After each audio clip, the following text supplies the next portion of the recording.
na na na na da da na ba ba da ba. Whoa, look at all that popcorn. What's up, everybody? Welcome to Truth in Movies. Today we're breaking down the movie Beetlejuice. Classic. This is going to be a fun time for all of us. Let's go ahead and jump right into the movie.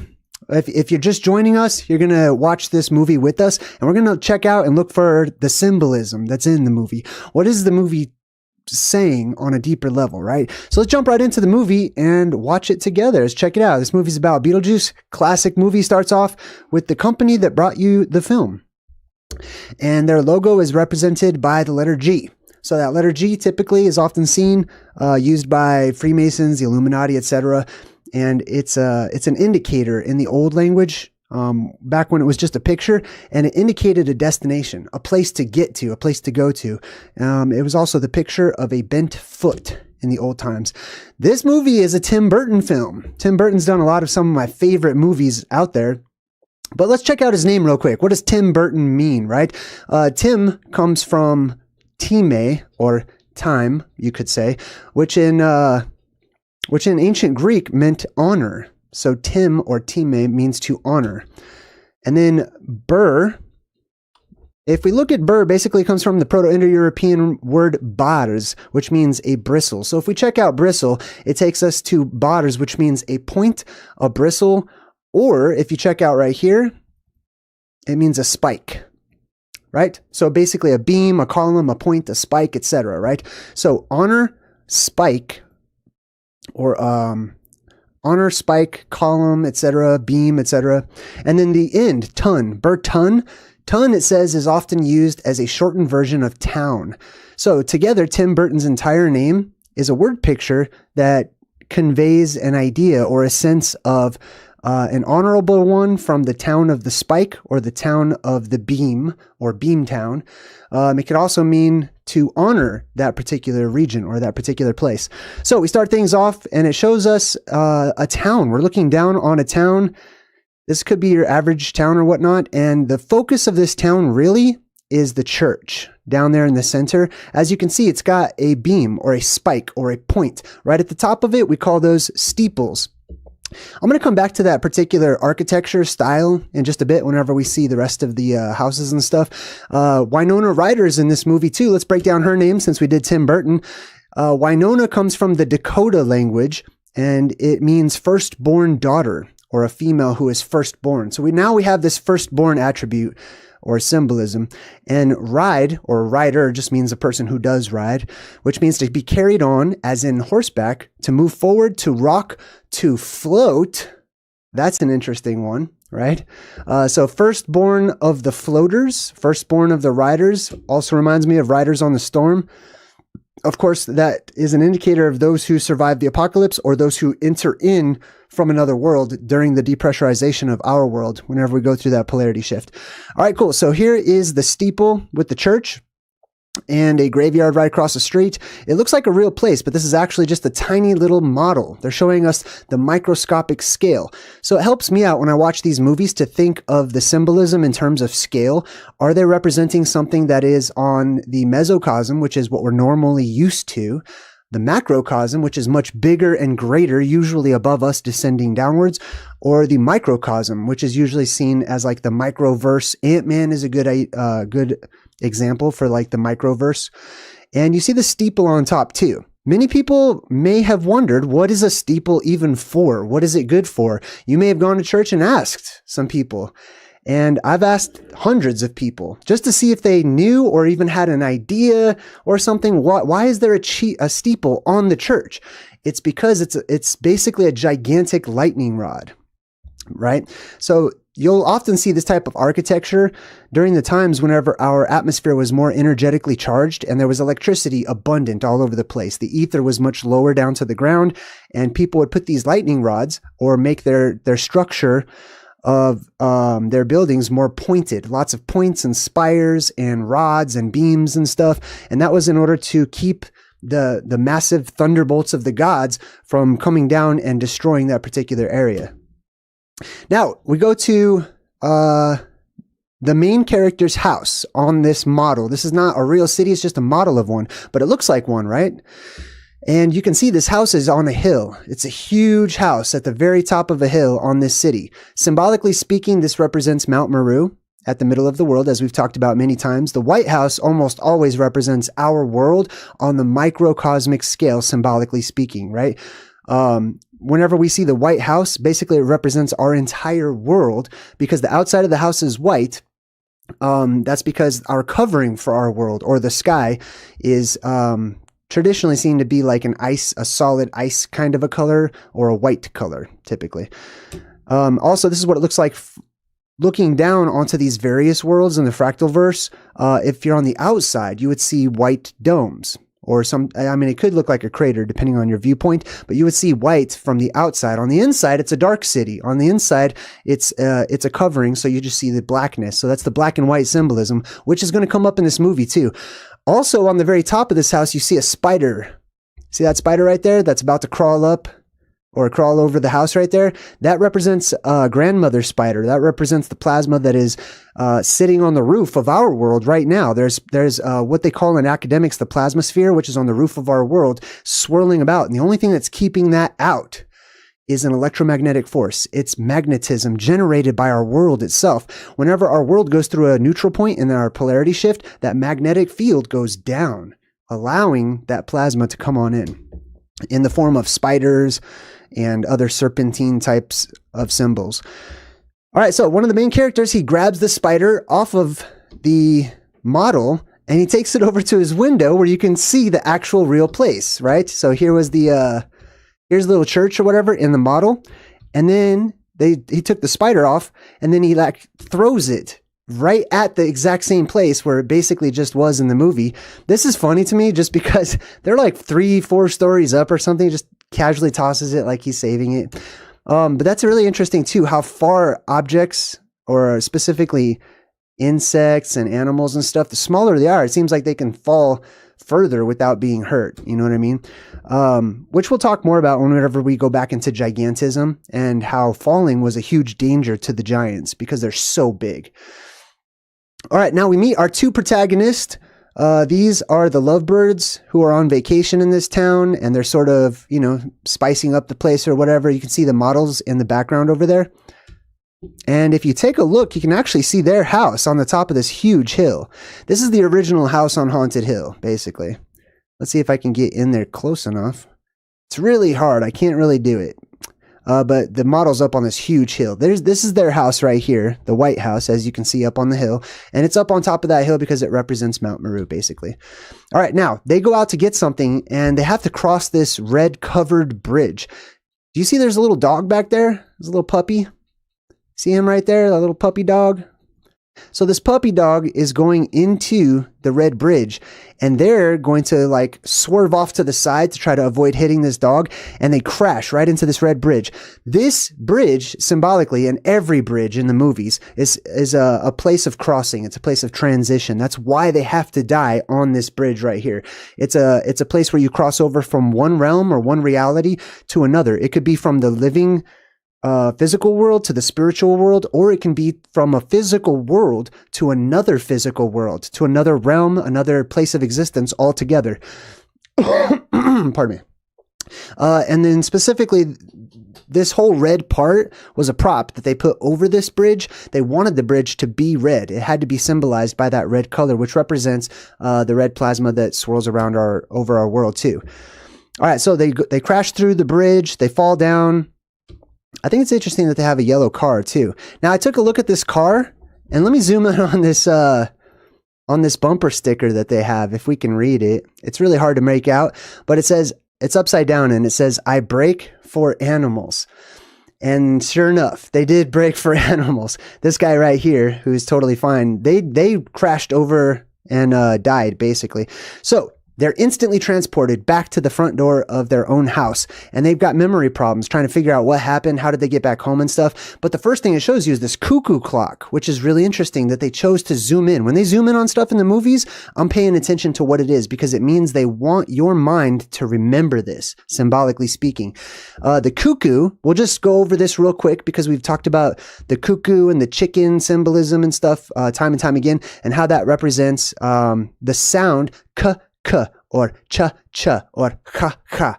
It's all kind of stems from a guttural ancient sound, and it represents this, the ancient letter het, which is where we get our description for the number 8, because het was actually the 8th number in the alphabet, or in the alphabet. As you can see, the number 8 looks kind of like in this side over here. It kind of looks like a ladder or something, but over time that number actually flipped around. So if you take a look at the ancient version, it looks like a Roman numeral 3 or something with these 3 beams shooting up. There's a ground level and there's a sky level with 3 beams shooting up to the top. And then over time it started changing. Look at the Egyptian version of this symbol. This symbol, the het, which is represented by the number 8, and then specifically 2 of them together makes the kaka sound or the cha-cha sound, right?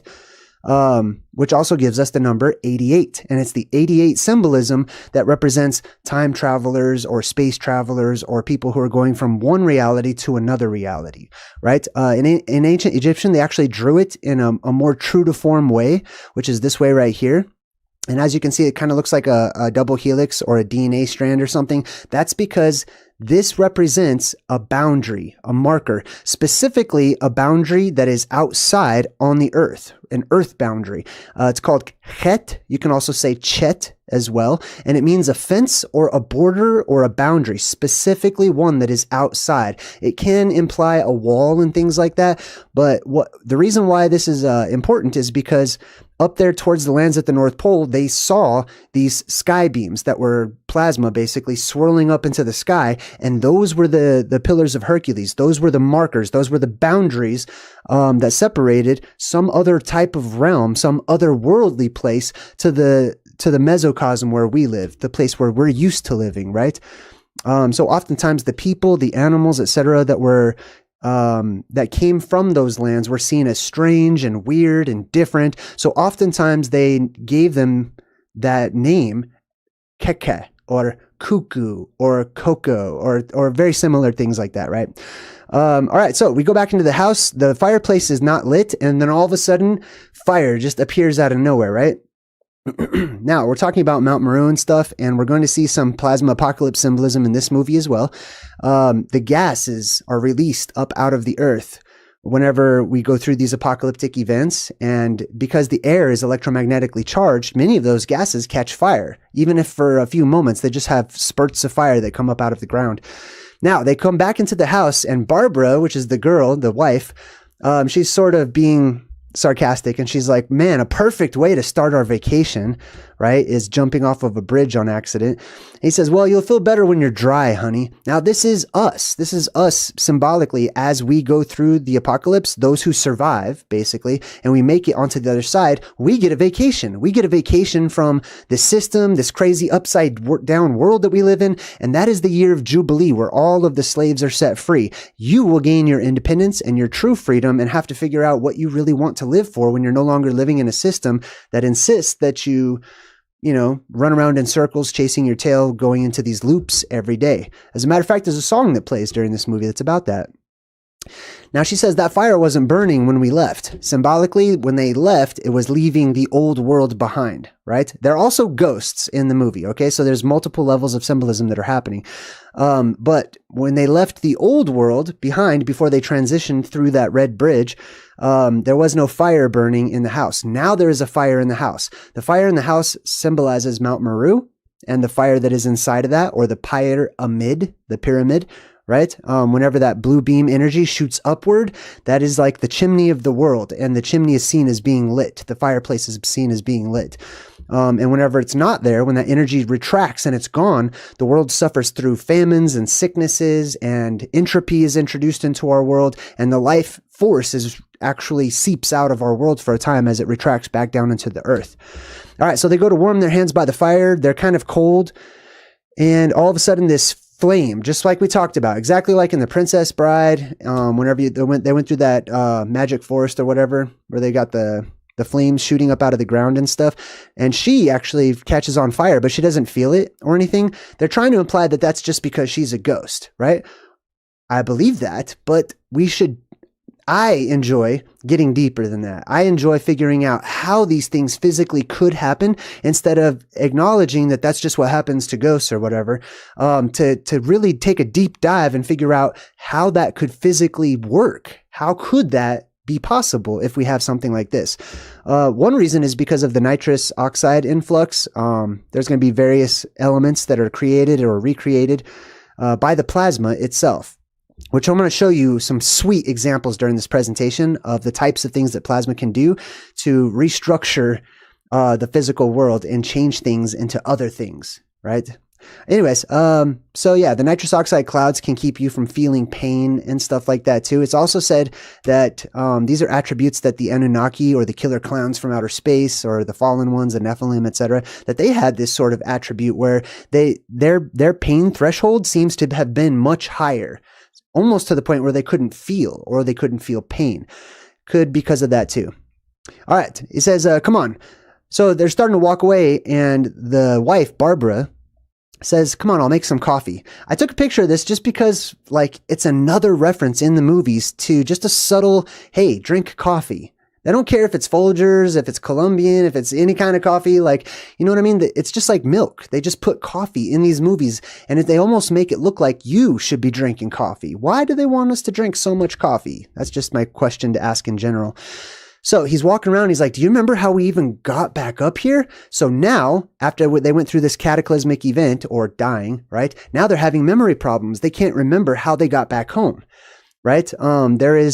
Memory is an interesting topic, and I've done many videos about memory and how fragile our memory is, especially when we go through traumatic events, especially the most traumatic event of all, death, which is why our memories seem to be re-wiped out whenever we go through reincarnation and whatnot, and the apocalypse or worldwide cataclysms of any type, really. But the more severe a cataclysm or a scary, terrifying type of an event is, the more the body will naturally just wipe out that memory as a form of protection.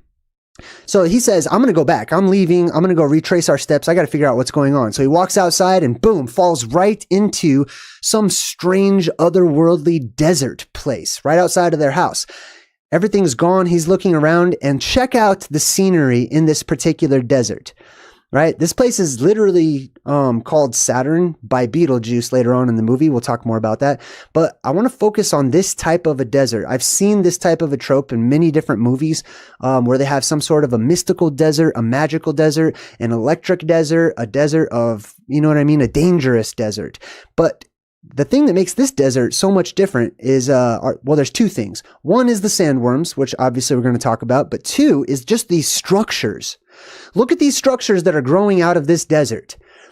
I'm curious to hear many of your ideas, but I'm going to share with you mine. I have a theory about this particular desert where the sandworms live.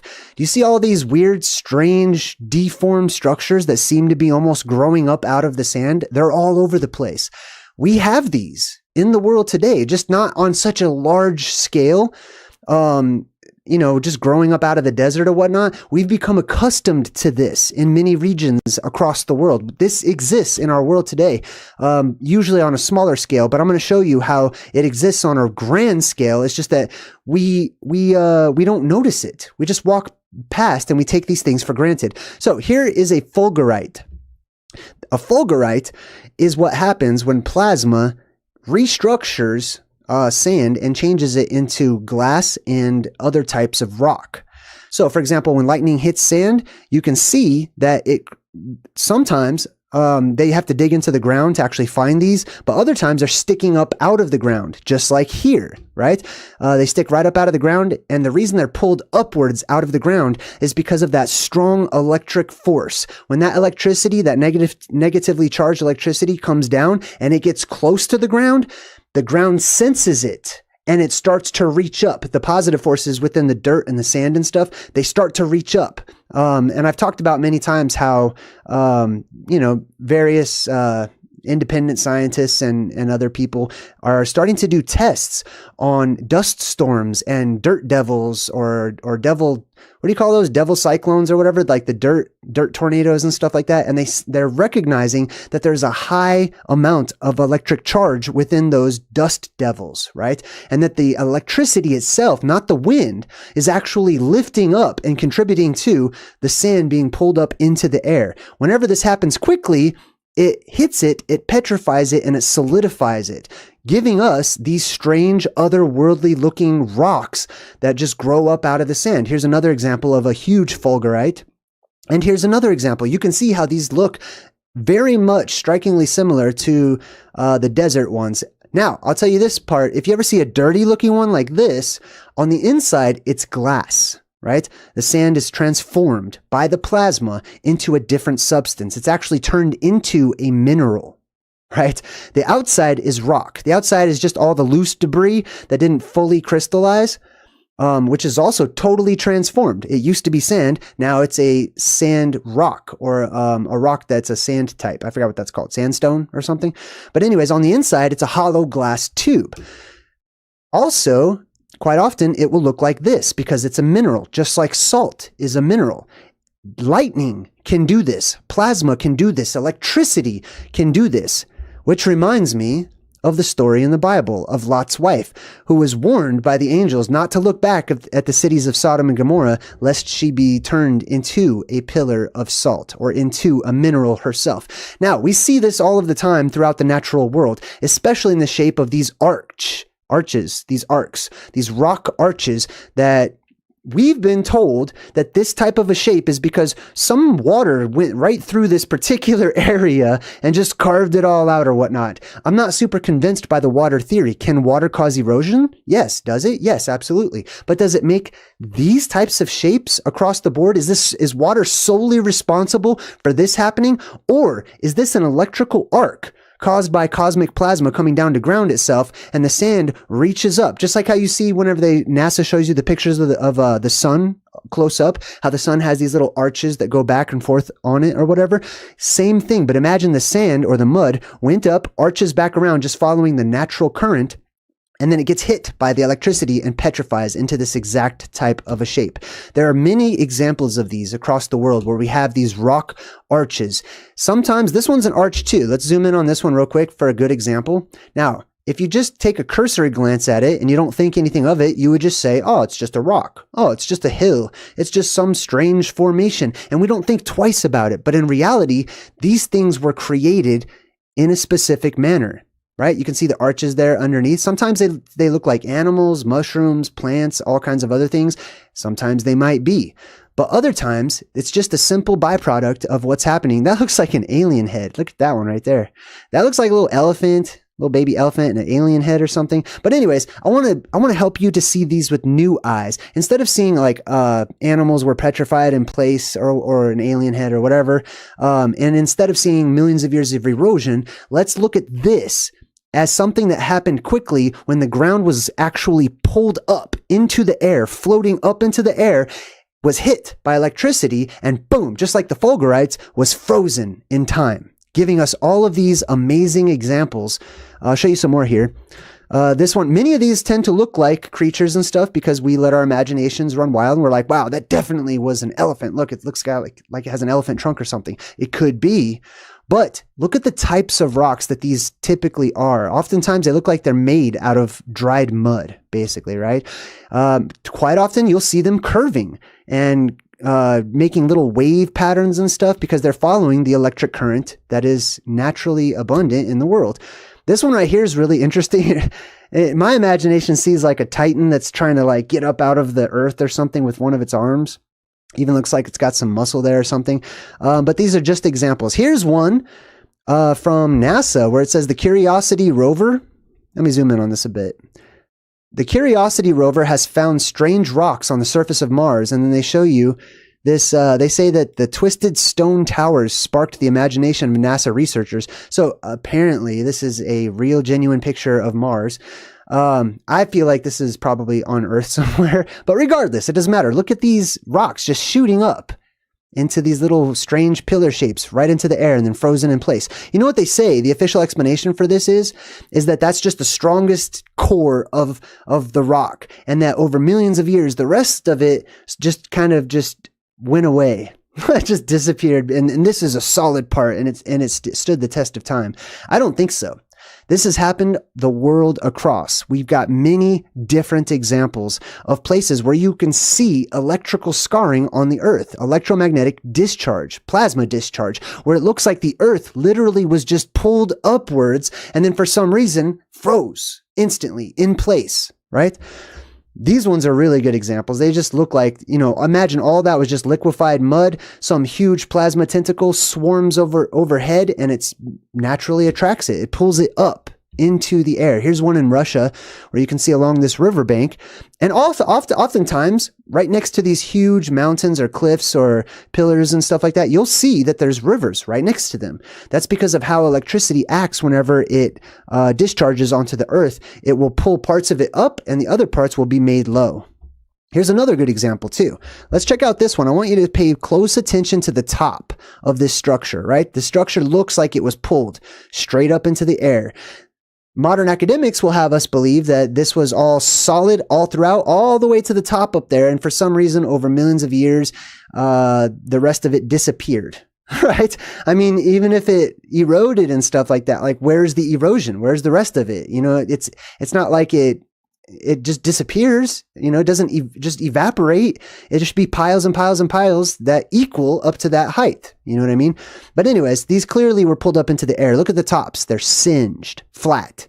They're burnt, right? I've seen that many times where it pulls the mud up into the air, hits the top. That's going to be the most solidified portion, is right there at the surface where it had contact with cosmic plasma. And then it gets weaker and weaker and weaker as it goes down. So as you go down, you'll get more flaky substances and muddy and stuff like that to where it's not as solid, which I actually did a video all about because I've got rocks like this in my backyard too. So check out this video sometime if you're able to.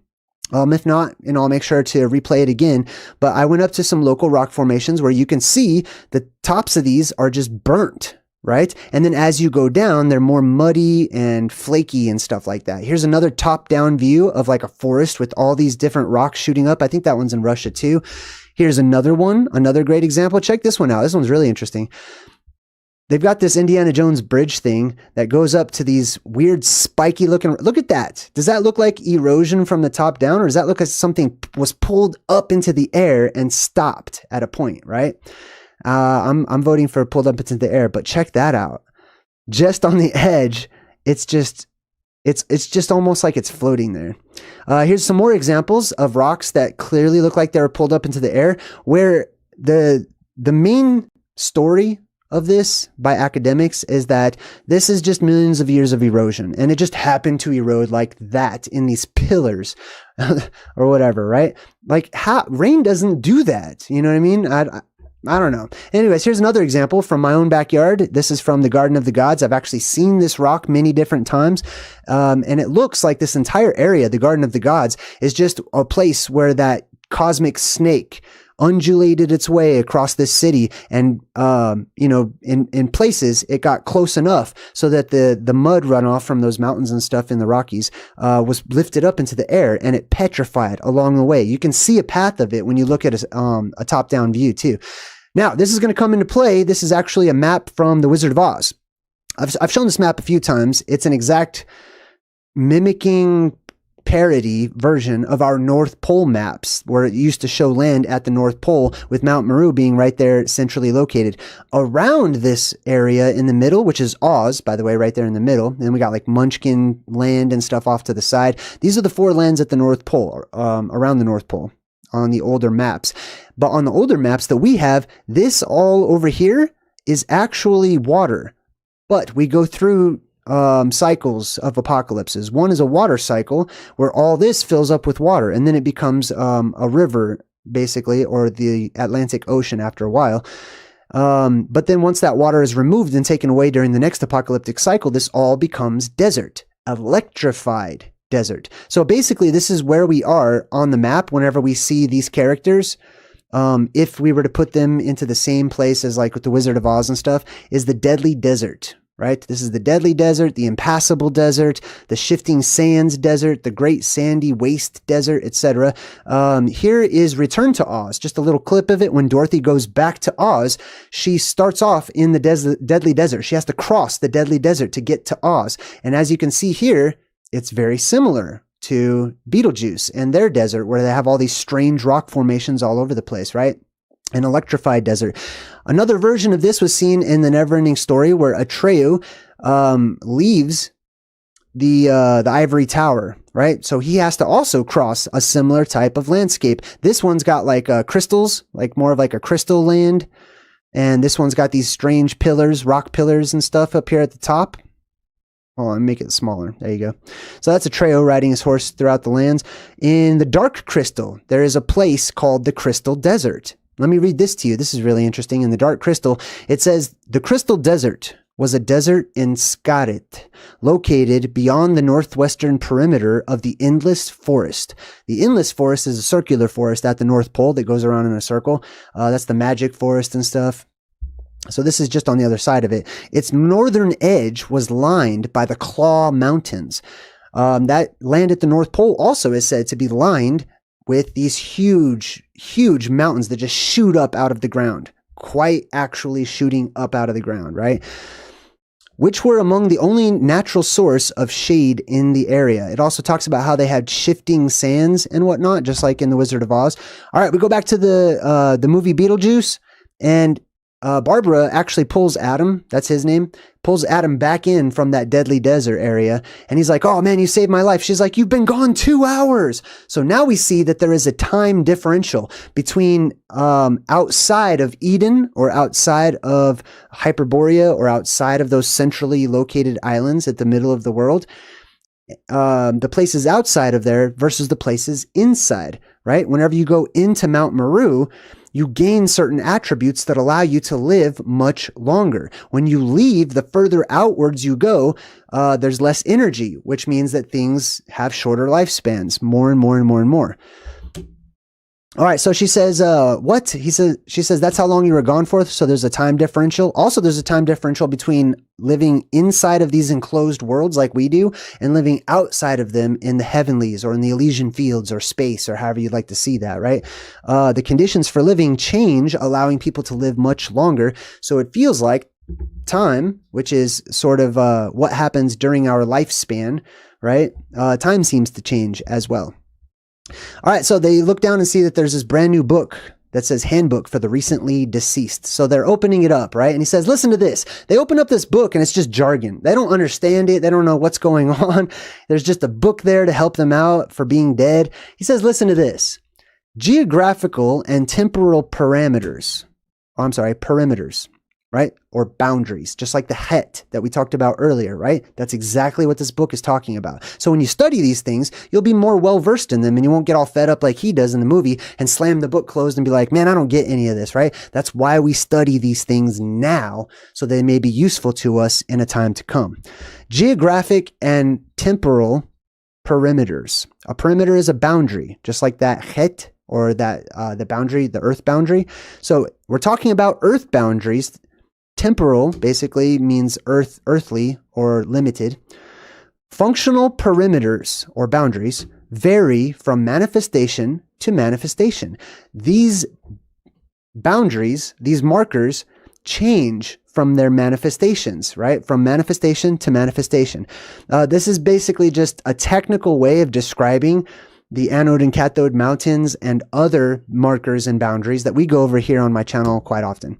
The word temporal equates to terrestrial, earthly, also, by extension, temporary, or lasting only for a time, as opposed to heavenly, which lasts much longer, because entropy is increased inside of these enclosed worlds, especially whenever you have the cycle where the energy is being charged, where it's being pulled inward towards the source, towards the center of the world, and those who are on the surface suffer because they're losing energy, right?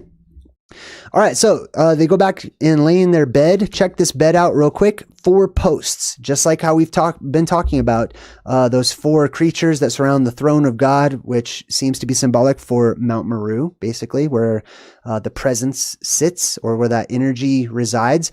You'll see this quite often in the movies, so keep an eye out for these 4 posts, especially when it's on a bed that doesn't need to have posts for any reason. There's no canopy there. There's nothing. There's just these 4 posts, right? All right, so we go over to Beetlejuice's house. Let's check this out real quick. He's got these little flyers that he leaves out for his job, which is a bioexorcist. And it's interesting. Look at the spelling. They spelled the name of the movie Beetlejuice, just like how we say it in American, right? But it's actually not Beetlejuice. It's Betelgeuse or Betelgeuse, right? What is that from? Let's check out the origin of the name Beetlejuice. Now, let's start in Arabic, because I believe that that's where most of my research was heading towards. The ancient Arab astronomers saw something different in the sky. Where we see Orion and Gemini, they saw a female warrior, and her name was Al-Jawza. Al-Jawza. So you can kind of hear the juice in the Jawza part of it, right? Meaning the central one. Al-Jawza means the central one. Al-Jawza. See that? How it kind of turns into juice, right? All right, so she may have been associated with the goddess Al-Uzza, the mightiest one. The name of the bright orange star on Orion's shoulder, aka Orion's armpit, Beetlejuice, hints at Orion's alternate depiction. It comes from the words Yad al-Jawza. That is actually pronounced Yowza, just so you know. So that J is actually a capital I or a Y as you go further back in time. So it's literally the word Yowza, which is interesting too. So it means the hand of the central one or the armpit of the central one, right? So that's interesting too, that they had Orion as a female. Here's another image. This is the actual Orion in the sky. If you look up in the sky and you see these 3 dots, boom, boom, and boom, that's Orion's belt. This is important for us because it helps us to learn orientation in the world where we are. It's a sky map, basically. So this is Orion's belt. If you go in one direction, you have sort of these 3 stars are kind of like the head, I guess, of Orion. It's kind of hard to see him. But anyways, you have like this orange looking one and a blue one. These are the shoulders or the armpits of Orion. This orange colored one is Beetlejuice. Let's learn a little bit about Beetlejuice. In the modern day, this is really interesting because it says here, the Hubble helps to uncover the mystery of the dimming of Beetlejuice. This star, Beetlejuice, has been dimming over time, over the last, I don't know, decade and a half. Something happened with Beetlejuice. I don't know if you're aware of this, but in 2019, this star noticeably started becoming dimmer and dimmer. And here is an alleged NASA photograph of the event, of the star actually becoming more and more dim, as you can see. So check this out. This is what they say. They say that the dimming of the supergiant star was most likely caused by a dust cloud that had blocked starlight coming from the star's surface. So they're saying that this is a big old huge cloud of dust that's just moved in front of that star. Interesting. I've got my own theories on that. Basically, I feel like this is an eclipse of whatever that heavenly light source is, because I believe they can all be eclipsed. You just have to block out their light. But dust, that's a supergiant star. And in their model, that's a lot of dust. And basically here, let me tell you the story. So in 2019 or 16 or something, they say, NASA says specifically, that Beetlejuice, they caught it erupting. That instead of what is that called when our sun shoots out a coronal mass ejection, right? Beetlejuice had something like that, but much bigger. It literally had a surface mass ejection where it blew off, and this is the official story, it blew off a chunk of its own surface, just shooting it out into space. Plasma, right? Then they're saying that that plasma immediately turned into dust in space for some reason, and that dust turned into a huge cloud that dimmed Beetlejuice. Isn't that an interesting story? I've got so many alternative ideas that that help to make that make sense, but that's what they're saying about Beetlejuice. All right, so here's Beetlejuice checking out the help wanted ads, which is basically the obituary, and he sees our main characters. Their name is the Maitlands. This is a strange, uncommon last name, so I looked it up. This is the last name of our protagonist, so we're going to check out what the name means. Maitland is a boy's name of Scottish origin, traditionally a surname brought to Scotland by the Normans, and basically it implies a meadow or bad-tempered. Here's where it comes from. It's like wildflowers that grow freely and untamed, just like all those things that grow in a meadow. So their last name implies those who are from an untamed meadow, or a meadow that is a wilderness, or a valley that is untouched by man, right? Just like they're representative of Adam and Eve, basically, or people who live at the garden, or the place of the garden. Now let's check out their names real quick. You can see that they've got like this little setup of their scale model. The woman's name is Barbara. The man's name is pretty obvious what he represents symbolically. He represents the first man. He represents Adam. But Barbara is an interesting name for his mate, right? Now, her name could be interpreted as barb, which is a spike, a spire, a column, a beam, etc. And then or, which means light. So a beam of light is what this could be interpreted as. It is also barbar, or barbarian. The name Barbara literally comes from the word barbarian, just so you know. So Adam has a wife who is a barbarian symbolically in the movie. What does barbarian mean? When we think of barbarian, we have been conditioned to think of just, people that smell and they're just dirty and they're sort of aggressive and mean and bad. It's really been demonized, the words themselves, right? I'll tell you where it comes from. Let's take a look at it. We're doing a word breakdown. It's called etymology. And we're looking at the word barbarian. It says a non-Roman or a non-Greek. Earlier, it was just barbar, which is the word bar twice. Those barriers. Barrier number 1, barrier number 2, and then if you're from those barriers, you live between them. Right? It's the anode and cathode mountain, right? The bar and the bar, or the beam and the beam, or the column and the column, right? So the barbarians are those who stem from, or were thought to come from, a strange land, a strange place, which is between the Pillars of Hercules or the 2 bars. So they were called the barbars. All right. So it says, basically this was a name that was given to imply a stranger. Medieval Latin, barbarinus, from Old French, barbin, Berber, pagan, basically it means pagan as well, which means those from the pag, which is the hook, which is the sky beam that shoots up and connects the earth to the sky, right? Usually they emit from mountainous areas because, like I showed you before, they pull the earth upwards and they create hills and mounds and mountains and pyramids and all kinds of interesting shapes electrically. So the people from that are the hill people. Latin barbarus, which means strange, foreign, barbarous, basically means stranger. It means something different, an alien person who is just altogether different and does not share your societal norms. That's what that implies. So he says, cute couple. I'm going to try. I can't do it. I tried impersonating Beetlejuice's voice. It's the same as Michael Keaton doing his little Batman, like way down here. It's like doing an Alex Jones impersonation. So it kills my vocal cords. So I probably won't impersonate him too much. He says, cute couple, look nice and stupid too. That's what the barbarians were thought to be, right? These uncouth strangers from other worlds. Sometimes they were referred to as those from the 2 bars or the 2 barriers or boundaries or earth boundaries, right? Sometimes it was tar, which meant tree, or the 2 trees of our world. And the people who live between those 2 trees, they were called the Tartars. The Barbars, the Tartars, they have different descriptions for people and animals alike from those particular areas. And the Tartarians, the barbarians, etc., so on and so forth, they were all seen as being stupid because they were strangers, because they didn't understand. They were altogether ignorant. Just like it says when we look at the description of barbarians, look down at the bottom. Strange, ignorant. Right? Not purposefully stupid or anything, not like it's an insult. It's just that they are altogether ignorant of our societal norms, of our ways, of our technology, and whatever progress we have made on our little path when they leave that land and they come and visit us. Cute people look nice and stupid too.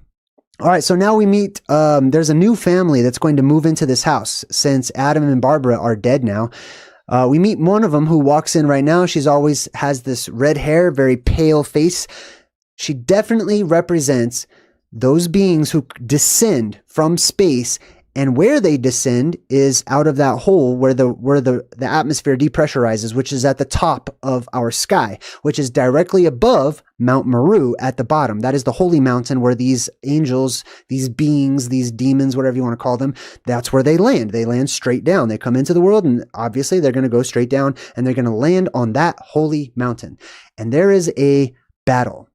Like there is one race of humanoid beings and another altogether different race of humanoid beings. There are those who are survivors like us, who are small and tiny and look altogether different because we've been living under altogether different conditions. And then you have those other space beings who live in their own conditions, and they descend down, and they're usually much bigger, very pasty skin, pale. Sometimes they're said as when they had hair as having red hair. These are the killer clowns from outer space. These are the ones that have pasty look to them, and they typically have red hair, and they have red lips and stuff like that. This one's name is Delia Deetz. This is the Deetz family. Let's check out those words. Let's start with Delia. Delia means of Delos. Delos is the tiny island in the Aegean. This is a modern description, okay? I don't believe it is in the Aegean whatsoever. Not the original, right? There may be a modern day Delos that was named after the quintessential original Delos island, right? But anyways, Delia means of Delos, the tiny island at the Aegean Sea that was the reputed birthplace of Apollo and Artemis. Two beams, two boundaries, two sky beams, two gods, etc., two twins of that island. Last name, Deetz. Let's check this one out. I'm going to make it a little bigger so you can check it out too. All right, so the last name, Deetz, is a German personal name from Theodoric, which is composed of the elements Theudo, meaning people, race, and Rik, which means power. So powerful race, basically, is what their last name means. So this family, let me go back to this real quick. These two right here, their last name means powerful race or powerful family, a family that is powerful. That's the last name. Delia means of Delos. That is another name in a long list of names over time that have been used to describe this magical, mystical, hidden land up at the North Pole that goes by so many different names. So basically, we've got two families, right? The arrivals, those who drop down from the sky, basically, who are seen as the killer clowns, the Anunnaki, etc. They're going to have to fight over this land. Who is going, what rules are we going to live by? How are we going to get along? There may have even been physical fighting and war between these two different families, the survivors here, the natural born, and those who are strangers entering in from the sky, basically. Also, it reminded me of Westworld, too. Delos is the name of the company that owns the entire Westworld organization, and their headquarters is in one of these mesas. Just like how we talked about how the electricity pulls the sand up, hits it, turns flat on top, and you get a mesa, etc. This was the Delos Corporation in Westworld. Now, they have a friend named Otho. Here's Otho. He's coming in through the window for some strange reason. So he says it's bad luck, I guess. But anyways, Otho's name means wealth. And he definitely represents somebody who is wealthy in the movie. He's very holier than thou, the entire family is wealthy, and they make a very good point about how wealthy and rich they are. They're all very wealthy. They're all very rich. It's a powerful, rich, wealthy family. Do you see where I'm going with that? Right. So they all start moving in to this place. All right. So these two are like, screw this, man. I don't want to live with these people. I'm out of here. So, Barbara just runs out the back door, immediately falling down into the deadly desert where we have all these different fulgurites from the cosmic plasma that have come down and hit the sands, where this used to be ocean as well, by the way. So, and this is also, no, check this out. So they catch up with one another. This place is called Saturn. I don't know if it actually is, Saturn. I'm going to come to that in just a minute. But she says, help, I'm getting all yellow. This was just slipped in there real quick, right? This wasn't a big, I don't see her turning yellow, but they have that as part of the script. She had to say that because they either forgot to take it out or forgot to tell us why that's important that she's turning yellow. She says she's getting all yellow. That's because whenever you go from the land of water to the land of desert, basically, the light spectrum starts to change, as we've talked about during my theory called the Hyperborean electrical arc theory, where we have an electrical arc that comes up and is connected between the anode and cathode mountains on either side of the Garden of Eden, right? Creating an electrical arc, or the arc of the Lord, the arc of the covenant, etc. And that light, after a time, is monochromatic and it turns yellow. So there's just yellow light all over the place. So it makes sense that she's saying, help, I'm getting all yellow in the desert world. First it'll be purple, then it'll be red, then it'll be yellow, or the golden age. All right, now we meet the sandworms, right? I love these things. There's something about them, right? I like them. They're strange. They're weird. But the thing that I like about them is because truth resonates with me. I see truth when I look at this. And at first, before I researched, before I put one foot in front of the other and started checking into these things, I had no idea what this even represented, right? But then I started researching and I noticed, let's break it down, right? It's got a head inside of a head. It's got a jaw inside of a jaw. It opens its mouth and you see another creature come out, just like in the Alien movies with the xenomorphs, right? Or how about the graboids in Tremors, right? The graboids, they open their mouth and another set of jaws or mouth or teeth or whatever comes out. Here's various versions of the exact same things, the sandworms. These are phantazoids. These are types of phantazoids. They're otherworldly alien worms. They don't have to be alien as in coming from another place. Remember, gigantism will be reintroduced into our world after the polarity shift. So regular worms and creatures of all sizes get bigger and bigger and bigger as well. But we do have huge ones that are already existent inside the hollow recesses of our world and out there in what we call space, right? So we've got these various ones that have been featured in different movies. There's Jeff, right? So we've got the Dune sandworm, obviously, right? And that's another one that's from the movie Dune. I have not seen this movie yet, but it comes up quite often. There's Jeff from Men in Black. This one is a real one. Now this is a cartoon, but let's check it out real quick. It's called the Bobbit worm. This is a drawing of a real actual worm, which I'm going to show you right now. It says this worm is surprisingly large and a vicious predator. Though it usually stays in its burrow, its jaws can reach out and slice a fish in half. This is a worm that eats fish. Like how the tables have turned, right? This is actually what it looks like. I've shown this a few times on my channel. This is literally actually a sandworm. They are not fictional. Okay, they are real creatures that do exist. These nasty little devils, they burrow themselves down in the sand. They can move around in the sand and everything. And they have these huge outer jaw things that they open up like a bear trap. And whenever something gets close, they snap it and they drag it down underneath the sand. Check this out. This article is talking about these types of worms. And it says these worms range from 2 to 4 feet in length. That is in the modern world before any other changes to our environment to add to their gigantism. However, they can grow up to 10 feet long. In the modern world, those deadly looking nasty worm things can be 10 feet long, right? But there are several unverified claims that these marine worms can reach lengths between 35 and 50 feet long. They are fast growing, and their growth depends upon the availability of food. So, what we have in our real natural world is shown to us and presented back to us in fiction, like this movie, like in Beetlejuice, right? All right, so we go back to Delia. Delia's rocking, her whole family rocks the black and white symbolism, okay? The black and white symbolism, as we've talked about, is represented. It represents space travel. It represents, well, not really space travel. It represents sliders. It represents those who travel from realm to realm. Realms do not have to be up there in the sky. There are realms below as well. But somebody who goes from realm to realm typically wears this black and white symbolism.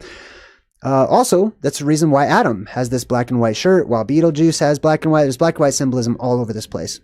Now, they go to their chimney, which represents Mount Meru, once more, as we talked about. And the chimney opens up. They draw a door on it, or the letter D, or the Dalet. They draw this into the door, and it opens up, and there's this green light flooding out, which is another symbolic element. The color green oftentimes represents the heart of the world, or earth energy. Now, we move back out, we pan out, and look what the Deetzes have done. They've changed the architecture, right? They've made this some weird-looking museum, new agey looking, I don't know, house or whatever, right? But that's what happens whenever we have these two different factions from two different times. We've got two different styles of architecture that they're used to having. One style has architecture that is designed to support life in an electrically charged atmospheric environment, I would say. The other one lacks that electrically charged atmosphere, so their architecture looks altogether different. So there's this sort of change in the architecture as there's this change in residency, as you can see. All right, so they go down into this Mount Meru looking office space where you have these sort of government workers of the undead, right? This is exactly like, or very similar to, when you watch all these different movies where like somebody goes up into space or beyond the, the multiverse or whatever, and there's some sort of an agency like space cops or like a space FBI type of a place or something, and they're always a throwback. They're never caught up to modern times. They're almost never futuristic as you would expect them to be. If anything, it clashes because you expect them to be very futuristic because they're from some other realm, some other place. But every time we look at these types of government agencies that keep tabs on the world of the living or various universes or various worlds and stuff like that, they're very retro. They're very old school. They got typewriters and stuff, not a lot of electricity going on. Or if they do have it, it's like really out of date looking stuff. Same thing here. You'll be able to see that if you zoom in on it. Pardon me. All right, so they go down and you can see the black and white symbolism, the black and white checkerboard floor as well. This is the halls of Amenti. If you've ever checked out the emerald tablets, basically. They walk up to the sixth door, number 6, the spiral. The sixth door is the one that leads them back home. So they walk through that door. They don't recognize their house anymore. The Deetzes have totally changed everything around. It's cold. It's out of place. It's not homey. It doesn't have that crunchy, feely nature kind of vibe to it anymore. It's just removed. It looks more like a weird, cold cement prison cell museum or something, right? Now, this old woman pops up named Juno. She's their caseworker. Check this out. In the Roman belief system, they had a goddess that was named Juno.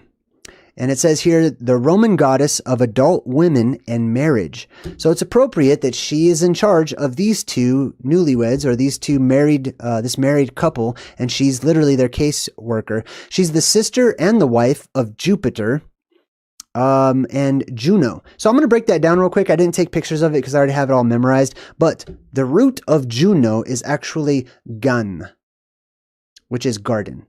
O just means of the garden, right? It's the exact same as Janus. That's why she's the right wife of Jupiter, etc., right? Now, she's talking about Beetlejuice, and she says, he was my assistant as a freelance bioexorcist. So Beetlejuice basically represents the red plasma spectrum, right? That plasma, that all it knows is to exorcise humans, to get rid of life, to destroy things.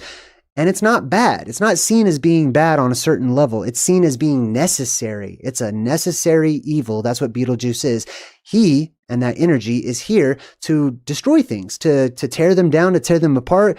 So from our human perspective, that's seen as murder and killing and death and all kinds of bad stuff, right? Because we seek to preserve ourselves. So we see people like Beetlejuice as a bad guy, typically.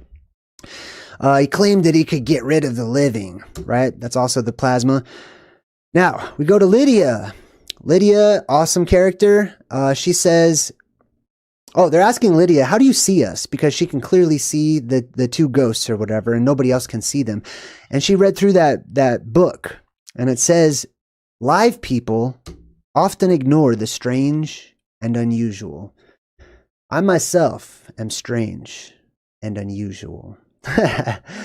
Which makes a lot of sense to I don't even need to explain this to all of you out there who are already strange and unusual. You get it. I feel like it's innate within us. It's inside of us already.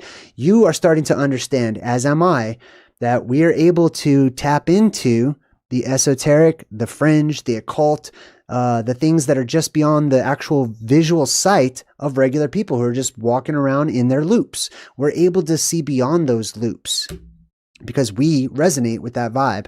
All right, so we go to Beetlejuice, and they're like, Beetlejuice is like, hey, let me kill that family. I'll get rid of them for you. They won't ever come back, blah, blah, blah. And Adam is like, I don't know. Stop rushing us.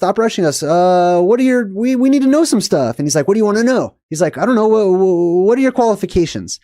Right? Adam asks him, what are your qualifications? Just as an immediate regurgitation of how we approve of people during this modern world that we live in, right? You need to list, it's like, YouTube or anything else. It's the same thing. People feel the need to list all of their achievements and qualifications and this and that. It's because he comes from a place where people are far removed from one another, the modern times. Right? So they don't know these people. So they need to get more information before they just like make a decision to hire them. So he's like, what are my qualifications? Well, I attended Juilliard. I'm a graduate of the Harvard Business School. I traveled quite extensively. I've seen The Exorcist about 167 times, not to mention the fact that you're talking to a dead guy. Now, what do you think? Am I qualified? Angel Wings just gave a JayDreamerZ membership. Thank you, Angel Wings, and congrats to whoever picks up on that. All right, so this is great. He's making a really good point about qualifications, right? It doesn't matter. I could literally go to McDonald's and lie and just pretend like I have a bunch of qualifications to flip burgers at McDonald's. Or I could say, yeah, I totally graduated high school, or, I did, but, they don't check on all that stuff. That's just the system that we live in. It's pretense. All right, so then his face opens up, right? There's this part just for a quick second where his face opens up and you've got all these weird tentacle alien looking arm things that are reaching out of his face. They don't show you what it actually looks like, but symbolically, this is like, I used to call this like being infected with the T virus, basically. When I look and I research phantazoids or those otherworldly space creatures or demonic creatures or monsters or whatever you'd like to call them, cryptids and stuff, right? Quite often I run across a type that has the ability to open its face, that its face actually splits open in order to eat its meals, basically, right? It's different types of phantazoids. Also, I have a theory that there are different types of phantazoids that lay their eggs and procreate by hatching them in human bodies, right? Which is like, probably the best movie reference for something like that would be either The Thing, right? With Kurt Russell. The Thing is a really good example. And what was that one with the zombies with the T virus? I forgot the name of it, but you know what I'm talking about. All right, so Beetlejuice is really trying to get their business. He wants to really kill these people and escape his little microcosm world that he lives in. He says, look, we've been to Saturn. Hey, I've been to Saturn. This is really weird too. This is just barely even mentioned. I guess that he either saw some yellow on her or he saw that she had all the sand and stuff from that place, from that desert world. He calls that Saturn, which is really interesting too. Saturn meaning the horned one. So he's been to Saturn as well, space traveler, symbolism, etc. Now, if we check out Saturn real quick, let's just give us a quick read. It says, an ancient Italian deity popularly believed to have appeared in Italy in the reign of Janus.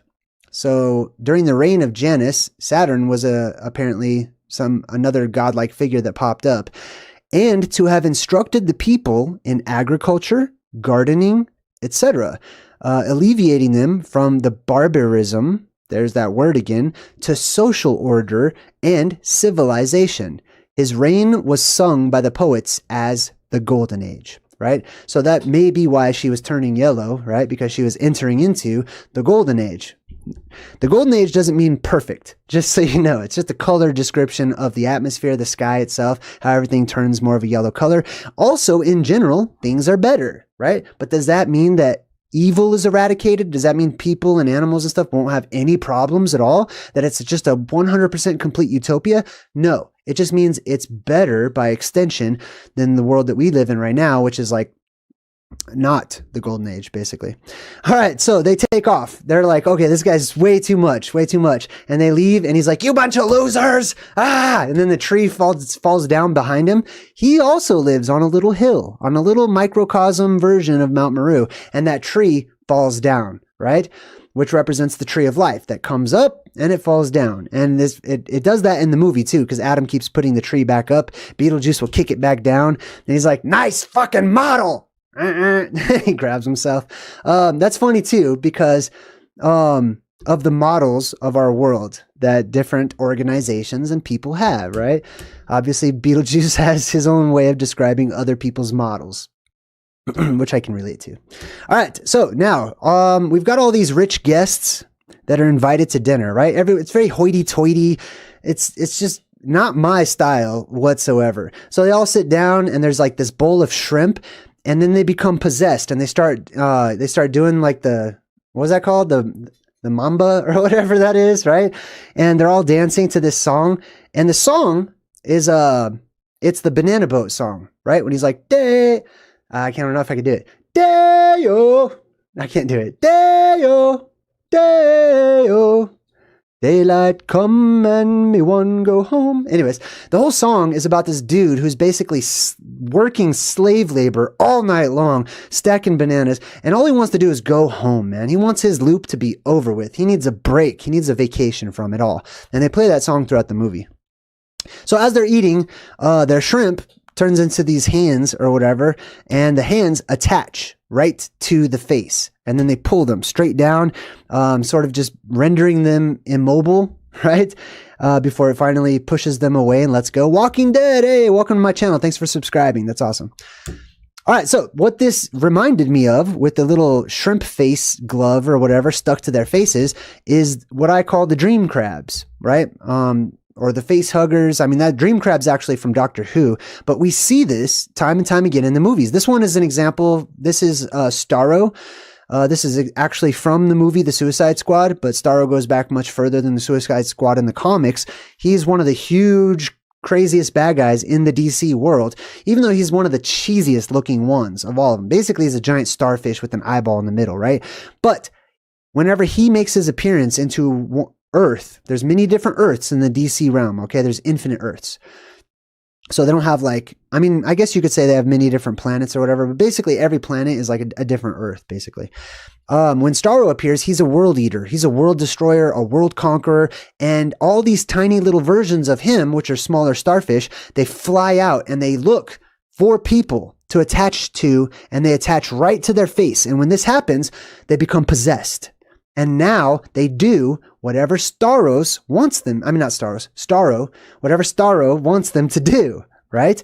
It's a form of plasma possession, which is why you have that tentacle look where it's like fingers or starfish or whatever, something that's attached to the face. And then the people go into a dreamlike state, right? Where they're easily controlled.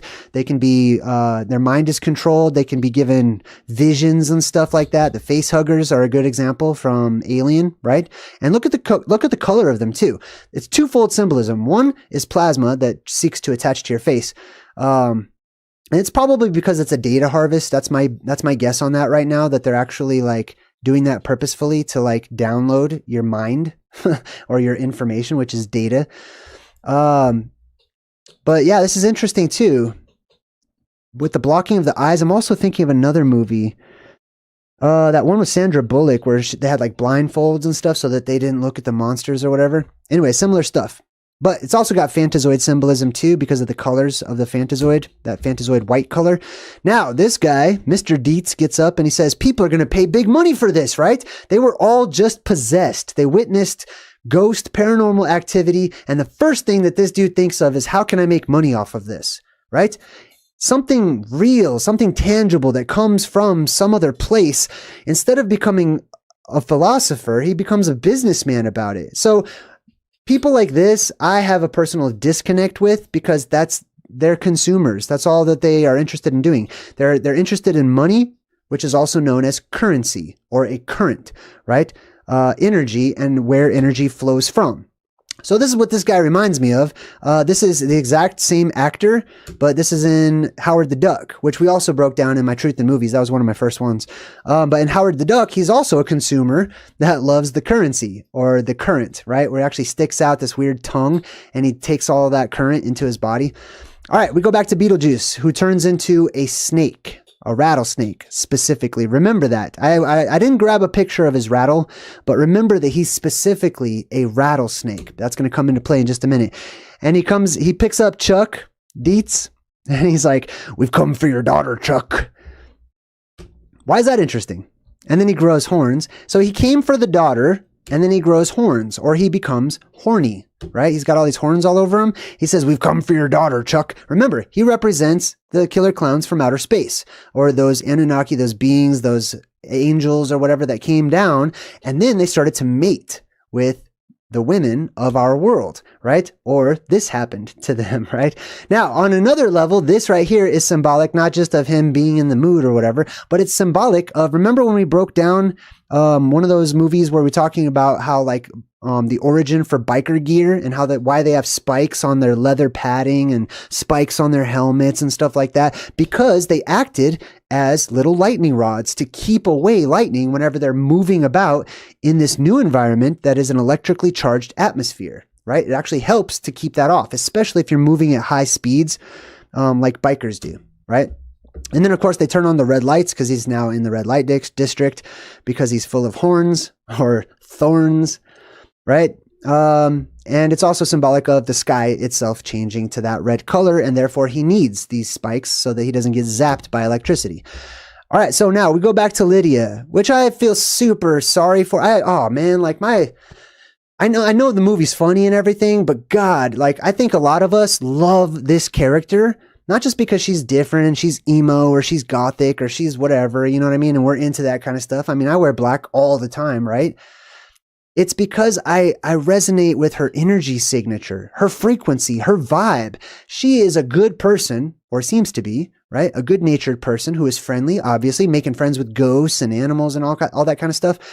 But she's super depressed. She can't stand the world that she lives in. She's literally sitting here writing her death note. She's planning on killing herself. So she's sat down and she's writing this death note about how badly the world sucks and she just wants to leave. You know what I mean?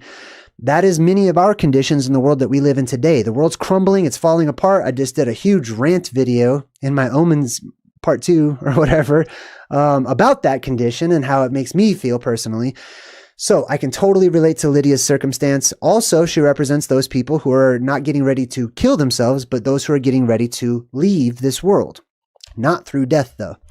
All right, so she meets Beetlejuice and he says, all right, you got to let me out of here, but you got to say my name 3 times, right? That's kind of interesting. 3 times in a row. I'm going to come back to Beetlejuice and his name. So she's like, all right, well, what's your name? I can't tell you. What? Why? That's weird. You can't tell me your own name? This should definitely raise a flag for those of us who are studying the movie instead of just watching the movie, right? Why is it that certain characters are not allowed to have their names said, or they're not allowed to speak their own name? For example, Rumpelstiltskin, right? Who is also this sort of magical, mystical, goblin type creature that could grant wishes or whatever. He kept his name a huge secret. I did highlight a lot of this, so I'm actually just going to read some of it here. But it says that the name Rumpelstiltskin in German means literally little rattle stilt. Remember that. A stilt being a post or a pole that provides support for a structure, very similar to the posts of the world, or the 4 corners of the world, etc., the sky beams that reach up to the sky, right? A Rumpelstilt, or a Rumpelstilts, was consequently the name of a type of goblin, also called a poppert or a poppert. And those make noises by rattling posts and rapping on planks. Rapping in the old days meant to knock on something, right? This is just like, remember when we were breaking down Donnie Darko, and the mom, or I think the dad, was reading a Stephen King book called The Tommyknockers? The same exact thing. It's plasma that goes around and it can interact with physical objects and it pops, right? It's electricity. It makes these popping, knocking type noises and stuff. It's electricity in nature. So they're called the Rumpelgeist, or the rattling ghost. Remember earlier, Beetlejuice had the rattle. He turned into the rattling snake, or plasma, right? Or a poltergeist, a mischievous spirit that clatters and moves household objects, right? Which is also what the energy can do.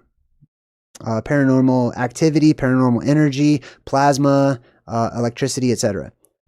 Other related concepts are mummarts, bogarts, hobs, which are mischievous household spirits that disguise themselves. I feel like this microphone's a bit too close. I'm going to back that off. Sorry about that. All right, let's move forward. Here's another one, right? So you can't say Beetlejuice's name. He's not allowed to tell people. He's a nameless entity. Even though he has a name, his name is not to be said. Just like Voldemort. Voldemort is so feared in the wizarding world that it is considered dangerous to even speak his name. Most characters in the novels refer to him as you-know-who, right? Or he who must not be named, rather than just saying his name, even though realistically they say Voldemort freaking all the time in the Harry Potter movies. But we also have another example of this in Sauron, which, by the way, this looks like an eyeball, but it's really a dude with horns standing there in the middle. Can you see that? See that? How there's a little horn dude standing there? It looks like a serpentine eye or something, but it's actually like a guy standing in fire. All right, so Sauron. Sauron is another one where in the movie he's confronted by like the elf queen, and she says, "You have no power here, servant of Morgoth. You are nameless, faceless, formless," because he's plasma as well. Now, why not talk about it? She says, "Go back to the void from whence you came." Now, check this out. Historically, this also has happened in our literature and our religions. Solomon, the famous king of old, confronted a demon, forced the demon not only to give up his name, but also to explain to the king how exactly the king could keep power over that demon. Once Orneus did this, Solomon sealed him with the seal of the ring and forced the demon to carve out stone blocks for building the temple, the famous Temple of Solomon. Eventually, Solomon summoned and subjugated all of the demon lords, starting with Beelzebul himself, and forced them to work on the temple. So let me describe this way shorter, okay? There was a famous king, a legendary king named Solomon, the son of David. Solomon had been given magical artifacts, specifically 3, one of them being his ring of power, right? What he would do is he would call upon different demonic entities, and they would be forced to do whatever he said, right? They were under his complete control and power, and he asked them first what their name was, right? That was super important. It wasn't about being casual. It wasn't like, "Hey, what's up, demon? My name's King Solomon. What's your name? You know, you're going to be working on the castle. Welcome." You know, it's not like that. He needed the name because names provide information, which provides power to the person who knows it. Names are descriptors. Names tell us what these things actually do. In our world today, you're all nameless. Okay? I'm just being honest. Like, I'm nameless. You're nameless.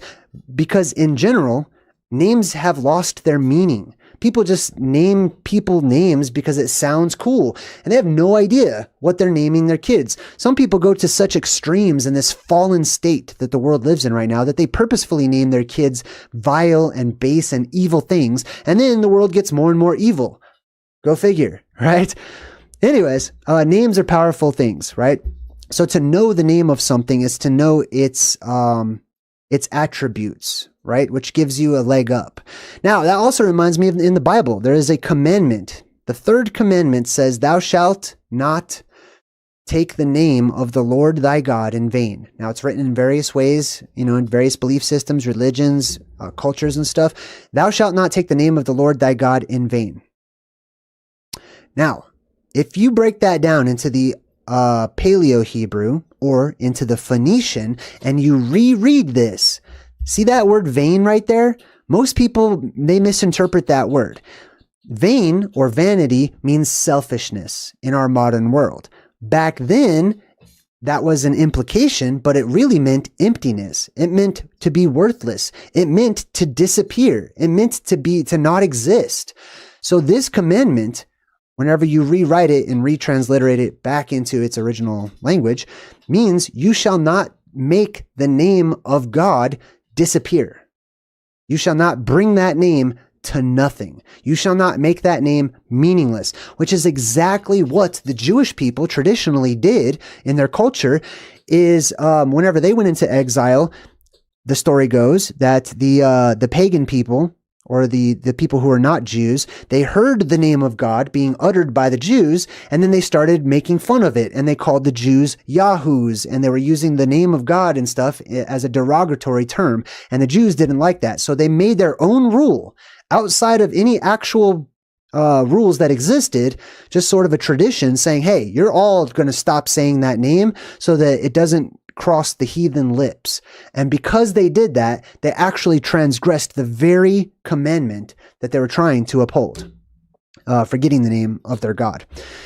So their God became the nameless one too.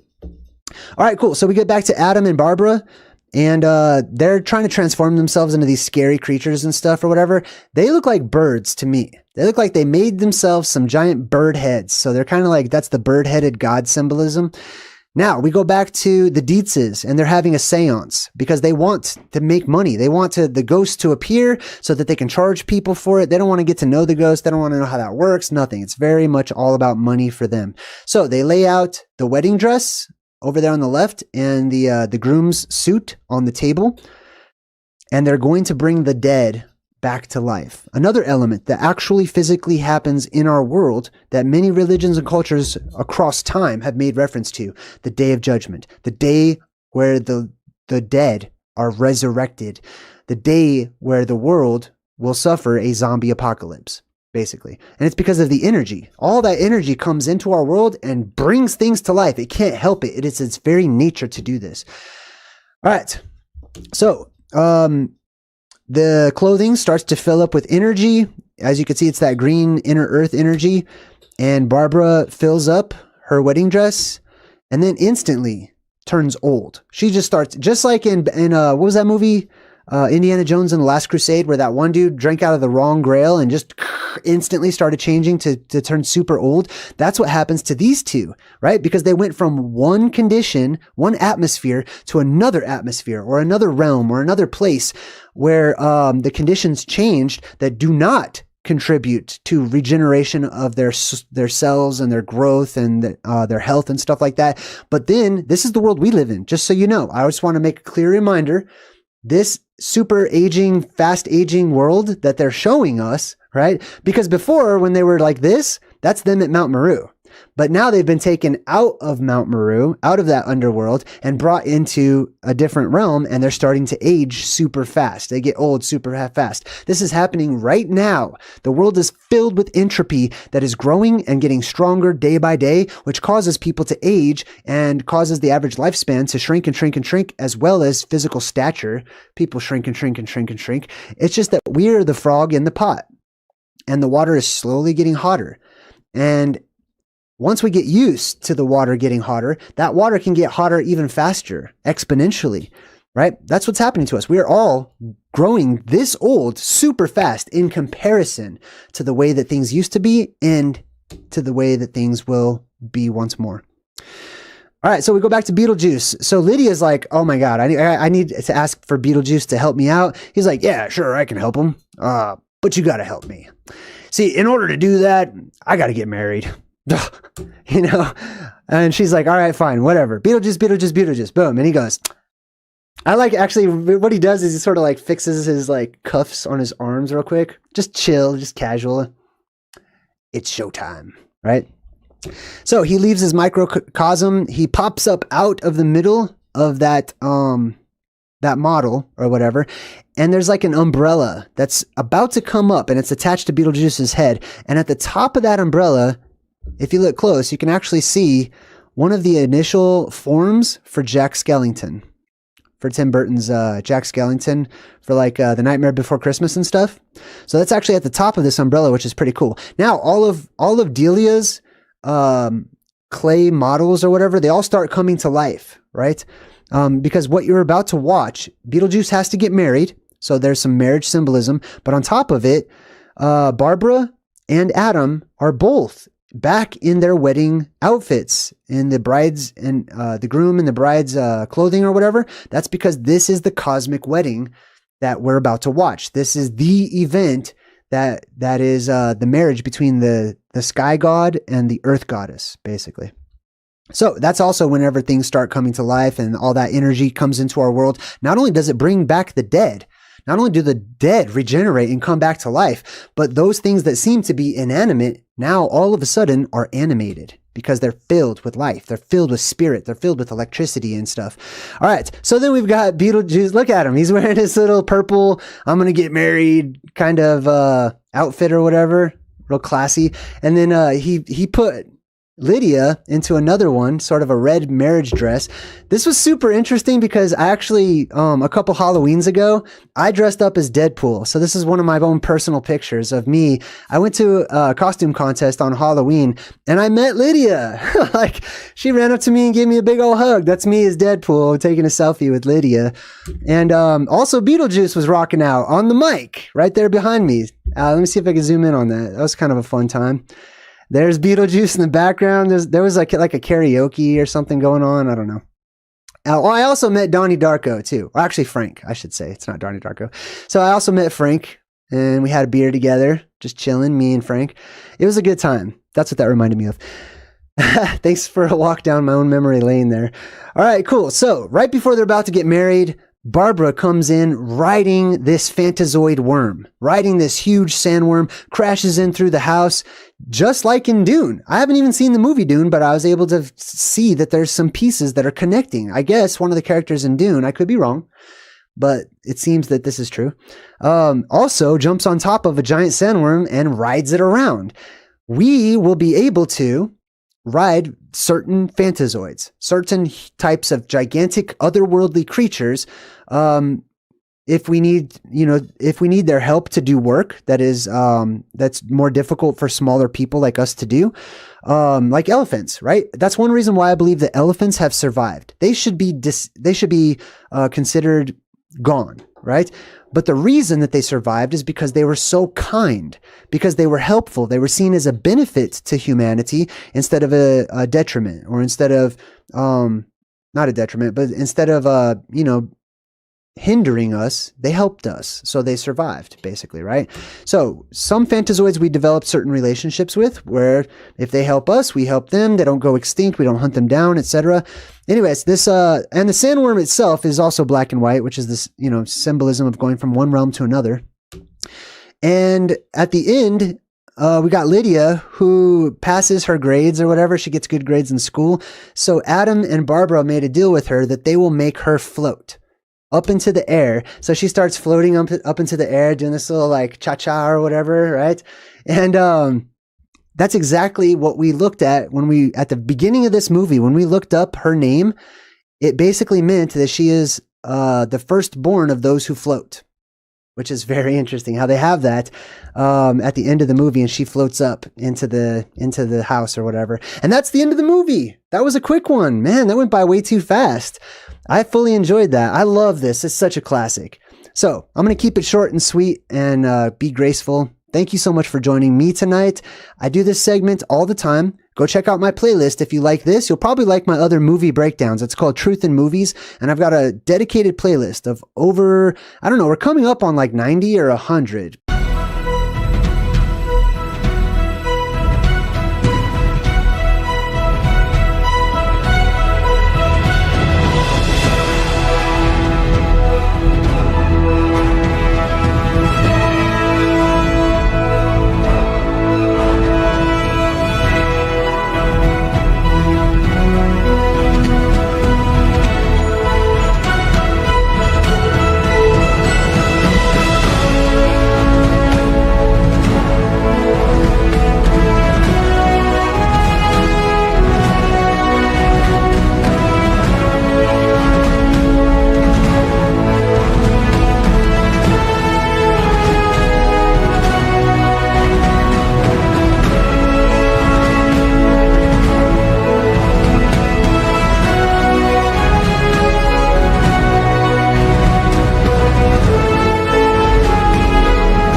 They're creepy and they're kooky, mysterious and spooky. They're all together ooky, the Addams Family. Their house is a museum when people come to see 'em. They really are a scream, the Addams Family.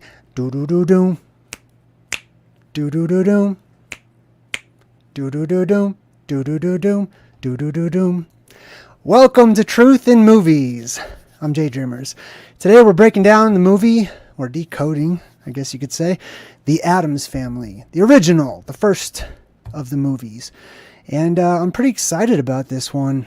The Addams Family is a way of life to many people, right? There's so many people out there that resonate with like this gothic vibe, this otherworldly vibe, this, I don't know how to say it, but if you vibe with it, you know what I'm talking about.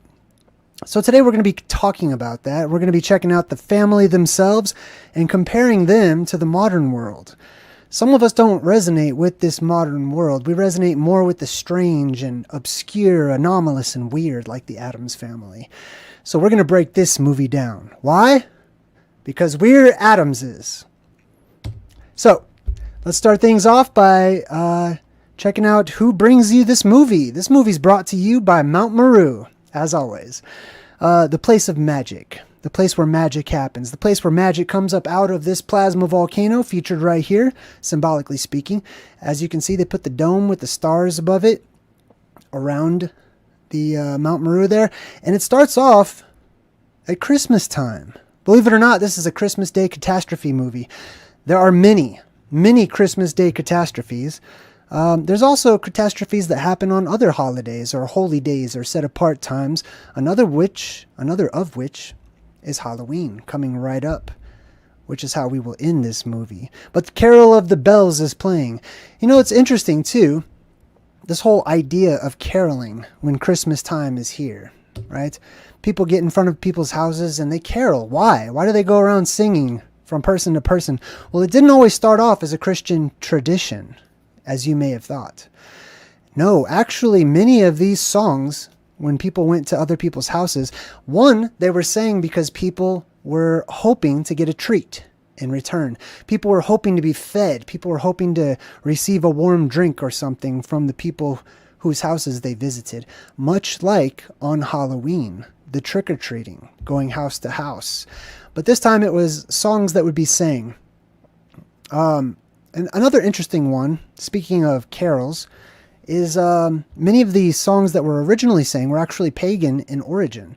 And then the Christians adopted this as they went forward with their traditions.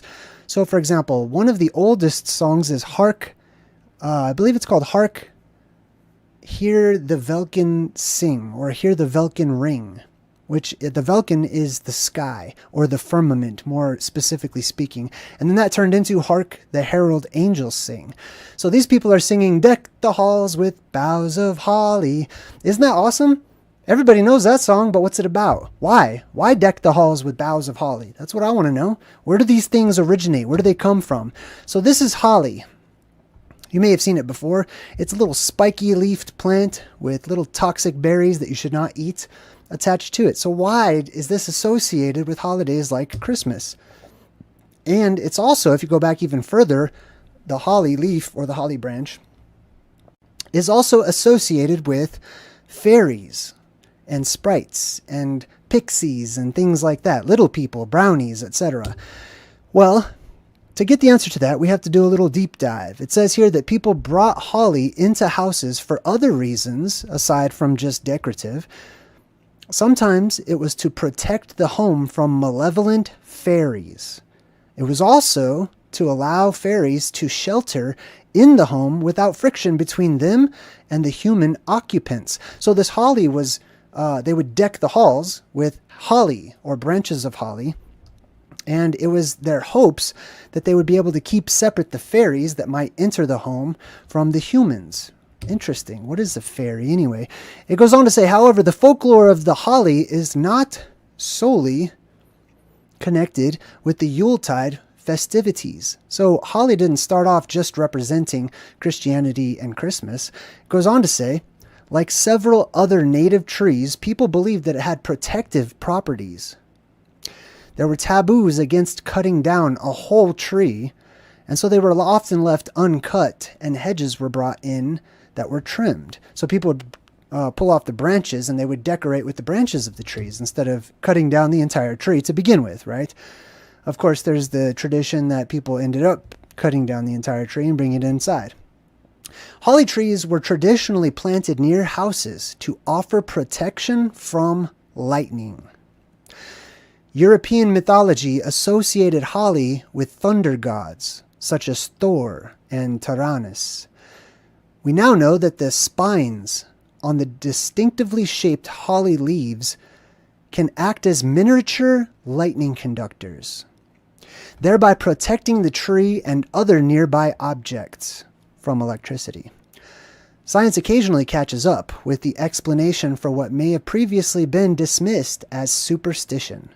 So these holly leaves that I showed you, all of these little spikes on them, acted as a form of lightning rods that would keep away electrical activity and hopefully to trap them. We're going to see this come up later on in the movie too, but basically people adorned their homes in the hopes in an electrically charged environment during the time of magic, during the time of mysticism, whenever we've gone through our polarity shift, which is the time to come, so that electricity could not enter and freely go about their houses, right? They would use natural means like different plants and whatnot to protect them from these balls of lightning or these plasmoids that would enter into the home, or could possibly enter into the home, just as is talked about in the Old Testament whenever the Hebrews were told to stay indoors during a particular time, as death would go door to door, or the spirit of death, which we'll talk about in a minute too. So they would trap these little fairies or ball lightning in their houses and allow them to be caught up in these plants that they would hang up on the wall. Now here's the Addams family. They want to just pour what looks like some sort of molten stuff onto the carolers down below. They love it. They revel. This is the modern world, the carolers versus the Addams family, right? The Addams family represents those things of old, right? The ancient times, the times long forgotten, or Auld Lang Syne. That's what they represent. We're going to get more into that. And it brings us to the title of the movie, The Addams Family. So we start off by meeting Gomez, the father, the patriarch of the Addams family, and he says, for 25 years, we've attempted to contact Fester in the great beyond. So they're looking to contact his brother, Uncle Fester, the bald guy that puts the light bulb in his mouth. He's been missing for 25 years, and they're attempting to contact him in the great beyond. Now, on one hand, this is, their family members missing. On another hand, Fester represents something in our very real world that they're trying to contact in the great beyond. Well, there are those entities, or government organizations, I should say, secret societies, that are right now trying to contact entities in the great beyond, that they're trying to make contact with what lies beyond our firmament on the other side in space or the heavens, etc. And then we meet Wednesday and her brother Pugsley, and she says, don't be a baby. I know what I'm doing. She's got Pugsley tied up, and he's about to be shot with a crossbow, right? So let's go back to this real quick. You'll notice that almost all of the Addams family, they all wear black and white, right? There's this black and white symbolism. And as I talked about, they're trying to contact the great beyond, which is quote unquote space, or what lies beyond the horizon or beyond the skyline. Pardon me. And so essentially, I've brought this up many different times. Black and white often represents those who are space travelers, those who are fractalverse sliders, those who have figured out to bounce from realm to realm and continuously live on forever, basically, as long as they land in the world with the right conditions that are energetically charged, then they too can continue on living as they travel from world to world. And so she says, she often tortures her brother. She's about to kill him. And you'll notice that he has the apple in his mouth. The apple represents plasmoids that fall off of the tree of life, or this energetic beam that shoots up from within the plasma volcano called Rupus nigra. And that beam becomes the burning bush. That beam becomes the apple tree. That beam becomes Yggdrasil, or the tree of life, or the other forms like that. So these apples, sometimes they were peaches, sometimes pears, sometimes different fruits, but they were the fruit of the tree of life. They were these plasmoids that would drop off. and he's got his in his mouth. And the black and white stripes also indicate a sort of criminal, right? Remember how they used to dress up the criminals in black and white stripes like that? They're seen as criminals, it seems to me. By whatever space organizations are out there, it seems that there may be some rules as to, who's allowed to space travel, who's allowed to slide from realm to realm and whatnot. And so it seems to me, in my research so far, that there are these entities or these beings that bounce from world to world. They travel from world to world, and they may be being chased by actual heavenly cops or angels or space cops, however you want to see that. All right, so she is constantly torturing her brother and vice versa throughout the movie.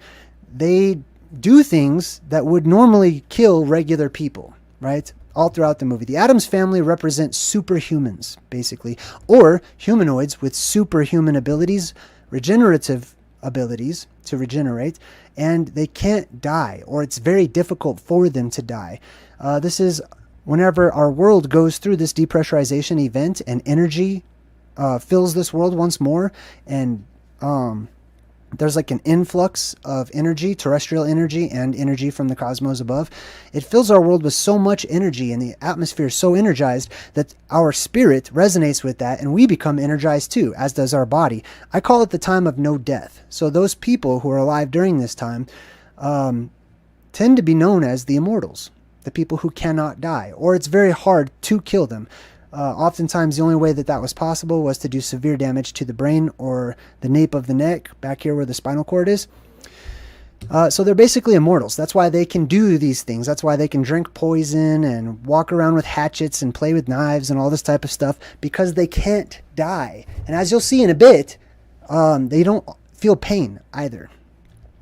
And then we meet, that's the same reason why you can have a character that's a disembodied hand. You'll see this in the movies quite often too. Oftentimes in zombie movies, they'll have just a hand all by itself that's moving about. That's because even if you cut off the limbs of a living creature during the time of no death, the atmosphere is so energetically charged or so full of spirit when the glory of God is released upon the world, as it's been known to have been described, that everything comes to life.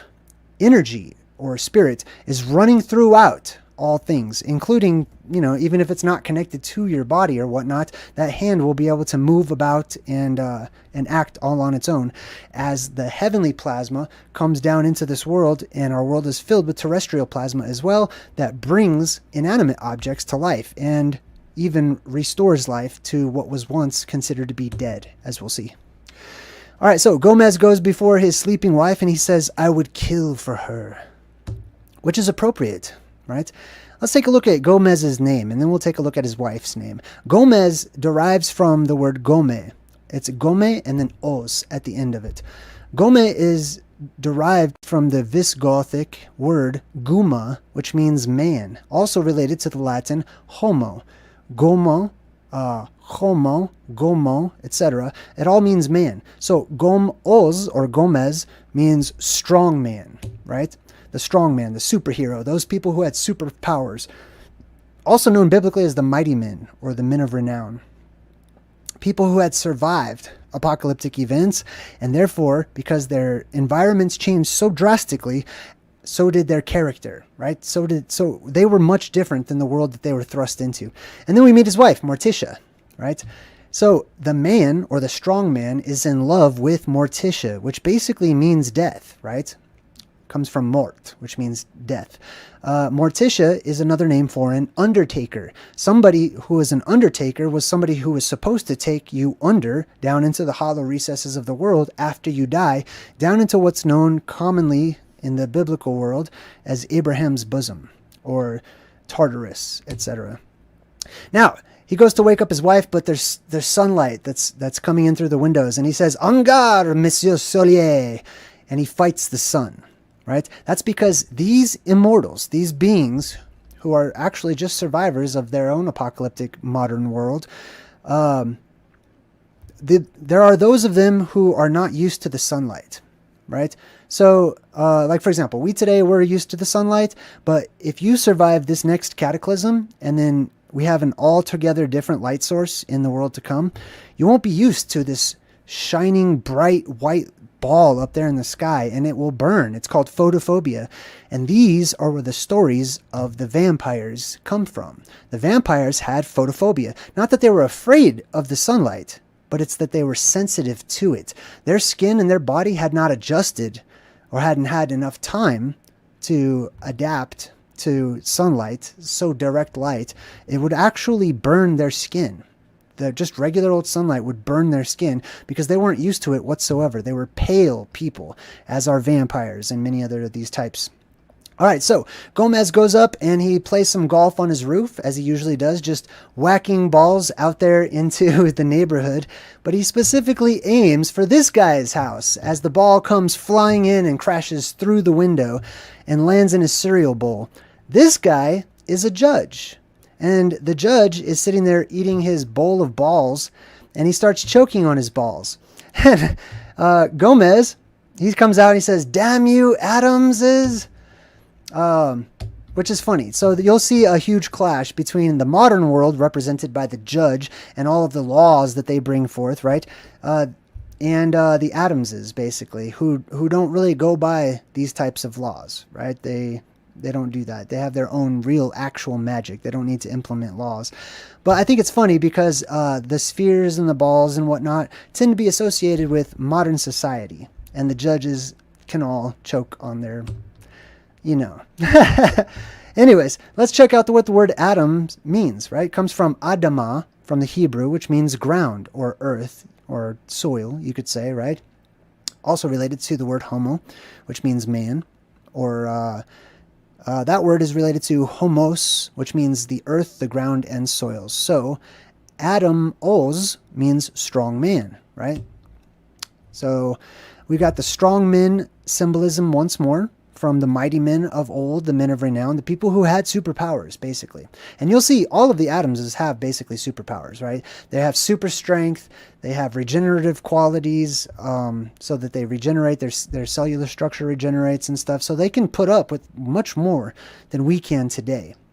He says, "Sorry about the window, Judge." Now, as you'll notice, we start things off with the window breaking. The window breaking symbolism, right? That is shown to us in the movies and almost always, from my perspective, represents the sky itself breaking open. When the sky breaks open, the world, our atmosphere, depressurizes, and it kicks off the apocalyptic events, which, depending on what cycle we're going into, brings about a world filled with magic as the terrestrial beams of light flood our world with energy once more. All right, so we get back to Morticia. She's hanging out in the garden and she's cutting off the rose actual flowers, right? And she's cutting those off and then she's just kind of decorating them. So anybody that watches this would just think, oh, well, the Adamses are just demented and they hate anything that's pretty, etc. No, they're practical, okay? It's that they have knowledge that we have lost, that we don't understand. Like, for example, decking the halls with boughs of holly. Why? Not just because they're pretty. You could deck your halls with all kinds of beautiful flowers that are, I mean, honestly, holly's not that pretty. It's very spiky. It's hard to touch and stuff like that. It's got toxic little berries on it, right? We have lost the meaning. We have forgotten why we do the things that we do. So we wouldn't understand in the modern world the traditions that are to come, the traditions that will be implemented and employed by people in the future. For example, like cutting off the flowery part, which is unnecessary, for using these as little lightning rods, like we were talking about earlier, to repel electricity in your house, right? So she's over there doing something that makes complete sense to the rest of her family, but us in the modern world would say, oh, how terrible, like, oh, she must hate beautiful things or whatnot. No, they're more practical, right? It's the world that we live in that is senseless. It's the world that we live in where we would just pluck up a flower and just kill it and give it to somebody because it looks pretty, instead of giving them seeds so they can plant their own flowers and gardens, right? So he says, this very night, our 25th seance. And you can see that him and Thing are playing chess. The chessboard itself, or the checkerboard floor, is also symbolic of quote-unquote space travelers, or people who have gone from one realm or one world to a different one. Right? For example, Alice in Wonderland, things like that. She says, don't torture yourself, Gomez. That's my job.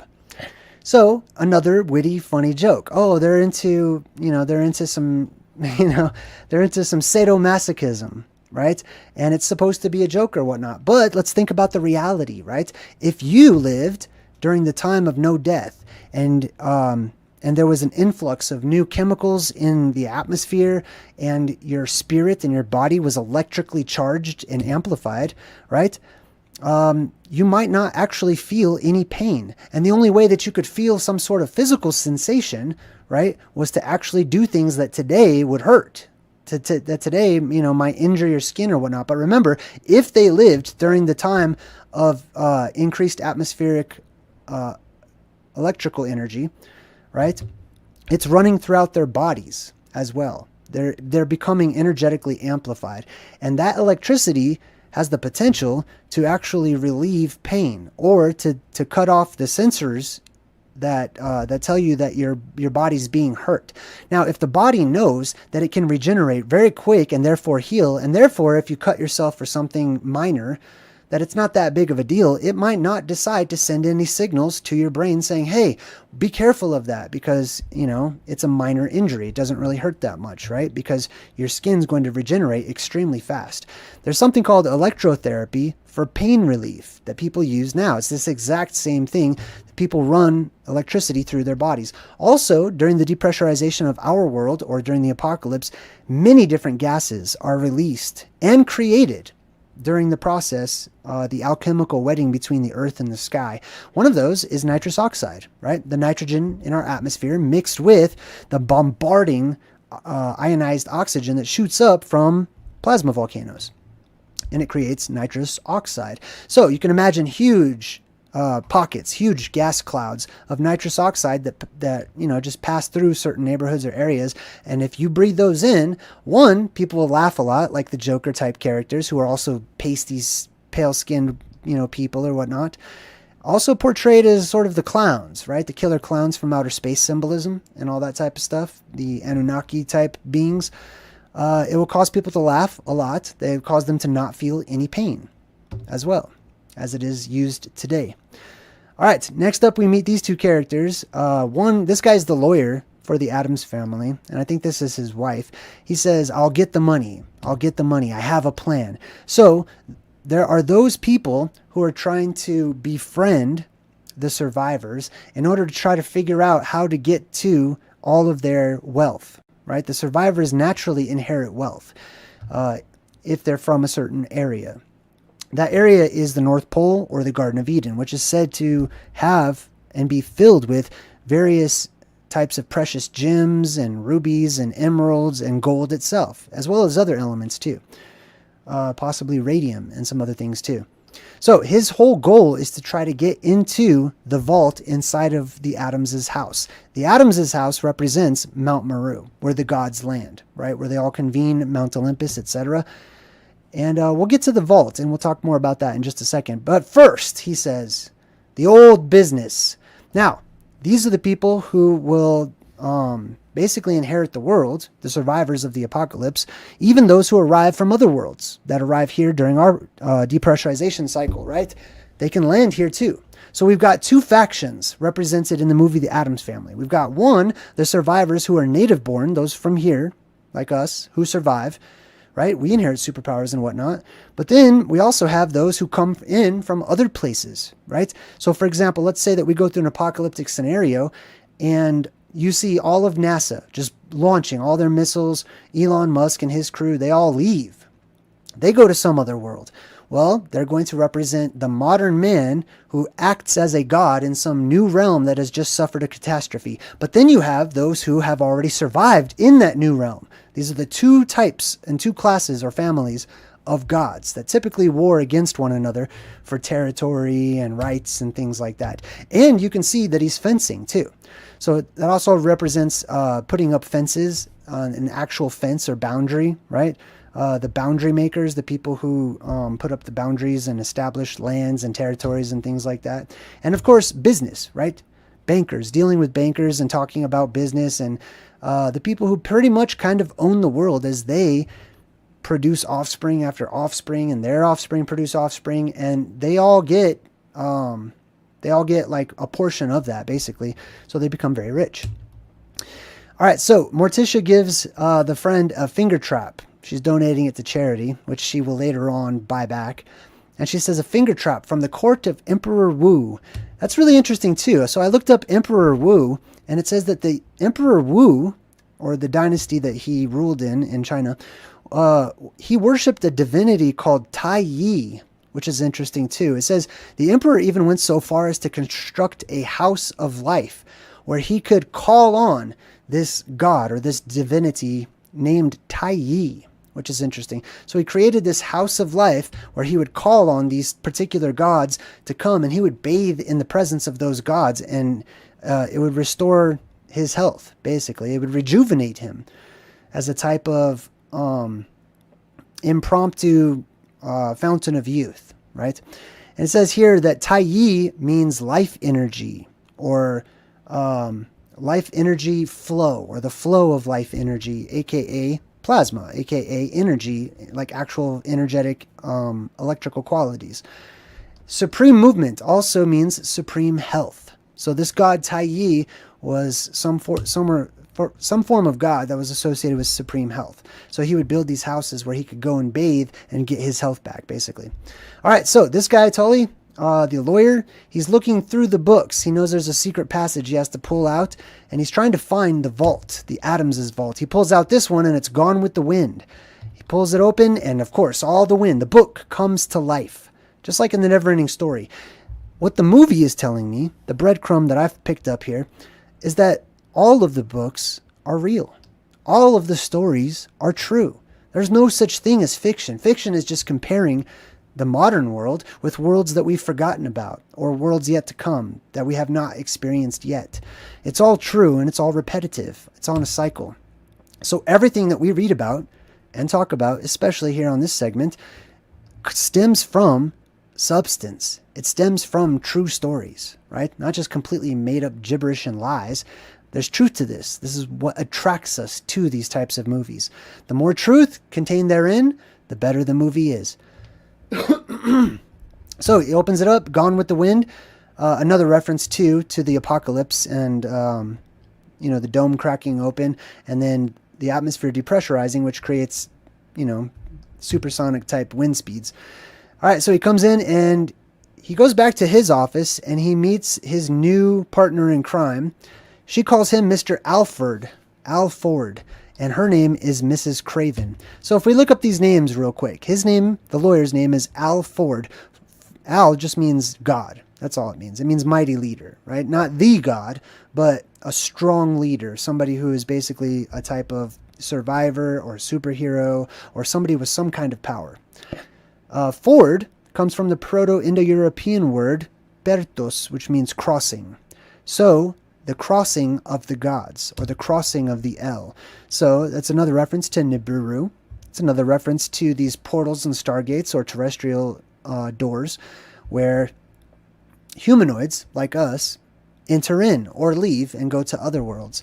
If we look up the woman's name, Craven, it's directly related to Krav, which means defeated or cowardly as well. So so check this out. There's those of us who stay and we survive. When we meet, or when those who have survived in the past meet the newcomers who have come in from some other world, you know what I mean? Like let's say we're on a different world and then we see Elon Musk and the NASA astronauts, and they all land on our world after our apocalypse or whatever.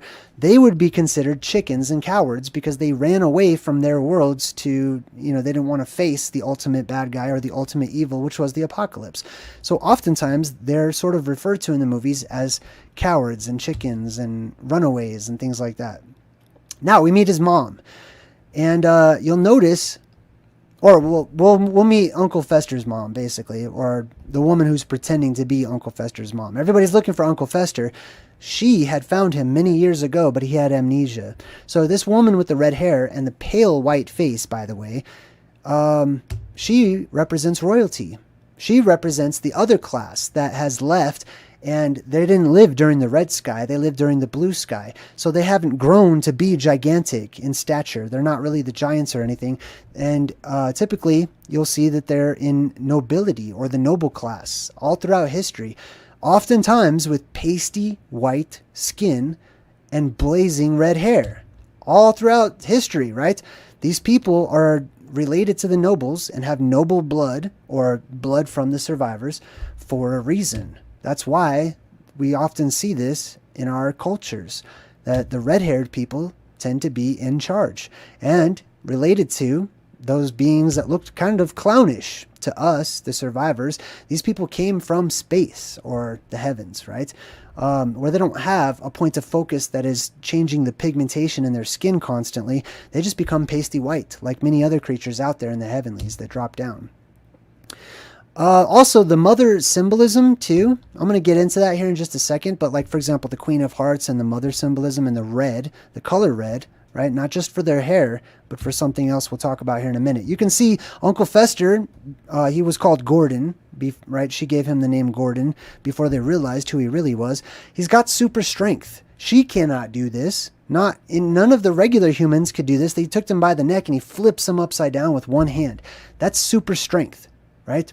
These people represent a family of superheroes, like the Incredibles, except for this is like a gothic version of the Incredibles, right? The Incredibles are like flavored and sprinkled with, all the things that we think are beautiful and all the things that we think are attractive and whatnot. But the reality is often much different, right, than the fantasy. So when we look at the Addams Family, they're retelling our history from a more realistic perspective. They're saying, hey, don't edit out all of the blood and the gore and all these things that happen and all the scary stuff. They're saying you need to include that because that's equally beautiful. That's equally a part of the life that we're headed into and where we came from. She says, Gordon and I enjoy a special relationship. She's his mother, right? So let's check out Gordon. She named him Gordon. Gordon comes from gordos, which means or implies stubborn and heavy. It also implies slow, heavy, and tired, which to me speaks about the giants, right? Not just the giants, but right now, if you survive from the modern age and you make it past the next apocalyptic cycle and the sky depressurizes and all that stuff, you're dense. We're more dense right now than humans that will be born into the next world. So this is a reference to those giant beings that move or seem to move much slower in comparison to all the small people that live here today. Gigantism will be restored to our world. But also the density just of our skin and our bones and everything is much more dense than those people who will be born into the apocalypse. That's why Superman has bullets that just bounce off of him and stuff, because he has dense skin. He's represents somebody from another world that had other atmospheric conditions. Also, Gordon means spacious, specifically a spacious fort or a place to live, right? So it's another reference to Mount Meru, the Garden of Eden. The word Gordon is even very similar to the word garden, right? Somebody of the garden, which are the surviving class. Those people that head over towards Yggdrasil and hide within it during Ragnarok. Now, she's like, down, Gordon. And he's like, mother, because he wants to, mess this dude up. And now we're going to talk about the mother, right? That redheaded woman. The redheaded mother is often portrayed. This is Mrs. Voorhees. She was actually the original bad guy in the very first Friday the 13th. Jason Voorhees was not, right? It was his mother that was the serial killer and the psychopath. And she happened to have blazing red hair too. She also raised a son who is very pale skinned, bald headed, and kind of weird looking too. If you look at how Jason Voorhees looked originally, he was pretty much deformed. And we'll notice a trend here, right? With those people, the closer you get to these areas of high energetic terrestrial discharges, there's also things happening with radiation, right? Different elements are being activated, and there's a lot of radiation that tends to be present. Many people can handle it, those survivors, because of all the regenerative qualities that we have in our skin and stuff. However, some people, it affects them differently, especially as you have an increase in elastin and collagen in your skin, right? Some people may be the anomalous exceptions where their skin sort of drifts and it looks like they've had a stroke or something, and they're directly related to having superpowers, being super strong, but their skin is sort of melty looking and weird and strange, just like the Toxic Avenger right here. All right, so then they open up this chest and they see all of these doubloons, these gold pieces, right? If you look closely at these doubloons, let's zoom in on this. if you look closely at these, you'll notice that many of them were just circles with a little X right there in the middle, because that's where the gold came from, was the place that was circular and had an X, which was the Garden of Eden, right? Even the Bible says that the Garden of Eden was full of gold, or that these rivers were associated with containing a lot of gold, a lot of precious metals and elements and gems and things like that. Now, they find out that he was hiding the gold from them, and he says, there's more. There's a fortune, but nobody can get to it. Now remember, the gold is hidden in a vault inside of the Adams' house, underneath their house specifically, and their house represents Mount Meru, or the Garden of Eden, or Hyperborea. And underneath their house would be inside of the Garden of Eden, or the hollow recesses to our world, or the inner earth, right? And he says there's more, but nobody can get to it. This represents a truth of our world. There's actually real places, according to various myths and legends. One in particular is called the Cave of Treasures. The Cave of Treasures tells us very little about the supposed physical attributes of the cave, said to be situated in the side of a mountain below paradise. And nothing about Adam and Eve's way of life there. But in the book of Adam and Eve, the whole of the first main section is devoted to details of the physical cave. So there's something called the Cave of Treasures, and it's related to the Garden of Eden. It's related to the story and the history of Adam and Eve, which is not told in the Bible. And it says that whenever Adam and Eve were kicked out of the garden, that they went into this cave of wonders, this cave of treasures that was filled with precious gems and gold and incenses and things like that. Beautiful smells. So it continues on and says, the Cave of Treasures, which was given to the book of the Order of the Succession of Generations, there is probably a double allusion, namely to the book as a storehouse of literary treasures, and to the legendary famous cave in which Adam and Eve were made to dwell by God after their expulsion from paradise, which is said to contain gold and frankincense and myrrh, and it was thus commonly called the Cave of Treasures. So let's imagine this, right? That paradise was actually inside of the earth, that it was deep into the hollow recesses of our world, where there was many legends indicate that there is an actual paradise under our feet.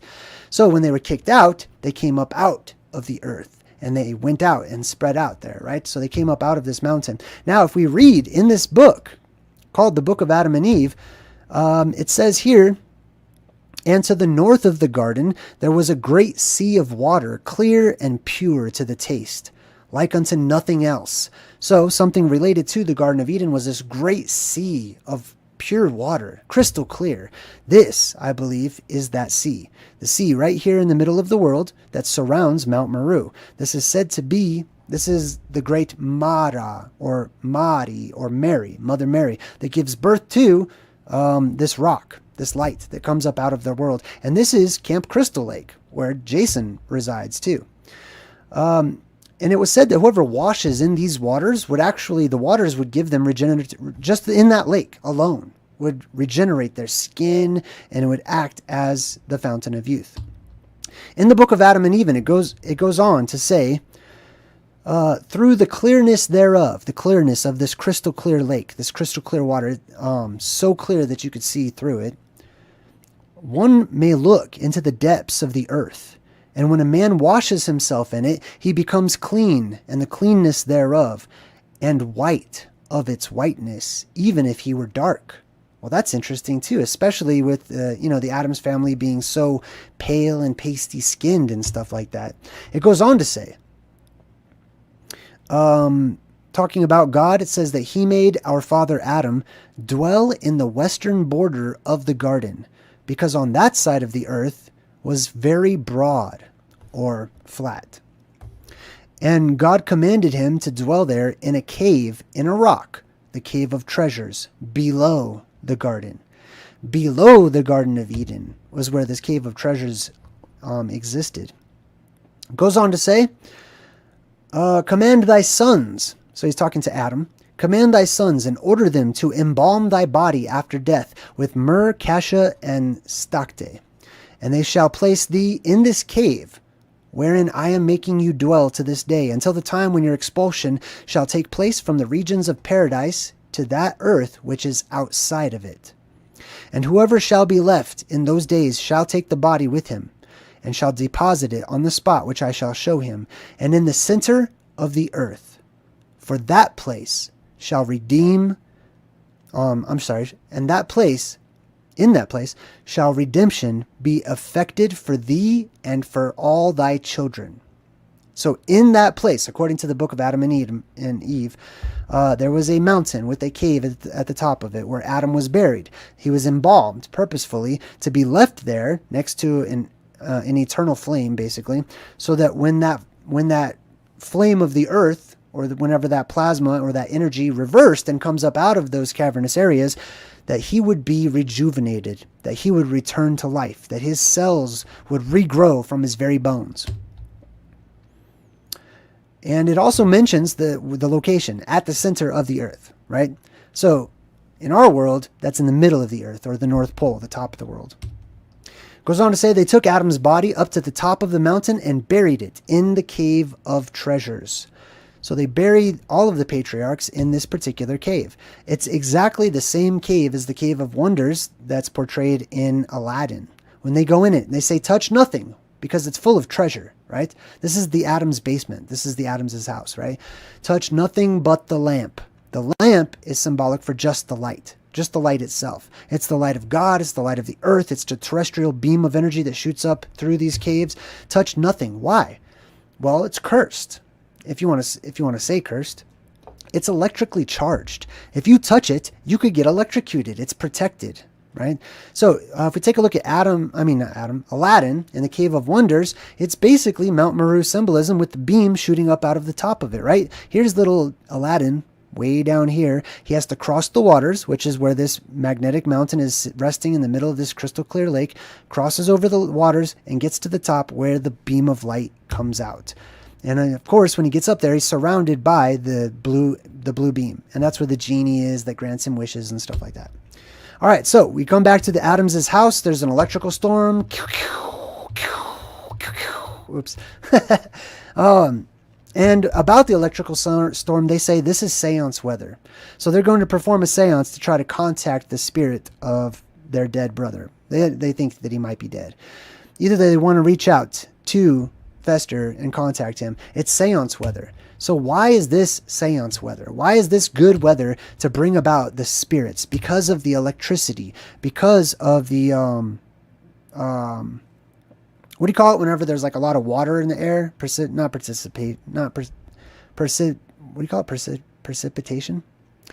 There's like a lot of vapors in the air, a lot of water. It's all misty and stuff like that. Anyways, it's perfect weather for spirits, okay? Because they're electromagnetic in nature. So they say it's seance weather. They get together. They're holding hands. The mom comes out, or grandma, Fester Adams. And you'll notice that she has a crystal ball, right? Oftentimes, soothsayers and whatnot had a crystal ball.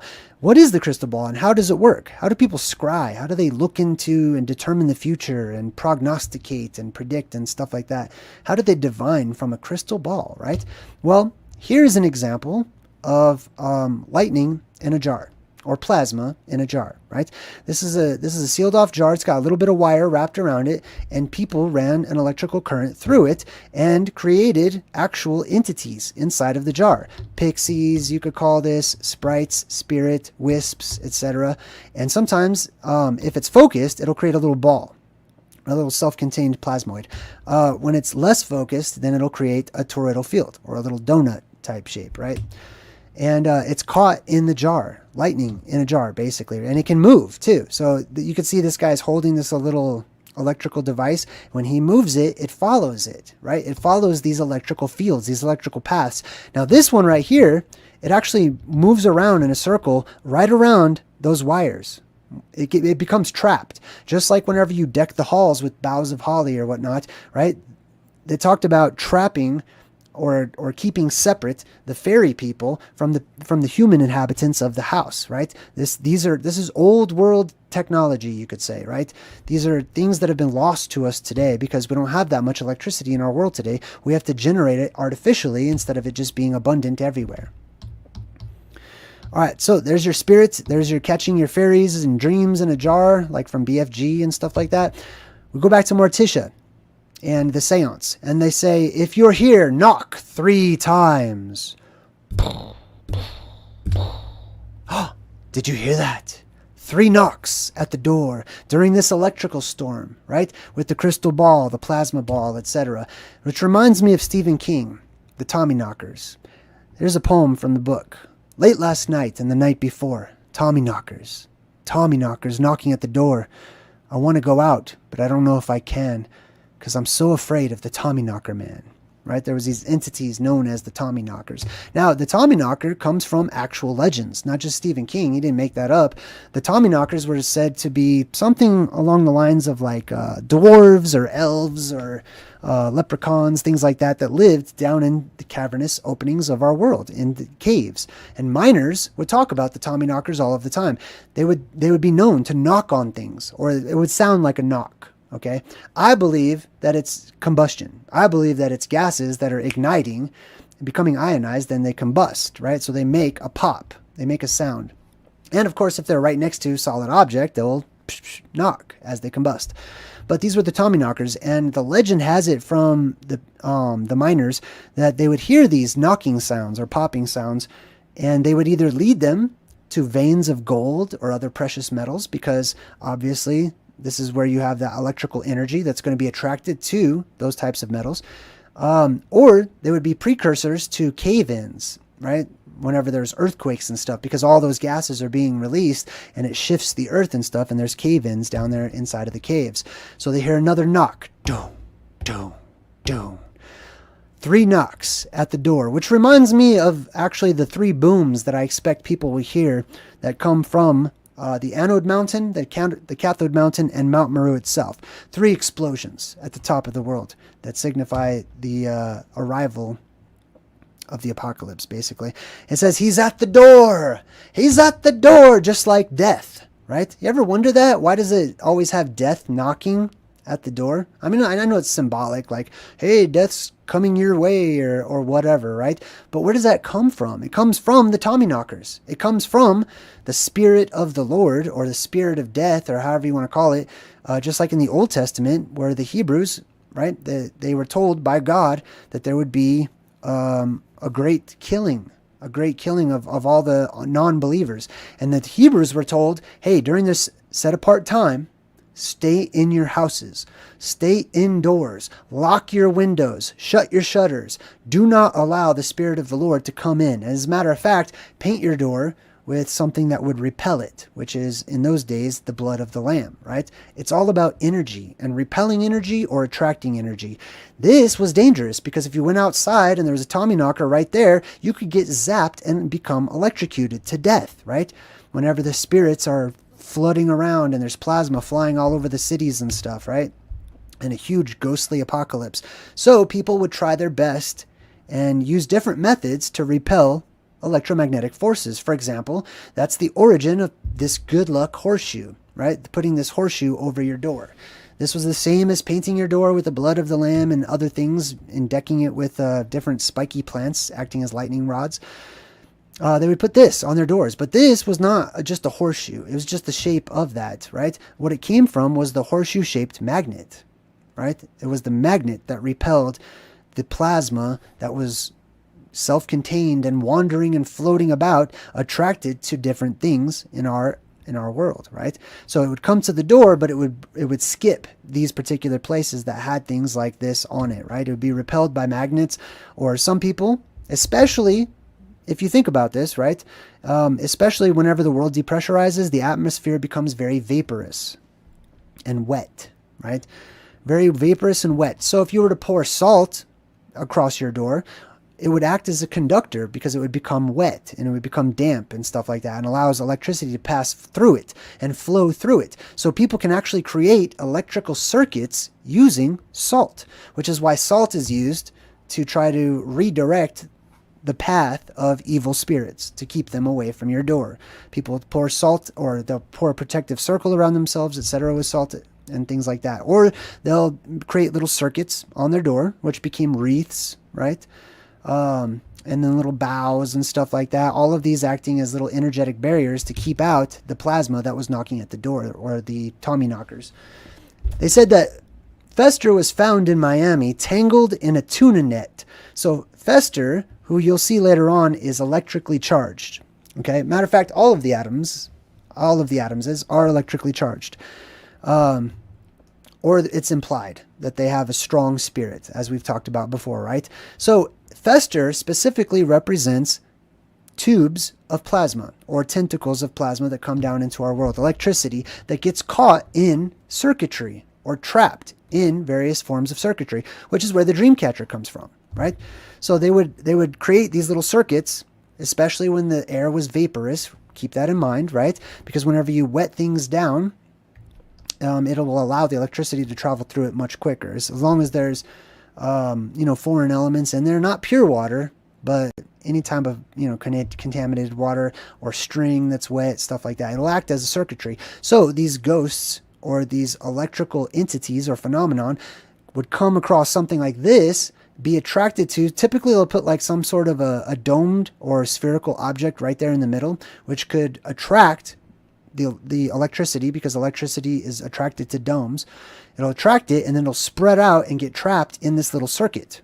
And they even have a secondary one down there just in case. And they would hang these over the baby's crib so that the plasma could not go down and hover over the baby's face, feeding off of its gases as it breathes and, whatever babies do in their sleep, to protect the child, basically. And I believe that they were probably made of metal initially. Right? It makes sense to me that the original dream catchers were actually metallic in nature to act as a type of circuit to trap that plasma. Now, we get back to Dr. Pinderschloss, and she says, it was just last month during Hurricane Helga. And you'll notice she has the scimitar as the symbol there too, to divide, to separate, divide and conquerors. So they found Fester during a hurricane. So this whole hurricane represents the world storm that comes during the depressurization of the atmosphere. The sky, it was black like pitch. This is mentioned in the Bible. This is mentioned in the Quran. This is mentioned in many different forms of ancient literature and religious scriptures and whatnot, where the sky is said to turn black during the apocalypse, right? The sky, the light of the sun disappears. It goes out, right? The sky, it was black like pitch. The waves, they were walls of doom. So they're talking about the waves of the ocean and Great Lakes and stuff like that welling up and not falling down, because that's what happens whenever you have an increased buoyancy factor in our world due to all that displaced atmosphere that we just lost. The world becomes very buoyant and all of the water just floats up. Any wave that started to build would just keep on building and it would go up and up and up and up. You'd have waves that are miles tall. She says, Fester Adams, home at last. And he goes, well, at least for a week, right? That's because he represents the apocalypse, right? Or the change, the shift from our world to the next, which happens for about a week. Okay, it's like the week-long festivities that people usually have during the solstices and equinoxes. He says, I feel like we're children again. Tag, you're it. So, whenever we go through this energetic shift, we become revitalized. We're tired in this world. We sleep for like a third of the day. We eat. We're consumers. We need to do that to get energy. We have to like basically siphon off of other living things and eat their life force to add it to our own so that we can have energy, right? And but whenever the world becomes electromagnetically charged and amplified, you feel like a kid again. You've got all your energy right back. You know what I mean? Like you're constantly active. You don't have no need for sleep and probably don't need to eat that much either. But another thing is about this game. He says, tag, you're it. It is a reference. Those two letters, that word, it, I believe, is a reference to the plasma that comes down from above, the cosmic electricity that comes down and fills our world. People call it the Kraken and Cthulhu and other types of names and stuff, but commonly it's called it, especially in Stephen King's books and stuff, right? It. And what it does is it possesses people. It amplifies their existing spirit. They become plasma possessed. So just like in the movie Fallen with Denzel Washington, certain spirits can actually jump from person to person if they just touch them, because they transfer that electricity, just like you transfer electricity when you rub your feet on the carpet and you touch a doorknob, right? You're transferring that spirit or transferring that electricity. So they go down into the basement, into the vault, under the house, represented by Hod Mimi's Holt, or the trunk of the tree of life.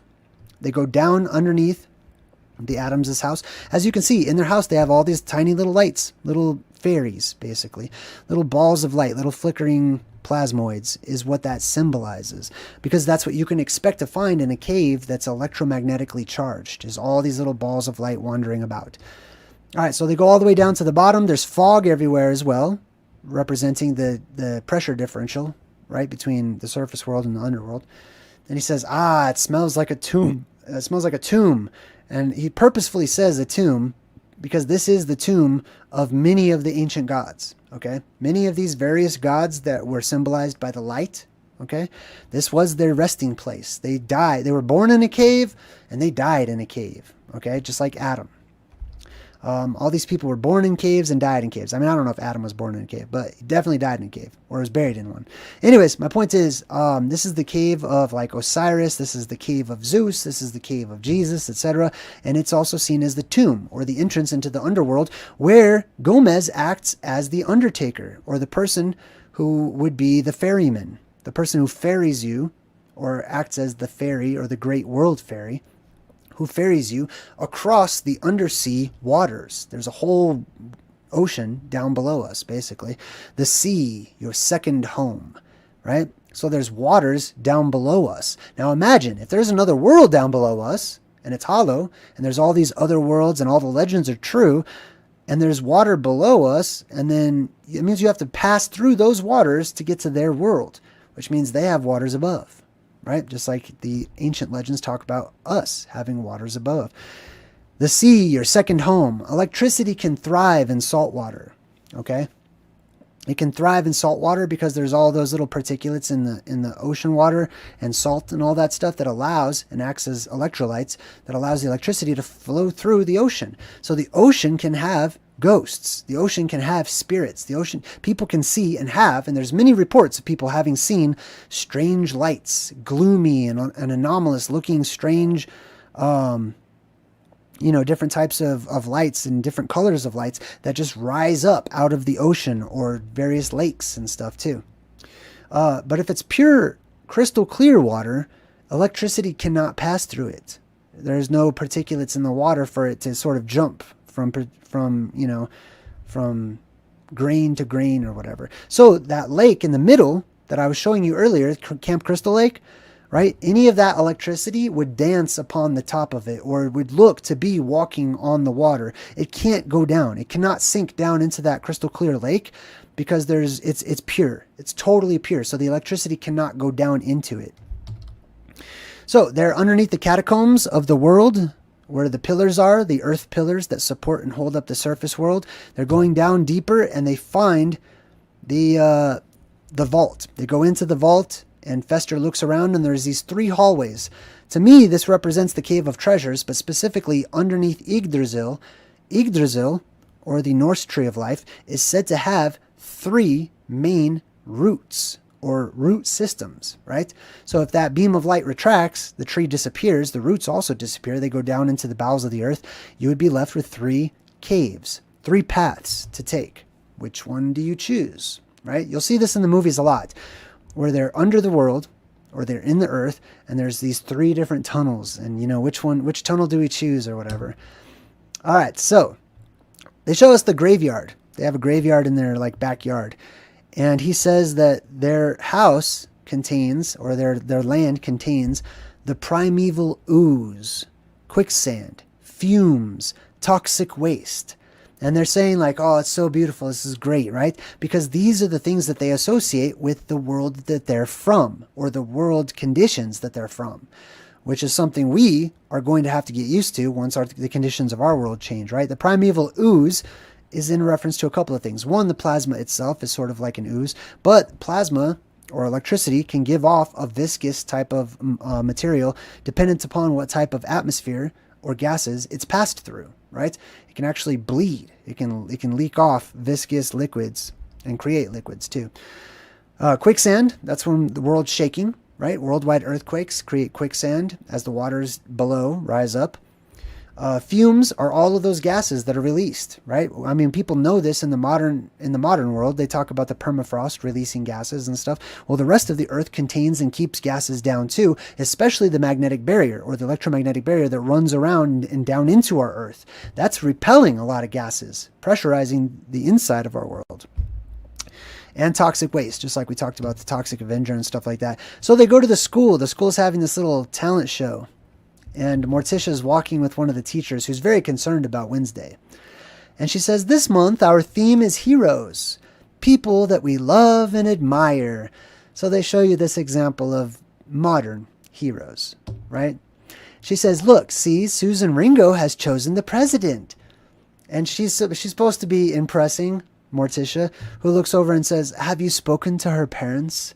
Right? Like, this is all bad news. All the things that the schools are teaching in this movie, according to the perspective of the Addams family, are terrible. They're bad. They're garbage. They're things that it's the opposite, right? And this is the polarity shift that we live in right now. Everything's backwards of what it should be. Down is up, up is down, good is bad, bad is good, which has been predicted. This is prophecy that we are now living in. We're seeing these things come to pass. You also notice the difference between Morticia and the teacher, right? What they're wearing, what their hairstyle is, things like that. And then they meet one of the kids and she says, isn't he adorable? And Morticia's like, what is he, a lizard? And she says, an elf. He's an elf. So she doesn't recognize that he's an elf because that's not what elves look like, okay? That's what cartoons look like. That's what we have, unfortunately, painted the elven race as. But the Elu, those who are offspring of the ancient quote-unquote gods, or the elven race, or the mighty men of old, or the ancient survivors, or giants, etc., they didn't look like little Keebler elves. They didn't make cookies inside of trees or whatever. That's all cartoonified. It's an ancient game of telephone that is stretched from the beginning of the last apocalypse all the way into the present day. So it falls to us to sort of reinterpret these things, to find out what their origins are, right? She doesn't recognize this kid. She's like, is he a lizard? I mean, that's kind of cool if you made him a lizard. She's like, no, he's an elf. Okay, well, that's not what elves look like. So all the kids get up there and they're singing this song. You'll notice this also in the background, you see it's sort of like a keyhole right there. You notice that path leading to the little circular area? That's the keyhole symbolism. And they're up there singing, getting to know you, getting to know all about you. But all the kids are just singing this forced song. That's just gibberish. You know what I mean? It's not really about anything. All of these are elves in between the flowers. These are supposed to be really tiny little creatures, the elves, right? But they're not. They're not tiny at all. So the Addams family's watching this and they're like, wow, right? Like, what is this? What are we watching? This is pointless, meaningless. It's not true at all. Like, they know about the original origins. Meanwhile, we go back to the house. This lady's trying to break into the house to try to find the Cave of Treasures, right? Which many people, nobility, has sent expedition after expedition to try to find this Cave of Treasures so they can accumulate their wealth, but even more importantly, so that they can extend their lifespans, right? So she goes to the house, which is overgrown with these vines and whatnot, which, by the way, the vines wrap around her and they become to life. And you'll see this in many different movies, oftentimes horror movies, where the vines wrap around people and they have like a mind of their own and they just grab on and they choke them, just like in Harry Potter, the Devil's Snare, right? This is because this is what happens to the plants whenever the world is magnetically charged or electrically charged. The atmosphere is electrically charged. It encourages gigantic growth of all things, including plants, especially when the sky turns red, right? The plants thrive under red light and they grow very quickly, right? This is shown to us in the movie Noah, right, which was the recounting of the story of the biblical flood, where all those plants just shot up out of the ground super quick. Plants growing very quickly, very fast to gigantic sizes means that there are new dangers to us who remain small. Us who have already passed the point of puberty or first puberty, and we kind of keep a smaller stature as the rest of the world around us gets very large very quick. just like in Honey, I Shrunk the Kids, right? So these are just regular vines. This is what vines do. But in our modern world, lacking energy, vines will find something and wrap around it very slowly, right? But in a world that's electrically charged, where spirit and life are just bringing everything to life and, creating gigantism all over the place, you'll see plants moving about very quickly, growing to gigantic sizes. And you'll have to be careful. You'll have to learn the new qualities of the plant species and how to interact with them. All right, so we go back to Wednesday and Pugsley. It's their turn at the talent show. And they're basically sort of dressed up as these sort of gypsy pirate type characters who are sword fighting with one another. Pugsley's missing an eye and stuff. They're gouging each other. They're slashing at each other. They're retelling actual history and true stories. And the family loves it. The rest of the audience is just mortified, right? They're just poured all this blood all over the people up front. And they're just like, oh my God.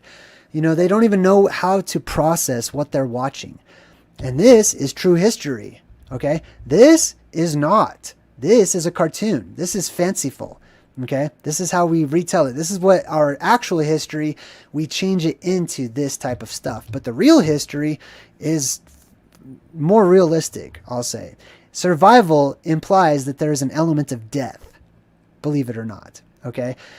There being an element or a risk of dying is what makes life all the more worth living. It makes life fun and purposeful, okay? If life is just handed to you on a silver platter and you don't go through any types of trials and tribulations and problems and issues and dangers and hardships, right? That's not really life. Or like they say, one of my favorite quotes is from Braveheart. Braveheart, Mel Gibson's character, he says, "Every man dies. Not every man really lives," right? Which is what they're showing us, an element of that too. So they stand up and they're like, yes, to the truth. Awesome, wonderful, beautiful, exactly how we taught it to you. Perfect. And all the other parents are just like, oh my God, I can't believe it. And then they have a party. They have like a family reunion, a family get together at Mount Meru. This is the Council of the Gods. This is Olympus, etc. One of those is Cousin It, right? Now remember, It represents the plasma strands that come down from above. That's seen as the hair of the sky god or gods or whoever, right? This heavenly cosmic hair that falls down and looks to be cut off whenever that dome goes back up or that electromagnetic barrier goes back up. It traps in and cuts off the hair that falls down into our world, which is plasma that comes down from Medusa or however you'd like to see it, right? Loki, right? Loki as the blue beam is seen as being responsible for cutting off the hair of the gods. So Cousin It comes out. You can also see his hat too, or her hat. I don't know if it's a boy or girl, but Cousin It's hat has a spider web on it, right? So he's all hair, all strands of hair. This also symbolizes the rapid growth, right? Regeneration, right? Hair is going to grow much faster. So not a lot of people it's not going to be popular to get a haircut when your hair grows very fast or whatever, right? I imagine that if you live in a world that's energetically charged and your skin and your cells are regenerating on overdrive, that your hair will probably grow very long and that people will just let their hair grow out and maybe put it back in a ponytail or a bun or let it grow or whatever, right? So there's hair will grow out much further when the fountain of youth is restored. Lurch basically represents a zombie. I don't know. He's basically Frankenstein, right? So to me, he represents the dead who have come back to life, which we'll get back to towards the end of the movie. Also, during the family reunion, we find hints at legendary tribes of humans, different pockets where humans grew differently, right? Whenever you have electromagnetic influx, it can do different things, especially to those who are born in the womb. Now, I will tell you this. If you look at and compare ancient religions and family trees and whatnot, twins and even quadruplets and things like that used to be way more commonplace the further back in time we go.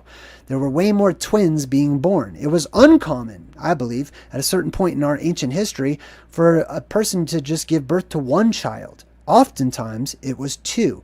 That's what an overamplified spirit can do to the womb, is it can produce two offspring instead of one. But sometimes those offspring would not separate. Then you get legendary tribes of humans that basically are sort of mutant versions of, twins or whatever, which is conjoined twins. The Amor twins, represented by these two right here, they dance the mamushka, wearing all red, right? Paying homage to the place of the red sky. Whenever the energy reverses, we can see that the dome glows or lights up, especially the crater, the inverted crater above, which becomes like the all-seeing eye or whatever, becomes a light source for the world, becomes a new sun or new sunlight. At least one form of light source. There's many in the world to come. They dawn red, which harkens back to the time of magic, whenever Grandmother Spider comes down from above and spreads her legs all over the place. That didn't sound right. Grandmother Spider comes down and you know what I mean. It's like Spider Symbolism. I already messed that up. I'm blushing now. Anyways, that's the mother symbolism, right? And the mamushka in Russian, in ancient Russian, right, going all the way back to the times when the Tartarians walked about and made their home in the motherland or Russia. The mamushka means mother. Let me zoom it out a little bit so you can see that. See that? So mamushka is an ancient word in Russia that means mother, right? The motherland, etc. This is not the dude that played Batman either. I don't know who this is, but it looks just like him. Here's another conjoined twins too. I missed this one many times because we just focus on the two women, but there's two men who are also conjoined twins. So they show us that. Now, the lawyer goes to the judge. Now, the lawyers and the judge, the legal-minded people, right? So, for example, all of us from this world, we're used to laws, and that's our form of spellcraft, right? So you have to imagine if the nobles escape this world and, you know, they leave during the apocalypse and they blast off in their spaceships and stuff to go to other worlds, or presidents or whoever, they're used to, their mindset is legality. Their mindset are these laws of the ocean or maritime laws, trade laws, basically to make money. So he says, how would you like to get rid of the Adamses for good, right? So this is our history, I believe, right? When we had those heroes of old, those superheroes, those who survived prior cataclysms, right? But those people who were born into that world didn't have all of those superpowers and abilities and, you know, all of those types of things. And they wanted to get rid of the old world survivors. So they used these laws and they used their craftiness against them, basically. And he says, this is a restraining order to keep you out. And the judge happily signs the restraining order to keep the Adamses away from their home, or Mount Meru. This is also a type of being kicked out of the Garden of Eden, right? And being forced to spread out towards the southern boundaries of the world. The judge approves, and he's laughing, playing with his balls on the desk. That's basically, he's wearing all black. He's one of the sorcerers or wizards of the modern world. These are your judges, okay? The judges in the ancient biblical times, they were seen as being like superheroes, right? They were the ones who would judge the rest of the people or whatnot, like Samson in the Old Testament, right? Nowadays, their power lies in just people's own beliefs, like money. Like money has no value. No, paper money is worthless. The only value it has is what you believe it has. The only power that these people have is what we believe that they have and what we give to them, basically. So he pours out all these little spheres back onto the table, laughing his butt off. And then they go back to the house. They get back in. They're trying to rescue Morticia, who is kidnapped. And Fester grabs this book to use it as a weapon. It's the Hurricane book, and it says Nightmare from Above. So Fester, who represents the electricity that comes down from above, right? He opens up this Hurricane book, and like we said, the books represent reality. So in the movie, when they open up a book, it actually comes to life, and all these winds blow out of the book, and the book comes to life, just like this movie one day will come to life. Okay, for those of you, I believe, for those of you who survive the apocalypse, you'll meet or become the Addams family yourself. All right, you'll experience all of the craziest parts of fiction that you ever thought. Every movie you've ever seen will all of a sudden manifest before you. And you'll talk about the times when that wasn't real. So he opens up the book, and all this wind starts to blow, and electricity comes out of it. This represents the world storm once more. You'll notice it's blue electricity that comes up out of this book that attacks the bad guys representative of, the nobility class or whatever, and they start getting sucked up into the sky or up into the air. They float, they lift up, and there's this worldwide storm on a microcosmic scale. Fester gets hit by the blue beam of electricity, or this hand that reaches out and sort of docks with his head, right? Which I also believe that this happens, right? That during this time, people can get possessed by plasma, right? Whether for the good or the bad, and it can amplify their spirits, right? It can also cause amnesia. So many people that wake up after the world storm passes who have survived, some people sleep right through it. But those people that wake up, oftentimes they will wake up with such trauma, or they will have been zapped and their brains actually scrambled, causing them to have amnesia and forgetting all about the world that they just came from. They won't know who they are. They don't know what just happened. They don't know what's going on, right? They'll have to look at their own tattoos to try to figure it out, or clues that they may have left themselves. They'll wake up with worldwide amnesia and not remember the world that they just left, starting all over in the new world. So Fester gets zapped. He already has amnesia. So the electricity brings those memories back. The blue beam of electricity, which is what this represents, brings back the memories of the Ancient of Days, or the ancient times, the olden times, right? Times long forgotten. This blue beam of light is what sparks the imagination to remember our ancient oblivion, which is what I write about. So he gets zapped by the blue beam, and it brings his true self back. He doesn't have to hide in this corporate world full of lawyers and judges and legalese and things like that. He remembers his origins. He remembers who he is and what he's about. And Fester is an Adams, a mighty man of old. So we get back to what time of the year it is. Now, at the end of the movie, it's Halloween, which is basically the exact same time as Christmas, or it's the same set apart type. It represents a holy time, a set apart time, a time when the ancients, they knew that apocalyptic events would happen. They knew that the dead would rise. They knew that zombies could come up out of the graves. They knew that monsters would walk the earth. So this gives rise to these particular times as the seasons shift from cycle to cycle. These particular times when the world would depressurize and zombies would walk the world once more, right? And the children in the modern world are screaming at the reality, right? They're not scaring anybody. Nobody's scared. The real monsters, by the way, they're not going to be scared. I know people have said, we just did a Halloween episode, people are like, well, we dress up now to try to trick the monsters into thinking that we're one of them. Believe me, you're not tricking anybody, okay? Like, real monsters can smell you. Real monsters and plasma have plasma vision, spirit vision. They can see your aura and soul. You're not tricking anybody by dressing up, right? Either you're trying to fool God and dress up all super nice and put on your Sunday best, or you're trying to fool the monsters and pretend like you're a zombie or you're Spider-Man or you're whatever, right? You're not fooling anybody when the real monsters come.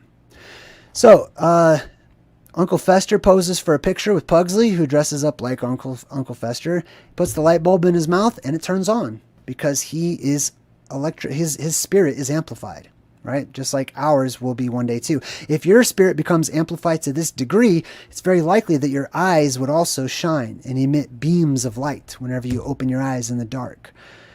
And so they decide to play a game for Halloween, and it's called Wake the Dead. Wake the Dead! Wake the Dead! Yes, on Halloween, that's the time when the dead rise. Or that's the time when the dead can rise, I should say, okay? I personally don't believe that Halloween is something that does happen every year. I don't believe the Dia de los Muertos, or the Day of the Dead, or all of these, Pentecost, or the Holy Spirit, or the Time of Ghosts, or whatever. I don't believe that personally. I don't believe that does happen every year. Okay, I don't believe in that. I believe that we recognize it at those times because those are the times when it can happen. Right? These are the traditions that have been laid across for us that we are to celebrate and observe certain times of the year, when we should gather together and hide inside of our houses or structures and light candles and stuff, just in case the apocalypse does come. Because if we abide by those things and we are observant to those ancient traditions, or, commandments that our forefathers and mothers have passed on to us, then we are seen as being obedient, listening to our elders. And therefore, whenever the world depressurizes, we're not caught off guard and we're outside on vacation, walking around and just start floating and get sucked up into the sky and eaten by some horrific sky god. We're inside. We're in a place of safety, and we have done all we can to protect our houses and our dwellings from plasma that may try to come in and electrocute us, etc. And we're prepared with candles that we've lit when the sky goes dark. All of these things have an origin.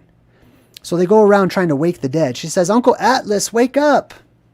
Atlas, right? Representing that blue beam of energy that shoots up and branches out at the top, looking like it's holding up an inverted dome above it, which it is.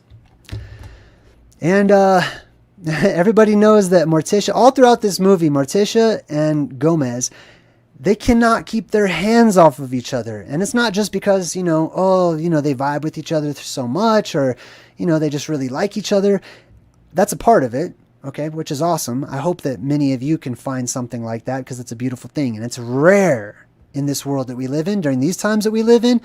God, is this rare or is this rare, okay?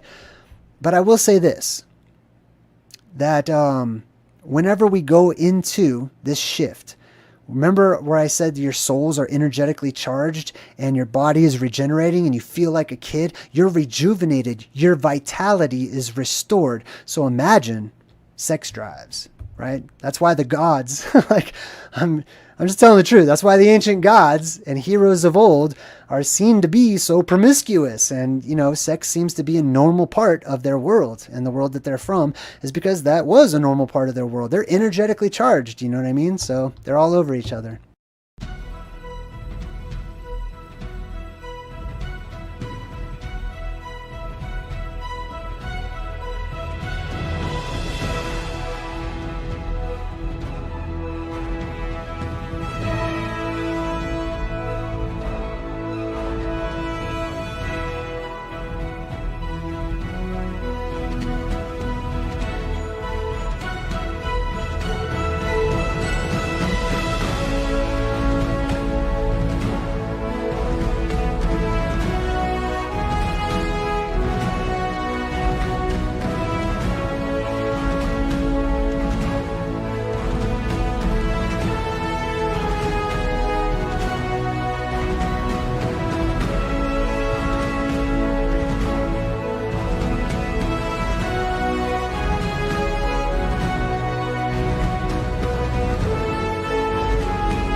Aloha, welcome to Truth in Movies. What's up, everyone? Thank you so much for being patient while I got the new credits all rendered and wrapped up for the end of the show today.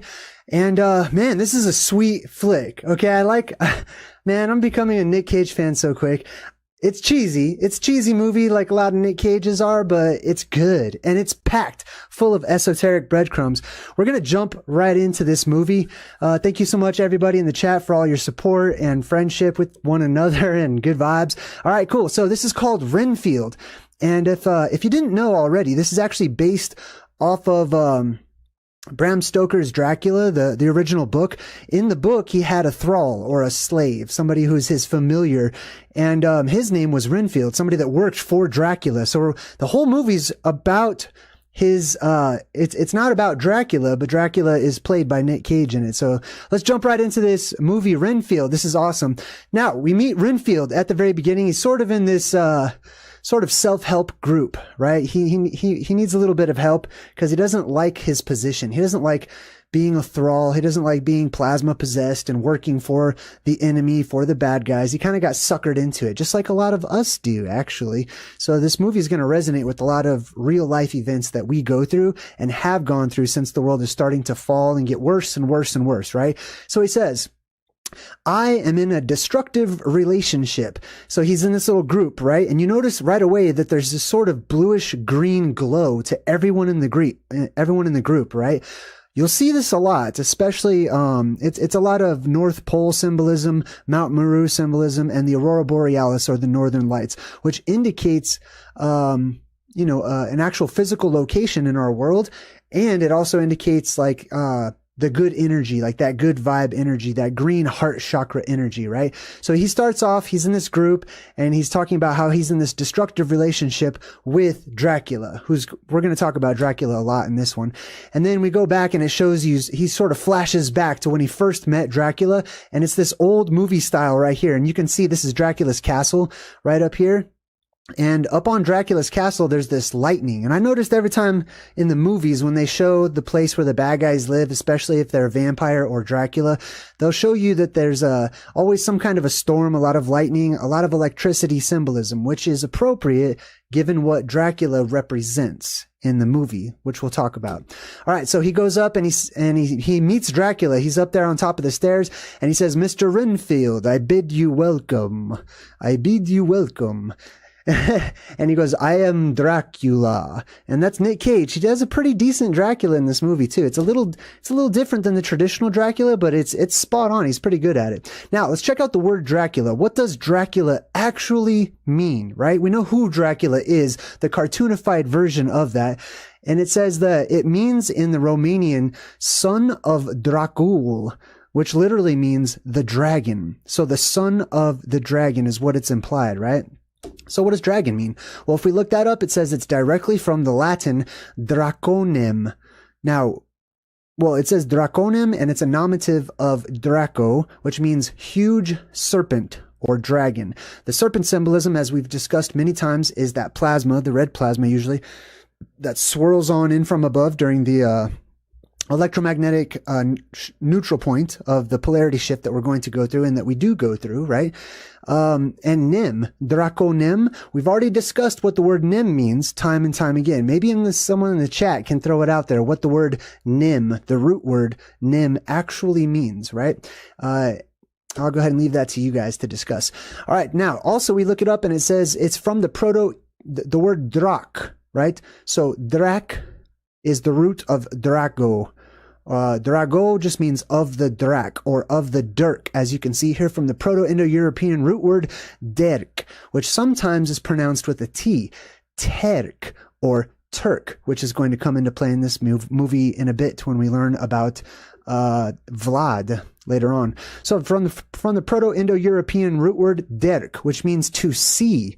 So dragon means one who can see, or one of the seers. Interesting. Derk, to see. It also, if you look down there in the Old High German, comes from zorat, which means light or clear. Also from the Albanian, which means light. So the word dragon, like we've talked about, not only implies like the plasma that comes down, but it also implies something that is looking or watching or looking for, and it is also representative of a light. Literally, physically, actually light in the sky that comes down during this neutral point in the form of those plasma tentacles that come down. This is where we also get the symbolism for those creatures and beings that come down and float down from the sky. They fall down from the sky during the polarity shift. Hey, thanks so much for all your support. I appreciate it, everybody. All right. So just like in The Shining, that's why the movie is called The Shining. So those of us who have an extra dose of that energy or light inside of us have what Stephen King refers to in many of his books as the shine. We have a certain shine to us, you know, and oftentimes if it's a extremely charged up shine, it will be, it will be seen physically in our eyes. The light on the inside will actually shine forth from our eyes. Now, speaking of vampires, many different races, but whether they be fictional or, for example, like the Elven race or the El or the Ilu, or even the vampires and other cartoonified versions of these fractal-verse travelers that fall down into our world, they are said to have a glimmer. They are said to have a shine to them, that they sparkle almost. It's also reminiscent of those who came from or lived near to the North Pole or the Garden of Eden or Hyperborea at the time where that blue beam of light shoots up into the sky and drops down these little viscous particles that land on people and stuff. And it's sort of like an oil that causes people to shine and glimmer. So the vampires are no exception. So Dracula says, "Mr. Renfield, I bid you welcome. So, we talked about Dracula. Let's talk about Renfield. What does that mean? Well, if you look up the word Renfield, it comes from Raven's field. Ren comes from raven. There's a lot of raven symbolism, a lot of crow symbolism, right? Usually the crow is depicted as a mysterious bird, but one that is, has good intentions. It's there to help out in some way, shape, or form, right? It depends on your perspective. But if we look up the word raven, the root, see that? How it says late Old English, Rafe? You see that Rafe? That's the same root as Rappa or Raphael, right? Raphael, the Raphaim. It can mean healer and stuff like that. Usually it has a positive context to it. So let's look up the root word Rafe for raven or crow from the crow's field, right? Now, if we look up Rafe, it's found within the word rafter or rafter, right? Like on your roof, the rafters. Now, a rafter is a sloping timber of a roof, right? But in Old English, the root is raf tras, which is interesting. Tras basically means a pile of, or like a whole bunch of something, basically. And if you look up raf, it means a beam or a pole. The rafters of a building. So a whole bunch of beams or poles that go to a building. So interesting, his name actually doesn't mean crow's field. It means field of the beam, right? Field of the beam or field of the pole. Related to the Old Norse raptor, which means log, from the Proto-Germanic raftra, from Proto-Indo-European, raptro, from the root rep, which means a stake or a beam, which is really interesting because a stake is what is said to kill a vampire, right? You put a stake through their heart and that's the only way to get them to die, right? That stake is symbolic. It represents something that's not like a physical piece of wood or a pole or whatever, but light. The true blue beam, that arrow that never misses its target, that goodness, that righteous path that does not deviate, that goes straight to the heart, right? And that's what Renfield represents, right? Right now, we're learning that Renfield starts off as somebody who's kind of an innocent, somebody who's kind of irregular, and he gets recruited by Dracula, right? But he doesn't enjoy that. That's why he's at that group. So Dracula says, "You will make a very good assistant, Mr. Renfield." So now Dracula, who represents that red plasma that comes down from the sky, or the great dragon from above, right? Negatively charged energy, or energy that is here to kill, to destroy, to help to reset the world, to clean house, basically, to start everything brand new so that that blue beam energy can come in and actually clean up and fill our world with positive energy. So he says, "You will make a good assistant, Mr. Renfield." So he's going to try to trick those who have that remnant of the blue beam energy, right? To get them to work for him. He's going to try to influence them, which is all he can do. He can't make people his slave. He can only ask them, right? Now, they're still flashing back. You see Renfield right here and Dracula sort of wooing Renfield. So this is the red plasma. This is the temptation that we face as those who have the remnant of that good nature, those positive, good vibes inside of us, right? However you'd like to call that. We are tempted, especially in the world that we live in today, when the energy is being sucked in and charged into the inner recesses of our world, where all that good energy is lacking in the world today. We live during a time, fallen times, or sinful times, or bad times, or times of hardship, or degradation of society, etc. And it's interesting because Dracula says, "I never drink wine," right? He never drinks wine. He drinks blood. He drinks blood, but usually, check this out. Now, this is all very symbolic. He says he never drinks wine, right?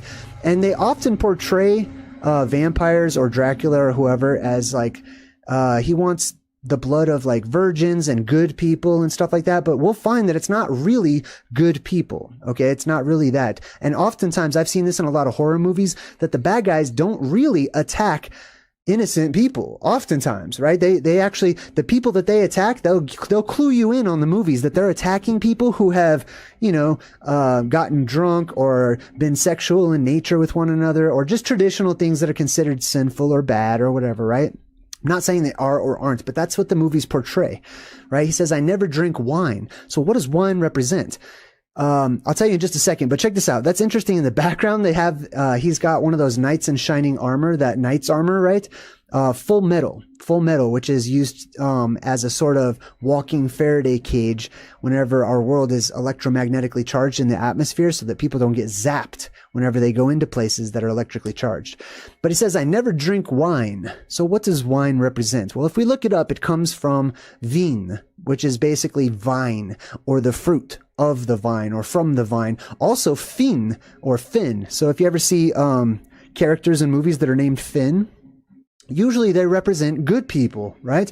Or the good guys or whatnot, because they represent those who have the true vine or the good vine inside of us. It means vine, basically. Jesus himself was called the true vine. It describes Jesus's disciples as branches of himself, who are described as the true vine, right? So Jesus would be like a type of the true vine, or the blue beam of the earth that rises up and touches the sky, and that energy fills the world during the time of the golden age, right? So there are beings that are incarnated into this world in certain areas, and they take on that energetic signature. They take on that frequency, that good vibe. It's the good vibe tribe, as I like to call it.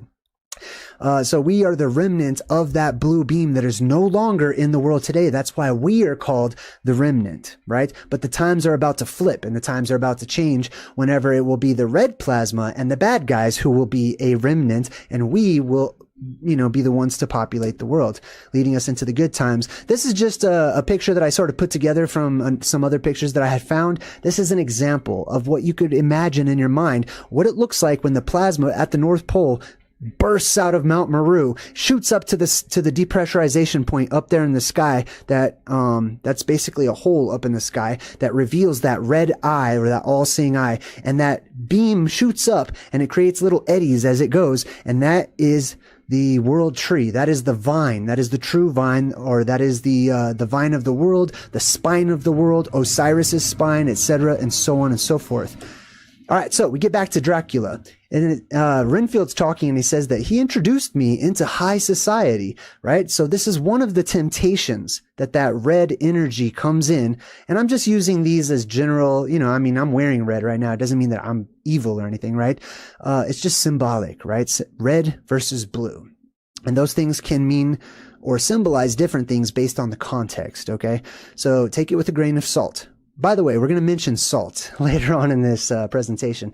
He introduces me into high society, and you'll notice that high society back in the day used to wear things like the top hat. The top hat is a flat form of the conical hat. The conical hat was worn by beings who covered their elongated skulls, their elongated heads, right? These vampires are not just myths and legends. They were real, actual beings. The vampire form, as we're familiar with it, is a cartoonified caricature of a reality, of a true historical tribe or type of people who came down from other worlds, basically aliens, if you'd like to call them that. They also wore their collars popped. So that's where the whole popping your collar came from. People think that they're really cool if they pop their collar. That's because it's an elven standard of beauty. The standard of beauty of those who looked at the younger gods who were placed in control of the major cities, and they had to wear long collars to pop them up in order to keep the sunlight off of them, because they were photophobic. Okay. They came from some other world. They're not used to like a point of focus that we call the sun in this world that burns and burns. We have those of us who have survived, and our ancestors survived and had stayed here the last time, became used to that light source. But they, as newbies, they were pasty, pale, white skinned creatures from other places. So the sun hurt them actually much quicker than it would us. It burned them right away. So they wore capes and they wore collars that were popped up and stuff so that they could stay safe and out of the sunlight. And also they became rich too. Like that's another thing. They became the rulers of the world, and they helped out they helped out the survivors, right? Those who had no idea how to live life or how to plant food or anything after their apocalyptic cycle in the past. So these beings had traveled had the technology to travel, during these events because they understood them. They traveled, they landed into our world, and then they helped out to rebuild society with the condition that, they would be in power. Or maybe some of us actually thrust them into positions of power. Regardless, they're the ones that accumulated and began to accumulate all of the wealth. Not at first in the form of money or gold or anything like that, but in the form of the trust of mankind, our energy that we spent helping them, building their temples or their houses, which they lived in, which turned into a form of worship and stuff too. So here's Renfield, and he says, and then he made me his familiar. Those who are familiar with that particular frequency or that vibration, okay? They are familiars. You don't have to say some sort of an oath or make some sort of a promise to a vampire or whatever to become a familiar. The familiar is a like frequency. It's a familiar frequency. You resonate and vibe with, or whoever it is, with either that good frequency that gives and is selfless, or that selfish and negative frequency that takes and constantly just takes away from, right? Now, we got Renfield. We go back to the present day, and he's like, oh yeah, so he has to pop this bug into his mouth. He's holding onto a spider, right? And when he eats these bugs, he gets like sort of Dracula powers for a very limited time. So he gets like superpowers, basically. Excuse me. And he says, oh, the bugs. This comes up a lot, right? So he pops this bug into his mouth like it's medicine, right? This is how he gets his powers, okay? He doesn't have any kind of superpowers until he eats a bug. And he talks about how Dracula's powers come from consuming human life, which is what Dracula does. Dracula, or that red plasma, takes the power away from us. There's powers or energies that add to or give energy or power, and there's powers that they become powerful because they take it away from others. So you see him pop that bug, that little spider, into his mouth right there. It shows this little x-ray, and then it goes down his throat, and he swallows this bug. He's a bug eater, okay? So while he's worshiping Dracula, while he is a familiar, or while he has a vibe that is familiar with that negative energy, he's eating bugs. And then his eyes turn yellow. He says, my power comes from eating bugs. Now his eyes turn this exact same color that the Sith in Star Wars, their eyes turn too. These bad guys tend to have these sort of yellow, goldenish, sometimes red look in their eyes like that. They're called Sith eyes if you're a Star Wars fan. And I found this cool meme online just to give you an example. We're going to go somewhere with this. It says, if you live long enough, you start seeing the same eyes, and then usually it says in everyone, but then on this one it says in flamingos, and it's supposed to be a joke, right? But it's not a joke. Flamingos do have Sith eyes. Look at that, right? Take a look at this flamingo right here. And look at that. Oh, it's hard to see right there. But anyways, you can see that the flamingo clearly has the same Sith-colored eyes. So if we look it up and we ask, why do flamingos have those colors of eyes? It says that the flamingos get this coloring that they have in their feathers, their legs, their eyes, and it comes from the shrimp, the mollusks, and the small crustaceans that they consume. Interesting. Okay. Jaundice is a condition in the skin, the whites of the eyes, and the mucous membranes that turn them yellow because of a high level of bilirubin. Bilirubin, a yellow-orange bile pigment. Jaundice has many causes, including hepatitis. That's the one that we're going to focus on right now, okay? Hepatitis A virus, and these are some articles in the news. Hepatitis A virus in shellfish, consumption of bivalve shellfish like cockles, oysters, and clams is strongly associated with hepatitis A outbreaks. Here's another one. Michigan posts their 25th hepatitis A death. Restaurant worker is sick.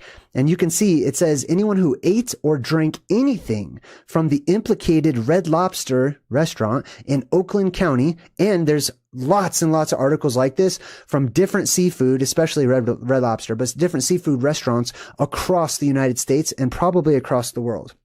I've found many in the United States alone. And it says anyone who ate or drank anything from the implicated Red Lobster in Oakland County has developed symptoms of hepatitis A.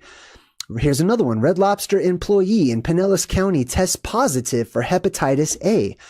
So I asked the question, do crabs carry hepatitis? And it says, because of its unique habitat and special feeding mechanism, shellfish, which are not fish at all, especially bivalve shellfish, is an important vehicle responsible for the transmission of hepatitis A. We're going somewhere with this, so hold on for just a second. Bivalve shellfish, what is that? Such as clams, oysters, scallops, mussels. Those are the main ones that they listed, but they didn't want to list the other ones in the articles, right? So it says here, other molluscan shellfish such as whelks and lobster and crab. These things have a high tendency to carry hepatitis, which can give you jaundice, which can make your eyes turn yellow.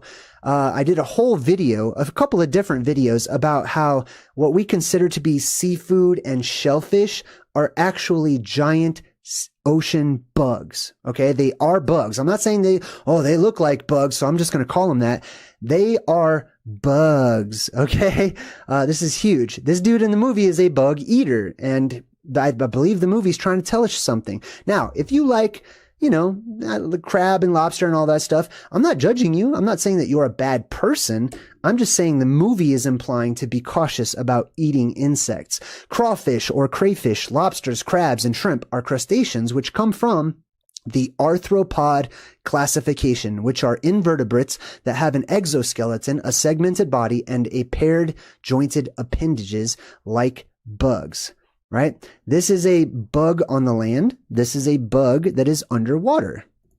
This is a bug on the land. This is a bug underwater. Shrimp, or whatever you want to call it. Now, interesting to note, right? Speaking of whether or not seafood is actually sea bugs, if you have an allergy, this says with an allergy to seafood like crustaceans, shellfish, mollusks, and dust mites, there is also the possibility of an allergy to food insects. Now, this is a new term for me, okay, that they're starting to call insects food, or they have a classification of food called food insects. Okay, for me, they're bugs, right, that need to be sprayed and stepped on and stuff like that. I don't know, I try to be nice to them if they're, if I can or whatever, but regardless, they're bugs. So the reason why that so many people may have allergies to eating certain food bugs, whenever they also have allergies when they eat certain shellfish and seafood, is because they are the exact same thing. They're the same exact thing,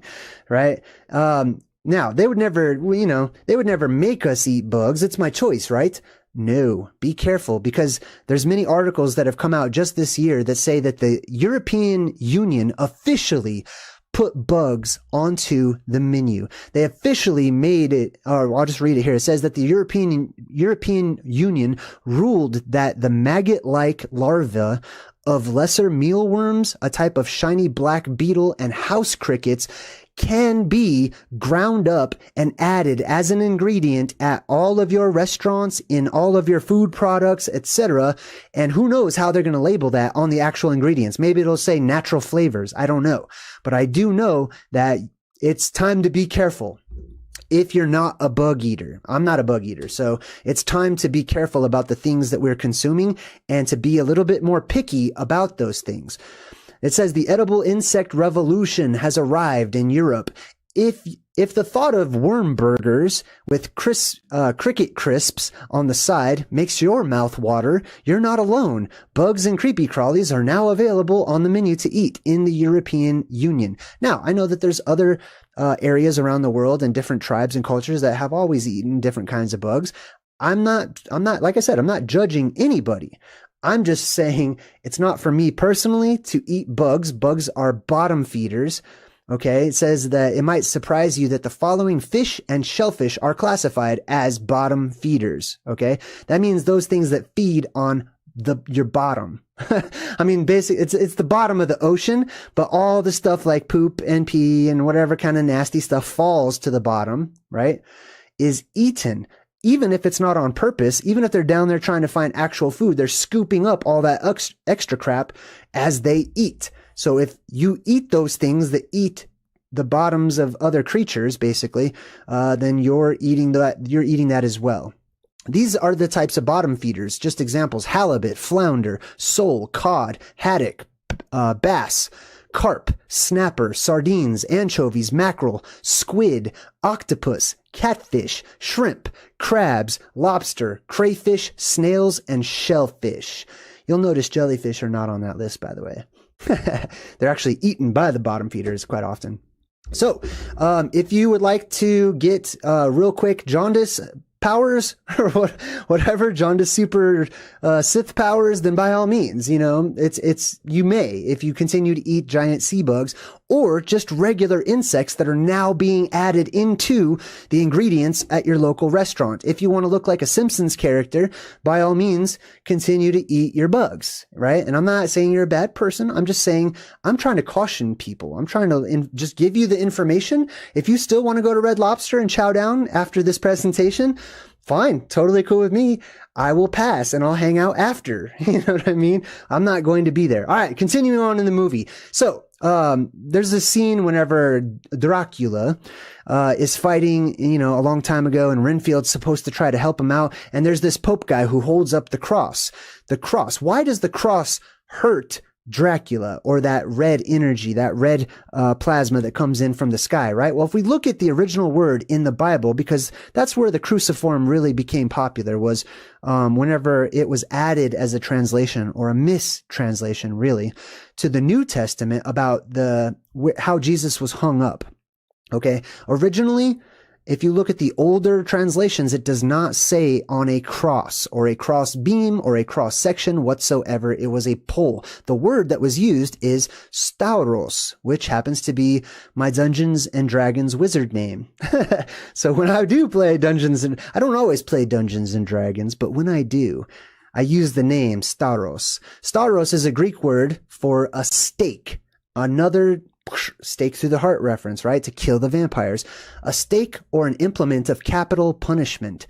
The Greek New Testament uses the word stauros for the instrument of Jesus's crucifixion, and it is generally translated as pillar, or sometimes as a tree, right? Being like the trunk portion of a tree, right? That's because the thing that kills that bad energy, that the red plasma that comes down, is seen as being the blue energy that shoots up once the polarity shift is over with and the electromagnetics of our world are reinstated. They cut off the red dragon, basically the red great dragon that's spiraling on in and terraforming, you know, grounding itself to the world and stuff like that.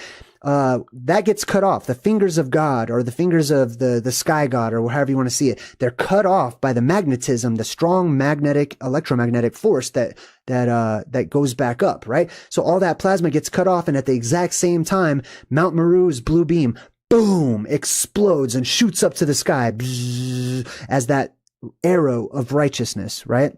So we attribute the arrow or the stake or the pole or the column to being what kills the dragon or Dracula. So here's an example of it too. So Dracula jumps at the Pope, right? He's like, he's trying to get to him, but the Pope casts this awesome, like, you know, spell or whatever. This is back when Christianity, you know, was a little looser, I guess, with their whole, you know, ban on magic and stuff like that. So as you can see, he's caught. He's actually stuck in the air. He's floating in the air right there, right in this blue beam, or this short form of a blue beam that's coming up out of the ground, right? It's called a protection circle. We'll get to that in a bit too. But it's that blue energy, that blue light that protects us from the dragon above that's trying to get to us, right? I believe it's blue because it's ionized oxygen gas that's being released from the earth, right? Which fills our world with fresh oxygen every cycle, or every other cycle. So the Drago or Dragon or Dracula is stuck up there while the priest is like trying to keep him at bay. This is all symbolic, okay, of actual physical real events in our world. Now, check this out. Look at his face, right? You saw that he's like a pasty white skinned being, as are all of the vampires typically, or they were originally portrayed as pasty white skinned beings, right?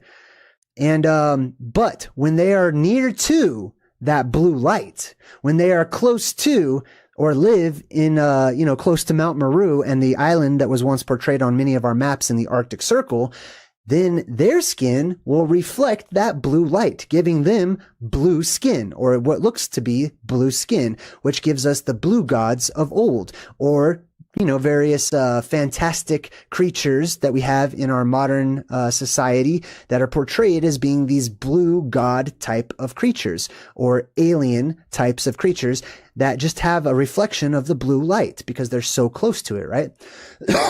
Excuse me. Now, the Pope is like, let us rid this world of evil, and he's trying to use the blue beam, the power of the blue beam, the stake that kills the vampire, etc. And you can see he's even wearing red, right? They typically wear like black and white and red. What's black and white and red all over? Dracula. That's funny. Anyways, take a look at the Pope's hat. Let's take a look at this real quick. It's called the mitre, or the mitre, you could say, right? It's really interesting. And it's not just the Pope, but different people in Catholicism will wear a hat that looks like this. It goes back to ancient Egyptian times as well. It says the religious mitre, or the hat, from ancient Babylon, the priest of ancient Dagon or Dagon fish worship. Now, this is really interesting. It represents this old god, this ancient god called Dagon, or the fish god, right?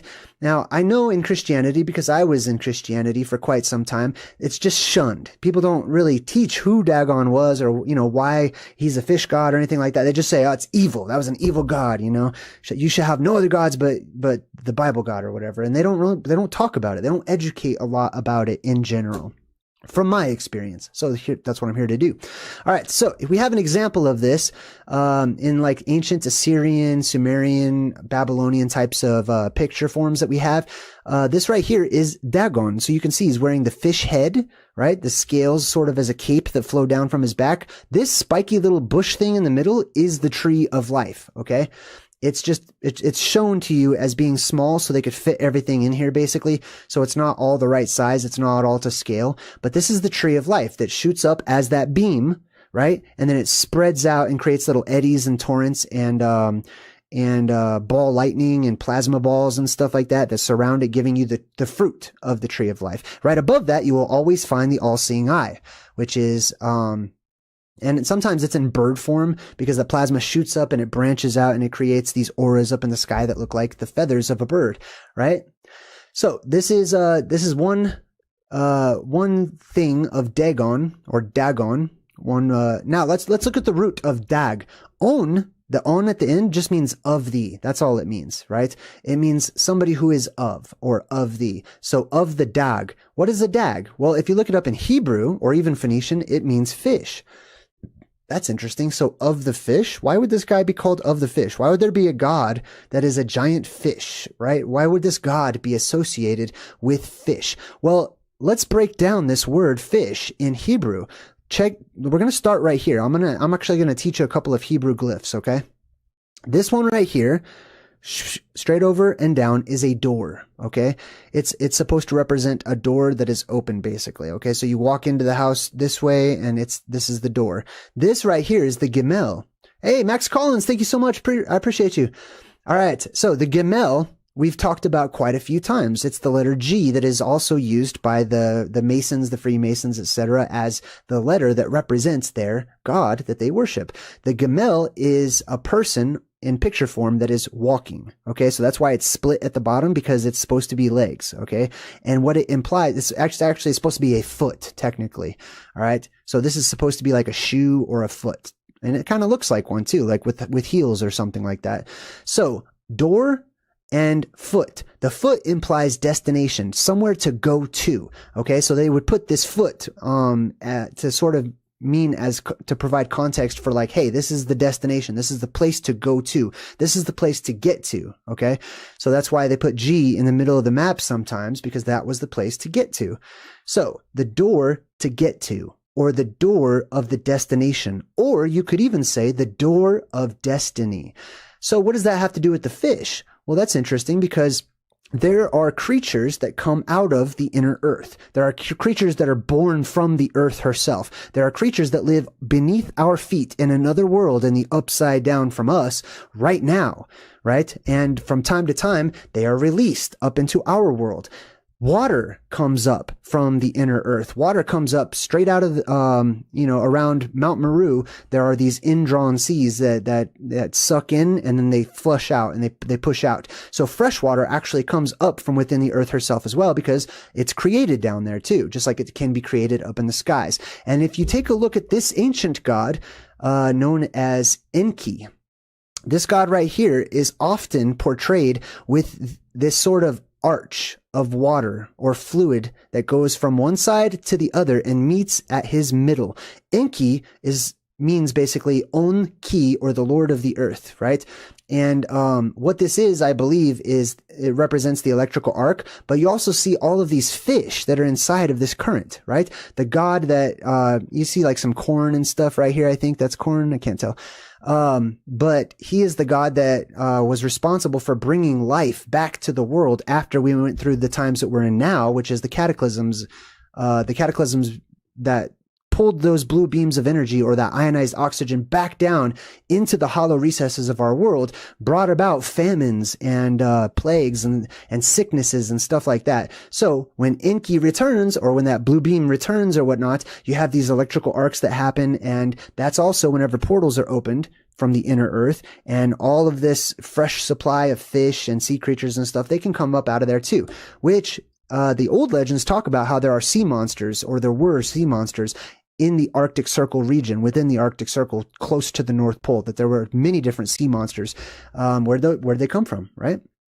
There's also some symbolism for Mount Meru. Keep this in mind because it's relevant to the rest of the movie, that Mount Meru is often symbolized by a wolf that is howling up at the moon, because where the actual moon is directly above Mount Meru, up there in the sky, or on the sky itself, right? So this is why they portray wolves howling straight up at the moon so often. This one's just an artist depiction, it's photoshopped and stuff, but it's a good depiction or symbolism. It's a good symbol for Mount Meru, because Mount Meru is considered to be a split mountain, a huge tower that rises up out of the earth that is sort of split and cracked in the middle. So you have like one side and another side, and it's sort of seen as being the split mountain right underneath the actual physical moon.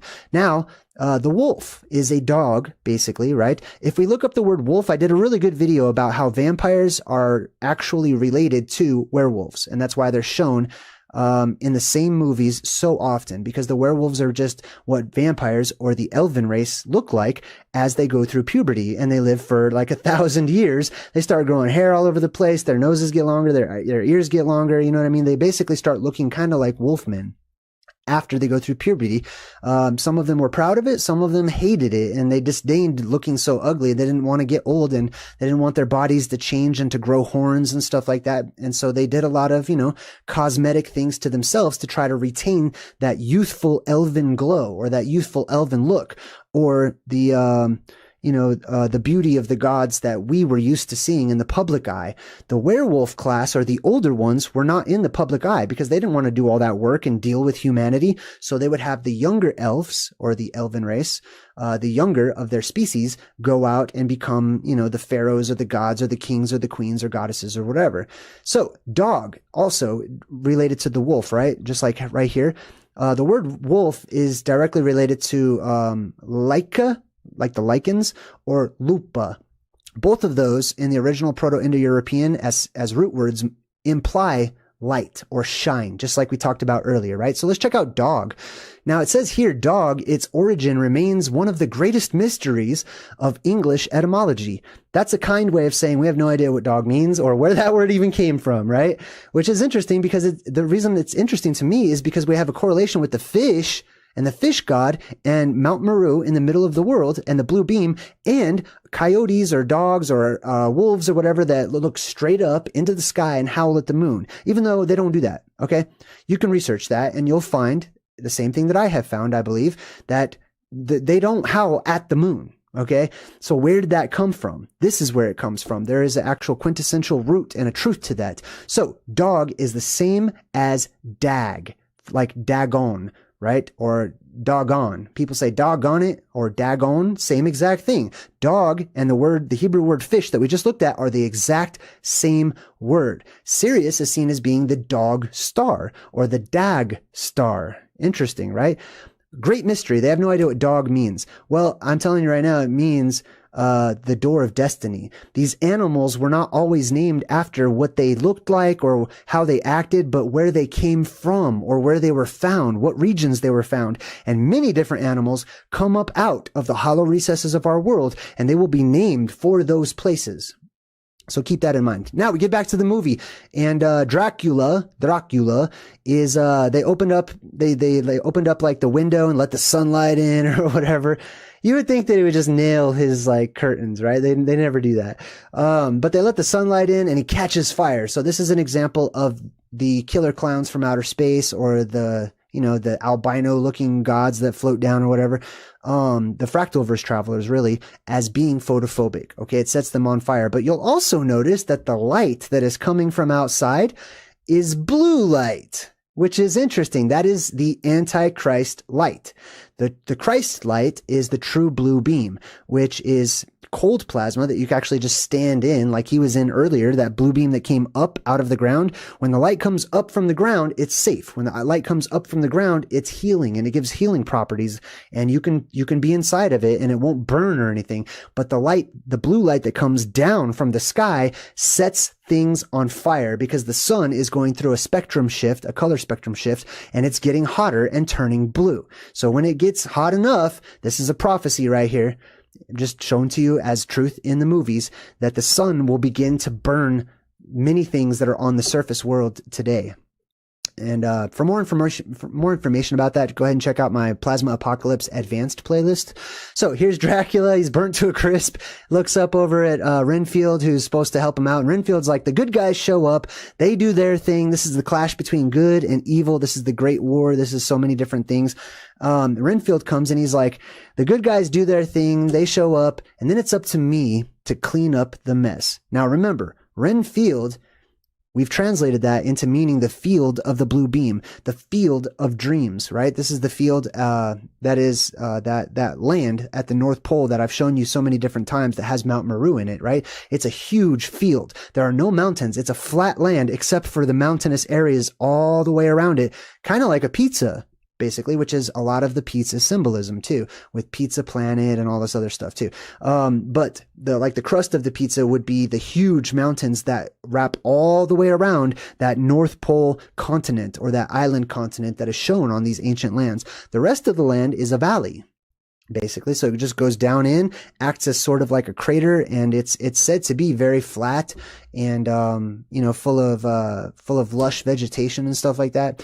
All right. So now Renfield goes to this restaurant in St. Louis, and he says, it's what I call our transitional period. So he's still talking about how he has to clean up the mess, because he represents those of the remnant of that blue beam, or even the blue beam itself. The blue beam is blue ionized oxygen, which cleans the world. It fills the world and it purifies the world. That exact same thing is being used in medicine today in the modern medical world.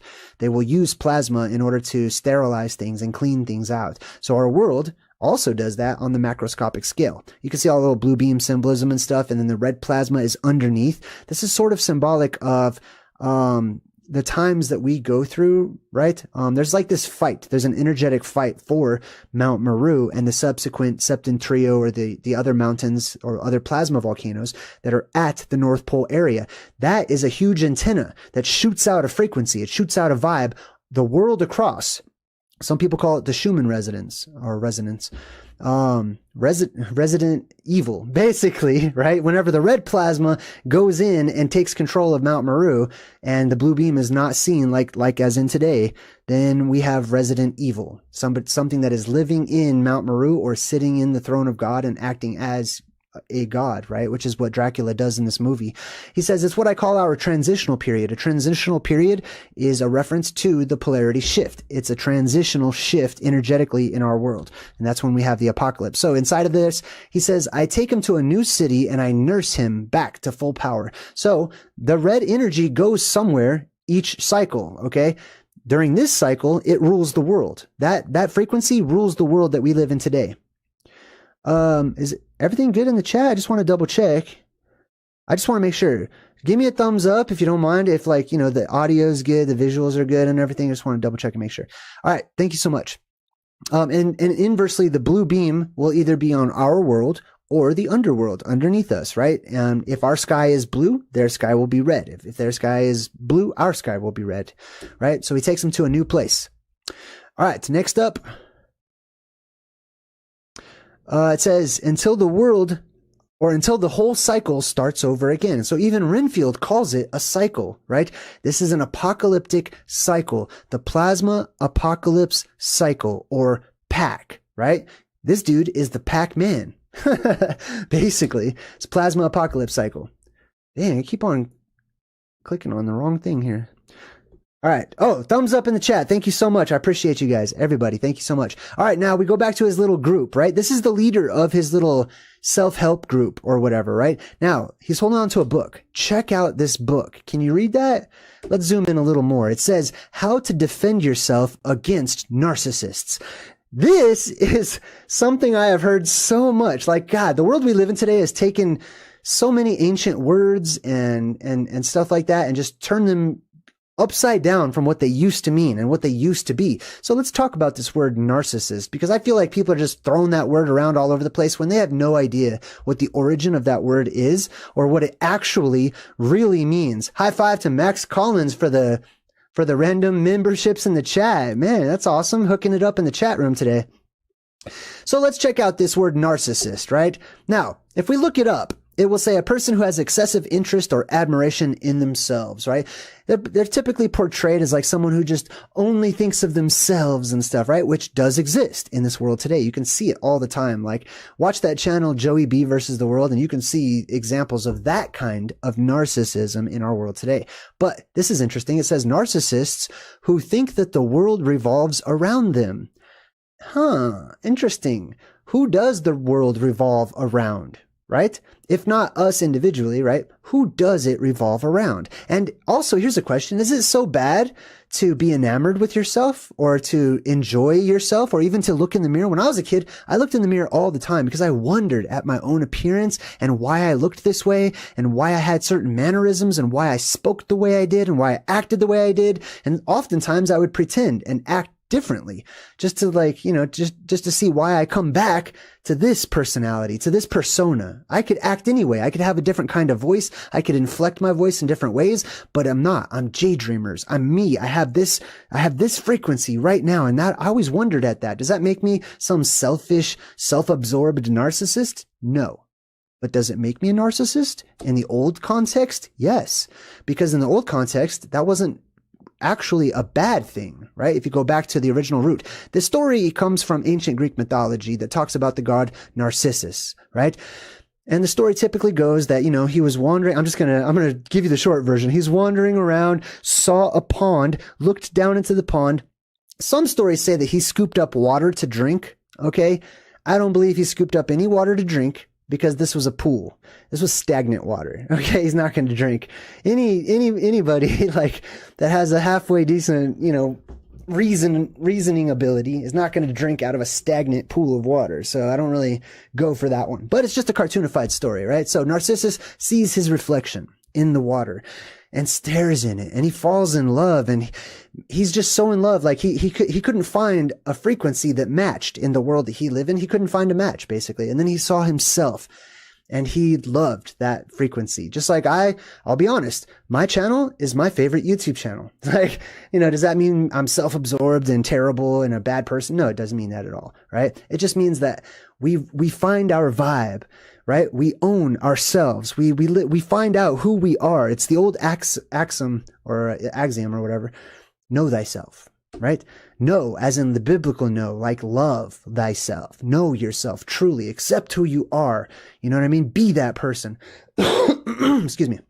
Now, about Narcissus, it says in one story, he was unable to leave the allure of his image, and he eventually realized that his love could not be reciprocated, and he melted away from the fire of passion burning inside of him, eventually turning into a gold and white flower. Now, I think this is, I can't remember which version of the story this is, but most of the stories that we're familiar with, the popular ones, say that he fell into the water and drowned, which is also ridiculous. Like, what are you doing near the water? What are you doing in this pool if you can't swim? And how deep was that water? You're right on the water's edge. Are you in the deep end or something like that? It doesn't add up if you consider it to be an actual physical, real life, literal story of a person, a human being that walked by the water's edge. You know, he's at a pool party and he goes to the pool and wants to drink some water and he falls in the deep end or whatever. Like this doesn't really add up. What it is a cartoonified reality. Okay. Something that actually happened energetically. So most of the times they'll say that he fell into the water and he drowned or he died, right? He went back down into the water and died. And in his place grew a gold and white flower. This is the story of the blue beam that I showed you earlier, right? That true vine that shoots up, right? If you look at the old maps, Mount Meru is surrounded by a giant crystal clear lake. That is the pool of Narcissus. That is the pool of Hermaphroditus and the pool of many other gods who, you know, were near to these magical, energetic pools or whatnot, right? Max Collins, thank you again. So the blue beam will shoot up, right? And as long as it doesn't see its own reflection, right, it will live a long time. But the moment it sees its reflection, okay, symbolically speaking, it will drown. It will go back down into the waters and recede into the inner recesses of the earth to charge the good energy once more in order to release it later on, right? This is the whole story of Narcissus. So the question is, why does he turn into a gold and white flower? That blue beam, if it's Narcissus, when it retracts, remember, it's charging all of the atmosphere up there in the sky, in the center of the world, basically. That the flower that is left over when Narcissus drowns or falls into the water or dies and goes into the underworld, right? Just like Jesus and stuff. The flower is a plasma afterglow.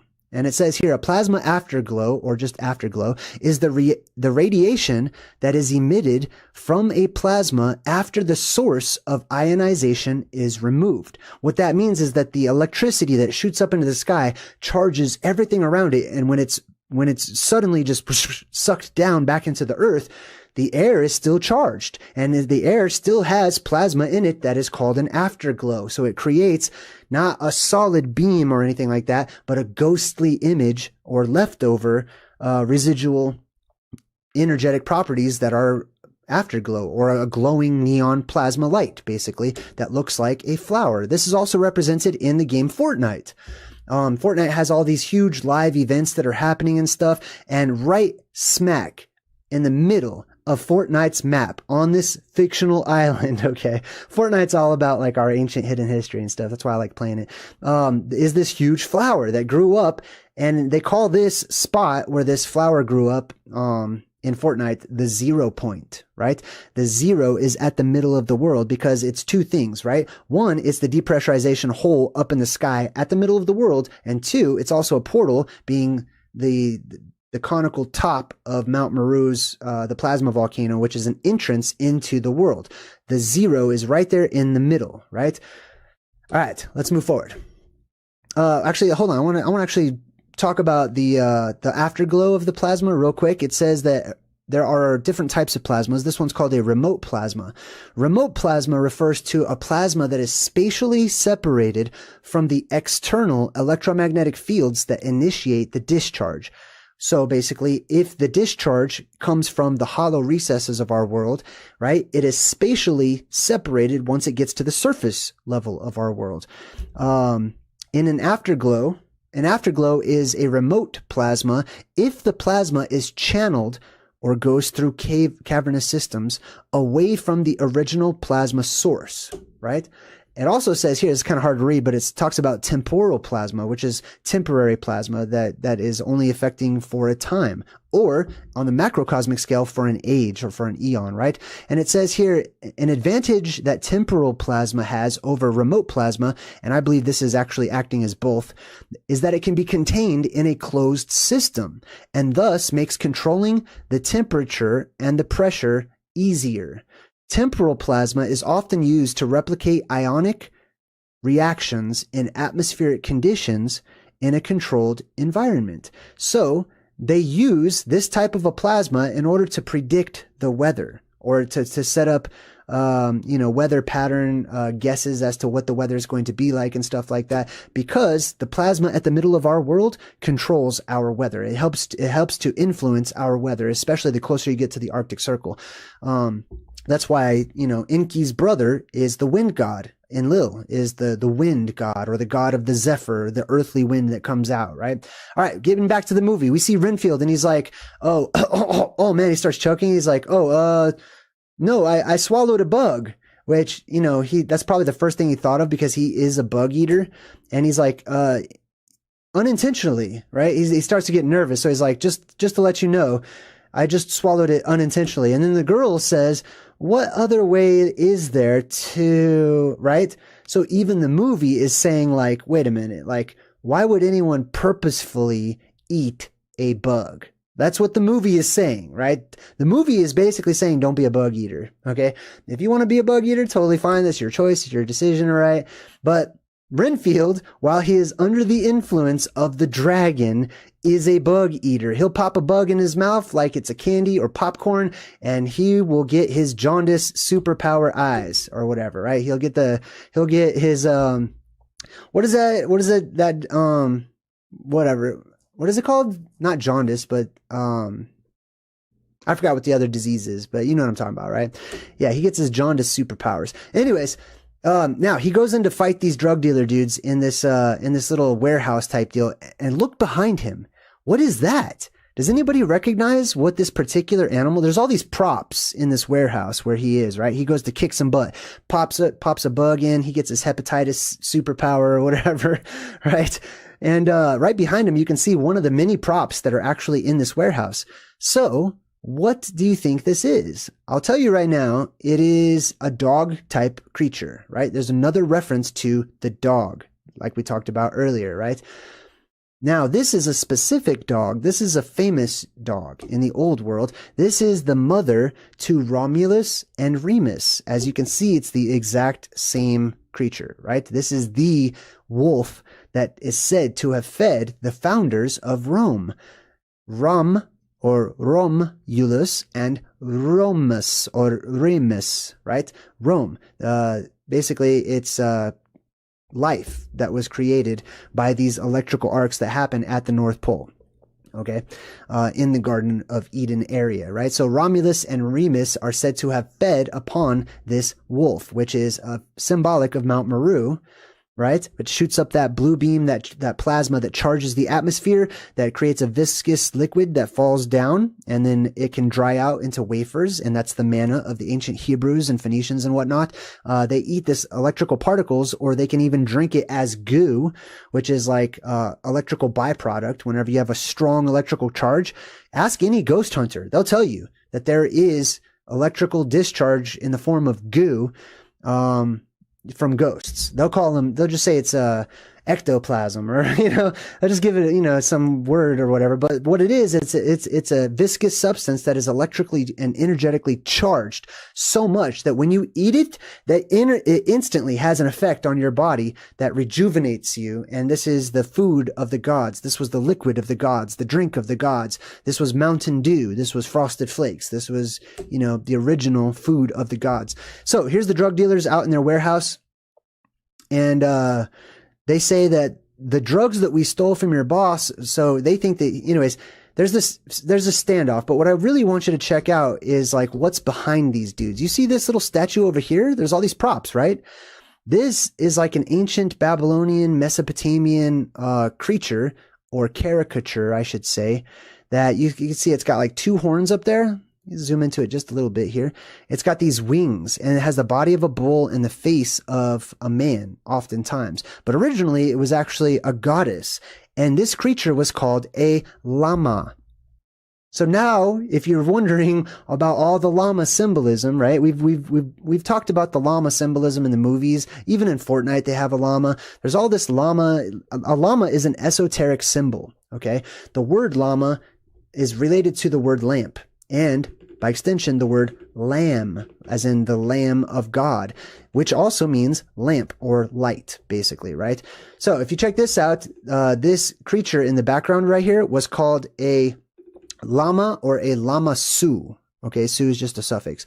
It's a lama su. So let's zoom in on this and read it real quick. It says here, initially depicted as a goddess in Sumerian times, when it was called Lama, it was later depicted from Assyrian times as a hybrid of a human, a bird, and either a bull or a lion, specifically having a human head, the body of a bull or a lion, and bird wings under the name Lama Su.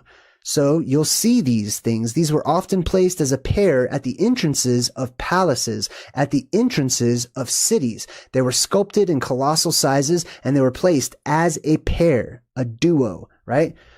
One at each side of the door of the city that generally had doors in the surrounding wall. Each one looked toward one of the cardinal points.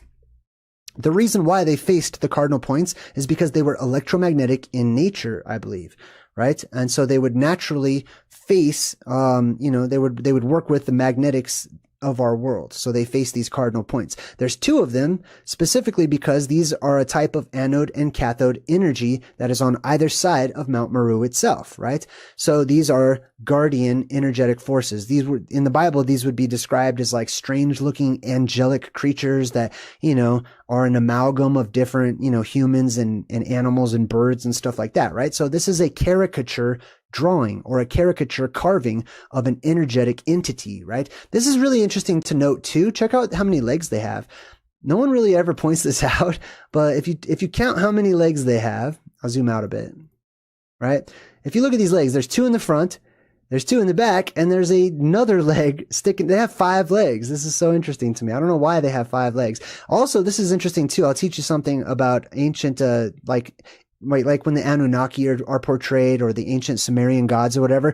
Count how many horns they have. This one has 3. Each horn is worth 10 points, basically. And the more points, the higher your ranking is, or the more import you have, the more value you have, you're more important, basically. It's the closer you get to Mount Meru, basically, right? So you can tell how close these things are because they have 3 horns. 5 is the max, I believe. Hey, speaking of Max, hey, Max just gave me $10 and did a little super chat sticker. Thank you so much, Max. All right. Now, in the movie, there is, a clan of gang members that they're the ones that made these drugs and stuff, and they're called the Lobos. Now you can see up here at the top of this building, first of all, you'll see this architecture. This architecture is just not because, oh, it looks beautiful, or they really needed these columns and pillars to like hold up the roof or whatever. They don't, okay? They could build this in many different ways, right? This is not just artistic in nature. It's artistic because it harkens to a truth. All good art forms harken back to a forgotten or esoteric or deeply held truth. And that's what makes for good art. And that's why good art survives the test of time. So the pillars, basically, right? The pillars that are underneath this triangular structure, which is the plasma volcano or Mount Meru, sometimes the all-seeing eyes put right there in the middle, right? And they have this lobo or wolf that's at the very top, right? The light, the wolf symbolism, the Mount Meru symbolism, the pillars of the world symbolism, etc. So let's look up the word wolf. You can see right here, it's got luk, vluku in ancient Slavic, Russian, volkea, something. And then down here you see in Greek, lycos or likos, which means os means strong, right? Remember os, strong. Lik or luk. Luk means light. Loop also means light. So it depends on the pronunciation and the dialect. But basically a wolf is a creature that came from the light, right? Came up out of the plasma volcanoes or out of these cavernous entrances when those barriers were undone. Now this is interesting too. So this is written. There's a message that is written on the outside of this bad guy's hideout. Let me zoom in onto this message, see if we can read it a little better. It says, "Stop messing around. Better think of your future. Time to straighten right out. Creating problems in town." Why would they do that? I mean, look at the text, look at the font, look at the style. This was done, artistically, an actual thing. Now, it is lyrics to a ska song. The ska song, I didn't have it up here, but it was a message to Rudy, I think it was called, a message to Rudy. Rudy means red or ruddy, basically, right? So a message to those who are tempted by Dracula, a message to those who might, be inviting the vampires in the form of the frequencies into their lives. And it says straight up to us, stop messing around. You better think of your future. It's time to straighten out. Instead of being that frequency that isn't straight, it's time to straighten it out like the blue beam. Basically, it's a warning to us. Okay. It's a warning. Now, Renfield goes into this restaurant and he sees that there's this couple out on a date. This guy gives this girl a black rose, which is interesting. So what's the symbolism behind the black rose? They don't tell us in the movie, right? It could have been a red rose. Traditionally, that means love and relationships and stuff, but they chose as a prop purposefully. A black rose is hard to find, so you know it's a prop, right? Black roses symbolize death or the end of something. Apocalyptic in nature in this movie. Black roses are good for expressing sorrow or condolences, right? Grief, hope in transformation, power and strength, unrequited love, forbidden desire, and desire for rebellion. So he looks over and he sees this symbol. He's reading the omens right now. He sees all these nuns, and these are all the people that Dracula wants to eat. Okay. So all of these people express bad qualities.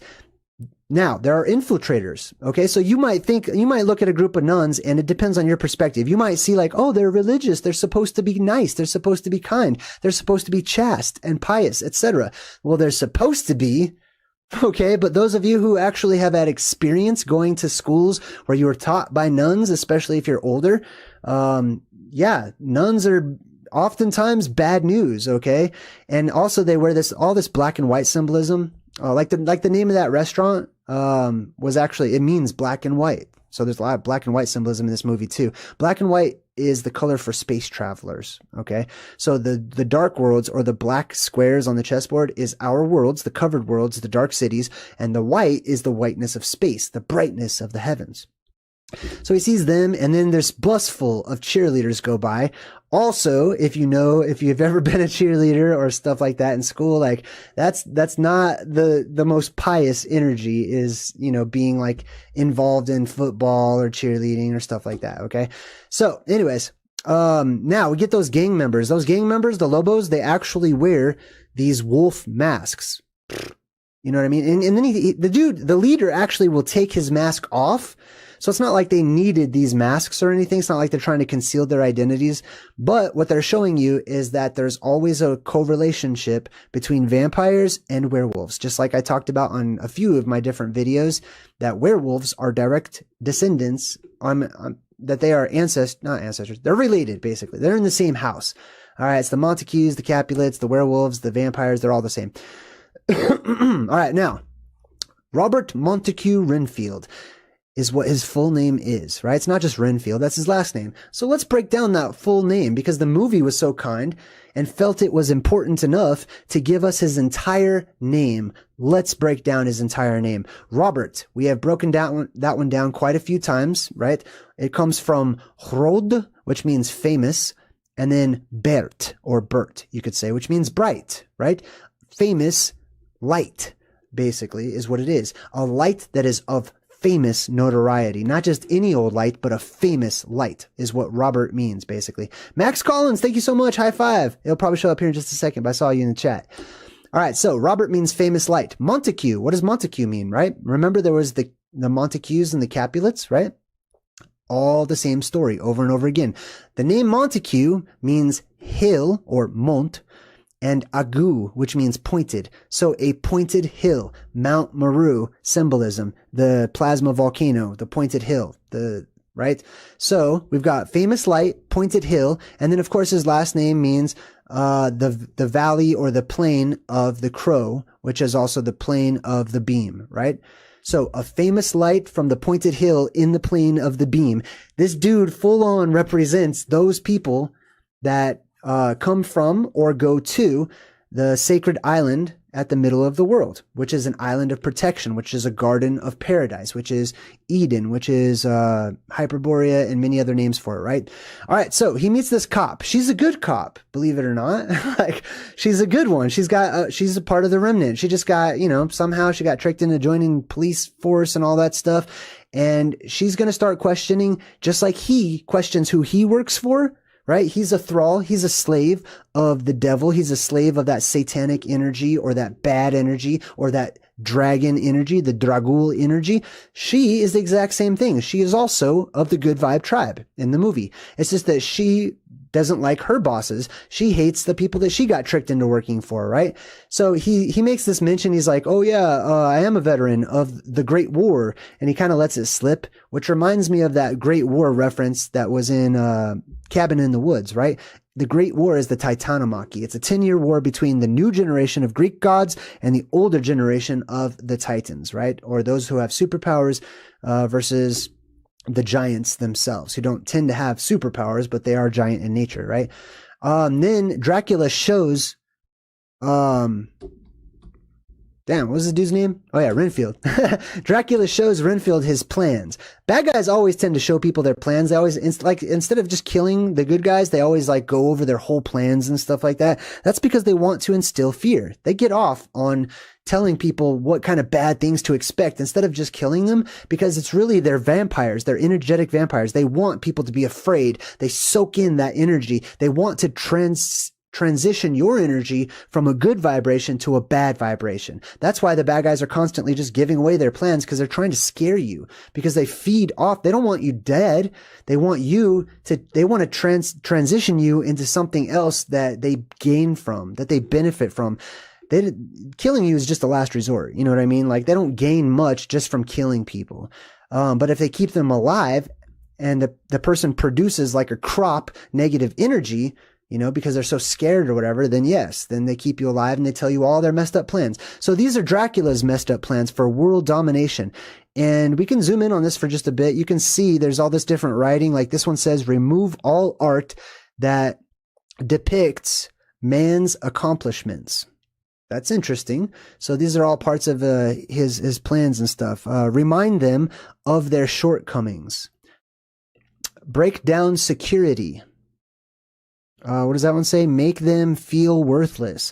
This is Dracula, or symbolically, this is Dracula, right? Now, this depiction for his world domination reminded me of a place in California where giant trees grow. So they're called sequoias. We sort of take them for granted for some reason in the modern world today. The redwoods of old, the sequoias, these are giant trees. These are the trees that once used to grow all over the place in the world when they had access to that positive blue beam energy. They would grow to gigantic sizes, right? So directly under Sequoia National Park in California, there is a cave system that's called the Crystal Cave. It is locked right now. It's actually off limits and closed right now. But it is locked. When it's locked up, it's this gate. It's a spider web gate. So that's kind of what that reminded me of. Even Dracula's little symbol right there in the middle, right? They put a spider right there in the middle because this is energetic in nature.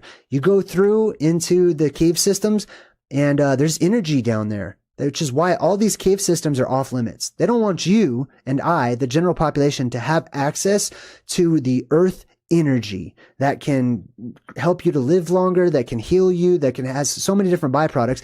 They will say it's to keep you safe, or to keep the cave safe, which is just ridiculous, right? They don't want you to, don't touch the cave.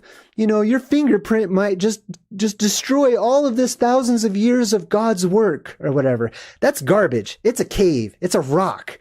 It's already stood the test of time of how many thousands of years, right? Your fingerprints and the oil that's on your hand is not going to build up over time and just destroy a cave or whatever. That's the stupidest thing I've ever heard of. Okay. They don't want you to touch it because they don't want you to gain power from it. That makes more sense to me. But anyways, back to the Crystal Cave in California is in the Western Sierra Nevada of California and is one of at least 240 known caves in Sequoia National Park, but this is the only one that is accessible to the public. Now, you're all watching in the live stream from various parts across the world, right? How many of you, just by a show of emojis, how many of you also in your local regions have vast cavernous systems with hundreds and hundreds of, cave access systems or whatever that are all closed off? And maybe they'll open one off for the general public, which, by the way, they will charge you. They will charge you. They will take the charge from you. Instead of you getting to go down into these caves that are off limits and getting a charge and receiving a charge and being empowered, they will actually take a charge from you. They will take your currency or your current or your energy in the form of money, which is all ridiculous. And they will charge you to go down into a selected cave that usually has other branches inside of it that are also off limits because, you know, they have their reasons or whatever. How many other people, right? Tammy George raises her hand in the chat. I see there's probably a lot of you, I would guess, right? The Grand Canyon is no exception, right? Anyways, so we get back to this little truther community of, you know, people that are in this self-help group. And this girl is like, my life is like a never-ending hallway of funhouse mirrors, but all the clowns are me. So she's sort of being metaphoric in nature, right? But this whole, her life being a never-ending hallway of funhouse mirrors, it's sort of a labyrinth symbolism. It's a maze symbolism. That's our world. We live inside of a world which is always shifting the directions and how to get to the center of the maze. The directions are shifting, okay? Every time we go through an apocalyptic shift, the walls move. The magnetism moves. The North Pole right now isn't even north. It's south. Like, I don't know if you know that, but the north end of a compass needle is supposed to point south, not north. Like, it's not going to be attracted to the same exact thing, right? So the North Pole is actually the South Pole right now. That's just one example. The seasons shift, everything changes, the orientation of the stars change, the earth is terraformed every single time. So it's a shifting maze that we live in. All the clowns as well. This is the killer clown symbolism too. So those beings that drop down, those fractalverse travelers that come down from above, that float down or fall down, the Nephilim, the Anunnaki, etc., they're portrayed as being killer clowns, oftentimes even with red hair, red giants, red-haired, white, pasty, white-skinned, albino-looking creatures. Now, whenever they put makeup on, right, to actually look more like us, which is ironic, they'll put on makeup and stuff to look more like us so they don't look so grotesque and scary, right? So they do themselves up or whatever. They look like clowns. So these are actually the killer clowns, oftentimes wearing attire that will keep them protected from sunlight, like this ridiculous fluffy collar that Pennywise is wearing, right? So these are all examples of the elven race, the ancient gods of old, or those giant creatures that floated down from other worlds in the Fractalverse, and they are pasty, pale-skinned, usually depicted as killers or whatnot. This is the killer clowns from outer space symbolism, right? And you see this all over the place. Oftentimes they'll wear red. They have the hook symbolism. They come from space. You know what I mean? They've dropped down from above, etc. And this is also the reason why so many of the ancient tribes across the world paint themselves up to look like these ancient old gods that came down that had all this information. And I'm not saying they were all bad either, right? Some of these tribes probably worshipped the good, you know, tribes. I'm sure there's good and bad within these. I don't want to say that any creature from space is all evil, okay? But history teaches that many of them seem to be, right? So some of our tribal members who met these ancient gods or whatever, they would put this white, you know, stuff all over their faces and stuff, and they would try to emulate the ancient gods. This is the elven standard of beauty. They tried to make themselves have longer necks and larger heads and whiter skin and, you know, stuff like that. And this is how they're depicted even on the ancient glyphs and the rocks of old. These white creatures that came from space, white devils, if you will, right? Not that they're all bad, okay? But in general, that seems to be what, you know, we have experienced from our experience, okay? All right, so we get back to Renfield, and he's talking about Dracula, and everyone thinks that Dracula is just like his regular slave job boss or whatever. And he's like, he thinks that he can take over the world. He can take over the world, right? It's basically Satan. It's basically the devil. It's basically that energy signature in our world that has taken over right now. Okay, there's a bad energy as the blue energy has left and is being pulled in to the bowels of our world. What's left is that resident evil energetic field. Now, this guy who's in charge of the group says, well, he's a narcissist, Renfield. Like, that's just, yes, there's two types of narcissists, okay? There's the devil and there is Jesus, basically. Or, you know, I'm just using those as examples. There's good and bad, okay? The bad narcissists are people who are just like all self-absorbed and they don't care about anyone else and they don't consider anyone else to be extensions of themselves. You know, they just see everybody else as being lesser and they're the most important thing ever. That is the satanic evil form of narcissism. The good form of narcissism are those who look inside, those who look within, those who consider and wonder at themselves and see the value that they have as an individual, but they also project that individual value onto others because they realize that others are extensions of themselves. So it's okay. It's totally okay if you wonder at yourself, if you love yourself, if you treat yourself good, you know, and take care of yourself. That's the good side of narcissism. There's always a polarity. So he says, we all know exactly how you feel because they're dealing with narcissists or whatever. He says, you can't get them out of your head, right? That is a frequency. That is a vibe. Okay. You can't get this bad, energetic, bad thoughts or whatever out of your head. Oh, and you feel like he could kill you, with a snap of his fingers or whatever, right? Yes. That's being plasma possessed. Okay. That red plasma from above wants to kill. That's its whole mission. He controls rats with his mind. One guy says, right? And everyone kind of looks at him. And the leader's like, he's on medication. Basically, don't listen to him. However, the crazy guy is right. Okay. He can control rats with his mind. Rats are symbolic of the humans that live in this world. Okay. We went over that when we broke down Shutter Island. And maybe even Indiana Jones' Last Crusade. I think we had some rat symbolism in that one too. But anyways, controlling with the mind. It's the Pied Piper. Okay. The Pied Piper represents that bad energy that comes into this world and leads all of the rats or whatever. Now, the good energy can also be a type of Pied Piper. Okay. So it's just people following the energetic field of the world. Now, he says, Renfield, this is codependency 101. People say 101. They say all this stuff. They don't really know what it means. Okay. All of us are under like a strong delusion. We're under a spell. We're just regurgitating spells that we have heard. But when we get down to the specifics of the actual words, we have no idea where they come from. We don't know what their origins are. We don't really know what they mean. We just feel a vibe from it. So 101. We talked about the 0 point earlier, right? The passageway, the entrance, the seppuku, the portal, either into the world or out of this world, right?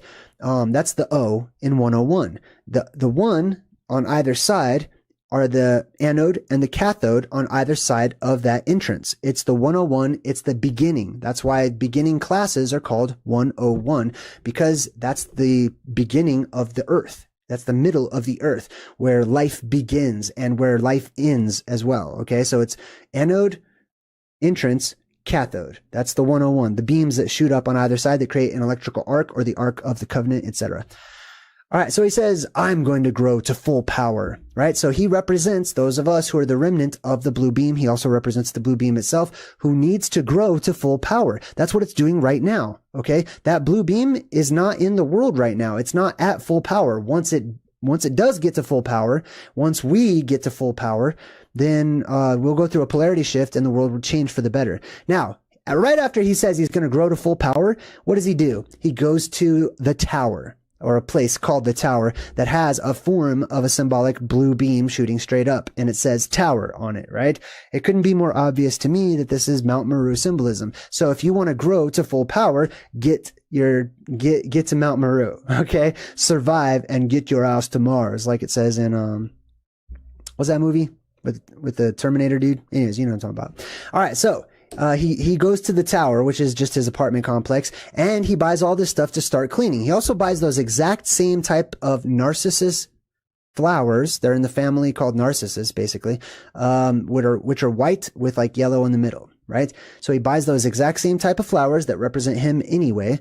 And what does he do? He does what Janus does. He does what the janitor god does, and he starts cleaning up, because that blue beam, ionized oxygen, will desanitize, or it will sanitize the world. It will start cleaning up, filling everything with oxygen, and it will help to clean our world. So he starts to clean up his apartment or whatever. He's got all these like inspirational posters, which I thought were interesting. One actually has a labyrinth. So let me zoom out a bit. You see at the top, there's the labyrinth that has the goal, or the center, is in the middle. The exit point is in the middle of this circular type of labyrinth. The waffle symbolism, that sort of fractal verse out there in space, looks more like waffles and like entrances and corridors, kind of like you see in that movie where they have the Tesseract and they go through the Tesseract or whatever out there in space. I forgot what it's called, but Anyways, all these inspirational things, because that's what he's starting to do. And this is what we should start to do as well, is to focus on the good news. Like, accept that the world's crap, right? Don't be like, you know, don't just pretend like it's not, right? But accept that, but focus on the inside. Focus on the good things. Feed yourself good things. Listen and take in the good things, and just keep the bad things out as we focus on what's really important during these times. So as a part of cleaning up his lifestyle and breaking away from the influence of Dracula the dragon, what does he do? He opens up his little coffin container that he keeps his bugs in, and he lets them all go. It's kind of hard to see the bugs in this picture because they're all tiny, but he lets go of the bugs. He stops being a bug eater. Okay. And then just to do some more context for the blue beam, he does the whole Atlas shrug. Okay. That's what it's called, basically. That's what I'm gonna call it. This is the Atlas pose. Okay. The Atlas shrug. That's the blue beam. It's the Y. It's the flux capacitor. That's what the blue beam looks like as it shoots up. It's the Irminsul. It shoots up. This is Jesus hanging on the cross. This is Odin hanging on the tree. This is letting us know that that's who he is. Also, you'll notice that he painted a lot of the apartment orange, right, on the outside portions, and then his bedroom is green. The orange represents survivors. The orange represents those who make it into the Orange Age or the Golden Age, right? Oh my God, thank you so much. Amazing man and father. Bam. Thank you, Max. Man, I'm going to keep on going, but thank you so much, Max. I really appreciate you splashing the popcorn so hard. And then the green obviously represents the North Pole, right? The heart chakra, the middle of the world. So we get back to this cop. Now this is going to get really interesting. This is going to hit home for a lot of you. It did hit home for me, okay? First and foremost, she realizes that her organization of cops or police officers, I can't stand, that's me, okay? But they're corrupt. The whole organization is corrupt from the top down. They have been infiltrated. The reason they wear blue, the reason they're called the boys in blue, is because they're supposed to represent the remnant. They're supposed to represent the people who still have that energetic signature that's good, but they have been infiltrated, just like every remnant or every organization that's supposed to, you know, outwardly say, hey, we're the remnant, we're the blue beam, we're the good guys. They have been infiltrated and taken over by the red, okay, or the red spectrum, the bad, the negative, etc. So she walks into all these cops in the place where she works, and she says, you guys don't think that I know what's going on here? I don't know how many of you jerks are on the Lobos payroll. So basically she realizes, wow, everyone she works for is corrupt. They're all bad. They're working for the Lobos. They're working for the fallen angels. They're working for Dracula, essentially, because he's in control of all of them. Now, look back here real quick. Don't solve the crime until overtime. That's what it says in its full. Don't solve the crime until overtime. That means all they care about is money. That's all they care about. They can be bought. They can be bought out. It's all about, like they're giving out tickets and stuff. They're really just charging people. That's what they're doing. All right. That's why they don't arrest all the homeless people that are committing crimes and stuff, is because they don't have any money. They can't pay anything, you know? They actually love it when they go to jail because they get free food and a place to stay and stuff. So they don't arrest a lot of homeless people when they actually commit crimes, right? Don't solve the crime till overtime. She says, you're all corrupt. You're all on the payroll. Now, could this possibly be happening in our world? Yeah, I'll show you an example of it here in just a second. So, Renfield walks up to her. Now, in this scene, he represents the blue beam, okay, of Mount Meru. And this is a conversation between the blue beam and us, the remnant, people who have slave jobs, people who have been caught up in a corrupt and bad system, people who have been caught up in bad frequencies and bad vibrations. And he says he recognizes this. And I want to recognize all of you.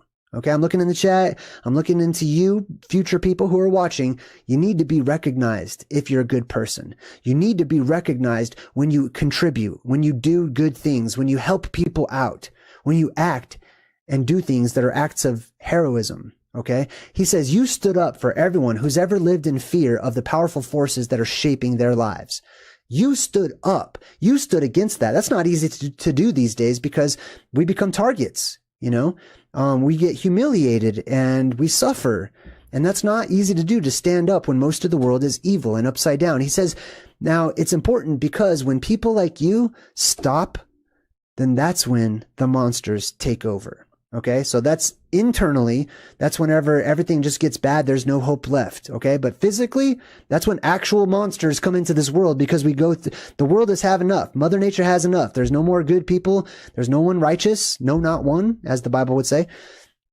And there's only a remnant left, right? So whenever people stop standing up for what is good and what is loving and pure and kind, that's when actual physical monsters, nightmare creatures, will physically actually come back to our world and be reintroduced as we go through a polarity shift, and the doors and the portals of the sky and the earth open back up and otherworldly creatures flood on in. And then this is a message for you. This was a message also for me as I was watching, but we are together and we are a part of a remnant. Okay. We're spread out like seeds across the world. And it says, this is to the lost tribes. This is to the lost boys, like Peter Pan's lost boys. And he says, you're not lost. Okay. You might feel like you're lost. You might be wandering around for quite some time, but there's purpose to it. You're not lost. You're placed. Okay. You're an inspiration to other people. And that's why we're spread out, so that we can grow and reach so many people who are lost. We're not the lost ones. We have light. We're lights in the dark. We're not lost at all. The rest of the world is. And they look at us and they consider us to be the lost boys or the wackos or crazies or yahoos or whatever, but we're not. We're guides. All right, so the gang members of the wolf tribe, they go into Dracula's lair. Dracula's lair is also green, with red right there in the middle, which symbolizes that Mount Meru, or the North Pole, has been taken over by that negative red spectrum energy as it is today. Okay, that's why there's an evil god that's in charge of this world today or whatever, or an evil energetic force or frequency, and it will reverse. And one day that will change. Okay. Excuse me. Now, okay, Dracula, right? Renfield thought that he could just like go to IKEA and try to be a regular person and try to live a regular human life or whatever. And he stopped showing up at Dracula's house, which was this hospital, this abandoned hospital. Now Dracula's like, oh, okay. He goes to Renfield's apartment and he's inside, and Renfield's shocked because vampires cannot come into your house. Your house is your physical body if you internalize this. Okay. It's also the house of our world. Right? So when we start acting up and acting crazy and our world needs to be cleaned, we are basically sending out a signal collectively to the cosmos, send help. Okay? So send energetic forces to come electrocute and shock our world and change everything so that we can be cleansed. But on a small scale, right, there's the actual house that you live in. Vampires cannot come in traditionally unless they're invited. So Renfield looks back at his front door and it says, welcome, come on in. And he's like, God dang it. I shouldn't have put that there, because basically he just welcomed in the bad energy. There's something to be learned from this. Be careful about what you welcome into your life. Be careful about what you welcome into your circle. I know we live during a time where we're just supposed to be so accepting of everybody and so accepting of bug eaters and, whatever. Like, I'm not going to eat it. Forget that. I'm not inviting that into my house. Be careful what you put into your body. Be careful what you invite into your house. You know what I mean? Like this applies on all levels, from the deepest level of internalizing it to the house of our, to the house of our world, right? Be careful what you invite into your house. He says, you're the monster, Renfield, not me. I'm not the monster. Okay. This is the accuser. In the devil, this is what the Bible would call the accuser. Okay. This is that energy that gets into people's heads and has them focusing on bad stuff to cause depression and anxiety and make people feel bad about their past and decisions that they've made and feel like they can't change and feel like they're scum and feel like they deserve to die or they deserve whatever bad things happen. So you might as well just keep doing bad things because, I'm not going to get to heaven because I'm evil, or I don't deserve any rewards. That's garbage. You deserve everything. Okay. I'm speaking to all of you. Okay. Because ultimately we all deserve whatever we are. Okay. So if you have good energy inside, if you aspire for the better things in life and you choose that and desire that for others, you deserve what you want for others. You deserve a good life. You deserve wealth and prosperity and happiness and, nourishment and health and stuff like that. You deserve all of the best things in the world. And if it hasn't come your way yet, hold on and survive and make it through the apocalypse. I'm talking about the apocalypse, right? I mean, this applies on all levels, but don't give up. Hold on, okay? You're not the monster. The monster's in the world today and it's all over the place, okay? You're the hero of the story. Who put these ideas in your head, huh? This is basically, I feel like he's talking to me, right? I feel like he's actually coming out of the screen right now, trying to influence us still with his little vampire hands. Who put these ideas into your heads, huh? Was it JayDreamerZ? What are you reading? Ancient Oblivion, the Plasma Apocalypse? Max Collins. Thanks, Max. So, who did put the ideas into his head? Live Spring Church. The spring that wells up inside of each of us, right? The remnant of that blue beam. But check out the symbol there, right? That right there is the circle with the cross, which is in the ancient world known as the Tet. It's the X-Men, the people who have power, who come from the X island at the middle of the world. This is the map I was making reference to throughout this presentation, right? This is the Forgotten Land that's not on any of our modern maps in the Arctic Circle region any longer, right? Right. We are the Tet. All right. We are the remnant. Now, he goes back. Dracula goes into the little self-help group because he's pissed that these people are trying to influence Renfield to take away the one that works for him, the one that does all of the work for him. Dracula does like no work. He's lazy. He just sits around and just eats, and he benefits off of our work. Energetically speaking, there's an energy out there that has put us into slavery, right? We are controlled by many different things in this life that are bad for us, and we're slaves, and we add because it has an effect on us, and it changes our frequency, and we throw out more negative energy, which increases the power of the evil one or whatever. So Dracula, or the dragon, goes into this meeting, the self-help group, and he's like, "Would you like to introduce yourself to the group?" And he's talking to Dracula, and Dracula's like, "Oh, well, I'm the Prince of Wallachia, or Wallachia, however you want to pronounce it. I'm the Prince of Wallachia." Now, that is actually a title that was held by a real person in history, a historic figure. The Prince of Wallachia was also known as Vlad. Vlad, aka Vlad the Impaler, right?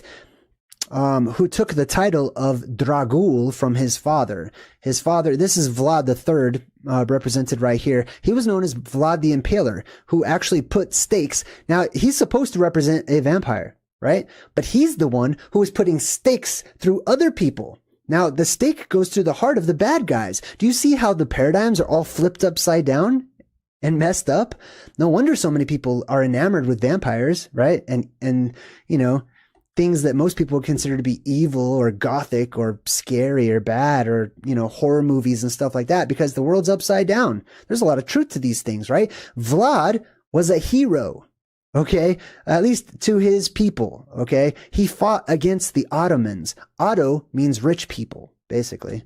All right. He impaled them, putting stakes and beams through them, right? Through their hearts. So it comes from Vlad Tepes. That's his real name. Okay. Vlad the Third, I believe. His father was also named Vlad. It says he was a national hero of Romania. Remember, the Romulans, or not Romulans, but they are Romulans, but, Romulus and Remus, the Romulans, right? Who fed from the wolf or whatever, right? This is all related. It's all the never-ending story. So, a national hero of Romania, Vlad Dracul, the second son of Vlad Dracul. Now, Vlad Dracul, the second, his father, had won the moniker of Dracul from his membership in the Order of the Dragon, a quote-unquote secret society, okay? Not really a secret society, but a society that has secrets, right? A militant fraternity founded by Sigismund of Luxembourg, King of Hungary. The Order of the Dragon was dedicated to halting the Ottoman, the rich people, the Ottoman advance into Europe. The Ottomans demanded that Vlad Dragul, or Dragul, they just say Dragula, right? Dracula. They insisted that he pay taxes. that he and his people just continue to give the rich people more money to just make them more rich so they don't have to do anything. If you're in England, you know exactly how these people must feel, right? So, the Order of the Dragon required its initiates to defend the cross and to fight against the enemies of Christianity, particularly the Ottoman Empire. The Draculs, the Order of the Dragon, were Christians.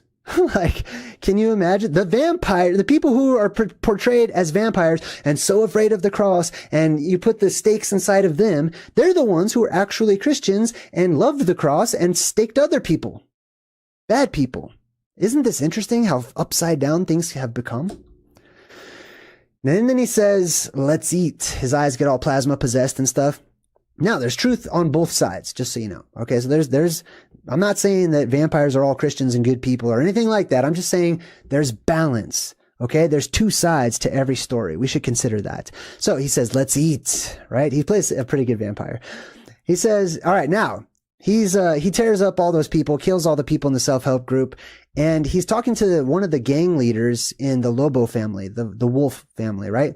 And he says, and can the family raise me soldiers? Can they raise him soldiers, right? He wants the Lobos to raise him soldiers.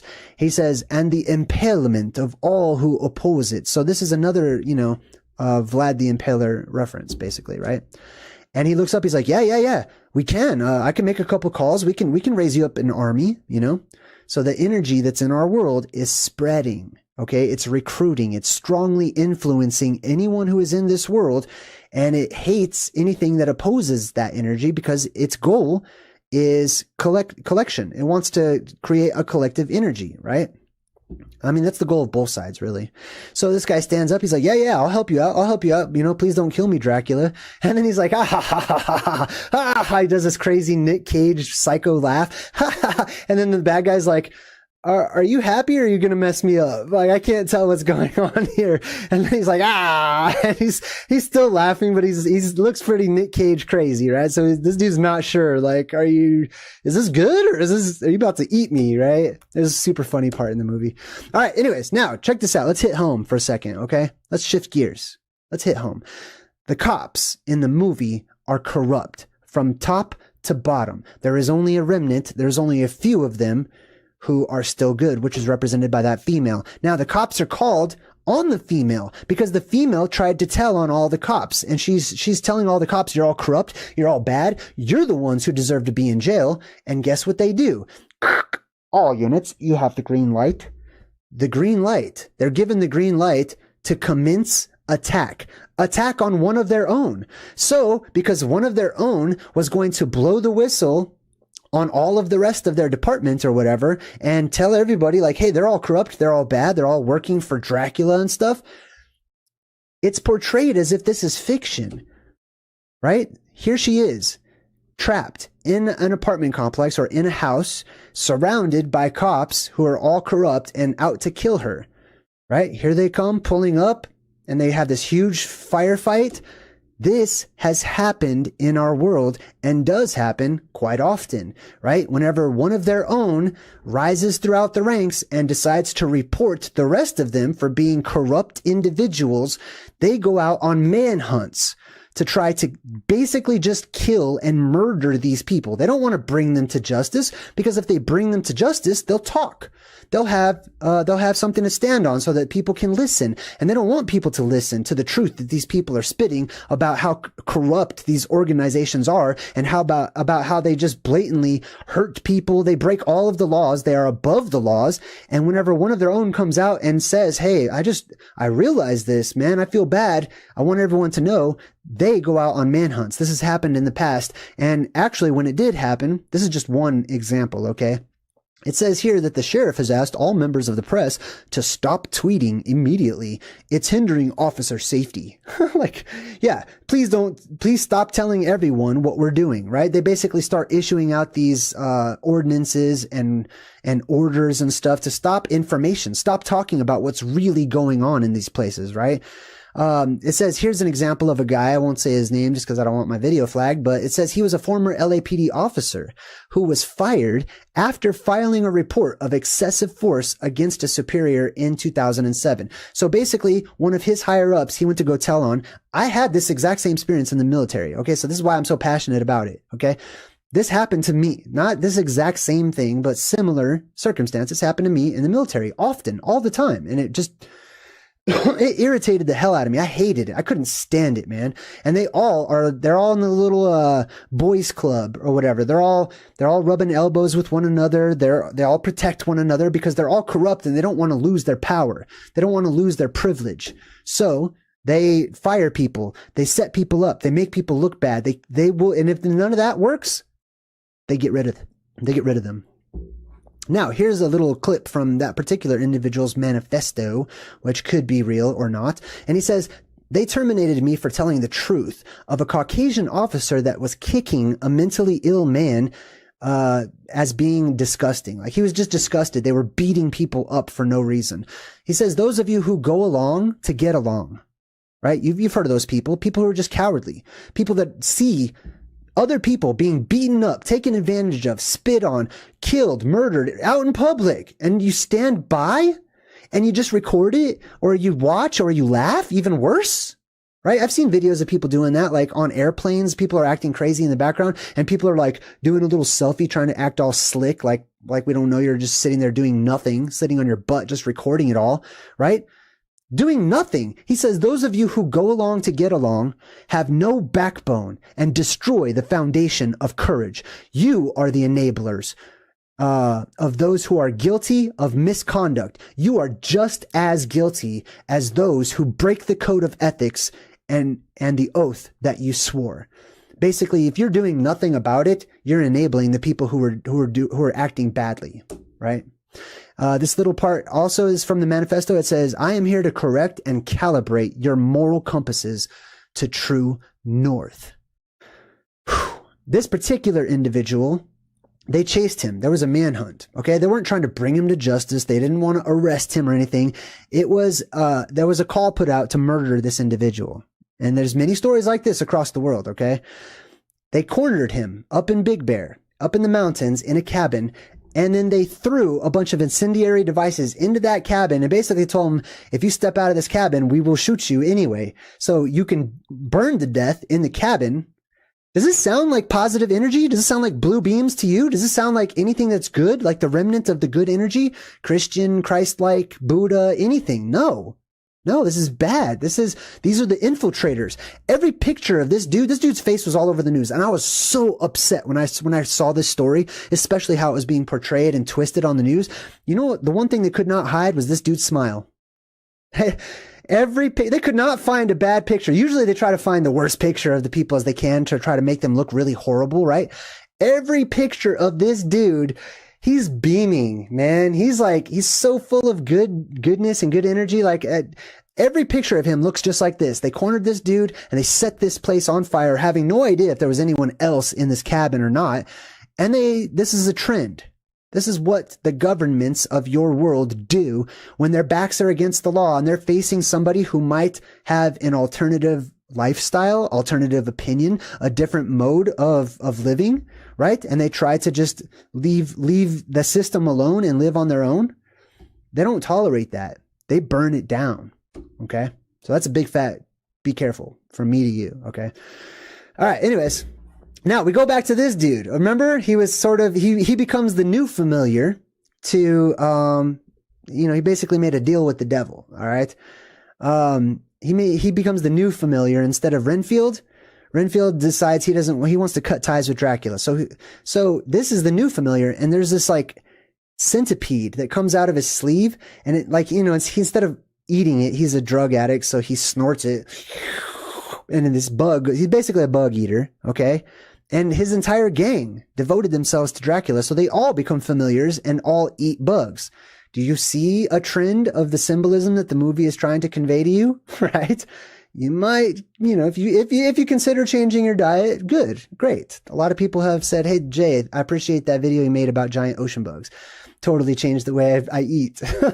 So I think that's good. Okay. If you still want to eat bugs and stuff, that's fine. Whatever. I'm not saying you're a bad person, but I'm saying there are influences that are strong influences out there. Be careful. Okay. So he gets his hepatitis superpowers after eating his bugs, and so does the rest of his gang. Okay, all these guys, they all have Sith eyes, they all have jaundice superpowers. Mobsters and lobsters. There's actually, this is a real place. There's a tour in Boston that you can take called Mobsters and Lobsters. There's an association with bug eaters and bad. You know what I mean? I'm not saying you're bad. I'm just saying there is an association with giant sea bugs, which are lobsters, which are bottom feeders, and mobsters, which are gang members and bad guys traditionally, right? It's called Mobsters and Lobsters in Boston. It's they take you on a tour of the city and they tell you about all the bad stuff that's happened in Boston, and you eat like a big bug dinner, I guess, on the bus or whatever. Anyways, so we get back to Renfield, who is about to be attacked. Him and the woman cop. They're both about to be attacked by Dracula. But she took some of the cocaine that was on the ground and she made a circle. And she said this spell and she cast a protection circle. So Renfield says, is that a protection circle? Well, yeah, duh. Like, what else could it be, right? It's this blue beam that shoots up out of the ground and it traps Dracula up in the sky, just like we saw at the beginning of the movie, right? So there's this protection circle. She uses cocaine in the movie, but traditionally a protection circle is used with like salt and things that are similar, like alkaloids and stuff like that. So if you look up salt, sodium chloride or table salt is an insulator and does not conduct electricity, right? So if an electrical field tries to get through or like under your door, that's why people pour salt under the door of their cracks so that plasma cannot come in. Same reason they put horseshoes or horseshoe magnets above their doors. They don't want that red plasma to come in when the world's electrically charged. They don't want that energy to come in and possess them and zap them and, turn them into thralls or whatever. So they poured salt on the ground. If you pour the salt in a circle around you, you create a sort of a barrier around yourself that protects you, or you can trap in electrical energies inside of that circle as a protection circle, as they're doing, right? Now that's when the salt's dry, I should say. Okay. Right. A conductor is a material that allows electrons to flow freely through it, making it useful for carrying an electrical current. An insulator is a material that resists the flow of electrons, so it does not allow electrical currents to pass through it. So dry salt acts as an insulator, but if you get salt wet, a solution of salt in water is readily conductive. And if you have that in a circle and the salt is wet around you and plasma tries to come in through the ground or whatever, right? It will touch that and it will create a circuit. It will get stuck as an Ouroboros and just keep on going around and around and around and around, which is not the best way to do that because that also means you're trapped, right? It's not going to get in if it's wet. So the best idea is to use dry salt if you're into that type of a thing. Anyways, so they look up at Dracula, which is the red plasma that's trapped by that blue beam energy from Mount Meru. And they say, any last wishes? And they're talking to the dragon, the great dragon, the devil of old. They say, any last wishes? And he says, I wish to spend a season in hell where all the amusing people are. Ha ha ha ha. And then he laughs or whatever. So this is taken right out of the Bible. The devil, the energy of our world, will spend a season in hell, in the earth. Okay. Right now, the blue energy is in hell. It's inside of Sheol. It's inside of, Tartarus. It's down inside the bowels of the earth charging, right? And when it's released, there's an energetic flip, which means the energy above has to take its place. And the devil gets locked into the bottomless pit, basically. So they start smashing the heck out of him, right? So the remnant wins. They destroy the bad energy or whatever, and they destroy Dracula. They cut him up into 1,000,000 pieces, and they pour all those pieces into concrete, and then they like put the concrete into like cubes, and then they dump it all inside of like some drain or something like that. And he says, I'm not even sure 100% if this will kill him. This is just like Jason Voorhees, right? The reason that Jason Voorhees lives forever is because he is the same red plasma spirit. Boogled! Hey, thank you, Boogled. he's filled with that same energy. That's why Jason Voorhees comes to life when lightning hits his grave or whatever, right? And the reason they cannot die and they keep coming back is because they represent a cyclical nature of apocalyptic events of our world, right? Just like the good guys will always come back in a time when they're most needed, okay? The heroes of old, the saviors of the world, the messiahs of the world, etc. And he looks over and they're having a conversation and she says, it's never too late to be a hero. That's the good news. That's the good news of Christianity. That is the gospel. That is the good news of everything. There's always good news, okay? No matter how bad things get, it's never too late for you to change. For you to change and choose different actions, to start practicing doing something that's good. Just do what you know to be good. Stick to that. It's never too late to be a hero.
Aloha, what's up everyone, and welcome to tonight's special Truth in Movies. I picked this one specifically because in the community tab on my channel, I made it available so that people can leave their recommendations for what they would like to see broken down here on my channel. So I went over all of them and I saw which one had the most likes, using that as sort of a voting system. And lo and behold, it was Big Trouble in Little China. So that's the movie that we're going to break down tonight. Welcome everybody in the live chat. Hope you guys have a good time, make some friends, enjoy the popcorn and the presentation. And hello all you future people. Without any further ado, let's jump right into our presentation tonight. Big Trouble in Little China, brought to you by Mount Meru, usually, as I like to say. Brought to you by 20th Century Fox. Now, check this out. It's always kind of weird, right? How they always show this weird logo. It's almost like these weird Greco-Roman kind of little buildings with these blue beams of light that shoot up, just like we talk about so often with all of the plasma apocalypse symbolism and whatnot. And we start off, we hear the voice of one of the character's lawyers. There was this huge event that happened. So this character has a lawyer because, people are investigating this strange event in Little Chinatown in San Francisco.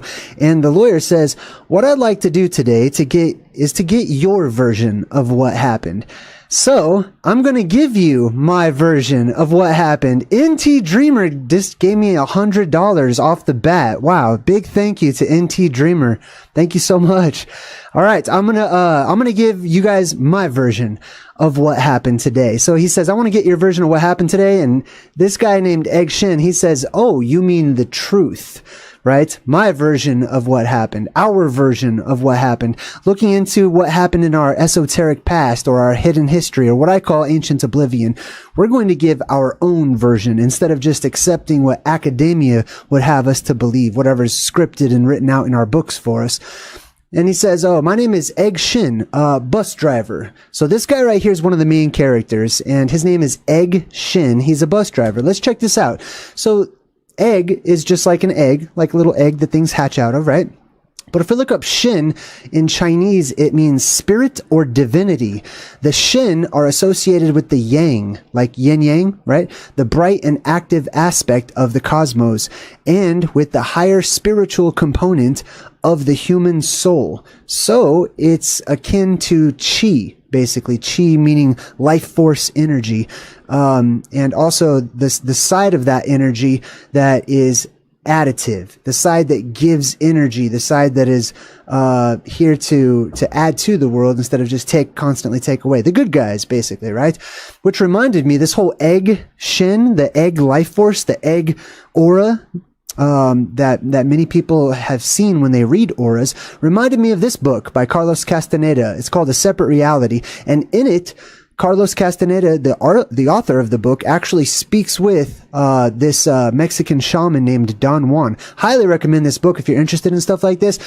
When he talks to him, Don Juan teaches him about what the aura actually looks like when you're seeing with plasma eyes, when you're seeing with that electrified, amplified spirit, or when you're in the spirit world. People walk around and shine, and they look like little eggs that are walking around because you can see the auras all about them, right? They have these toroidal fields. Another good book on the exact same subject about someone who settles down with like a local tribal shaman in order to be guided through the spirit world is called The Cosmic Serpent. This one's a really good read too. I highly recommend it. But back to Don Juan, the teachings of the shaman Don Juan.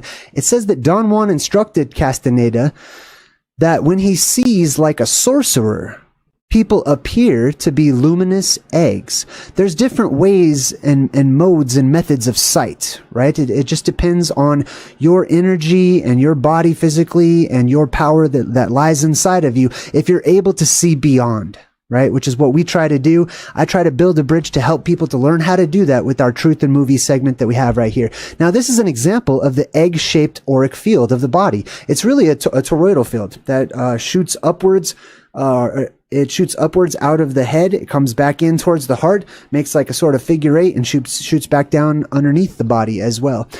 And then he says, I drive a tour bus for tourists. Now, Egg Shin not only represents our auric fields or our spirit energy, but he represents the spirit energy of the world itself, being somebody that drives the bus. The bus, the original word for bus is a box. It's a container.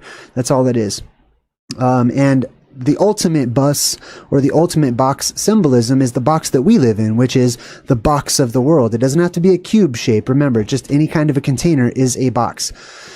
All right, so here's his lawyer, and he goes, half a city block explodes in a ball of green flame. Green flame! This guy's mind is blown. He has no idea, right? When regular people, the people that cannot see beyond, hear about these things, they throw it to the wind, and they just say, it's, that's fantasy, that's fiction, that's myth, that's legend. Those are old wives' tales and nursery rhymes. But those of us who can see further, we see a lot more. The green flame, of course, is going to come up a lot in this movie, and that represents the Aurora Borealis, or the area at the North Pole, which we're going to talk about here too.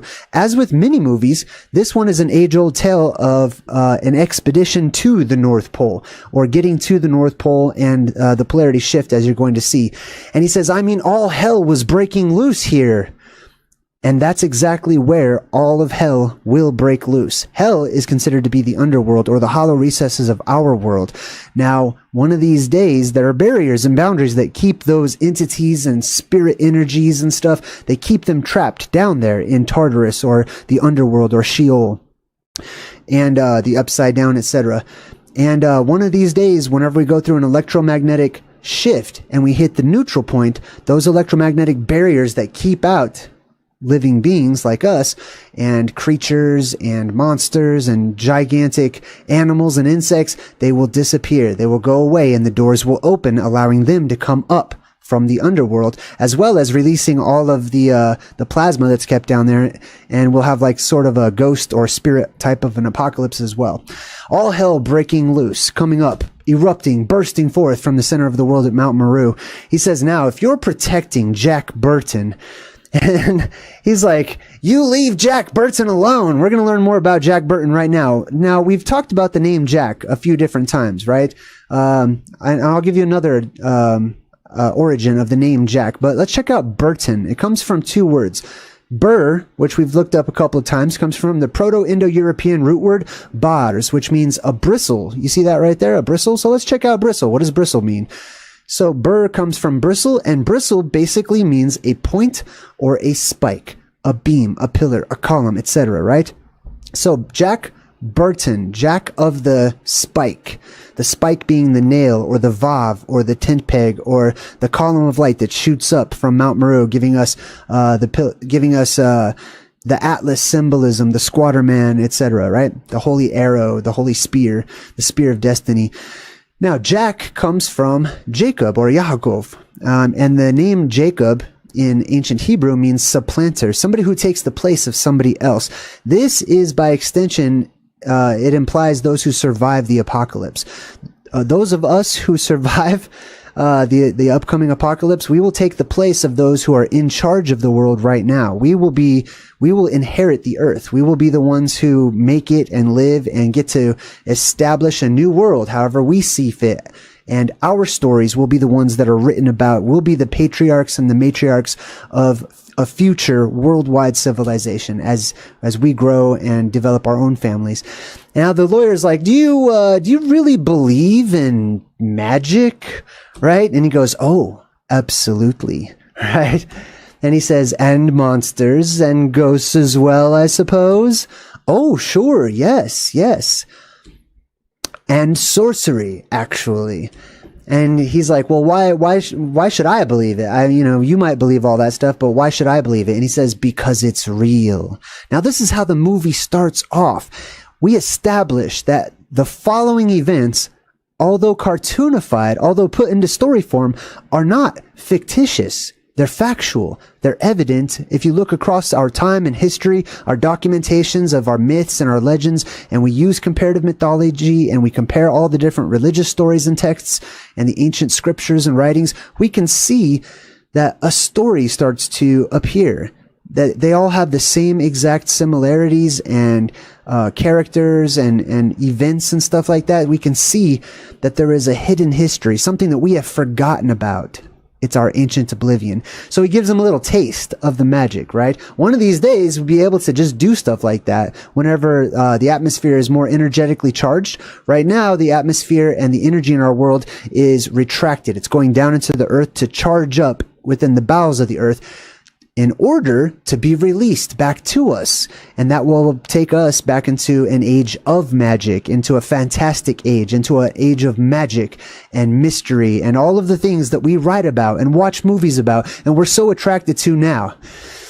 That brings us to our title, Big Trouble in Little China. And he says, this is Jack Burton on the Pork Chop Express. I'm talking to whoever's listening out there. You just listen to the Pork Chop Express and take his advice on a dark and stormy night, all right? Now listen, he's saying at the beginning of this movie, they're always speaking to us, okay? We like to get lost in the movie and pretend like, oh, he's just talking to someone else and it's funny how he's talking and stuff. The movie is saying, you listen to me right now. The movie's grabbing out, reaching through the screen and grabbing our attention, saying, pay attention. We just told you magic is real. We just told you sorcery is real. We just told you all of these things, monsters and all the things of myth and legend have factual substance behind them. They have happened and they do exist, right? Even though we don't see them all over the place and they're not commonplace today. So he says, listen to me and take my advice. On a dark and stormy night. The dark and stormy night always symbolically represents the apocalypse, because when the world depressurizes and the sky bursts open because of all the pressure that's built up in this world, and we go through the neutral point of the electromagnetic shift or the polarity shift that we're going to go through, all that pressure is going to be released at the apex of our sky, directly above the North Pole, which will cause a worldwide storm to form. Right? So it's always going to be a dark and a stormy night. So when you see the storms happening at the beginning of movies, this is the reason why. This is what kicks off and allows for all of the strange and larger than life happenings. And he says, a man have to be some kind of a fool to think we're all alone in this universe. So he comes across as somebody who's very simple. You know what I mean? Somebody who is not who you would think would become the hero of the story or something. And that's usually the types of people who are the survivors. According to my research, whenever I've researched religions and eschatology or the apocalypse, the book of Revelation, things like that, it always talks about how the least assuming people are the types of people who tend to survive these events. Not rich and famous people, not powerful people, not people who are, notable or anything like that. Not people who have lots of money to go build bunkers and stuff, but people who just happen to be in the right place at the right time because they led their lives and they were led by their intuition, which led them to a place of safety. All right. So he goes to Little Chinatown, right? He goes down to Little Chinatown in San Francisco, and he meets up with his buddy Wang. They're getting drunk, having some beers and stuff, and they're betting. And at the end of the day, Jack wins a bunch of money, and then he bets Wang that he can't cut this bottle in half with this like machete that he has. Wang's like, I bet you I could cut this bottle in half. He's like, you're out of your mind, Wang. Now let's check out Wang real quick. If you look it up, Wang in Chinese means king.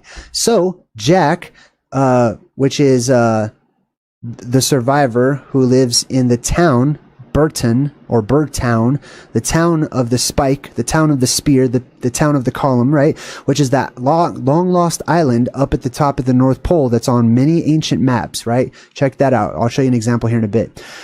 So he's sitting down with the king, basically. Wang represents royalty in the world today. So let's see what happens when he makes a bet with the king, Wang. Oh, his last name is Qi, right? So Qi as in vital life force. It's the essence of existence that flows throughout each of us, uniting the body, the mind, and the spirit, right? So let's see what happens to the king whenever he tries to cut this bottle in half. Blake, 1991, welcome. Thanks for joining the Good Vibe Tribe. Good to see you. Crushing as always, right on. All right, so he takes out his machete, pow, hits the bottle. Jack catches the bottle, right? Does not break the bottle in half, and he's like, it's all in the reflexes. And then he's like, all right, well, he needs to go to the airport, and he's like, all right, I'll follow you. But then he's like, get in my truck. He's like, wait, I thought you were going to follow me, Jack. And he's like, I know. And then I came to my senses. And he says, I came to my senses because he's the king, right? The king, the royalty, the nobility of this world. They expect us to just follow them. But Jack represents somebody who is more aware, right? Somebody who's a survivor of the apocalypse, symbolically speaking. And he says, I was going to follow you, but then I came to my senses. Blake, hey, thank you for the donation, Blake. Appreciate you. He says, then I came to my senses. So that's a little, call out to us not to follow nobility just because they're nobility, just because people are in positions of power above us. They only have that power because we follow them. That's, you want to take the power away? Stop following them, right? Just like Jack Burton. He just walks away calm and cool. And then he's like, oh, that's why the bottle didn't slice. My mind and my spirit are going north and south. Right? So his mind and his spirit as nobility, symbolically speaking, of this world, right, are going north and south. Their mind is acting apart from their spiritual energy. They've been split in half. Like they're the ones who are split. So they cannot do the splitting. That's why he couldn't split the bottle. So the nobility of our world is split, right? They're not unified. They're not balanced. They're just concerned with left brain thinking. The ends justify the means and such, right? Now let's check out what bottle means real quick. He couldn't cut the bottle, so what does bottle mean? Now it says diminutive of late Latin butis, which means a cask. If you look up cask, it says it means skull. Interesting. So the nobility could not split the skull, or you could say partition the mind. To split the mind, right? To put splits within the mind.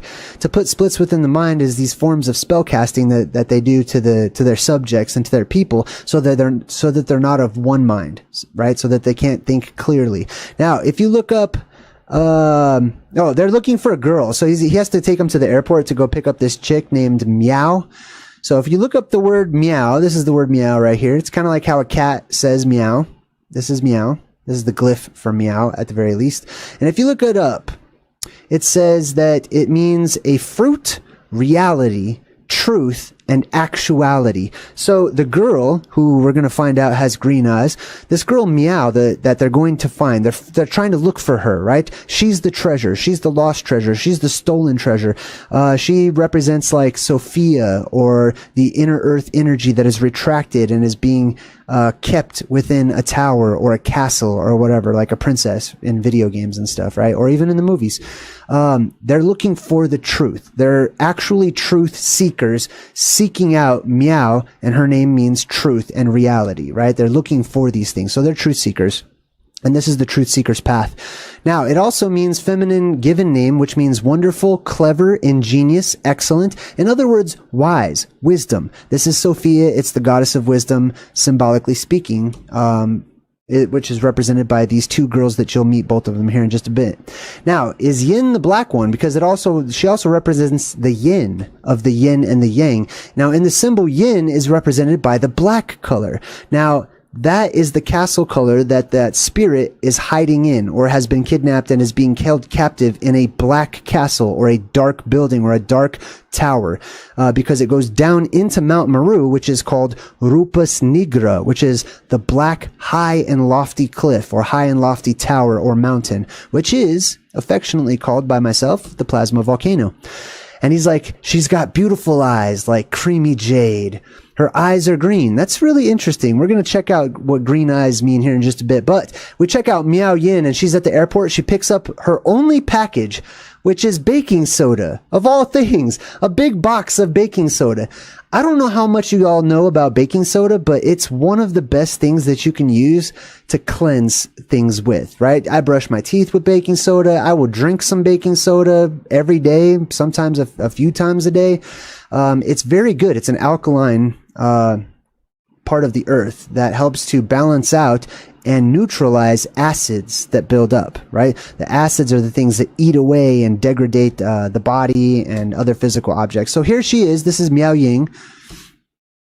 Oh, and then Jack Burton sees another girl with green eyes, Gracie Law. And we're going to meet Gracie Law. She's going to be a character throughout the movie. She also has green eyes. And he's totally trying to hit on her, right? He's trying to pick her up at the airport, and she's like, nah, I don't think so. I'm good. And then they see these gang members, these Chinese gang members, and you can see another appearance by the yin and the yang there again. Also notice the black and white symbolism, right? Black and white representing the space travelers, or fractal verse travelers is what I like to call them. You'll see that a lot in like Freemasonry, which is also throughout this movie as well. We'll get into that.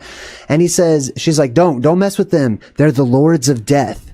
The lords of death. Interesting. So these lords of death capture symbolically the spirit of our world, which is represented by Miao Ying. The lords of death represent the bad energy that is currently in the world and filling up. All of that red plasma that comes into our world is here to destroy things and to kill things, because it acts as a cleaner. It cleans house. It sweeps things away. It helps to reset everything. Then that blue beam, that good energy that shoots up from within the earth, helps to restore things. It's a restorative energy. One is a destructive energy. One's a restorative energy, right? So whenever that blue beam energy that restores gets retracted and it pulls back down into the earth to charge, that means that the only thing left is all of that bad energy that just entered into the world when it's sealed off once more. And that bad energy incorporates itself by going into bodies and stuff, and then they, will have babies, and they'll have babies, and pretty soon the world's a crazy place. As a matter of fact, that's the next thing that they say. He's like, why would someone do that? Why would anybody even do this, right? Why do people act bad? He said, because the world's full of crazy people, Jack. Hoodlums. And that's our world. In the world that we live in today, hoodlums. People are upside down, living crazy. He says they got this sort of clubhouse thing, where they all hang out to sharpen their knives, huh? And this is what they show you. The clubhouse where they all hang out, with a little club type imagery right there in the middle. Now what you're looking at is Mount Meru. There's a fight for Mount Meru, right? The blue beam is what wants to own Mount Meru. Whenever it returns, it reclaims the throne. Right now, there's a pretender on the throne. There's a pretender energetically speaking, there's a pretender that's on the throne of Mount Meru, which affects the Schumann resonance of the entire world, which in turn affects the animals and the people and everything else in the world right now.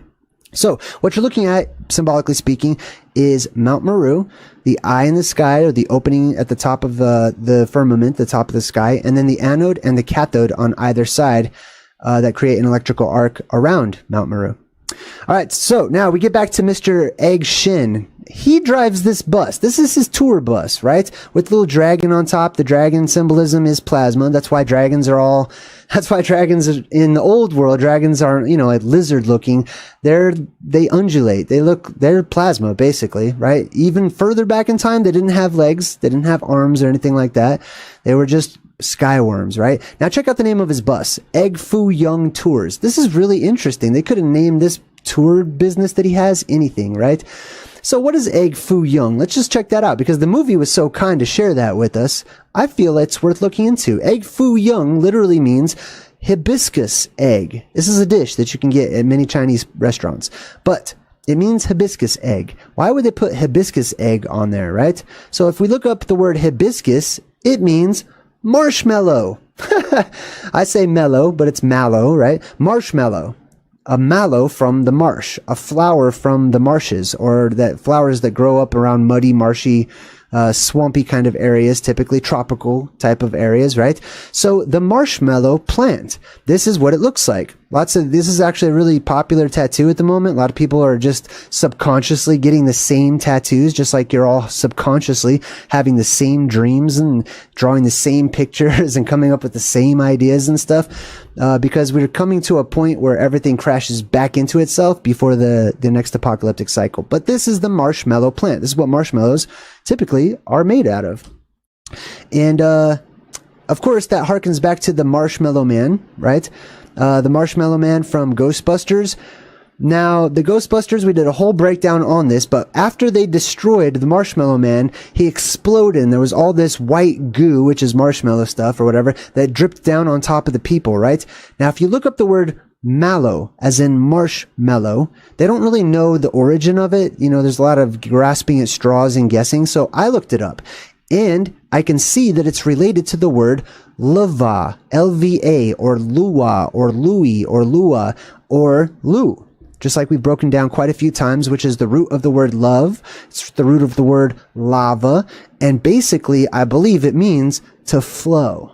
Something that flows, just like an energy or water or love or vibrations or frequency or plasma.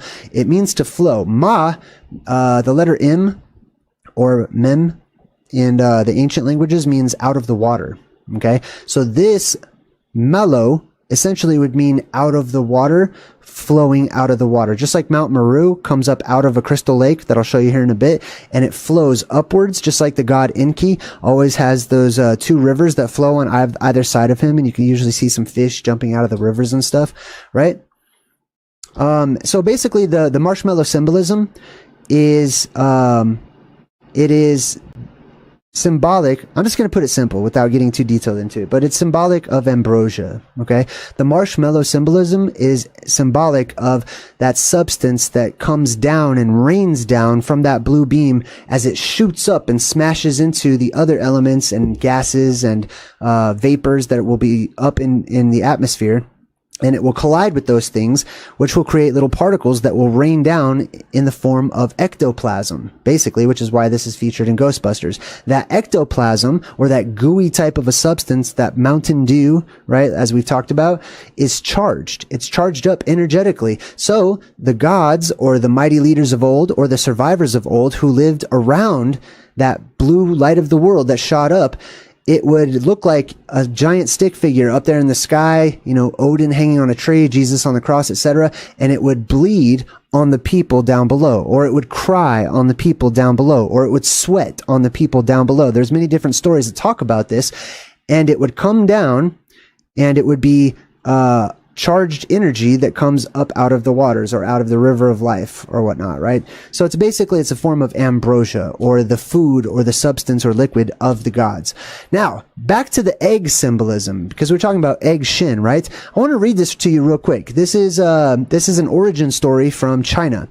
It says, "In the beginning, the heavens and the earth were still one, and all was chaos. The universe was like a big black egg." That black egg represents Mount Meru. Keep that in mind. "Carrying Pangu." Now, this is one of the creator gods, if not like one of the main creator deities in ancient Chinese mythology, Pan Gu.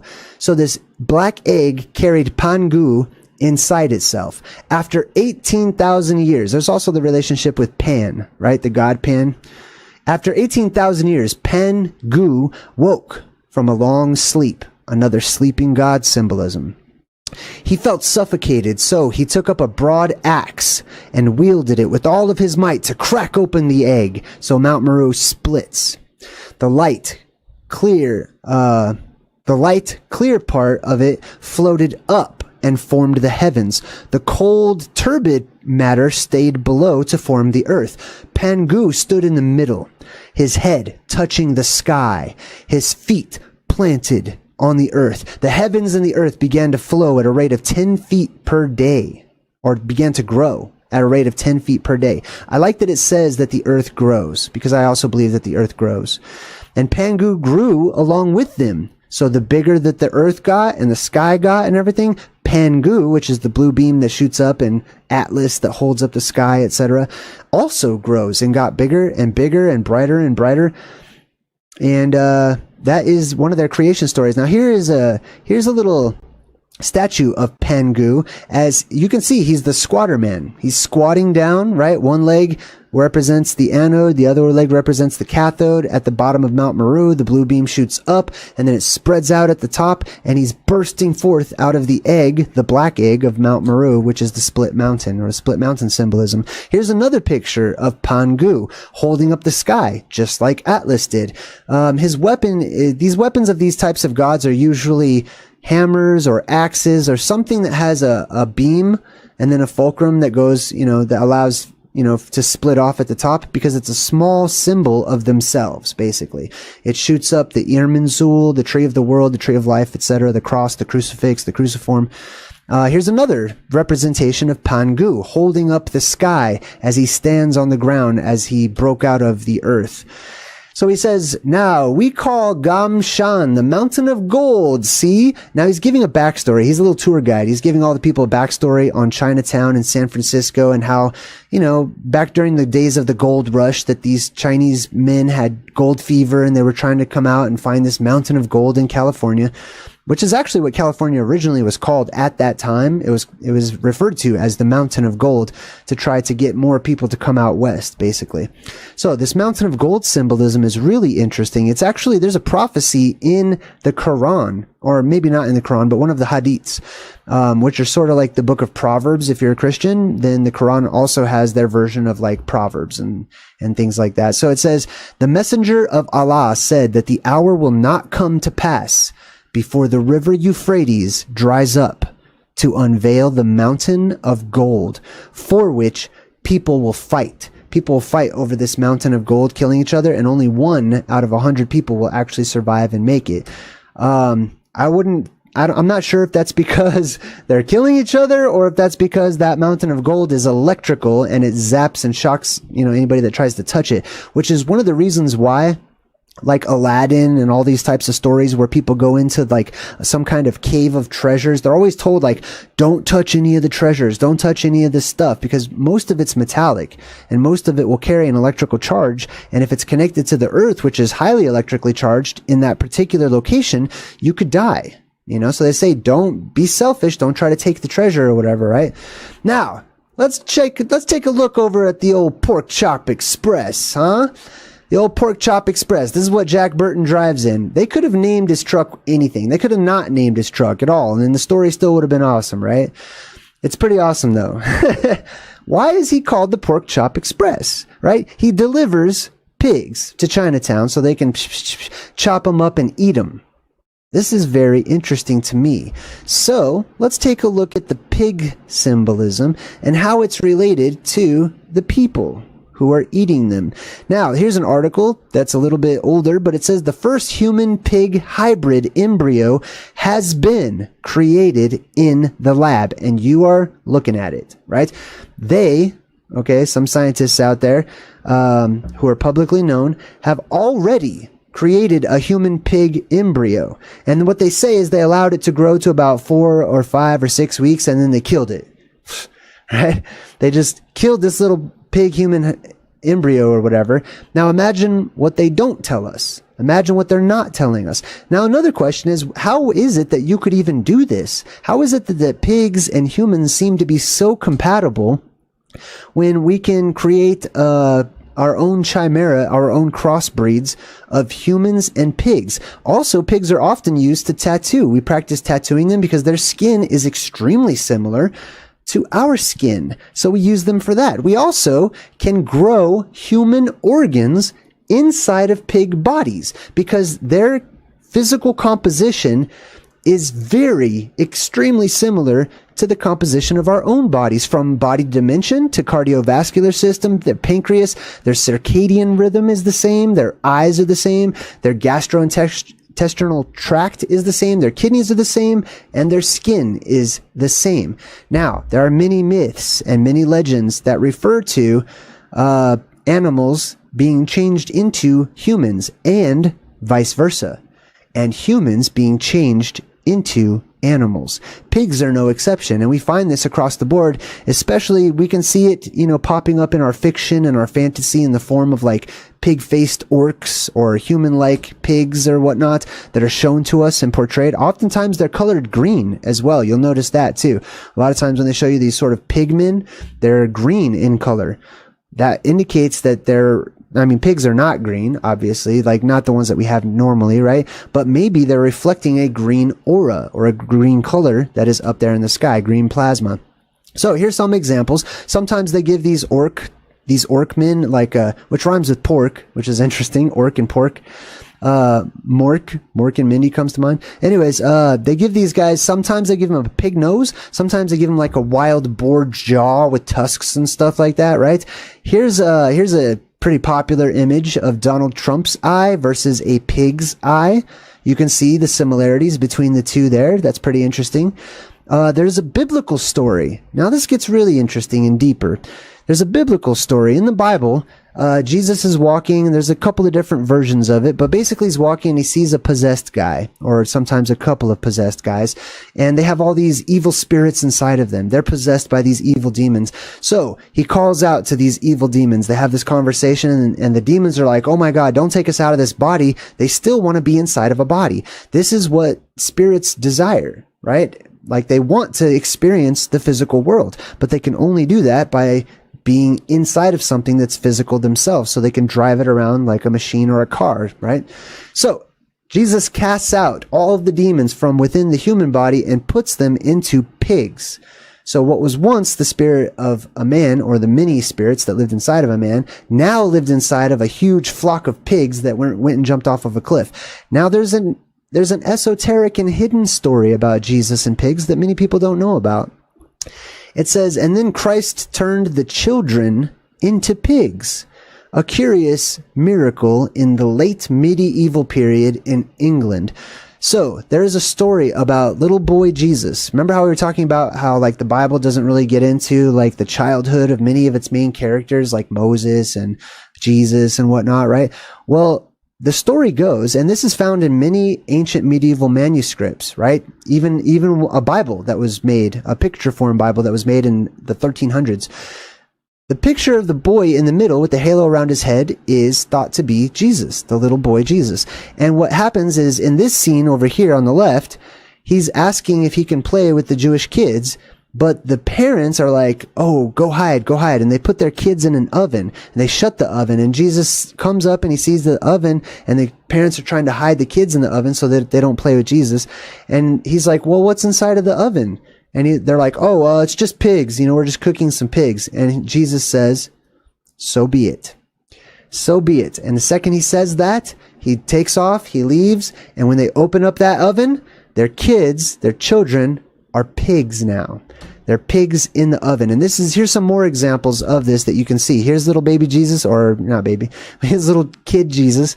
And he's clearly pointing at this oven right here. And the people are like, oh, what's inside the oven? And here's another one with all these bearded men. They're looking at the oven. They're in mourning because their children have turned into pigs. Let me get this a little bigger so you can see it. So you can see right there that their children have turned into pigs. Here's another example. This is Jesus in front of the oven asking, hey, what's in here? What's in here? This was a common story at the time in the Middle Ages. Here's another example of it. This one, I don't know if this one has Jesus in it. I don't know if Jesus is in this one, but basically this is the oven. These are the pigs that are coming out of the oven. These are all the people who are surprised and shocked and going into mourning because all of the children have been changed into animals. This is called Theanthropy, right? Theanthropy exists throughout much of our ancient myths and legends where people have been changed into animals. How could that happen? How could people change into animals, right? Well, here's a story from the goddess Circe. Some people would say Kerke, but I like to call her Circe. Boogled! Hey, thanks for your donation. All right, so this goddess named Circe, she is featured in Homer's The Odyssey, right? She gets really upset at this band of soldiers or whatnot, and she tricks them into drinking this special substance. And the moment that they drink this special substance, she takes her magic wand and she changes them into pigmen or into swine, essentially, right? So maybe there's stuff that is inside of our DNA that's foreign, that doesn't belong there. They say you are what you eat. Maybe it's you will become what you eat, given the right circumstances, given enough electrical energy or magic or power in this world. Be careful what you eat. There are ancient dietary laws that say don't eat certain things, right? Because if you do, you're going to start incorporating that DNA will be fed into your body and you'll start sharing different attributes of the things that you eat, right? Just like in the movie The Fly, when Jeff Goldblum goes into that pod and all that electricity goes in there, it takes the DNA and it tries to merge them. It tries to make sense of two totally different DNA strands, combining them into one, creating a mutant form, which is why in the old world, back in the Middle Ages and even before that, they have all of these strange stories about mutant types of people, humanoids, from the Blemmies to, people that had a giant foot that they hung over their head to stay in the shade, and really strange, weird humanoid type people, right? And even if you look at the Enuma Elish and the story, the origin story for like the Babylonian creation epic and stuff, it talks about how the gods came down and they experimented with the DNA of different humans, and there was all these weird genetic like mutations basically that didn't really make it because it's the survival of the fittest, and they weren't able to eat sometimes, they weren't able to go to the bathroom sometimes, they weren't able to procreate sometimes, but there was a lot of weird, strange mutants that evolved all at one time around the same period of time. So basically that's all of this energy that comes into our world in the form of ionized hydrogen that comes down from above, and of course the ionized oxygen that comes up too. But that ionized hydrogen reacts with anything that it touches, okay? So it's my personal belief that this plasma and the plasma apocalypse that we go through has the ability to mutate and to change what we call junk DNA and, all the leftover parts of the DNA in our body, and even the stuff that might be in your stomach and stuff. It has the ability to change it all and manipulate all of it. Now, here's the story of Circe. I'll actually read this to you. So this is directly from the Odyssey, and it says, this is the story of her turning the warriors into pigs. It says, "Soon in the luscious feast themselves they lost, and drank oblivion of their native cost. Instant her circling wand the goddess waves, to hogs transformed them, and a sty receives.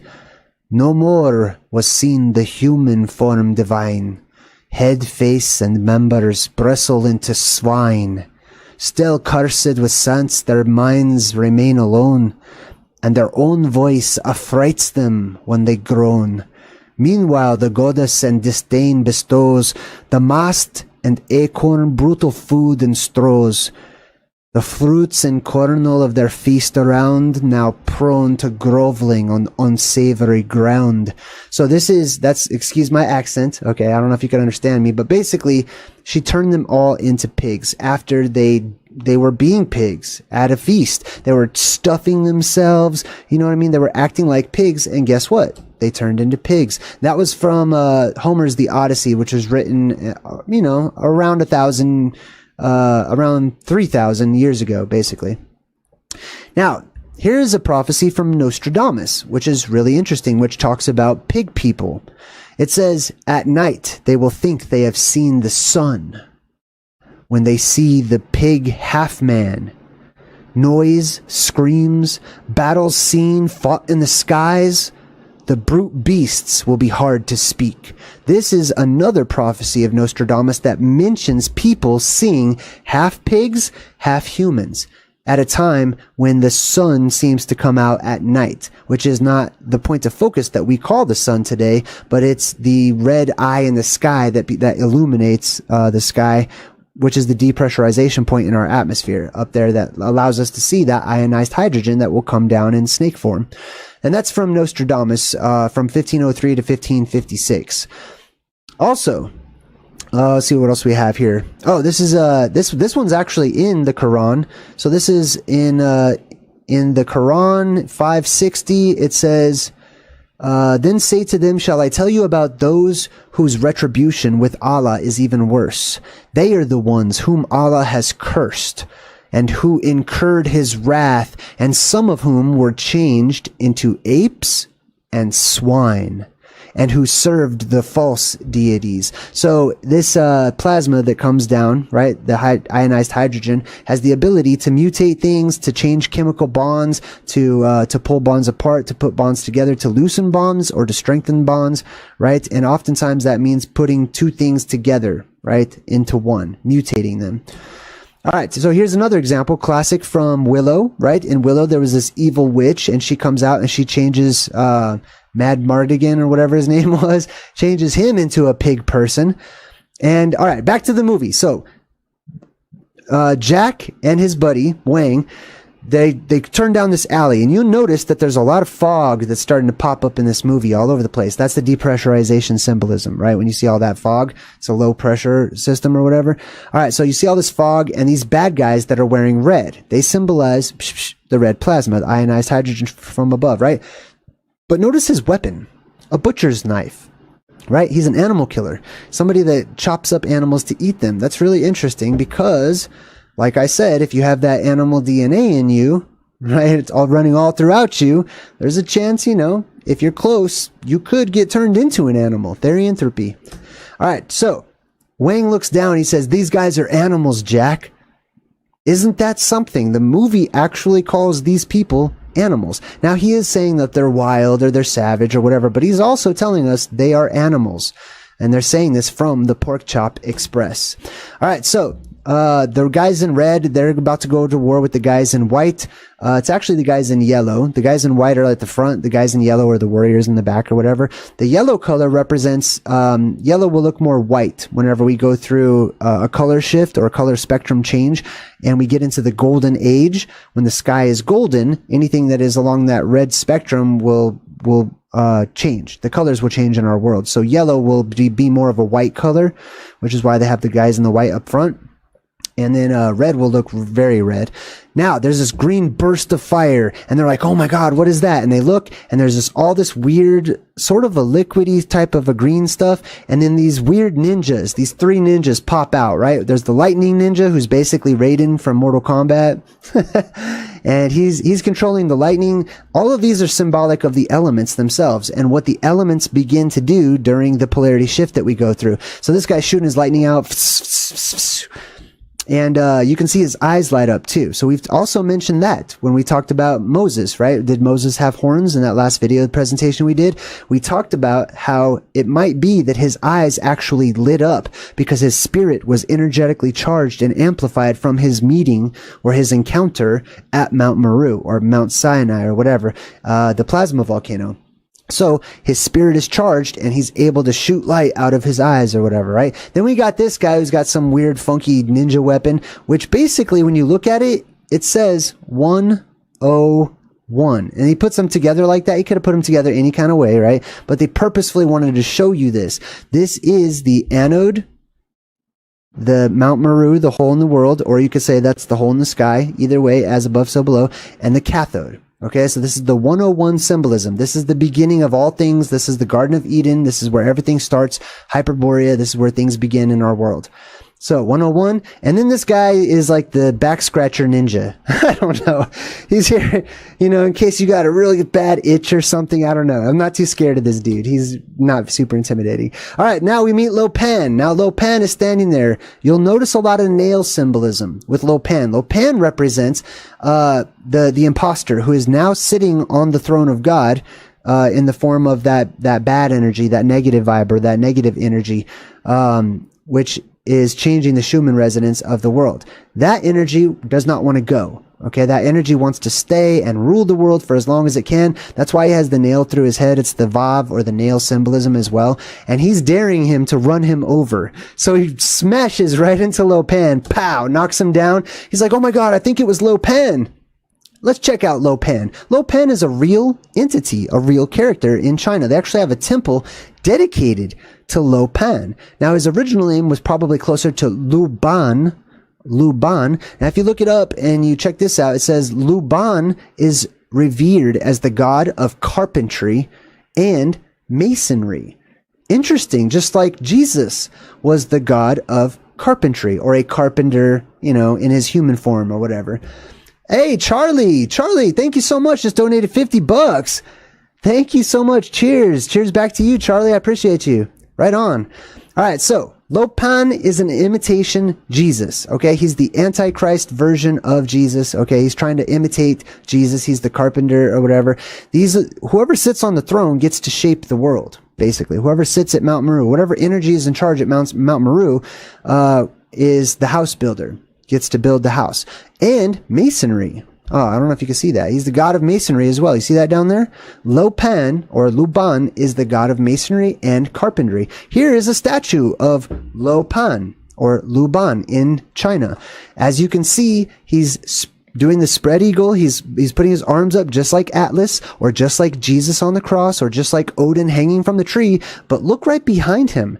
There's a big sky bird, a cosmic bird on his back as well. Because at the same time, not only is it Jesus and Odin and all these other characters, Atlas, that hold their arms up and spread them out, etc., up there as a cosmic entity as the blue beam shoots up from Mount Meru and spreads out towards the ceiling of our world, but it starts to create little auras and eddies and stuff like that, which creates feathers, or gives an appearance of feathers, which is the thunderbird, the bluebird of happiness, the phoenix symbolism, etc. This is the phoenix phenomenon that shoots up. It's the blue beam that shoots up from the earth, branches out, spreads out, creates the tree of life symbolism with all the various branches and stuff, and it creates these auras that look like feathers, which give us the phoenix that rises from the ashes and is always reborn. All right, so here is Lo Pan. Lo Pan, it looks like a clown. Doesn't he look like a clown? He is a clown. As are the entities who are in charge of this earth right now. They're clowns, man. They're killer clowns from outer space. Typically, you'll see them with this painted white face. They're just albino looking, right? Lo Pan has that too. But he's plasma possessed. He's got an amplified energy, right? Lo Pan doesn't represent an actual human, okay? In the movie, it's just cartoonified. He represents an energy. Now, all this energy shoots out of his eyes, and he actually uses that to blind people, to possess people, just like a vampire, right? In the vampire symbolism, just like in that movie that we just broke down with Nicolas Cage, the vampire movie, right? How vampires can like mind control people. So all this light shoots out of his mouth, out of his eyes, these 3 holes in the face, and it blinds Jack Burton. He covers his eyes immediately, right? And he's like, don't look. He's like, I already did. And he says, I can't see. So Jack looks into the lights and he becomes blinded. If he would have stayed there, he would have been possessed, basically. This is what I like to call the deadlights, and that comes from Stephen King's book It, or the movie It, right? Pennywise has the deadlights inside of him. He is actually controlled by the deadlights. Pennywise on the outside is just a shapeshifter because he represents plasma, the red plasma that comes down, right? But these are the deadlights. These are the lights that you do not stare into.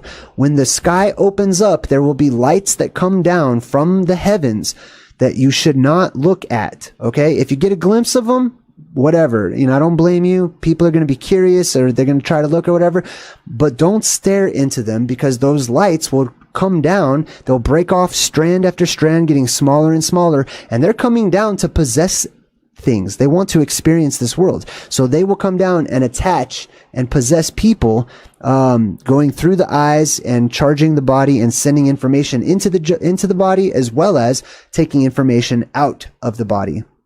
So it's not good to stare into the deadlights. And he says, how the hell could I run straight through him? So he ran over Lopan, and the reason he can't run straight through him is the same reason we cannot land on the moon. Because he's not physical. Okay. Lopan represents energy, represents plasma, basically, right? Now, there's all this fighting going on and stuff, and you can see in the background there's even a sign in blue or baby blue that says celestial, right? This is a celestial war. This is the war in the heavens. This is whenever there's all this war between, energetically speaking, the blue beam or the blue energy and the red plasma hydra that comes down, the blue sword, which is like the electric sword or the naked blade, which is what it's referred to in this movie later on. And there's also a physical war, right? There seems to be, the legends indicate that there's actual war between those who drop down from the sky, which would be your alien invasion that a lot of people are talking about, and those who come up out of the earth, right? The earthen aliens, or the terrestrial aliens that come up from within the hollow recesses of Terra, or our Earth, and those who drop down and float down from the sky during the depressurization event. And then there's us, who are caught in the middle.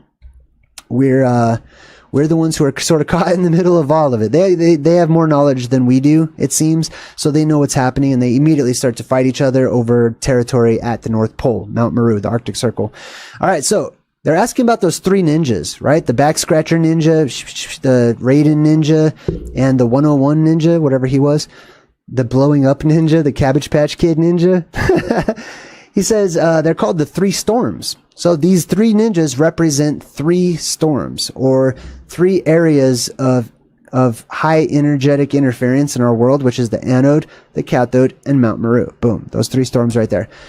All right, so they're called the three storms. Jack and his buddy Wang walk away. Let's take a look at Jack's tank top real quick. That's kind of shown throughout the movie. They really make a big deal about his tank top. If you take a look at the tank top, it's got the red sun, which could also not be a red sun. It could be the eye in the sky, which is red. Okay, it's the red eye, the evil eye, etc. But take a closer look at it, and you'll see they've got this these type of Chinese people that have these sort of long mustaches and stuff. They're called the Manchu. That style is called the Fu Manchu. It's probably the root of Manchurian, if I was to guess. But anyways, this is the Manchu. You see the yin and yang symbolism, but then you see these tentacles coming off to the side right there. You see that? He's got all these weird tentacles coming out of his back. That's interesting. Coming down from the red sun, maybe? I don't know. That's interesting. All right, so we go to Wang's restaurant. Wang owns his own restaurant. It's called Dragon of the Black Pool. Why? That's interesting. Why would you name your restaurant Dragon of the Black Pool? I mean, it sounds cool. I like it. I think sounds awesome. I don't know if that's a place I would want to eat at. It doesn't sound like a healthy place. But Dragon of the Black Pool. Well, dragon is plasma or electrical energy, right? And we've talked about many stories, especially those of Native American lore, that talk about how there's a spiritual lake, or an energetically amplified lake or whatnot, that these gods and demons and spiritual creatures and ghosts and stuff seem to haunt or live in, right? So, Dragon of the Black Pool, plasma of the Black Pool. What is a black pool? Well, here is the black pool that they're talking about, symbolically speaking. Remember, they're on their way to Mount Meru, as is often the case. So here's Mount Meru. This lake around Mount Meru at the center of the world is pure, fresh water that has not touched anything yet. This is virgin water of the earth coming up out of the earth. The earth creates this water. And then, of course, it goes into those four streams, right? And it actually breathes the water in. It pushes it out, breathes it back in and stuff. And this is crystal clear water, which gives you a black lake, right? I mean, it will reflect whatever's on the top, possibly, but this is the creature from the Black Lagoon symbolism. This area of the world right here was known to be infested with various types of gigantic sea monsters, those inner earth creatures that grow to huge and gigantic proportions and sizes. So, creature from the Black Lagoon. Why is it black, though? It says a few tens of meters of water will absorb light, so without scattering. All bodies of water would appear black. So if you don't have any particulates in the water, if you don't have any pollution, if you don't have any minerals or anything that's actually in there floating around, like organic, life forms or whatever, salt and all that stuff, if you don't have any of that in the water, the light will not be reflected back. So the water won't have any color at all. It'll be black, which is crystal clear. Some people would call it distilled water, basically, which is right here at the center of the world. And that's why it is often called dark water or black water, right? It's the black water and the black mountain, basically right in the middle. Now, Jack gets on the phone. He says, I'm going to tell you about an accident, and I don't want to hear act of God, okay? Which is interesting because that whole encounter he just had, that symbolically was an act of God, or an act of a God, I could say, right? We're talking about the gods and the goddesses of old, etc. And he says, one guy mentions the different Chinese hells, and he says the Chinese have a lot of hells, right? And they do. They have 18 hells, which is really interesting. And it says that the people they're down in these hells, or the inner earth, basically, right? These different places, it's actual real places within the earth. And people cannot die. They cannot die when they're in these hells. So you might wonder, well, how are people tortured in the concept of hell and stuff forever and ever, or whatever? Well, it's because you can't die. There's so much energy down there that death doesn't exist, right? You're just constantly alive. Everything is regenerating and regenerating over and over and over. It says they cannot die from the torture because when the ordeal is over, their bodies will be restored to their original states for the torture to be repeated in the 18 hells of Chinese myths and legends. It's interesting how all of these things start coming right back around full circle, right? Now, they're talking about the girls with green eyes. They're like, she's got green eyes. Why is that a big deal, having green eyes, right? I have green eyes. Enrique, good to see you. Enrique Santiago, welcome. All right, so green eyes. Let's check out some of the meanings of people who actually have green eyes. And it says people who have green color eyes possess the ability to see the physical world and heaven at the same time. Some other attributes: if you have green eyes, you are relatively rare and are often associated with mystery.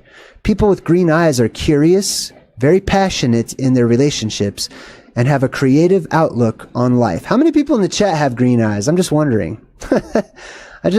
Let me know. Show some green emojis if you have green eyes. I'm just wondering. There's only 2% of people in the entire world have green eyes. Did you know that?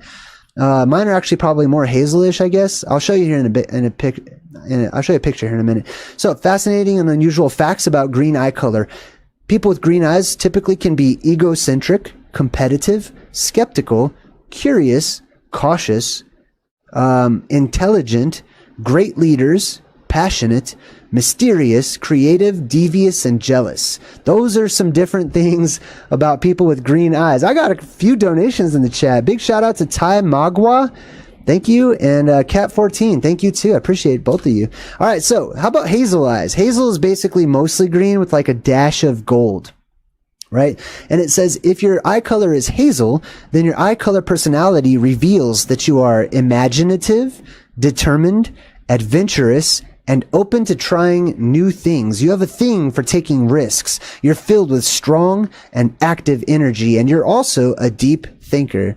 So here's my eyes. I went out and took a picture just for this presentation. I never really knew what color my eyes were. I saw it on my driver's license, but I never could tell. So I wanted to take a picture to see what you guys think. I couldn't tell. This one's actually inside the house. Man, my eyes look terrible.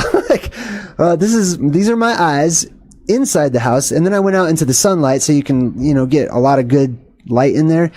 So these are mine. I think mine would be considered like greenish hazel, green, sort of a hazel color. I think hazel is about 5% in the world, and pure green is like 2% in the world. Really interesting. Sarah Breslin's in the chat and says, my hubby has green eyes and he's a Virgo too. How interesting. All right, so we get back to Raiden. Raiden comes down, totally steals the girl with green eyes, right? Who represents the goddess of wisdom. So the electricity comes and steals the girl, taking her up through the roof or whatever. And then they go back to Jack Burton and he's handed a glass of milk. And they're like, here, have this, because they're trying to calm him down. I don't know how milk, I guess maybe that's what that's about. But I see so much milk symbolism in the movies, don't you? Right? People drinking milk all of the time. It's really interesting. I think that the milk symbolism is the same as the marshmallow symbolism. Basically, it's the ambrosia of the gods. It's that milky white substance that comes down as a byproduct of all of that electric blast interfering with the atmosphere and the vapor, especially the vapor. Remember, the whole world, the whole atmosphere will become vaporous because of the depressurization of the sky. So all that vapor is going to interact with that energetically charged oxygen, boom, and it's going to rain down on the people, or nearby. It'll rain down on the people or bleed on them, or however you want to see it, right? And it's likely it's going to be that colored, sort of a milky white, maybe a whitish blue, whitish green color. Now we get back to Egg Shin. Egg Shin is over here performing what's called the I Ching. This is a form of divination. Divination is whenever you try to divine or to contact the gods or Mother Nature, or however you want to look at it, to predict the future, to listen. Right? This is a form of reading omens, basically. Omens are everything, okay? I share omens, a segment on my channel called Omens, and I just share with you the things I see. Those are the omens to me, right?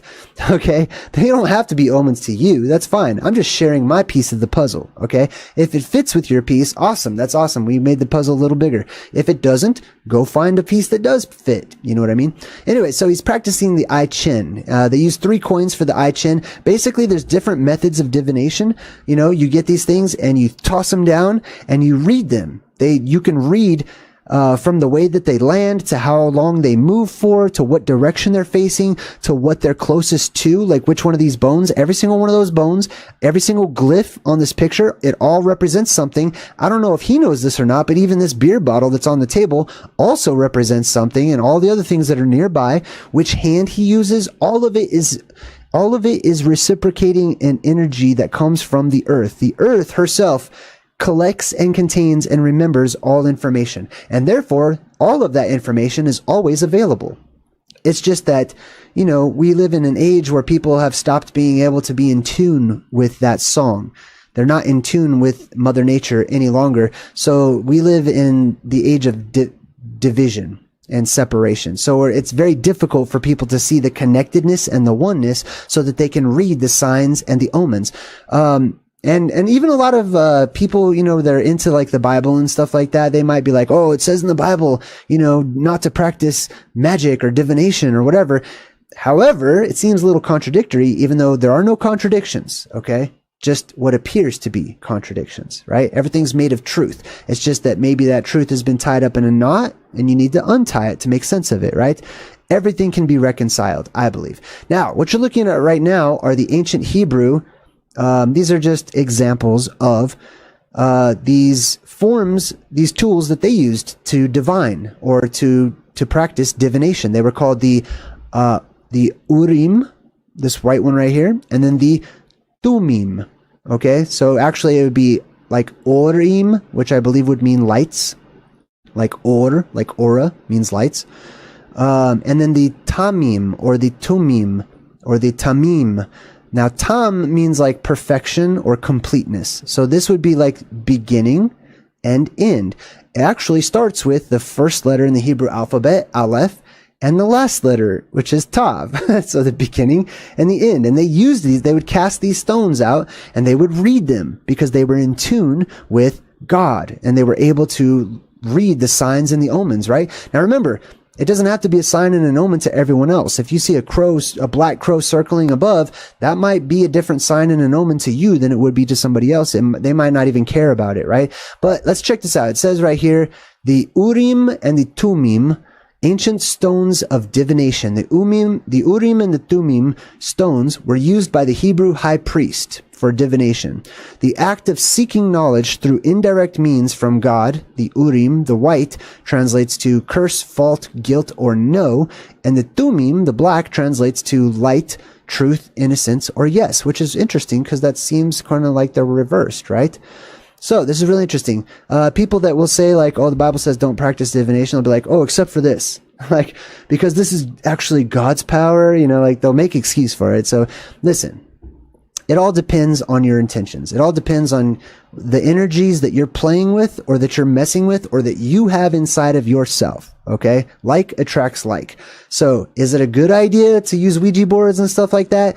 If you're uninitiated, if you have no idea what you're doing, if you are not practiced and you have no spirit guides or no teachers or wizards or instructors or anything, yeah, bad idea. Don't touch it. Don't mess with it. Leave it alone. Okay? It can bring about and open bad doors. But did the ancient Hebrew high priest do that? Yep. So those are just a couple of examples. Okay, these are prevalent throughout all cultures across the world in different forms and methods. And you can use anything. You could read anything. You could toss sand on the ground. You could read that. You could use bones like some people did. You could use the I Ching coins. You could take out business cards from your wallet and throw them, and you could read it if you understood how to read signs and symbols and stuff like that. So watching my channel is one way that you can, my channel, I hope, would be a tool for you to learn how to read omens and signs and symbols and origins and glyphs and stuff like that, right? All right, back to the movie. He says, we have to gather our strength because now there's clouds and thunder. So he's reading these things. He sees clouds and thunder in what he's looking at because he's been trained to do this. He's studied in these things. And then he says, but finally we shall bring order out of chaos, which is the good news. He says that like it's good news, even though in various truther communities and stuff, they'll be like, oh, that's something the Masons say. Oh my God, that's evil. That's so bad. And of course, the Masons use that, right? This is one of their logos, Ordo ab Chao, which means order out of chaos. There will be chaos in the form of the Great Leveler, the plasma apocalypse, and there will become order that comes out of that. It's called the Jubilee year, right? Everything has an order to itself naturally. We live in the unnatural times. Nature will soon take the throne once again. Now, this Phoenix symbolism, this is just the blue beam that shoots up and splits out at the top with the wings, the aura wings that we talked about. The feet are the anode and cathode around Mount Meru, as we've talked about too. So we'll skip on past that. He says, all movement in the universe is caused by tension between positive and negative theories. Okay, so this is electrical. This is electric universe philosophy right here. Just being given to you truth in the movies. Positive and negative between the two. That's all movement. Now, when you hit the neutral point is when things are still, right? So when the furies are out of balance, then the people turn into demons and live forever. What he's describing is the apocalypse, right? Whenever the Furies or the energy, the positive and the negative, flips around and you go through an apocalyptic cycle, right? All right, so we get back to Jack Burton and Wang. They've gone down into one of the levels of Chinese hell. They're underwater right now. You can see the green light, right, which is symbolic that they're at Mount Meru, going down under Mount Meru into the earth, and they're going down into the waters that are inside of the earth, okay? If you go down into the earth, you're going to hit another ocean, okay? There's not just one ocean on the top, there's another one underneath, okay? There's a whole bunch of water down underneath. And they even say it's salt water in the movie. So they're down there swimming around in the green ocean water or whatever, it's just light. And they see all these dead people and stuff, all these corpses, which in Chinese tradition, these would not be dead people at all. In the movie, they're dead, or they appear to be. But in reality, they would be alive people who are constantly just drowning forever or being tortured forever or whatever the case is, right? Because they're in a place, they're in the cave of Zeus, which is also called Cycros Cave. In the stories about the cave of Zeus, talk about how people tried to go down into the cave of Zeus, and Zeus wanted to kill him and hit him with a thunderbolt, but he couldn't, because you can't have mortals in the cave of saviors. You can't have mortals in the cave of life because it's life. There's no death. So you can't be immortal. The moment you're down in that cave, you're immortal. Can't die. Now you can be changed. Okay. You can be changed, but you can't die. All right. So he says, we're in the hell of the upside down sinners. So it's just another, they're in the upside down. Just another reference to being inside of the earth down there. Now we get back to Lo Pan. This is Lo Pan's alter ego. This is his fleshly version of himself. Like a I don't know. In the movie, I think he's like a 2,000-year-old man or something like that. He says, this place is my tomb. I'm buried here. I cannot do the voice, okay? this place is my tomb. I'm buried here. So one, he's talking about Earth being his tomb. He's talking about Mount Meru being his tomb, etc. And the energy that is being pulled down into the bottomless pit or whatever. And he's also talking about his body. He says, my spirit is entombed in this old man's crippled body, right? Which sucks. I actually relate. I feel bad for him. You know what I mean? Because we live during a time of exponentially increasing entropy, or sinful times, or degradation of the physical world, right? And everything is quickening. There's a quickening where everything's getting older and older and older, quicker and quicker and quicker. I mean, look at me. For those of you who've been following me from the beginning, I didn't always look like this, right? I didn't even have a beard. I definitely didn't have gray hairs and stuff like that. You know what I mean? Like, I was clean shaven and had tight skin, and I was youthful looking when I first started doing YouTube videos. That was me 7 years ago. Every 7 years, your body's a totally different body. You're a different person on the outside, right? You may have that same spirit on the inside, but on the outside, you're different. You could go back and look at my very first video and compare it to me now. Hi. Anyways, so he says, so that I may rule the universe from beyond this grave, a girl with green eyes to satisfy Qing Ti. So let's check out Qing Ti. This is another Chinese deity, okay? He needs to satisfy Qing Ti, which is this ancient Chinese god. If we look it up, Qing Ti, it can also be pronounced Sheng Di or Sheng Di, right? These words have different pronunciations and stuff. So Qing Ti is the exact same as Sheng Di. If you look up the god Sheng Di, it says that Sheng Di is directly associated with the celestial pole, specifically the god of the sky, which doesn't mean the earth pole or the earth god that's at the North Pole, but the other god, the sky god, which is directly above it, which is that evil eye in the sky, or the depressurization point where all of that ionized hydrogen comes down into our world in the form of plasma snakes. So he needs to appease Qing Ti or Sheng Di, and Jack Burton's like, so you can go off and rule the world from beyond the grave. Indeed. It's like, yes, you get it. Or check into a psycho ward, whichever comes first, huh? Which cracks me up just because he's such a joker and a clown. But that's pretty true, right? You start talking about these types of concepts, about fringe theories and ideas and alternatives and conspiracies and stuff. People are going to think that you're crazy and you lost your mind because that's not a part of the real world that we live in, or accepted reality. Now, check this out. Lo Pan starts to change, okay? He starts to light up. Now, he goes from an old man, but the moment that his spirit and his energy becomes amplified, he lights up on the inside, and that's when light comes out of his face and stuff, and he starts transforming into a young version of himself, a young Lo Pan. This is what he looks like after. Before, he's this old man, but he regenerates just like Doctor Who, fills with light and completely changes into another person. He's allowed to continuously live and get younger every life or whatever, right? I mean, I know there's exceptions to that. Just like in Quantum Leap, right? Dr. Sam Beckett, he steps into this blue beam, into this cold plasma, ionized oxygen light at Mount Meru, and every time he changes into another person, right, or goes through his own sort of regenerative cycle, this light emanates from his body from all over the place, and he gets to live forever, skipping from life to life, hoping that each one, you know what I mean, the whole story. That's a sweet show, by the way. I know I'm kind of old school from the 90s and stuff, but if you ever get a chance to watch Quantum Leap, please do. If you're into that kind of thing, it's a great show. Anyways, let's get back to the killer clown from outer space, Lo Pan. Now, this is totally killer clown symbolism. Let's zoom in onto his mug here and check him out. Clearly, he's wearing makeup all over his white face. It's not just because of the Chinese stuff. Okay, this is where the Chinese get it from. The Chinese get this sort of geisha look, this sort of painting your face white and all this. That's not just Chinese. There's tribes the world across that paint their faces white, and then they put other colors on top of it, right? To look like they're gods. It's an elven standard of beauty. They try to look like the beings that came down from the fractal verse, and they are pale, pasty, white-skinned, vampire-looking creatures, right? And oftentimes, associated with murder and stuff like that. So that's what he's looking like. He's looking like the killer clown from outer space symbolism or whatnot, right? Yeah, pasty pale white skin. I was going to say something else, but I totally forgot. Anyways, let's move on. All right. So Jack's in there. He's trying to rescue people. And this one chick that's in this jail, she's like, how are you going to spring us? How are you going to get us out? And he's like, I have no idea. It's just super funny because you don't want to hear that when someone's rescuing you.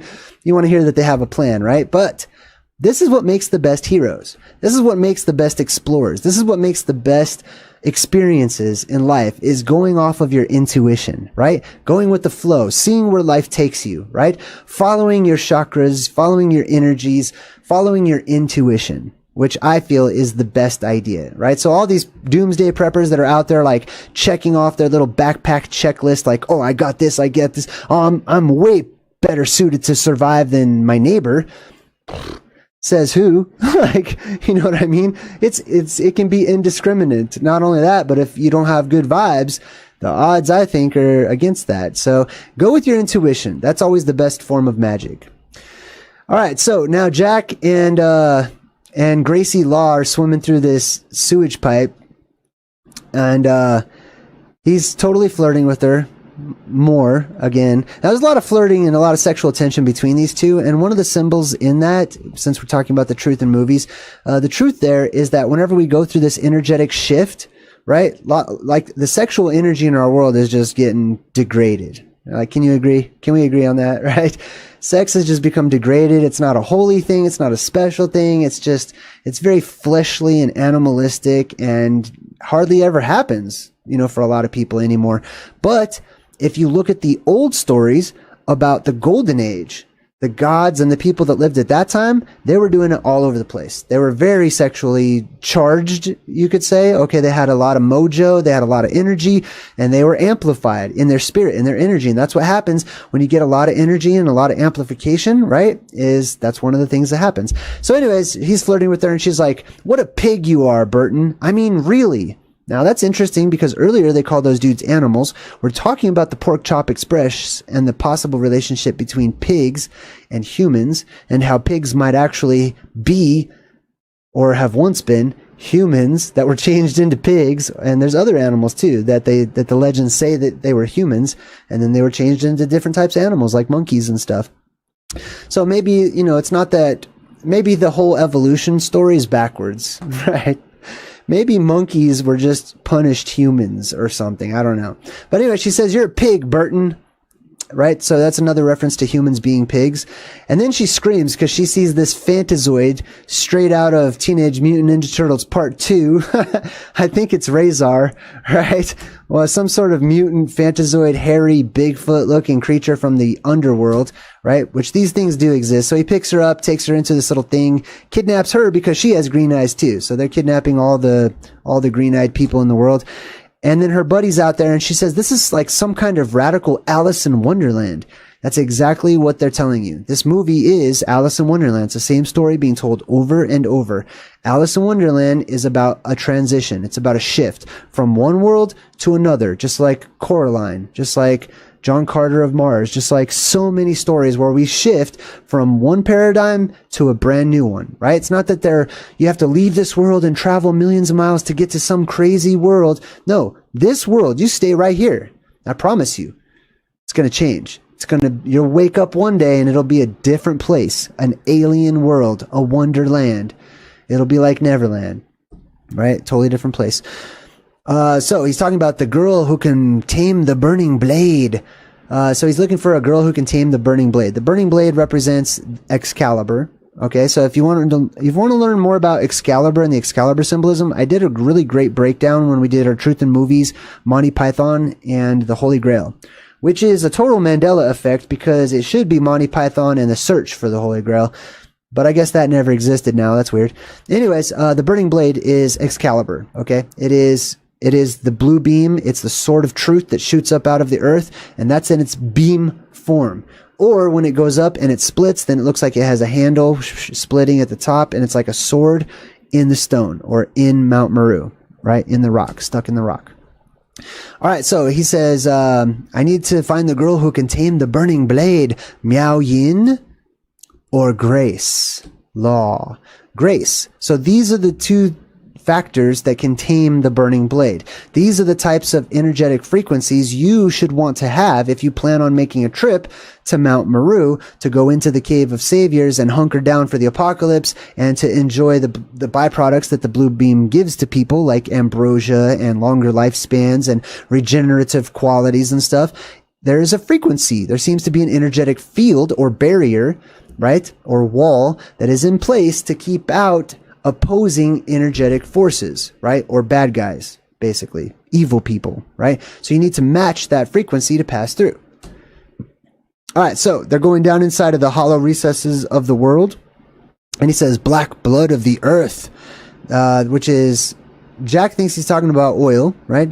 But there's two things it could be. Oil is black blood of the earth. Oil is ancient life that's been crushed up to a pulp during the last apocalyptic cycle, and the one before that, and the one before that, right? All this time, there's a lot of life that dies, okay? A lot of plant life, a lot of animal life, a lot of human life and stuff, and it goes somewhere into the earth. It all gets pulled down. Everything gets pulled down into the earth, right? And it creates the black goo or whatnot.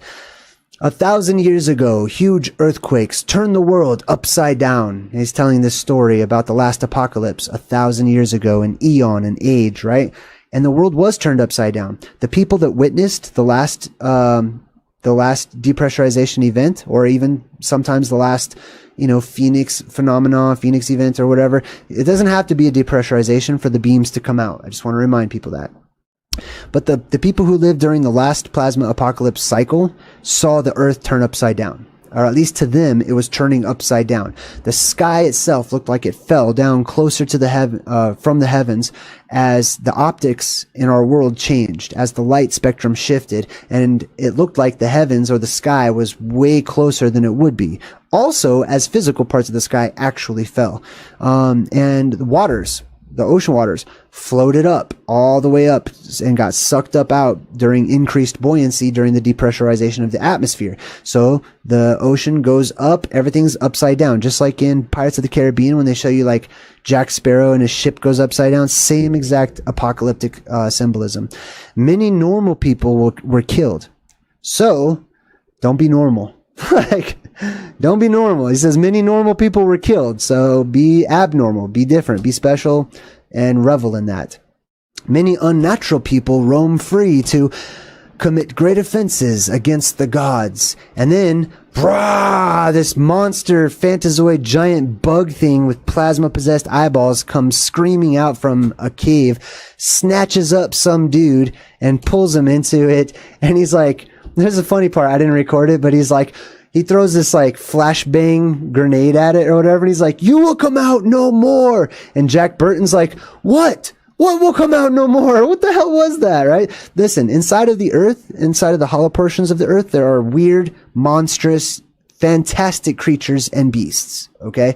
Some are kind, some are nice, but you don't know which ones are which. So exercise extreme caution when you do go through the apocalypse, or if you are traveling down into cave systems and spelunking and, cave diving or whatever, be careful, because there are monsters down there. There are alien creatures down there. There are phantazoids that live down inside of the earth, and there are energetic barriers that keep many of them down there. But one day those barriers will be released, and they will come up and fly up and crawl up. And he says, now he's listening to Lopan, and Lopan says, to appease the god of the East. Now, Lopan worships that heavenly deity that we were talking about and referenced earlier, right? So why does he say the god of the East? It's because East is up, right? Not a lot of people know that. East these days is just infinitely left, I guess, right? And West is just infinitely right. Just keep on going right or whatever. But that's not, we weren't that stupid in the old world. In the old world, West was down into the earth. East was upwards towards the sky. Okay. So those who know the East is up. Now he says, what's in the flask? Egg? Magic potion? Yeah, I thought so. Good. What do we do? Drink it? He's totally nervous, and he's trying to sound like a tough guy. He's trying to sound like he knows what he's doing and stuff. Totally cracks me up. He's like, what do we do? Drink it? Yeah, good. I thought so. Let's do this, right? He's winging it. He's going with the flow. He's following his intuition, right? Now they meet this weird looking thing, this little ball with like, it looks like this thing, you know, broke off of the wall from the Labyrinth. You remember how the Labyrinth had all those weird eyeball looking deals on it, right? So this thing's called a guardian. And it says what it sees, Lopan knows. So Lopan, who represents like the red plasma that comes down from the sky and then makes a home around Mount Meru or inside Mount Meru, right? As well as the rest of the world. This thing, whatever this is, whatever it sees, Lopan knows. That's because this thing right here is not a physical object. We know this because Jack tries to shoot it. Doesn't work. It flies away. Jack's like, well, you never know until you try. That's because physical weapons will not work against spiritual enemies. And by spiritual, I mean energetic forces. You can't shoot ball lightning with a gun and hope that it goes away. Maybe if you load a shotgun with salt, you know, like the same methods that you would use to hunt ghosts and stuff like that, that might work out a bit better. Or a taser, or fire, or even a pointed sword.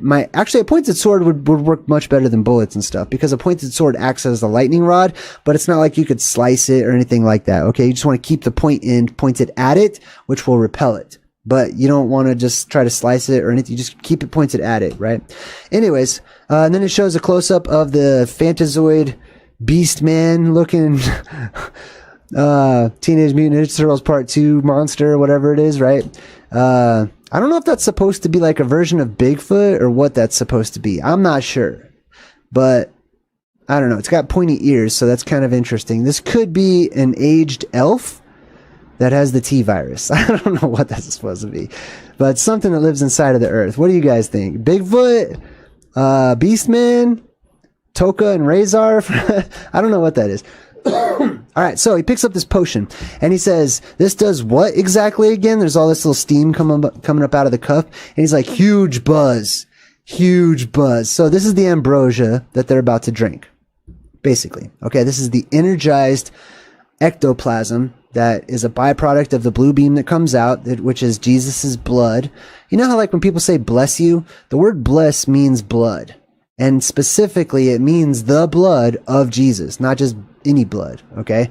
And Jesus would be the blue beam symbolically, right? And it rains down, just like Uranu. We talked about Uranu or Uranuos, another sky god, right? Uranu is called such because like the word urine means to fall down water, to rain down from the sky, basically. It's the exact same thing. And that's why we get urinate, which is to make water fall down and stuff like that. So all these different gods share various similarities. So he's going to drink this ambrosia. He's going to drink this energetically amplified substance, this ectoplasm, and it gives him a huge buzz because it fills him with electricity. It fills him with power. This stuff is electrically charged itself, and he's going to drink it, which means he's going to, he loves sipping on his little shot too, right? Like I don't know how to do it. Anyways, you know what this reminded me of? This reminded me of that little cup that they give Atreyu in the Neverending Story. Remember, they give him that little power shot, you know, after him and the dog dragon land up on that cliff, right, on their trip to Mount Meru. And they give Atreyu this little shot, and she says, "Oh, there's good stuff in there. There's Eye of Newt." That's interesting, right? The Eye of Newt. Newt is the Egyptian sky goddess. So I thought that was interesting that they put the Eye of Newt in that one little shot glass that Atreyu had. So huge buzz. They down their ambrosia. He says you can see things no one else can see. That's because your energy becomes so amplified that you're able to see into the spirit world or the energetic world, right? And you don't just see with your eyes, you sense. Okay, there is a sensing of things. Many people who can see into other realms or dimensions and stuff like that, they're not using physically what they see with their eyes and the light that's coming in from their eyes. That can be manipulated, and you can see things differently with your actual eyes. If you remember our breakdown of They Live, right? Actually, the sunglasses that he wears at the very beginning are actual props from They Live. So those are They Live sunglasses that that Jack wears at the very beginning when he's in the Pork Chop Express wearing sunglasses during a dark and stormy night for some reason, right? Probably because he's so energetically amplified, he needs the sunglasses. But anyways, those are officially, you can look it up. They live sunglasses. They're actually props that they used. You can see things no one else can see. You can see auras and stuff like that. You can sense things. It's a sixth sense. Now, some of us, you can have your abilities amplified, and some of you don't need it at all. Some of you don't need these things. Some of you don't need, to do different types of substances to heighten your senses or whatever. Some of you have so much damn power that you can't even sleep at night. You're constantly charged. You're constantly thinking. You're constantly feeling. And it's almost like you want it turned off sometimes. I know what you're going through. Back to the movie. He says, hey, what more can a guy ask for, right? Then some ambrosia to drink, give you a huge buzz. And he goes, a 6-demon bag.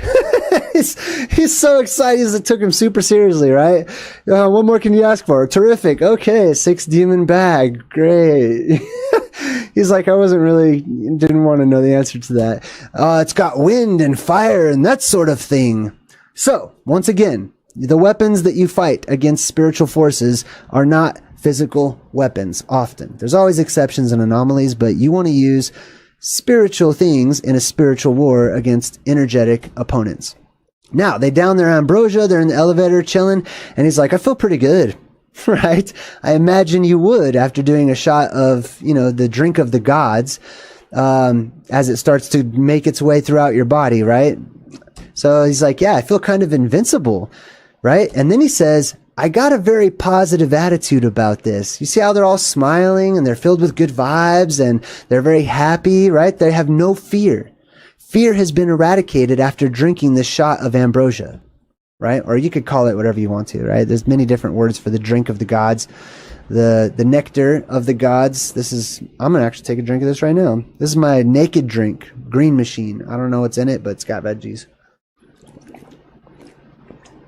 All right, cool. So he says, I got a very positive attitude. That's because ambrosia is positively charged, okay? It's electrically charged towards the positive spectrum. So he says, oh, now they're listening to Lopan once more. He says, oh, great Ching Ti, equal with heaven. Remember, the sky god that he worships, equal with heaven. Come into our presence. And then he goes into this retro neon,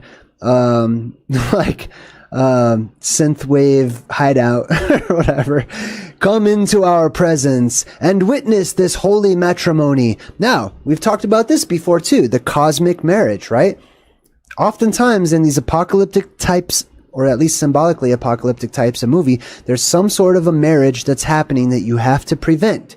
We did this. This was a huge one we did in Jupiter Ascending, which was also another recommendation by all of you. So thank you for leaving your recommendations in the community tab. So Jupiter Ascending had this, Spaceballs has this, The Princess Bride has this. There's all of these times when you have to stop this cosmic wedding, because if these two people get together and unite, that will bring about the apocalypse. Basically, it's a marriage between Mother Earth and the sky goddess and Mother Earth, right? So the girls with green eyes, Mother Earth, and the sky god, who he's praying to right now. And he says, the needle of love. So here's your needle symbolism. He's got one in his head there. That's the hook. That's the needle. That's the column, the pillar, the beam, etc. You who shake the heavens, he's praying to his God, and descend from the east. Now, how do you descend from the east? He should say come from the east if east is left or right, whichever direction you're facing, right? East totally changes, like whatever direction you're facing. It's either to the left or to the right.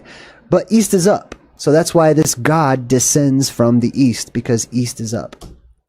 Now, like a vampire, like killer clowns from outer space would do, he starts trying to suck the blood right out of her veins there. And then he has a fight, okay? He gets his little joystick, pinky joystick controller, right? And he starts like trying to fight. He blasts out his energy. He's got the green light because he's from Mount Meru. Right? He's taken over. Doesn't mean he's a good guy. It just means that's the location, right? And Egg Shin represents the purple, or the purple chakra, right? The king chakra, the enlightened chakra. And they're doing this sort of retro synthwave futuristic video game fight deal. right? Where they have their dudes up there fighting each other, and they're totally going at it, trying to fight each other with their little plasma retro whatever they're doing, right? Egg shins over there. Shra! This is an energetic fight, okay? Spiritual warfare. That's what they're showing you, okay? You experience this every time you go out into the world. It's just, it might not look like that to you in your physical eyes, but like I said, to those of us who can see, those of us who can see with the senses, we sense and we pick up on things, this is actually what we see. The world can be a very entertaining place when you just change your perspective. When you stop looking with your physical eyeballs, like robots, and you start sensing with your inner eye, right? This is the kind of stuff you'll see in the world. So the next time you see bad guys coming up to you, imagine them doing this and like trying to fight you, playing a little pinky controller. And I promise you will laugh and not be so mad at the bad guys and not be so tempted to resort, and stoop down to their levels. And they're trying to recruit you, really. That's what every spiritual battle is. They're not trying to kill you. They're trying to recruit you. They're trying to get you on their side. They want you to be angry. They want you to be pissed or jealous or, full of rage and stuff like that. So what we do is we cast a ridiculous spell on them straight from Harry Potter. And we just laugh at them, or we laugh internally at the very least, right? Anyways, so they show you these ninjas jumping through the air, just like they do in the Matrix when Neo, jumps into the air in slow motion. He's having that gun battle. So they do that whole old school ninja jumping, fighting in the air. The reason they can jump so high is because this happens after the depressurization event. When the world depressurizes, when the atmosphere depressurizes, then there's an increased buoyancy force in our world, which allows things to weigh less, basically. And you can do super jumps. You can leap tall buildings in a single bound, right? So that's where all that ninja stuff is. So now the Bigfoot, the mutant, weird looking Bigfoot thing attacks Jack Burton. They knock it down to the ground. Jack tries to throw a knife at Lopan, but he misses. So Lopan, he's starting to become more human, right? He's starting to get his flesh. So this is that bad energy trying to possess people. Okay, basically. Lopan could be any of you, just so you know. It's not just like there's a special Antichrist, one person out there who's going to be born and that'll be the evilest person ever. No. There's millions of evilest people ever right now walking around, okay? Anyway, so Lopan's starting to become flesh. He picks up Jack Burton's knife and he's like, right on. Goodbye, Mr. Burton. Goes to throw the knife. Jack catches it, throws it right back at him. Boom, right in his head. Fopow, right in his pineal gland. Actually, if you notice, right? Destroys it, kills him, puts the knife right through the head, and Lopan is gone. And just as cool as he came in, he's like, it's all in the reflexes, right? It's all in how you respond. It's all in your reflex. It's all in how you respond to the world and to what happens to you. That's really what it's about, right? That's the important thing, right? How are you going to respond? What's your reflex action going to be? Now, you also notice too that, some of you older people may have noticed that when you were younger, let's say that you like dropped something or something fell, and it's like you have superpowers. Pow! Like, it's like time slowed down and you could just catch stuff. That's because you're not thinking about it, right? As people get a little older, they start to, think a bit more instead of just going off of their intuition, right? So reflexes are a type of superpower. Time slows down when you act upon reflexes. I remember back in my heyday when I was like ultimate basketball player, right? I felt like time slowed down when I was on the court. I could see people were moving in slow motion and I had all the time in the world to like, to dribble around them or however I wanted to plan things out. Some of you people that are like sports people, you probably know what I'm talking about, right? That's going off of your intuition. That's going off of reflex. That's just going off of, trusting in yourself, basically. When you stop trusting in yourself is when things fall off of the table and you go to catch it and you miss, right? Because you're getting older and you stop focusing on believing in your intuition and believing in yourself and stuff. Plus, your physical body is actually degrading too, as we've talked about. So go with your reflexes, go with your intuition. Now, the Cabbage Patch Ninja, I forgot what he was. His name's Thunder, I think, one of the 3 storms. He starts to expand, right? He turns into this big old huge, I don't know, Cabbage Patch Kid looking blow up dude. I don't know why this is a superpower at all. This is terrible. This is I would rather have the back scratcher weapons from the back scratcher ninja than I would the blow myself up power. It doesn't seem like a super good power. Anyways, he starts expanding, right? And I believe that this is just symbolically, right? Let's get back to the truth of the matter. Symbolically, this is showing you the world depressurizing, right? And whenever you live in a lower pressure, then your body expands, actually. So, like, you could see examples of that out in, when they say that astronauts go out into space or whatever, lower pressure will actually allow your spine to, like extend and get bigger, and, your body gets a bit bigger and stuff, leading to gigantism, stuff like that, right? All right, anyways, so we have Raiden, or whatever his name is. Raiden comes in, the electrical storm god. He comes in, and he's the last one that they got to kill, right? So the back scratcher ninja, I didn't show you that because it was kind of a lame kill scene. But basically, he jumped up doing his ninja jump, and they just threw a sword at him. That was it. He was like, "Oh snap! You just threw a sword at me, and I died." And then they killed the one Cabbage Patch Kid dude. He just blew up with his own power. He went on self-destruct mode. Lopan got nailed in the pineal gland with a knife. All they got to do is kill this dude, right? So this guy comes out shooting his electricity.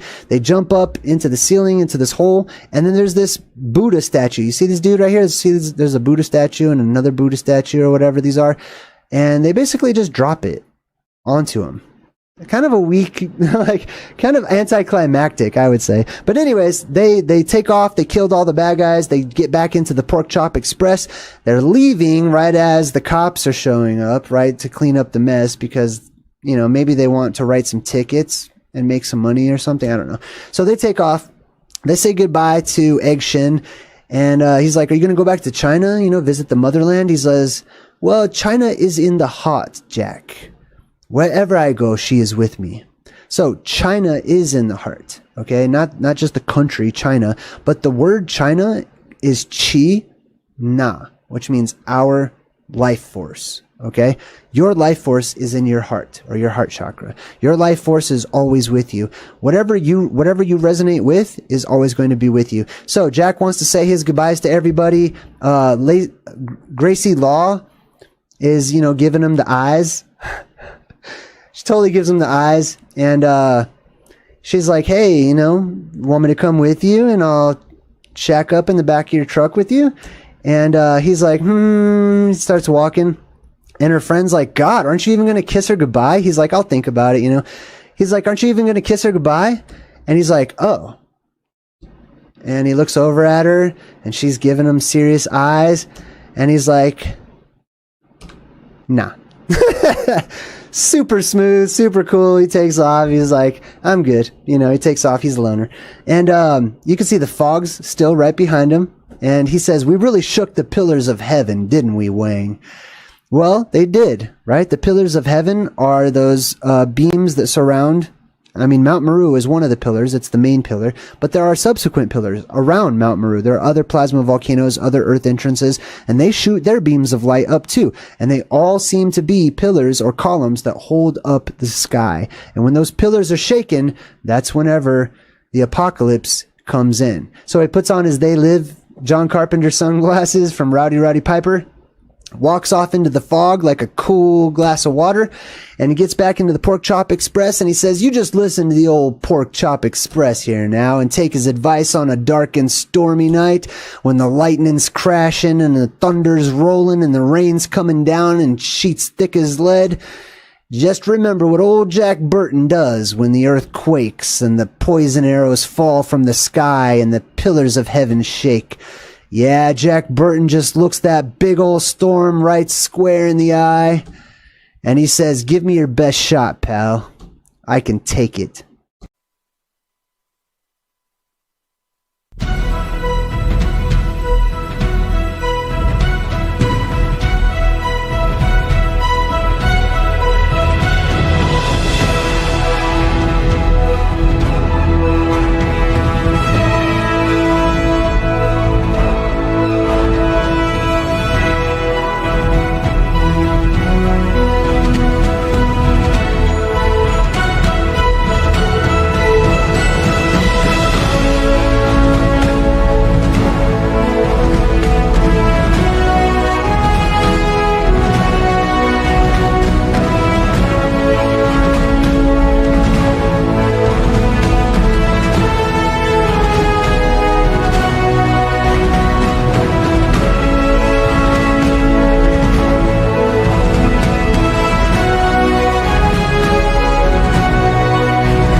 Hey, what's up everyone? I'm JayDreamerZ and welcome to Truth in Movies. This is a segment that I do. I'm trying to do it every Monday, so it can be Truth in Movie on Monday.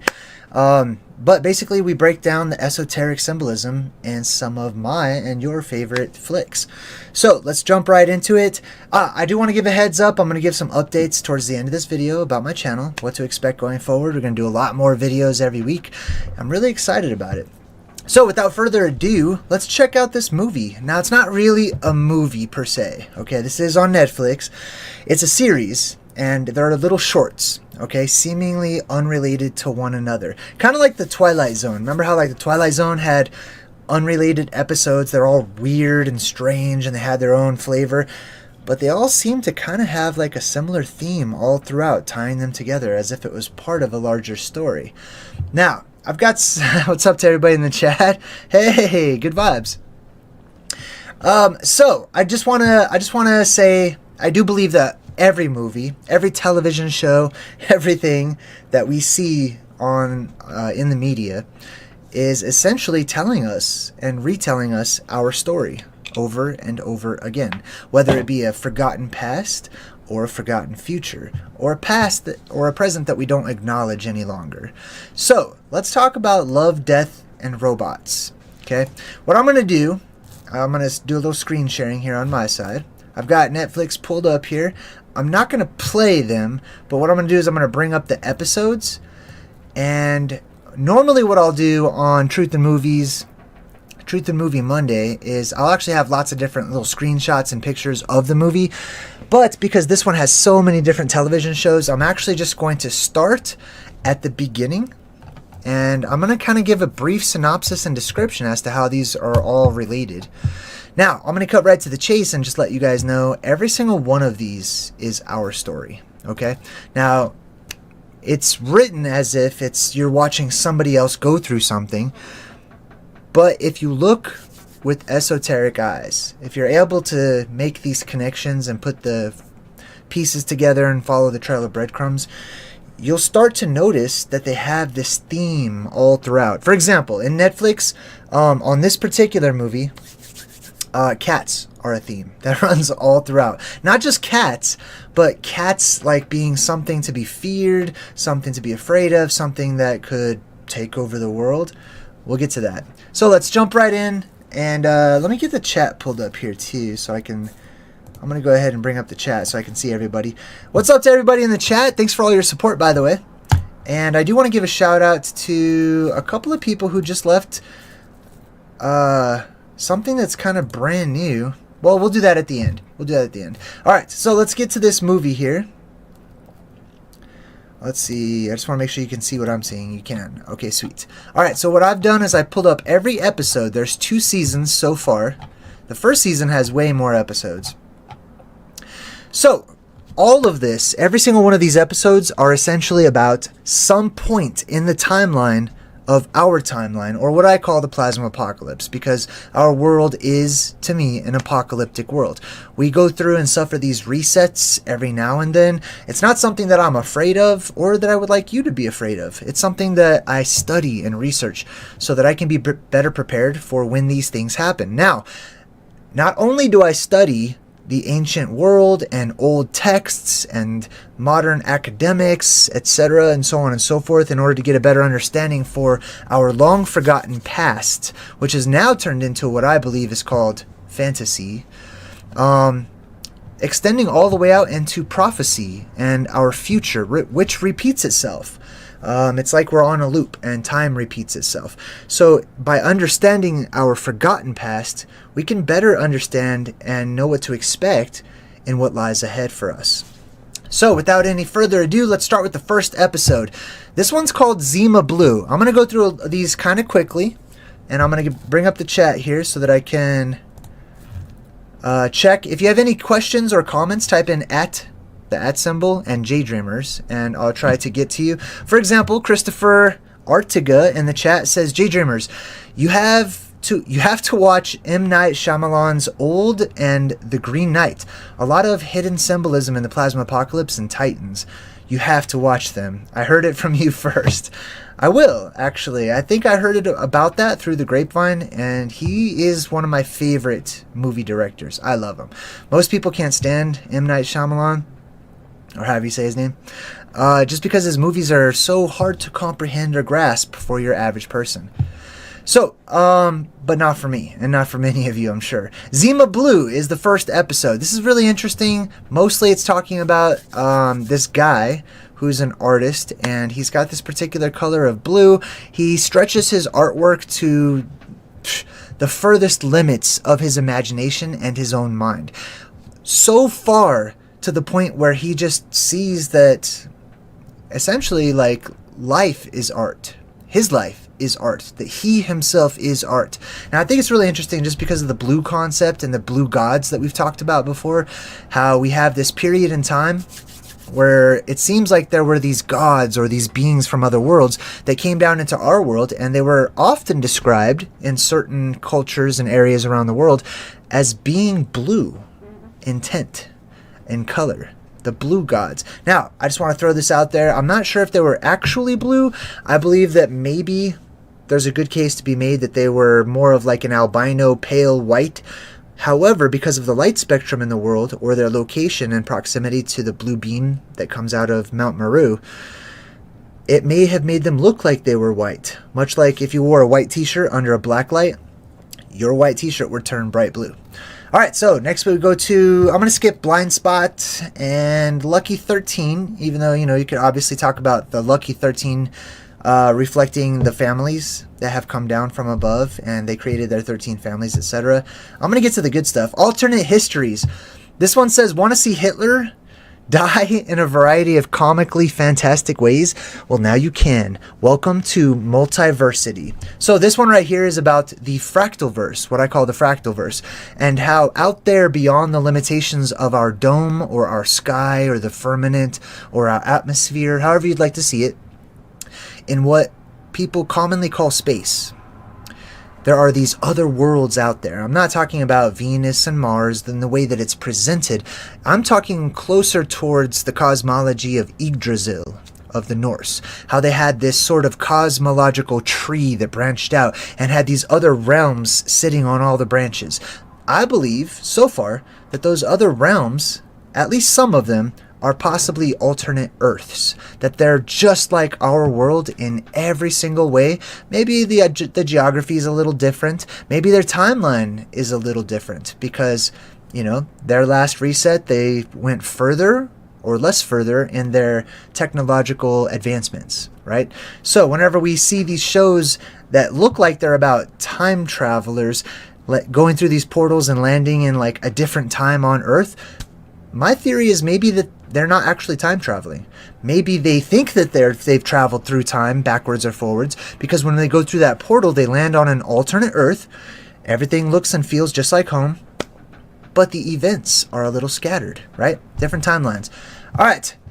This Helping Hand one, this is about an astronaut up in space, and it's kind of slow. I didn't really like that one too much, honestly. It's good, it's all right. However, there's a lot of problems that I have with the dynamics of the physics in space, or what they call space, especially when there is this biggest, largest vacuum ever, an infinite vacuum, things just sucking everything, zero gravity, right? And then they do this thing where if you have a spurt of air, somehow that's going to move you in the opposite direction. I am not a huge fan of that, because if you spurt out air in the largest infinite vacuum ever known, the vacuum would just suck the air away from you. It wouldn't push you away in the other direction. So I'm not a huge fan of how they portray that. I'm going to skip that one and go to Fish Night. Fish Night is really cool. These are all really short too, by the way. See, this one's like 10 minutes long. This one's 10, this one's 16. They're real short shows, so you can easily get one in. All right, looking over at the chat, it looks like Kelvin Moore's in the chat. It says, JayDreamerZ, please give a review on the Bach Saga. Ooh, all right. I'll have to check that out first, because I don't know if I've seen that. All right, so Fish Night's really cool, because these guys stop in this desert scene, right? Let me see if I can pull it up here. There we go. All right, so they stop in this desert kind of scene, right? Hold on. How do you pause it? Let's pause it. All right. Hey, did we just get a member? Oh yeah, Bradley Francis just joined the Good Vibe Tribe. Welcome, Bradley. Alright, so these guys stop in this desert, right? And this guy right here, he's looking around, he's like, you know, all of this used to be ocean. Everywhere. All of this was underwater, all over the place. And the other guy is kind of like, oh, that's cool. But then he says, I wonder, you know, if people can have ghosts everywhere, what about the animals of the past? And then, as their cars broke down in the desert, so they're looking around, all of these amazing creatures just start swimming around in this desert sky at nighttime. They come to life. And this guy, the newbie over here, he starts getting caught up in all of it. And he starts taking off his shirt and everything. Oh, what's going on in the chat? Hey, Tiffany Lee just joined the Good Vibe Tribe. Welcome, Tiffany. It's good to see you. Alright, so this guy is in the desert. His buddy is like, the desert used to be covered in water all over the place, right? And they're talking about the ghosts of time past in this desert. And they're seeing these things. You could say they're using their imagination, or if it's real, it doesn't matter. There is substance of reality to what's being presented to you, right? And so this guy takes off his clothes. Next thing you know, he starts floating up into the sky to be with the fish, or the ghost fish, or whatever they are, right? He floats right up into the sky. Now, this is plasma apocalypse symbolism. It's what religious people call, or refer to, Christians mostly, as the rapture, right? Getting sucked up into the sky. That is a reality in my world when gravity hits a neutral point, or the electromagnetics of our world hits a neutral point, and everything floats for a bit. So this guy floats up into the sky, daydreaming about the other times that once existed. There's jellyfish all over the place. There's little tentacles everywhere and fish. But then there's this huge shark, this little ghost shark, the red one, right in front of the moon. See how it leaves that little red streak across the moon? And this shark basically goes and eats this guy. I will give you also a heads up on this movie, or this series. Let's just go back, because I got to talk about all of these. Alright, so we talked about the space whale one. The one that had little space whales in the sky and stuff. Let's go to... the next one is shapeshifters. This one is really interesting. This is about... Hey, what just happened in the chat? Kelvin Moore brings magic to the Good Vibe Tribe. Welcome, Kelvin Moore. Wow, that's awesome. Welcome, Kelvin. Alright, so the shapeshifters. This one talks about wolves and werewolves, actually. And we've gone over werewolves, about the plasma apocalypse, and we've got a whole video about it, basically talking about the origin and the etymology of the word wolf and werewolf, and where do they come from. And we basically came to the conclusion that the werewolves are possibly older versions of the elven race, or those beings that come down from above who are very... I'm trying to get like a clear picture. Jeez, it's all blurry everywhere. Oh my god, everybody's joining the Good Vibe Tribe today. Wesley Carberry, welcome to the Good Vibe Tribe. Hey, everybody. Man, I'm so excited. Alright, so let's get back to this. Love, Death, and Robots. We're breaking it down. What are these episodes about? They're all interrelated. They're not independent shows. Every single one of them is basically, you're watching the plasma apocalypse from various perspectives, from various points in time. Right?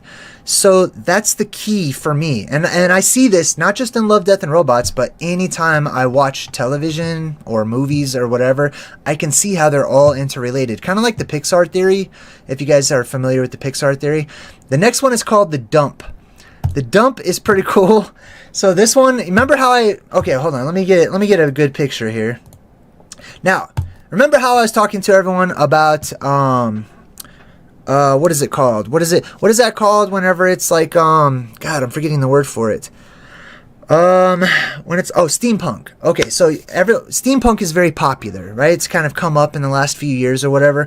And there's a whole steampunk culture, right? Well, a part of this steampunk world that I believe is real is that, like I said, all that stuff gets sucked up into the sky. There's zero gravity for a bit. But then there's a restoration period where gravity is restored to our world. Now, when that gravity is restored to our world, the things that did not get sucked up and out of our world and did not get stuck up in the neutral zone of our sky eventually fall back down, and we have these huge piles of trash, essentially, junk, all over the place in our world. So the survivors, what they do is they start becoming pickers. They pick through the trash. They go through all of this ancient technology. A lot of them have forgotten. Remember, there's a huge memory reset or a memory wipe that happens. There's worldwide amnesia. So people try to put the clues back together to figure out where they are, who they are. They go through all of this debris. That's why you see so many junkyards scenes in movies, because that is symbolic of a portion of our timeline that we go through when all of our junk falls back down to the ground and we sift through it looking for these artifacts from the ancient world, technological advancements that we can try to reconstruct and put back together so that we can use them. Now, not a lot of people will understand how to put old technology or modern technology back together. If I found a cell phone in the post-apocalyptic world, I would know how to turn it on, but I would not know how to make one. You know what I mean? So that's a part of the steampunk revolution, okay? These people go through ancient trash or technology, our garbage that falls back down from the sky. They try to make sense of it, and they use it when and where they can. Sometimes they use it for its original purpose. Oftentimes, it's actually repurposed. Jared Jaguar is feeling the vibe with the Good Vibe Tribe. Welcome, Jared. Man, I'm so honored to have so many people joining today. All right, so let's get back to looks real, but it's actually not. It's just technology. It's kind of like a real-looking cartoon sometimes. All right. Oh, also, I'd highly recommend Black Mirror if you're interested in this kind of stuff as well. Let's get to this next episode here. What do we have next?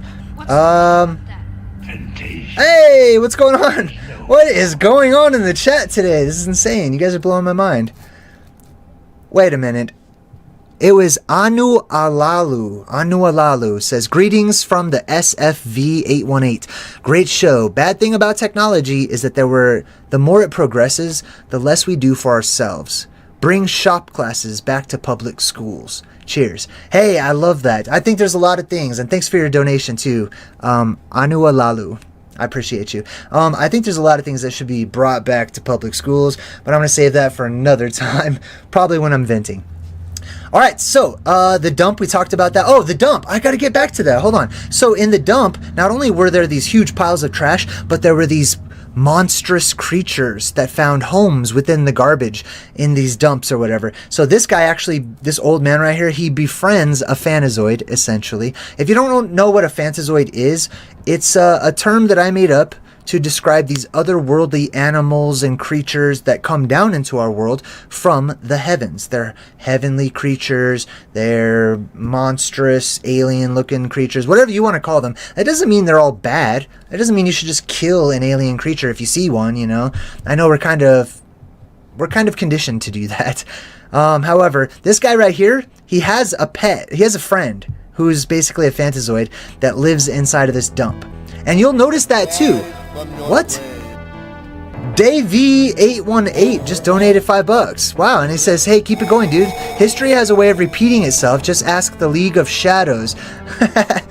we just got to keep on living. Living, brother. Cheers. Hey, thanks a lot, Day. I appreciate you. And also, Christopher Artiga just joined the Good Vibe Tribe. Welcome, Christopher. It's good to have you. Hey, let's blow up the chat right now. If you can, if you're in the chat, I would love to see all kinds of positive emojis for everyone who's showing support and joining the Good Vibe Tribe today. All right, speaking of the dump, that actually reminded me of a scene in Star Wars. Do you guys remember how in the very first Star Wars movie, or whatever it is in the sequence, I forgot. Oh my god, what's going on today? Christopher Artiga! Welcome, Christopher Artiga.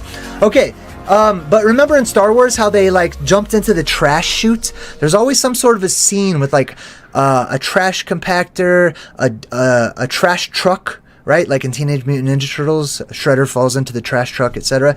And actually, in the Marvel movies, they have an entire world that's like a garbage dump world where all this trash and garbage is just falling out of this hole in the atmosphere, in the sky, on this alien planet, right? It's almost never an alien planet. How can we talk about any kind of an alien planet when all we're familiar with is Earth? All we're familiar with is this place, right? So I have a theory that while sometimes they make it look like they're talking about other places, in reality, they're talking about home. So let's go back up to Good Hunting. This one's really interesting. It's basically about people that turn into animals. I did make a video of it. Oh, Angel Lovebud donated $2 through the super chat. A little sticker. It looks like a little Shiba Inu or something in the super chat. Hey, thanks, Angel. All right, let's go to this next one. I got to show you guys the rest of these episodes before we run out of time. I am trying to keep my videos under an hour from now on, since I'm going to be making so much more of them. But if I keep talking like this, I don't know if it's going to work out. All right, so we'll get into the good stuff now.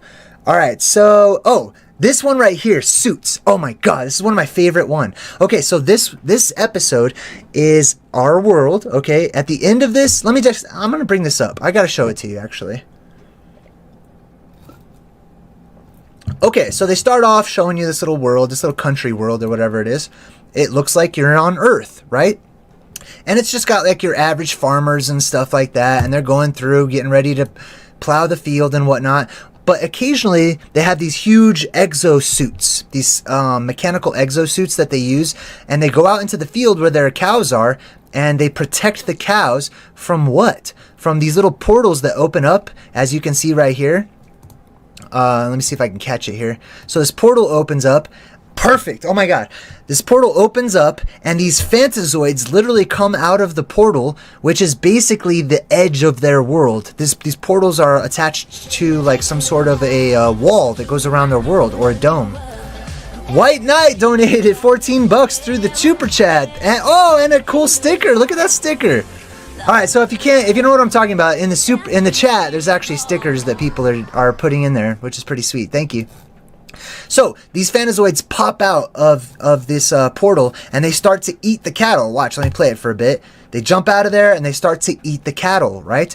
Well, guess what the cattle is in the post-apocalyptic world when the abyss opens up and these creatures and what people will probably call monsters come out. And there are predatory ones. I don't want to make it sound like it's not going to be perfectly safe or anything like that. On the contrary... Hey, Henry just donated through the super chat. And got a little sticker in the super chat too. Thanks, Henry. So let's get back to this. Man, you guys are making me blush right now. Thank you. I appreciate all your support. All right, so these guys attack the cattle. Guess what the cattle is in this world? It's us. I mean, it's animals and stuff like that. But these are the predators. Now, for a good example, I actually have broken down the phantazoids by class and by type on my website, JayDreamerZ.com. So if you want to get some more great visuals of the different types of phantazoids and what to expect, a good movie to watch for that is actually, what was it called? Fantastic Beasts and Where to Find Them. Right? A lot of these movies talk about these monsters that come into our world from time to time, or aliens, or whatever you want to call them. That's what this is. Now, on this farming world, which is what this is, which is where we are, right? I want to show you the end. They actually zoom out on this world. So these phantazoids, this huge hole, actually I have to show you the huge hole. This huge hole opens up in their dome, and they fight like millions of phantazoids that come in. Where is it? Where is that hole? Let's see. Oh, right about here. Let's see if we can just play it for a bit. So they're in these exoskeletal suits, and they go to the edge of their world where the dome comes down. Now, let me pause that. Oh, that was super bright. Okay, right there. You can see there's this huge hole that opens up in their sky, okay? It's actually like, it's the sky as it curves downward because it's like a dome. I'll show you in a minute. But this huge hole opens up in their sky, and all of these alien creatures start invading their world. As you can see, let's see, right about here, maybe? Yeah, right about here, you'll be able to see all of the alien creatures that come out of this. Look at that. Now they're all rushing down in. Now, this right here is basically a good example, a good movie for this is A Quiet Place, right? If you've ever seen A Quiet Place and there's those weird creatures or whatever, those monsters nobody has a name for, and you have to be super quiet, otherwise they'll hear you. Those are the predators of the Phantazoid race, or the Phantazoid class, or whatever you want to call it, okay? That's what A Quiet Place is all about. Now, the reason in Quiet Place that you have to be so quiet, and I think I have actually broken down that movie, I can't remember, but the reason why you have to be so quiet is because these Phantazoids, when they come into our world, at least these particular types, these predatory types. Look at that. You can see them crawling all over the dome. Look at that. So basically, they're not used to having a sun. They're not used to having a focal point above them that's super bright. So they're all photophobic, okay? Let's see. Let me go ahead and play this part. I want to show you this. So they zoom out of their little farm world, and you can see their world is covered by this little dome. Now, I want to pause it because that's not the entire world. Now, if you lived within that little dome, you might think that that was the world, the whole world. But the reality is their sky bends downwards, giving the illusion that it goes on forever. And they're actually on what looks like a moon, which is probably going to make a lot of you excited. I know some people have told me you got to go check out the moon map, the moon theory, that basically we're like a little crater on a bigger world or something like that. So if you like that idea, you're going to like this particular segment here. But as you can see, there's multiple little domes everywhere, or other realms or other worlds. So that one's pretty cool. That's one of my favorite ones. That's why I took so much time on it. Let me jump back in the chat real quick. Uno momento. All right, if you want to get my attention in the chat, say anything, make a comment, or ask a question, just type in @JayDreamerZ, and I will hopefully get notified about it, and I'll respond. All right, so let's check out the next episode. Oh my God, there's so many more, and they're so good. All right. Ooh, The Witness. Okay, so The Witness, this one's a little weird, and it's a little hard to comprehend, but it's a looping timeline. This girl, let me show you this girl. All right, so this girl at the beginning, she's getting dressed or whatever. She looks out of her window, and she sees a murder, right? She looks across. I know what to do. Here we go. Here we go. That one is a little weird, actually. Let's see here. How would we, how should I? Aha! There we go. There we go. Squip it. Oh, snap. Would you look at that? Let's do a side by side. That dude up there's got a lot of energy. Hold on, I just messed that up. How did I mess that up? There we go. Fix that hat. He's got a better 10. He's got a better 10. He's got less grays too, I noticed. Let's see here. I wonder how long it's going to take before the chat sees this and recognizes and realizes that the video has stopped and I am now live on the video. Alright, let's see. I think I'll be my own special guest. How about that? Yes. Introducing future me. Present me to many of you. That's past me. Oh snap, where am I? I'm over there. Past me. Past me, who had way more sunlight, apparently. I look like a vampire. Jeez, man, I gotta get out. I am gonna get out. That's the good news. I am getting out. I'm going to get out. And I'm going to pop out the chat and interrupt my own live stream or my own presentation. This is a past presentation, a compilation. As you can see, I'm breaking down. Can you guys hear me? Yeah, you should be able to hear me. I don't know how loud it is though. I don't know. I'm not sure about the volume. The volume might be messed up. I don't know. I've never really done this before. Oh, hey, what's up, everybody? All right, hold on. Let me get the chat popped out.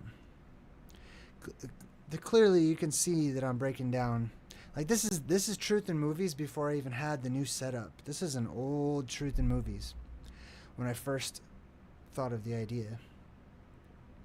But let's pop out the chat, old school style. Pop out the chat. Pop out the chat. Oh, you can't hear me? Are you serious? Wow, really? Hold on. Let's just double check that. Maybe you can. Maybe you can't. Let's find out.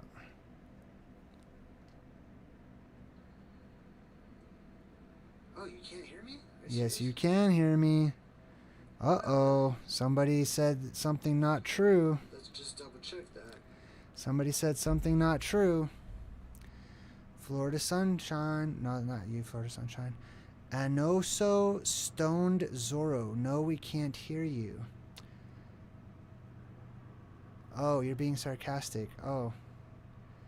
Well, I just love sarcasm. There's some right back at you. I have become all things in order to gain all the more, as it is said. Well, thank you. Appreciate that. Lovely, lovely. I could add some gain, I suppose. Well, wait a minute. Why? Let me. Why don't I just check it myself? No. How do we do that? I will not turn the speakers up because I have my phone right here. I turned up my volume.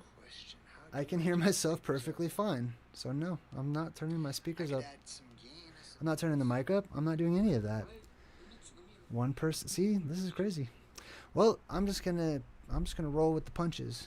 Is the hat on straight? Yeah. I guess I'll roll with the punches. Thought I'd jump on here and play. Yes, Florida Sunshine, you're right, actually. That's how it usually is.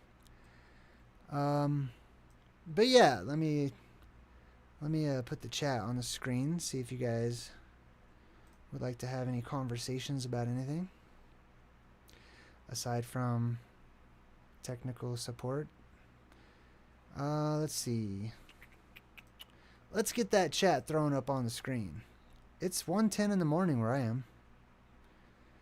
And man, if I haven't been working a lot, you guys have no idea. Alright, let's do browser source. Boom. Let's do that. Is that right? I hope I do this right. I believe I did. Let's try it out.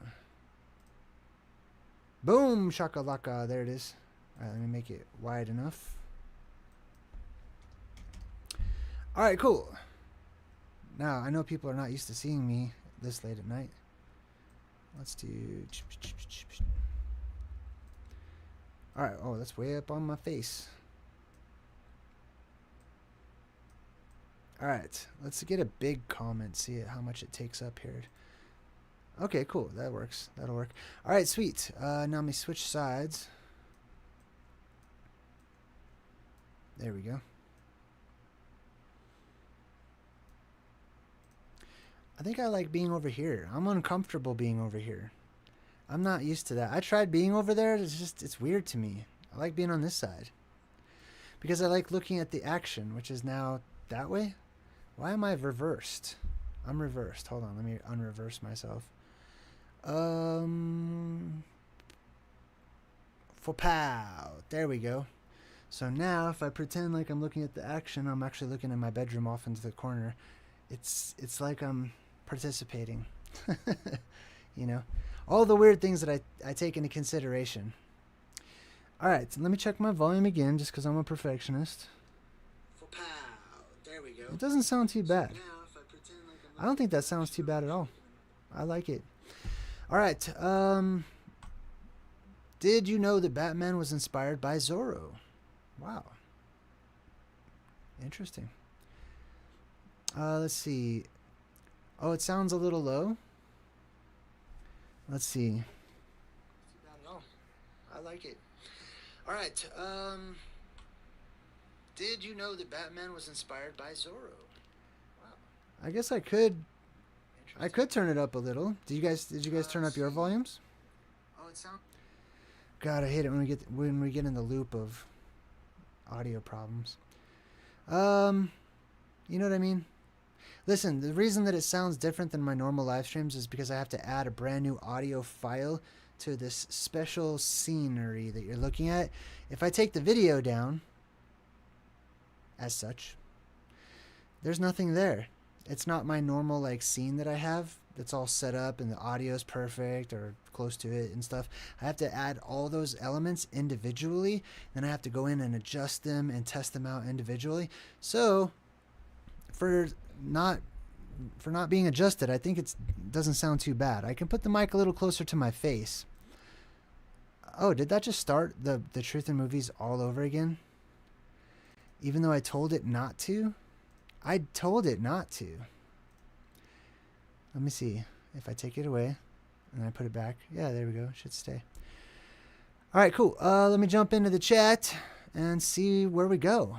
Let's go on an adventure. I just feel like going on a quick adventure. I didn't want to just like shut off the presentation. I thought I would jump in and actually say what's up to everybody. Let's see. You had to turn the volume up. Yeah, that's what the volume button is for. I'm very proud of you. All right, cool. They may be running behind in the stream. Need to check their own volume. No, that's true. Took me a minute to realize it was live again. They need to. Yes, I'm way back in the chat again. Hold on, let me try to catch up here. Oh, Friday the 13th. The power kept going on and off at your work. Ooh. Yeah, it is. Well, it was Friday the 13th. Now it's like the next day. Because time is speeding up, as you all know. Hey, the old me is bigger than the new me. I don't like that. I need to be bigger than the younger me. Hold on. Where's... There we go. Take that, younger me. What are you going to do about it? All right. Let's see. Oh, I'm super not interested in what ads you guys get, but thank you for sharing. Like, the ads are there to pay my bills, basically. I don't really... Not interested. I don't watch the ads myself, so... I am here. What's up? What's going on? I just thought I would pop in, see what's up in the chat. Somebody said they wanted to email me, but I don't know if they're still in the chat or what. Or why they wanted to email me.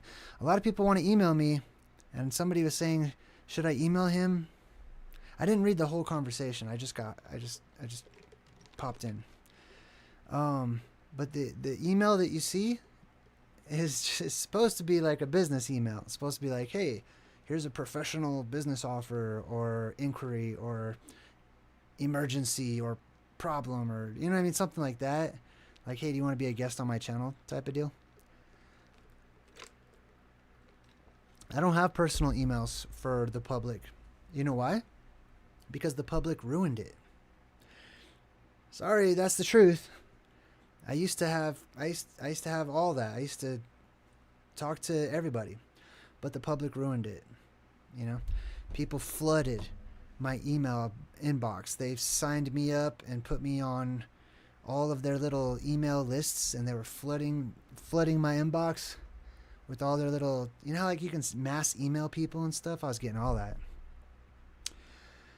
All right, let's see. Scooby-Doo-Doo-Doo. I'm in the chat, checking it out. It's 1:17 a.m. I hope that you're having fun.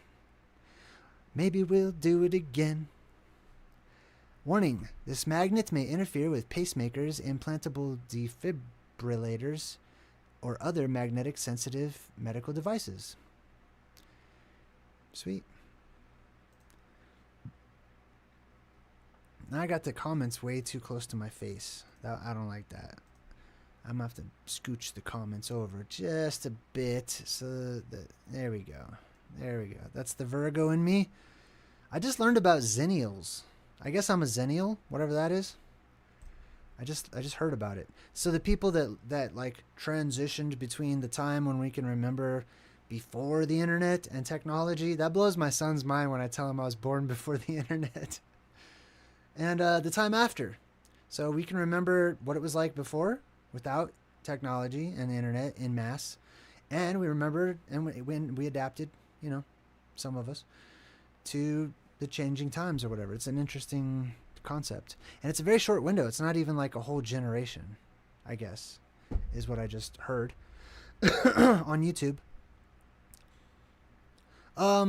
Yeah, man, earlier today I was actually going to play a whole video about 9/11. That's not going to happen. You already know why. I was thinking about it. I wanted to so bad because I got the juiciest info. I got the juiciest best one, but nah, forget it. Forget it, man.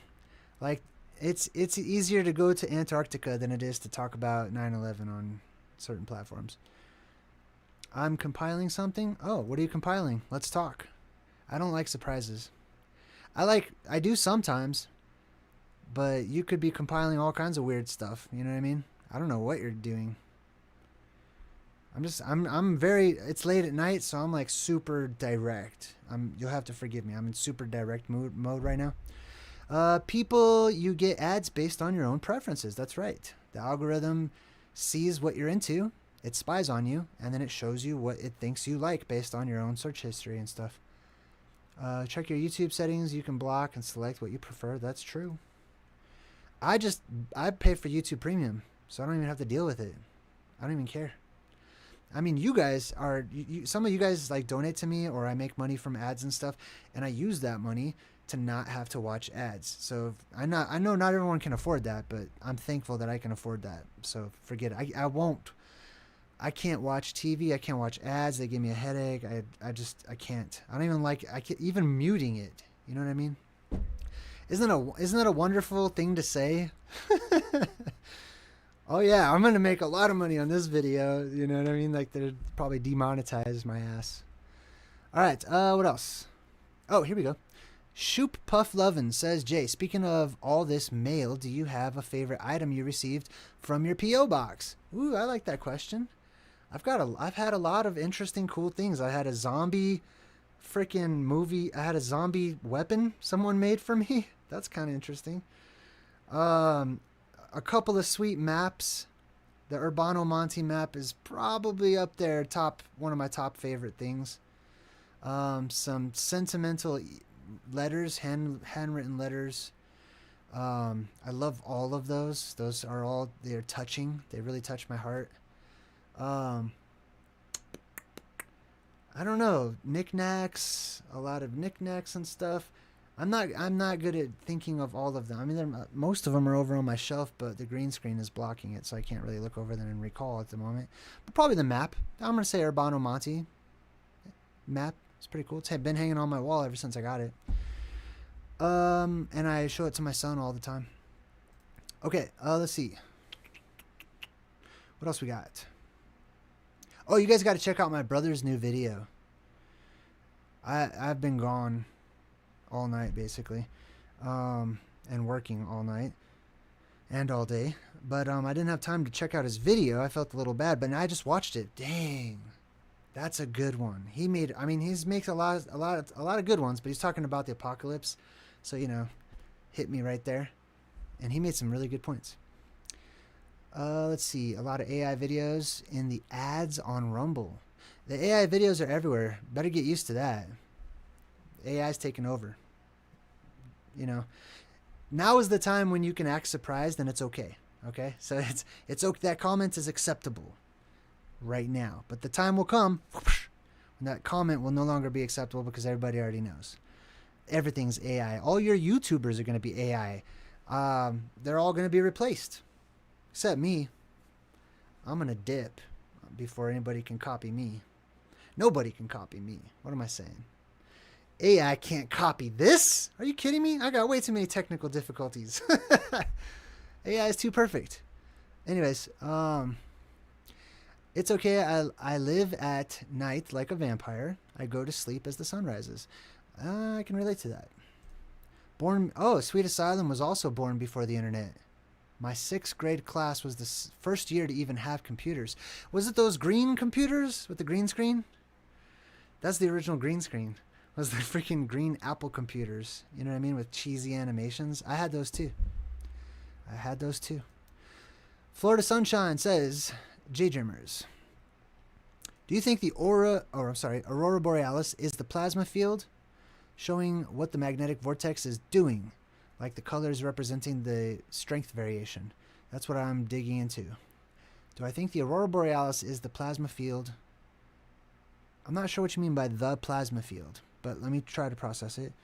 Showing what the magnetic vortex is doing. I'm not sure what you mean by the magnetic vortex either. There are many magnetic vortices and many plasma fields. So I can't... I'm super Virgo right now, just so you guys know. I'm all up in here, okay? My mind is about in 1,000 places right now. so you'll have to excuse me. Feel free to rewrite your question. I'm not in support of Israel. Doe. What's Doe? What's Doe mean? Is that DOE, like short for something? Is it an anagram? An acronym? Is it anachronous? What does that mean? I support Israel, just not the one in the Middle East. It's totally not. That's not Israel. They should call it not Israel, I think, because it's not. They tricked everybody. But none of these places, all the modern names, I tell this to people all the time, all the modern names are just, they're named in honor of the real ancient places that are gone and forgotten about. Facts. Boom. Shakalaka. What is your picture of? Your shoulder and some hair? Is that what that is? I'm trying to figure it out. Florida Sunshine says that's what part of the compilation. I used to be a researcher for work, so I'm redirecting those skills. Hey, that's good. High five. I applaud that. I use the premium too. Very good. Not in support of this USA government too, I think, but it does seem to suck. At least out of all the nations, they're all the same. They're all just different departments within the same department store. That's how I view it. Okay, it just depends. Like, do you prefer the sporting goods section or do you prefer clothing? And you know what I mean. Who was that subscribed a long time ago? Angela. Hey, Angela, wherever you are. Okay, wherever you are. This was in the past, but thank you. I super appreciate it. I really do. I don't take any subscriptions, likes, views, none of the people right now in the chat. I take none of it for granted. I'm honored. I can't.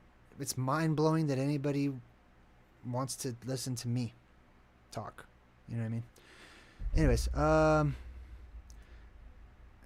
got to catch up in the chat. Sorry. It's probably going to start going faster now.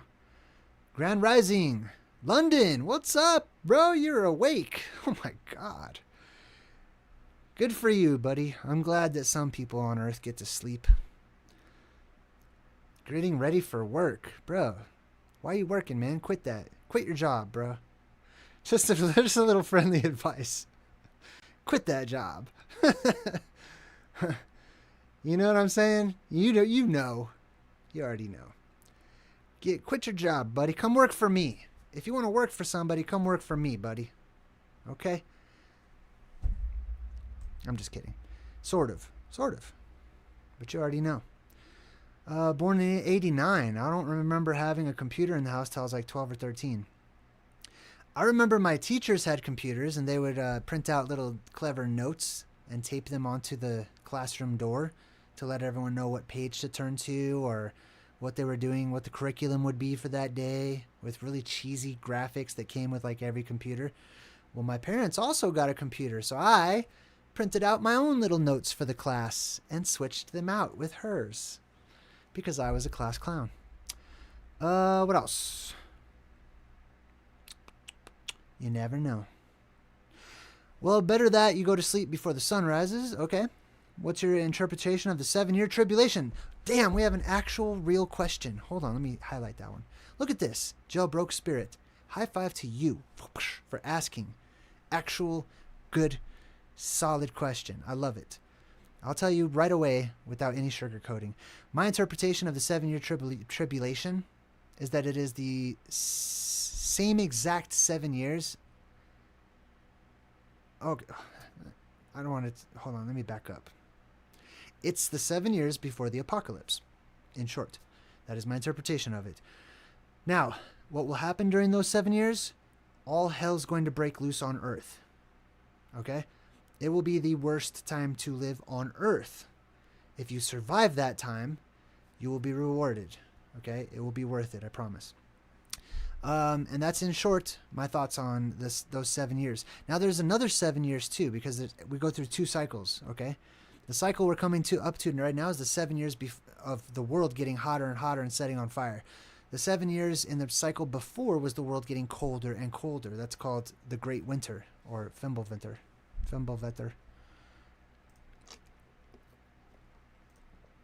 What else we got? Guess there's different types of people too. Some of us are nighttime people. Some of us more nighttime people. Yep, that's me. I don't like daytime. All the wackos and crazies are up during the daytime. And I can feel their energy. I love it right now because right now I know they're all sleeping. They're all unconscious. That makes me excited to know all the wacko psychotic people on Earth are unconscious right now for the most part. At least a third of them. You know what I mean? In my area, they're all unconscious. All their energy is just going away and fizzling away right now, and I love it. And I bask during this time. What else?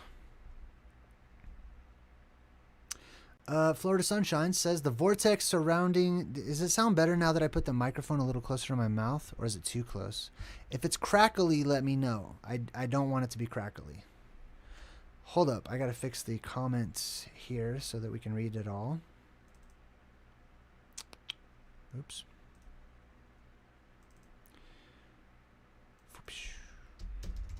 Pow. All right, cool. Is that right? Yeah, that's about right. Just because I'm a perfectionist, let me make it a little bit longer. Boom. There we go. Perfect. Okay, now, Florida Sunshine has a comment. The vortex. Oh, yeah, that's right. Thank you for clarifying. The vortex surrounding the 4 islands at the North Pole. When digging into the plasma in the atmosphere, the aurora borealis, would a side effect of a strong electromagnetic field, a strong enough... we're gonna have to look for the rest of that question. When digging into the plasma in the atmosphere, the aurora borealis would be a side effect of a strong electromagnetic field. You gotta shorten it. I don't know. You need to Scooby-Doo that comment. Like, you know how he does with his sandwiches? Alright, what else we got? My pic showing how this username wasn't cool as a USA name till I changed the letter E to the number 3. Oh, yeah. No one can read your picture, buddy. Sorry to break the news to you. I can tell that there's something written up there. Nobody can read that. I can't read that. And that's big on my screen. Imagine what it looks like on people's phones. Alright. What else we got? What are you paying? I don't know what that means. What else we got? London. Lay low, buddy. Lay low. Until you don't need to lay low. You know what I'm saying? Until the time. Alright. I hope that makes more sense. Kind of hard to... Yeah, that did not make sense. I didn't even understand it. I'm so sorry. For $29 an hour, who wouldn't do it? Work for you, Jay. Oh. Yeah, I'm not paying anybody. What are you talking about? If we start making a bunch of money, I could. But I make enough money to pay the bills. That's who I'm paying. I'm paying Bill. William. Every month. Let's see. What else we got? You think the shape of the Earth could be a square or a rectangle? Absolutely not. Not at all. I think parts of it can look like squarish or rectangle-ish. But no, I definitely do not subscribe to any one shape of the Earth, whether it be circular, square, triangular, or otherwise. I have a shape of the Earth in mind that it is not a Plutonian...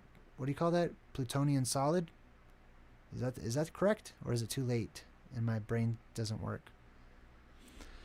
Let's see. I think everything's connected. I believe the Earth is actually connected to other worlds. Physically connected, if you can believe that. Maybe a one-on-one consult would be better. That is an option. I do offer one-on-one consultations on my website. Video consultations or phone consultations, whichever you prefer. 30 minutes or an hour.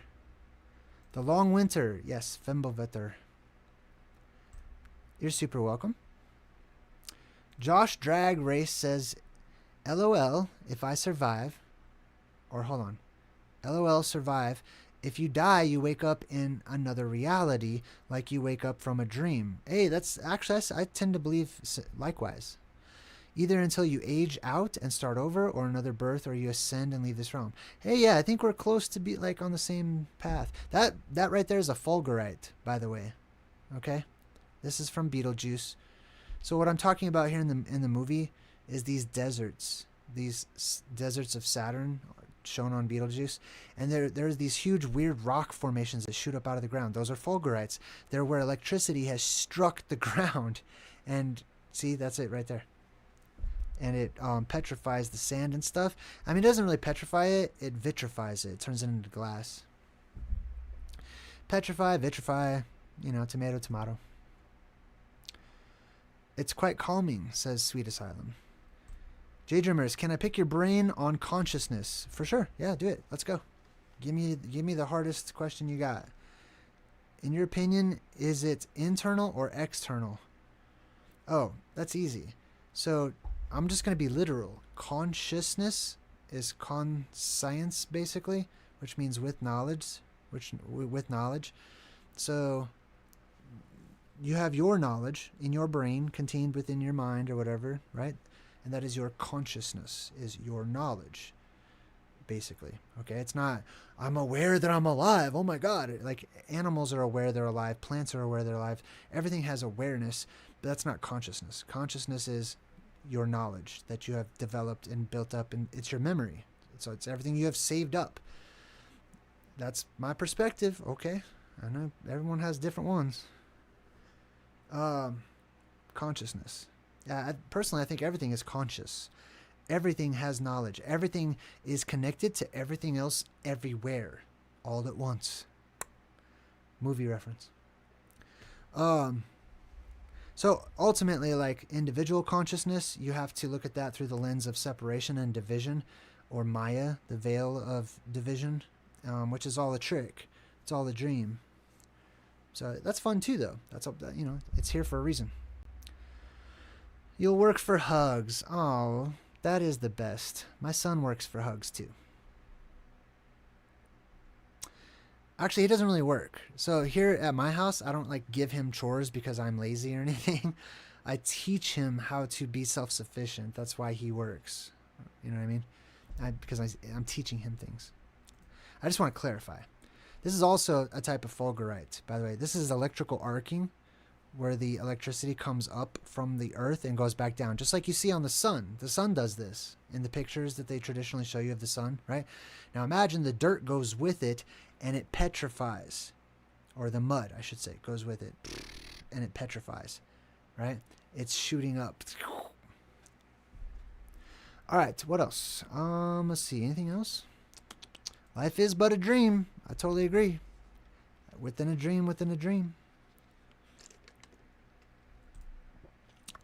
I do believe that ours is connected as an energy and ley lines. Very good. Tarl Warwick has expressed similar thoughts. Very good. I have no idea who that is, but he's got a cool name.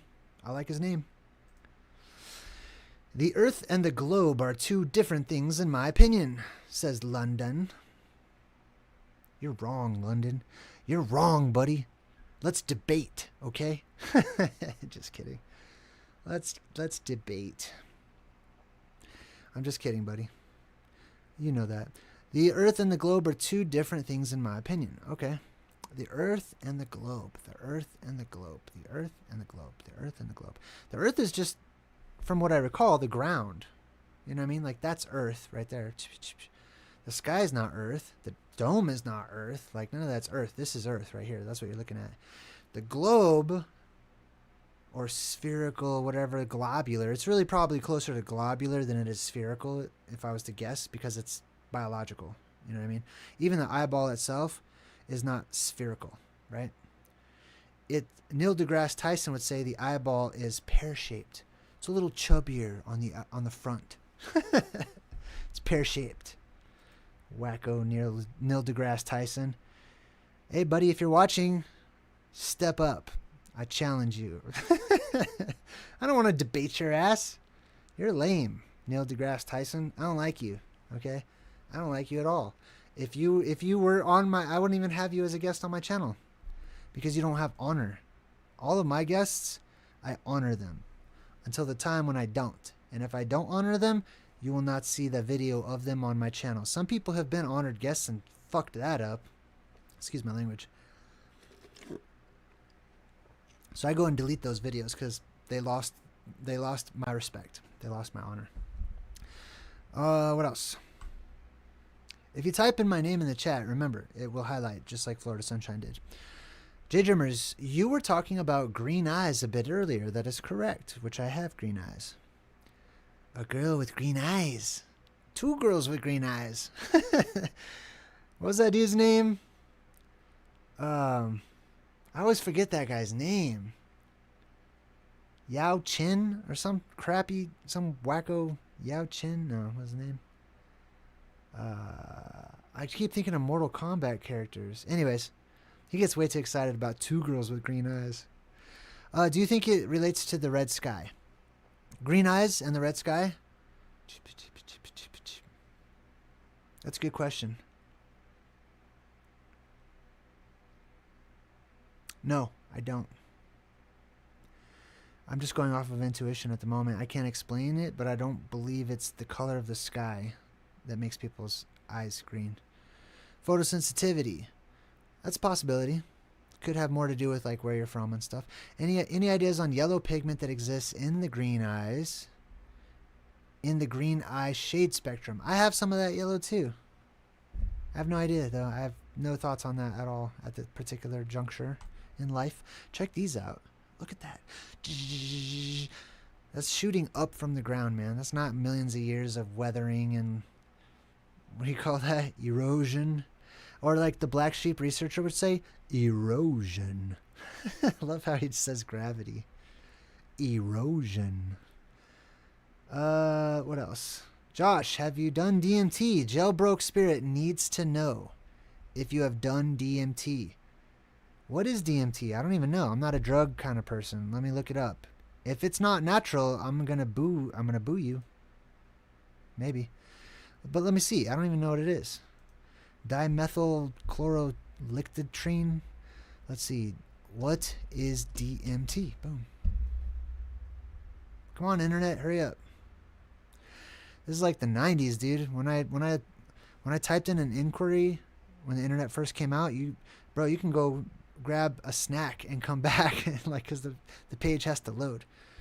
Dimethyltryptamine, I was close, is a powerful naturally occurring psychedelic compound of the tryptamine family, often producing intense short-lived visual hallucinations. Okay. Ego dissolution, sounds scary. And entity encounters, lovely. It acts as a serotonin receptor against agonist, primarily affecting 5-HT2A calculus stuff receptors, while found in many plants and mammals. Check that out. Including trace amounts in humans. It is commonly used for its profound, often spiritual or alien-like psychoactive. So where do you get it? I just want to type it in. Where do you get? Only at 1:41 in the morning would I type this. DMT. Where do you get that? Where does it come from? A variety of plants and animals. Like what? Ayahuasca. Oh, okay. I've studied ayahuasca. I didn't know that's what that was. Interesting. There's a very good book on ayahuasca called, what was it called? The something serpent. Cosmic serpent? I can't remember. It's got a picture of DNA and a serpent on the cover. It was a really good read. What was that called? Ayahuasca. Cosmic Serpent. I think that's what it was called. I read that book a long time ago. I need to see the cover. Yeah, it is called that. DNA and the Origins of Knowledge. I highly recommend this if you're into DMT or ayahuasca or whatever. By the way, if you do stuff like that, I'm not supporting it. I'm saying you need to do it the correct way. If you're going to do it, I'm not one of those people who are like, yeah, put a dab of whatever on your tongue at home or in the forest or, at a rave or whatever. That's retarded. You need to have a shaman with you, man. You need to have a group of shamans with you. You need to go fully equipped into the spirit world. Anyways, this book, I highly recommend it. It's called The Cosmic Serpent, DNA and the Origins of Knowledge. Who's the author? Let me see. I forgot. Jeremy Narby. This dude goes into South America and does ayahuasca with his shamans. And his story is incredible. I found it to be incredible. Let me jump back in the chat. Where is everything? I just lost the chat. I lost the live stream too.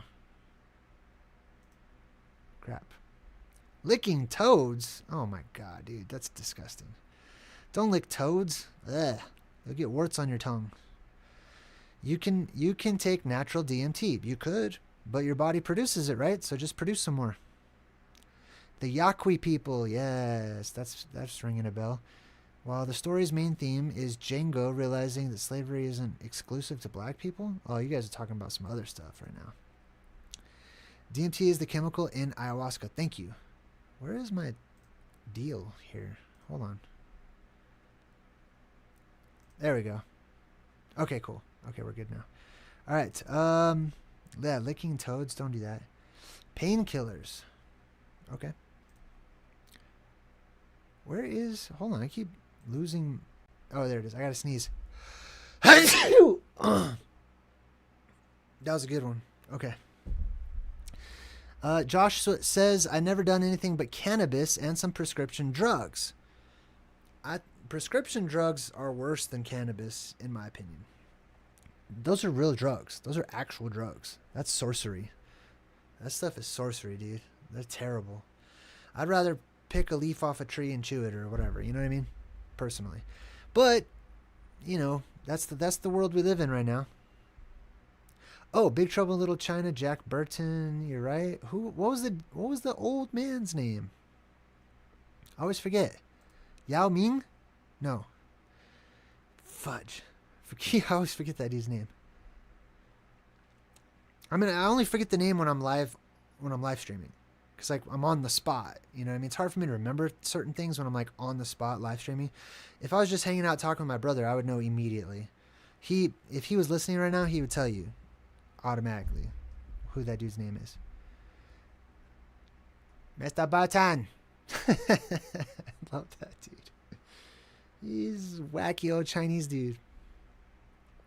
I'm just a poor Chinese boy. Okay, I'm trying to catch up in the chat here. Let's see. Let's see. What else we got?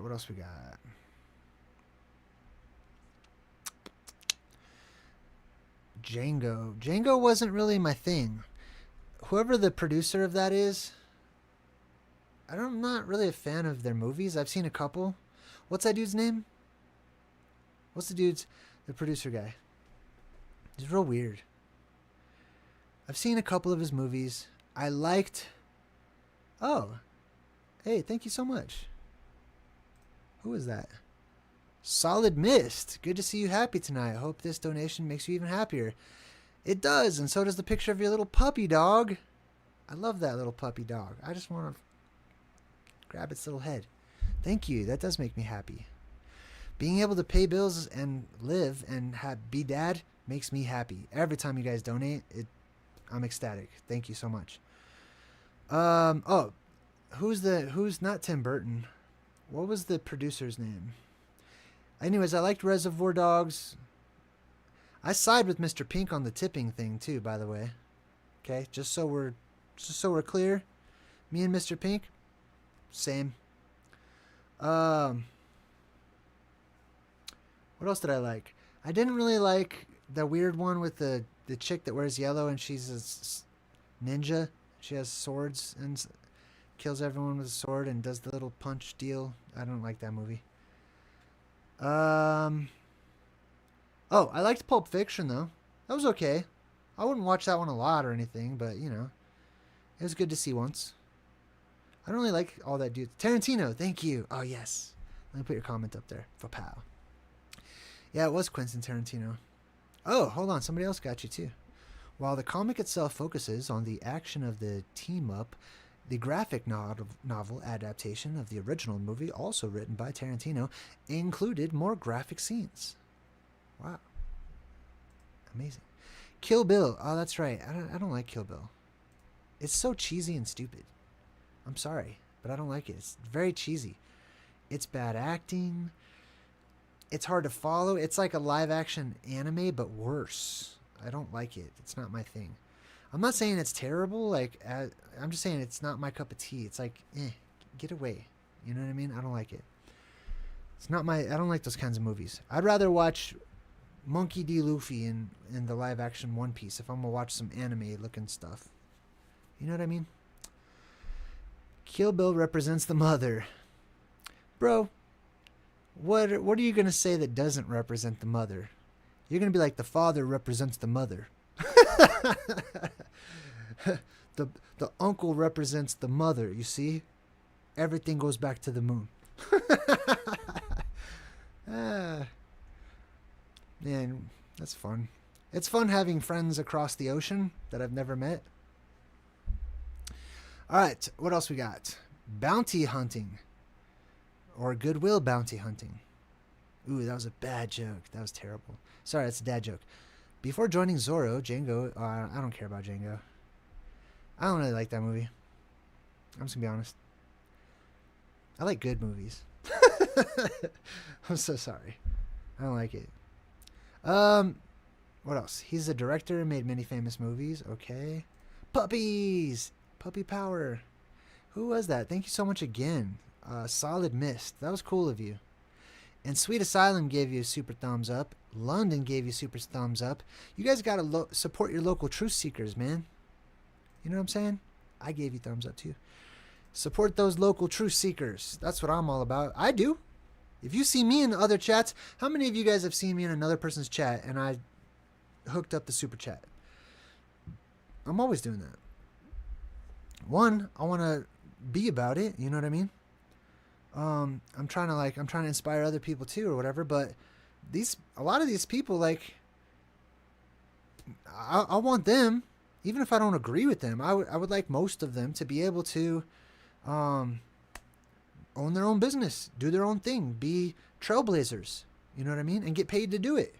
It's a lovely thing. It's a wonderful thing. And we can. I somehow made that happen.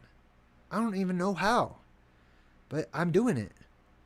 And if someone else, London, hey man, like, London, you need to start putting some kind of donation thing. Okay. I don't know how to donate to you. I don't know how to tell other people to donate to you, but like, that's a channel that I would totally support. In my chat right now, if you don't know what I'm talking about, London Man's in my chat. Okay. The dude has knowledge. He has insight. He's a character, which is important. All these things are stuff that you guys pay for right now when you go rent Netflix or, you know, get Amazon Prime Video or whatever, all that stuff. You know what I mean? We're doing a lot of us people are just doing it for free, handing it out.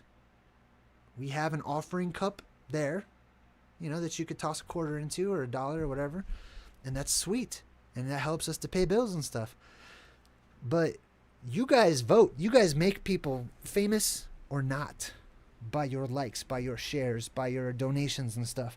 You know what I mean? It's up to you. Who do you want to throw into the limelight? Who do you want to see famous? What message do you believe in? I believe in London's message. Hook it up, London. I'm going to send you 20. I got you. Next time, you're on, okay? I don't think you have a little donation button, but put a PayPal or something, because I don't want to give it to the man. Okay? But do that. Do it for me. So that I can lead by example. Because I believe in certain channels, and I believe in your channel. Anyways. Alright. Kill Bill wasn't your cup of tea either, eh? I like how I just have random stuff playing in the background. It's better than a black background and just boring nothingness behind me. People are like, what's going on? Who's that behind him? What else we got?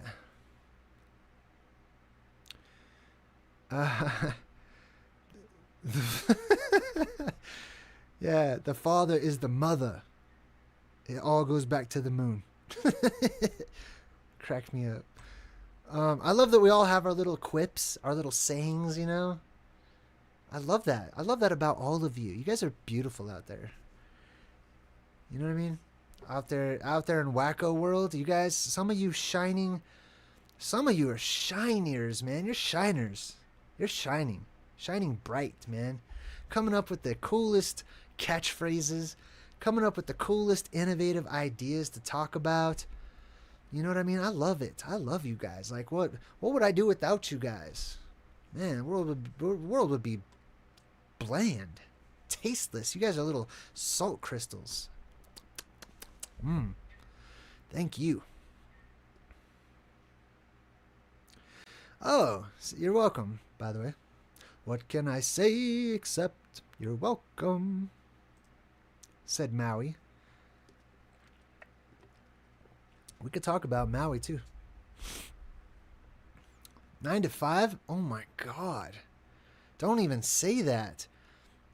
Future people, after the apocalypse, when I'm an old man and I'm like sitting around a campfire speaking to the youngins, and I'm telling them about people used to work 9 to 5 and all that crap, they're not going to believe me.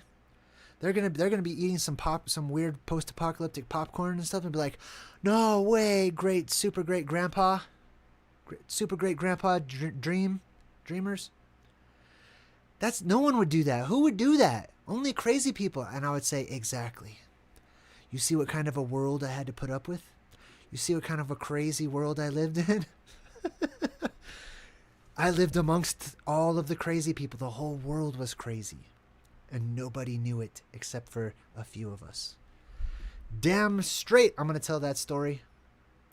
Let me put some laughing emojis in the chat. Ha ha ha ha ha ha ha. Pow. Those are mine. All those are mine. If you see a whole bunch of them, just go by. All right. Just make a learning center. Okay. You know the cop who shot someone during January 6th in a Capitol government building has a learning center. Okay. All the eyes have it. All the truthers could get together and make like a truther channel empire. You know, that has been suggested. I suggested that. Some people try, but the problem is, like, some people are just unreliable. Some people, like, get excited and they fizzle out, man. They don't follow through. And I'm not even talking about anybody specifically, so if you happen to know me and we had this conversation, don't think I'm talking about you, okay? But I'm just saying, like, it's not meant to be. It is not meant to be. Let me tell you why. Let me put that comment on up here because this is relevant, okay? That is beautiful. That's a beautiful sentiment that you would think that because that's the way the world will be. But that is not the purpose for truth seekers today. We are not supposed to come together and form communities and our own, you know what I mean, groups and stuff like that. We are supposed to be scattered to the four winds. We're supposed to be planted where there are few and far between of similar seed. Trust me, this is the way it's supposed to be right now. This is the way. That the way will change and we will all be gathered together into one place. Okay, but that time is not right now. That's why it's not happening. I mean, I'm all for it, but it will be torn apart every time because of that. Every time. Organic Creations is in the chat. Oh, snap. Holy cow. Have I told you the origin of holy cow? Did you know in the Middle East, when I went to the Middle East, I saw a McDonald's. At that McDonald's, they do not serve hamburger. They replace the hamburger with refried beans. I kid you not. They have bean burgers. Not even bean cheeseburgers, but just bean burgers. Because the cow is holy. It really is. They don't have it over there. They have a McDonald's over there. It's crazy. I wouldn't eat at McDonald's anyway. You know what I mean? But that place is weird. That's another world. The Middle East. I was in Kuwait. That was like being in an episode of The Twilight Zone. This is a long stream. Oh my God. Oh my God. You're right, it is. This guy has been doing most of the talking. This guy back here. Good job. Good job, buddy. Good job, past self. Good thing I've got like over 1,000 videos that I can draw from on nights when I need a break to replay and recap. My reviews save people money. Even the least they can do is join your $1 membership. I blame that on myself. You know what I mean? I'm thankful that I get by, but the fact that I don't have 1 million subscribers, the fact that I am not super wealthy, rich, or whatever, and I live paycheck to paycheck basically, I blame that on myself. I have a problem with promoting myself. I'm not good at it. Listen, I may have asked once or twice, I can't even remember, for you guys to like or subscribe or whatever, or spread the word or share something. So barely. When I should. I really should, if I had a good business mind about me. Problem is I don't. Problem is I'm too true of a truth seeker to care about business. I'm trying though. I have a business partner in this venture that I'm, going to do with my new TV show. I'm going to call it a TV show. I don't know what else to call it. It's a series. It's kind of like a TV show. No commercials or anything. If you guys don't know about that, you should definitely go to chasingtheapocalypse.com. Check it out. What else? All right, I'm just going to catch up here. Let's see. You call us Shriners. No, I said Shiners, not Shriners. Shiners. Shining people. Shiny, happy people, right? The Shriners, a fraternal organization of master masons, were founded in New York City in 1872. Take that. I have a personal question for you. What's your name? Anno So Stoned Zorro, and everybody else in the chat right now. Are you inclined to believe, like if somebody just asked you straight up, hey, are the Freemasons good or evil? Are you inclined to say they're all evil? Or are you inclined to say they're all good? Or would you have a different answer? I'm just wondering. Just, just curious. Or Illuminati. I mean, it's pretty similar. I was explaining the difference between the Illuminati and the Freemasons to my son this morning. Or was that this morning? Or yesterday? I don't know. Time's going by too quick. Why did the government want to take away our airships for traveling? They didn't. They didn't at all. They didn't want to do that. That was a natural byproduct and a natural result of the pressure in the atmosphere increasing and allowing for propulsion, which is a faster means of travel. So that's my opinion on it. I know it's easy to blame the government or the man or them or whatever for everything, but I look to Mother Nature first. Propulsion was next to impossible the further back in time you go, because the air pressure was less and less and less and less going back to the last depressurization. But keep in mind, even that goes in waves and cycles and rhythms and stuff. All right, what else? Radioactive. I could totally do truth in music. I totally could.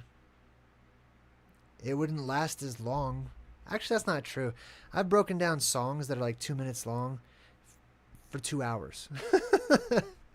That's just my way. Why does our government hurt its own people all of the time? They believe, I think that they believe that the ends justify the means. They hurt people in order to help people. It sounds sick and morbid and twisted, I know. But they have a purpose. At least they believe they do. They believe that they are working for some sort of a good cause. Trust me, they do. But yeah. It's all a matter of perspective.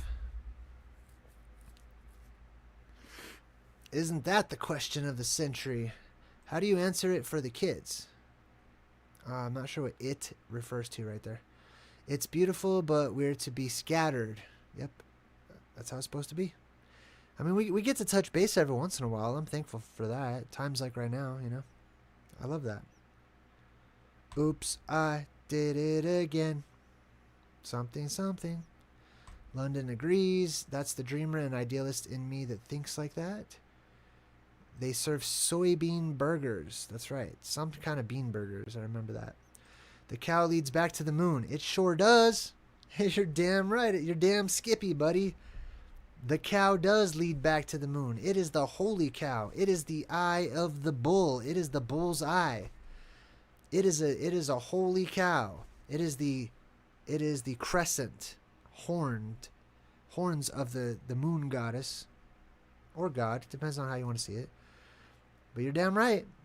And that's where our moon comes from. And that's why our moon becomes crescent, because that apex dome, that oculus lens, that eyeball in the sky, however you want to see it, projects the image of what we call the moon. And it goes through its own cycles. Or as some people would call it, shars. Which means rulers, or ruling time, or princes and stuff like that. Anyways, I don't get too deep on it. Some people are stupid and don't know what they're talking about. Nobody in our chat. I'm thinking of a cult leader right now. Sorry. I don't like cult leaders. There's a whole bunch of them in the world today.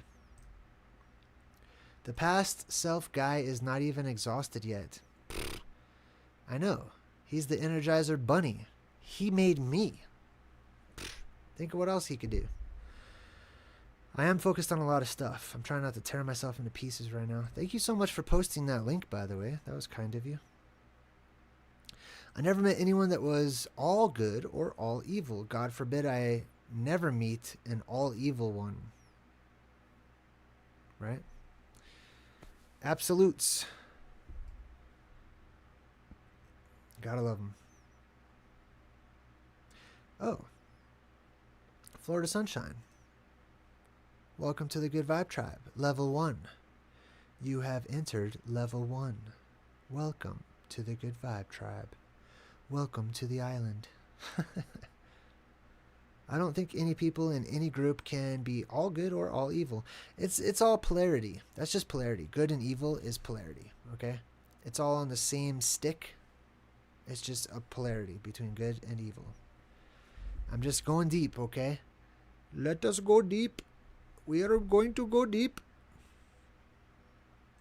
As me and my son would say. We love doing that accent. We are going to go very deep. We are going to Taco Bell as soon as we are done going deep. Alright, anyways, I better stop. Somebody's going to get offended. But somebody's going to get offended anyway. Someone's going to get offended I put a grabber fantazoid sandworm on the picture. They're going to be like, that's against my religion. How dare you? How dare you? Or maybe I'm just getting tired. So tired I'm delirious. If they are taking all the missing trillions of dollars in money, making underground cities and bunkers, they're not taking money to do that. It does not take money to do those things, just so you know.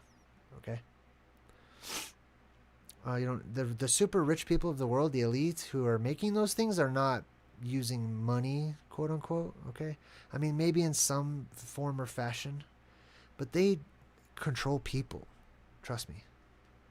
They don't need the money to pay them.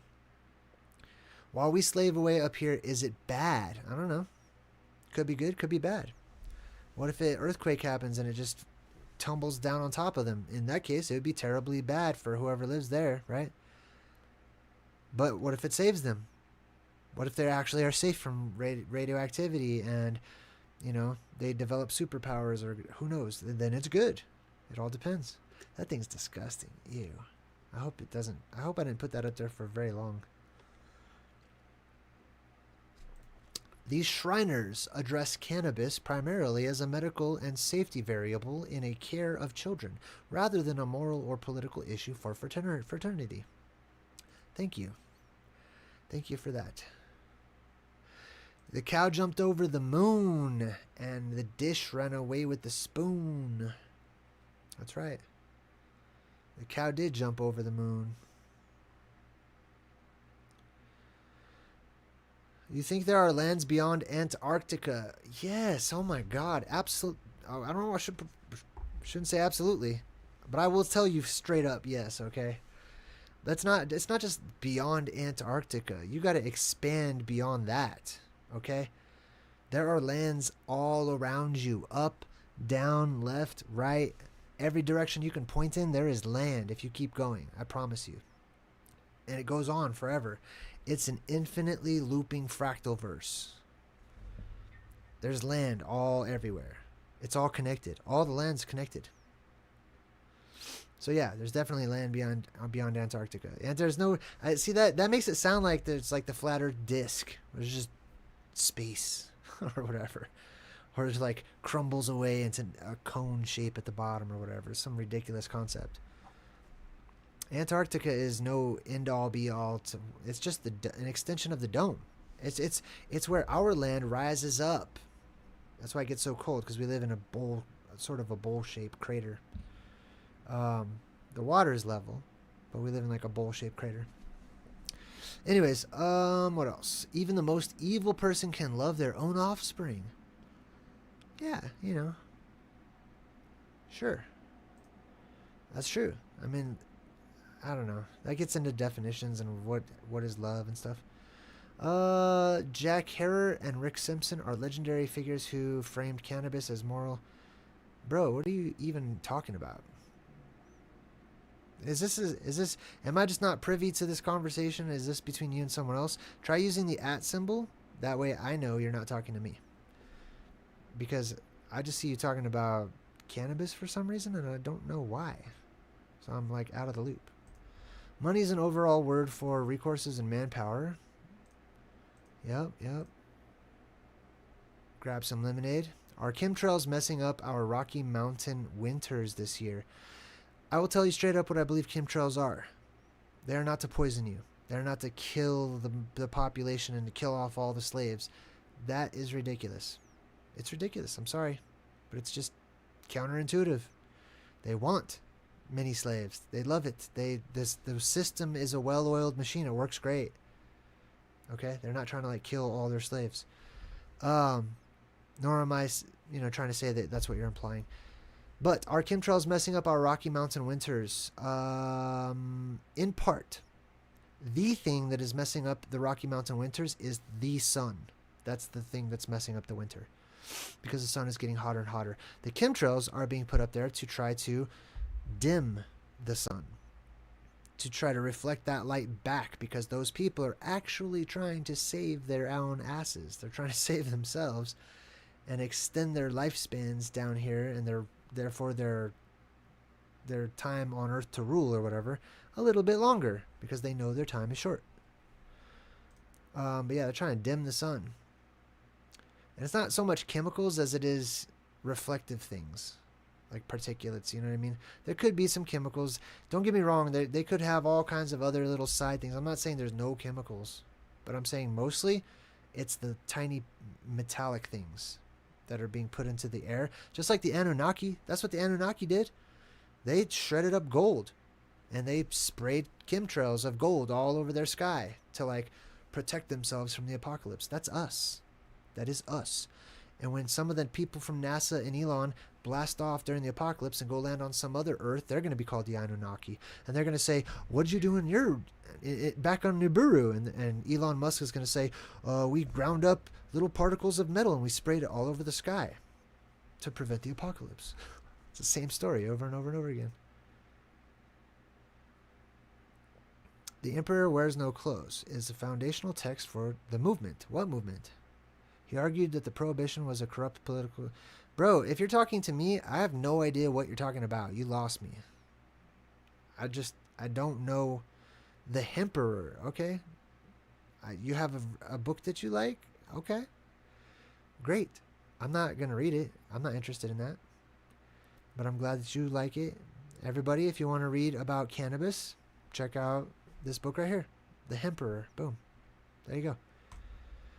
All right, let's see. More Lands Beyond. Yes, this has been a fun night on this channel. Thank you. It's coming out of winter in present time. Myself in Arizona.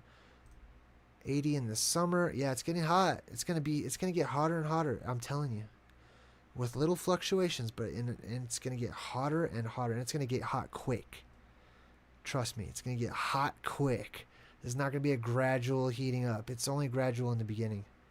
It's going to exponentially start increasing. There's people who do evil and true malevolence. True malevolence isn't as common. Jordan Peterson says PTSD comes from an encounter with true malevolence, with someone who wants you to do harm. Okay. Well, I mean, that's all perspective. If we're going to be deep, let's be deep. if there's a bunch of cockroaches, we're all connected. Cockroaches are life, right? But they're in my bathroom. I'm going to kill them. I'm going to step on and murder the cockroaches. I will spray them and suffocate them with noxious gases. That is harmful to the cockroach. But I'm going to do it. So to me, that is not malevolent. They will look up at me and call me the malevolent god of the bathroom or whatever. I don't have cockroaches in my bathroom, by the way. I just made that up. Some say every star is another world. Some do say that. I'm going to tell you the truth, though, which is every star is a light in the sky. They are not worlds. They are not any of that. They are lights in the sky. Are there many worlds out there beyond the dome? Yes, there are. Can you use the stars as sort of a map to like figure out approximately where those other worlds could be on the other side of the dome? Yes, I could see that. You were chatting about it. Cannabis because of the Shriners. Okay, I brought up Shriners because of something completely unrelated to cannabis, but I was talking about drugs earlier, so you get a pass. I'm going to say you get a pass. You really went off on cannabis, though. I'm not super impressed. I used to smoke weed. I'm not one of those people that's just in love with weed, you know what I mean? Like, some people would just go nuts, dude. Especially when they're in the chat and they're high and they like want to let everyone know they're high. Who cares? You know what I mean? Not you. Don't take it personal. I'm just saying, like, I don't care. I'm not a fanboy of anything. You know what I mean? Like, nothing. Like, great. You know, marijuana, sweet, nice, good job.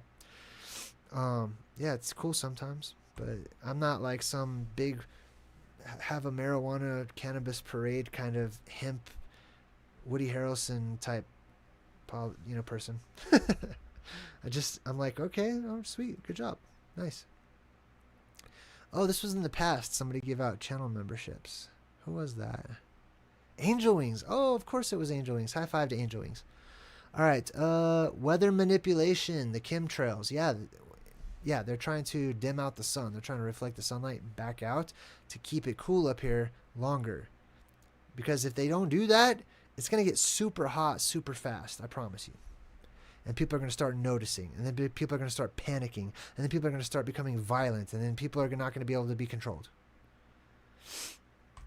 They never address cannabis, hemp. Oh my God, why are we talking about this so much? As a medicine, an awesome plant for fuel. And okay, I agree. That's great. There's billions of plants that are good for all of that. I'm glad that you are on team cannabis. Very good. Very nice. I'm sorry about the tone of my voice right now. Can you tell I want to move on? Let's move on from that. Let's move beyond cannabis, okay? Josh Dragray says, so block the sun and control the weather. Yep, exactly. Have you seen Joseph Hanvey's channel? I have not. He made a dome replica, or maybe I have. I saw some dude that made a dome replica. I'm not good with names. And tried to show the 24-hour sun before the expedition. In his model, the lights are outside of the dome. Okay. That's nice. I think that's great to think outside of the box, and I support that. And the whole 24-hour sun in Antarctica is easy to depict. It proves nothing about the shape of the Earth at all. And all those people that believe that are retarded. You can tell them I said so. They're stupid. They're dumb. They're slow thinkers. They're behind. They're caveman. They're Cro-Magnon. They're monkey people. They're way back. Okay. Like what the sun does has no bearing on the shape of the Earth except for in their model. You know what I mean? They don't have a model of the dome. That's the problem. They don't have a model of the firmament. That's the problem. The firmament is what creates the apex dome, is what creates the luminaries. So it has nothing to do with the shape of the Earth unless you are talking and including the shape of the dome itself. You know what I mean? So the fact that anybody jumped on board with that just tells me that they're not really studying that much. That whole Antarctica thing just gets to me. The fact that Jaren dropped out so quick kind of gets to me. I don't think he dropped out because of that reason, though. I think he dropped out because everyone was pissing him off, personally. I'm pretty sure. Everybody was just, he was just seeing everyone's true colors, dude. All these flat earthers turned their back on Jaren like that. Not everybody, not all the flat earthers, okay? But all the ones that are in his particular algorithm circle, many of them just turned their back on him, hated him. Like, oh, you're not on our team anymore? So he's like, fuck you guys. I'm out. You're right. Fuck flat earth. So I don't blame him, honestly. There was a time when I probably would have done that too. Yeah, because, you know, it's messed up when your own people, like, turn their back on you. After he gave and gave and gave and inspired so many people and stuff, and then they're all, like, all of his little community of flat earthers, it's terrible. It's terrible how they treated that guy. I think it's horrible. And I always thought he's a cool dude. You know, we all have our good and bad days or whatever.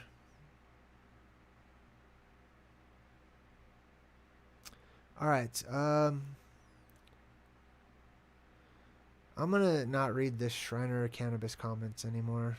Kind of over that. Brain. Yes, it's all just like a huge brain.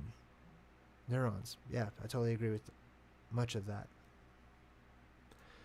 Warmer weather. Oh, I don't really like warmer weather, honestly.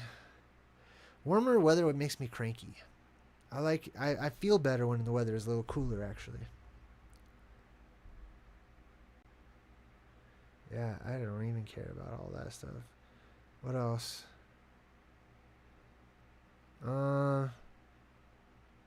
It's not 420 here. It's 220 here. That's another thing. I can't stand when people are like, it's 420. Oh my God, it's 420. Ah. Fuck, who cares? Like, I don't care. Good job. Happy birthday. Twice a day, every day. Good job. God, people just love celebrating. That's why I tell you guys, like, we're all children, including me. I have my own childish things that I do. But I literally don't care. I don't care. It's not a big deal to me. They jumped ship in Antarctica like a mutiny. The truth of life isn't a walk through the tulips all the time.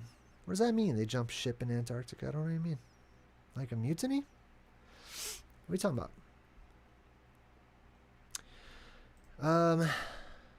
You hate that too. Yeah. Bro. I really don't care at all about smoking weed.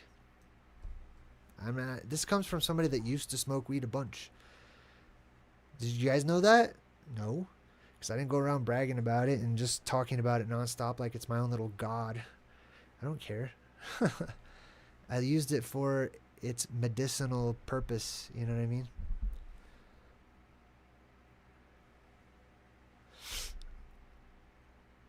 I've not heard of Captain Durag. Yeah, I've never heard of that.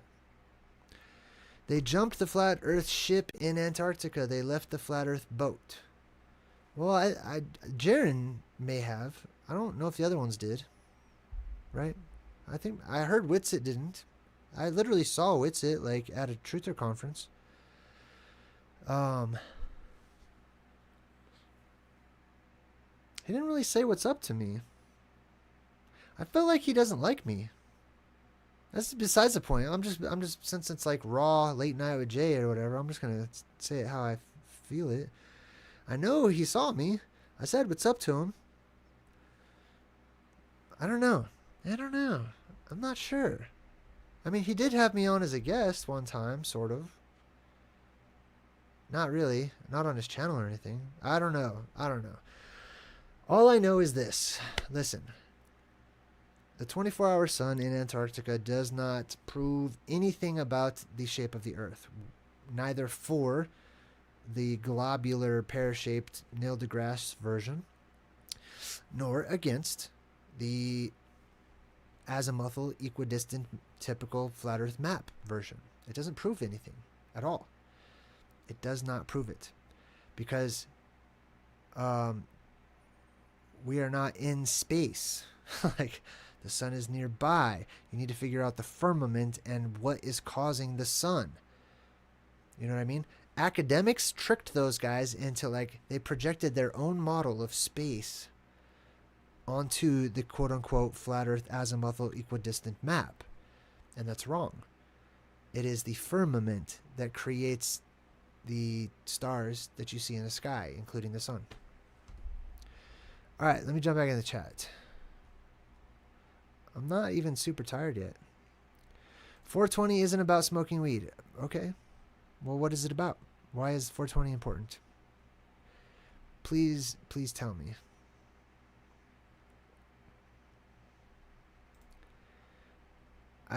If you say it's Hitler's birthday or some crazy stuff, I'm going to tell you again, I don't care. Doesn't matter.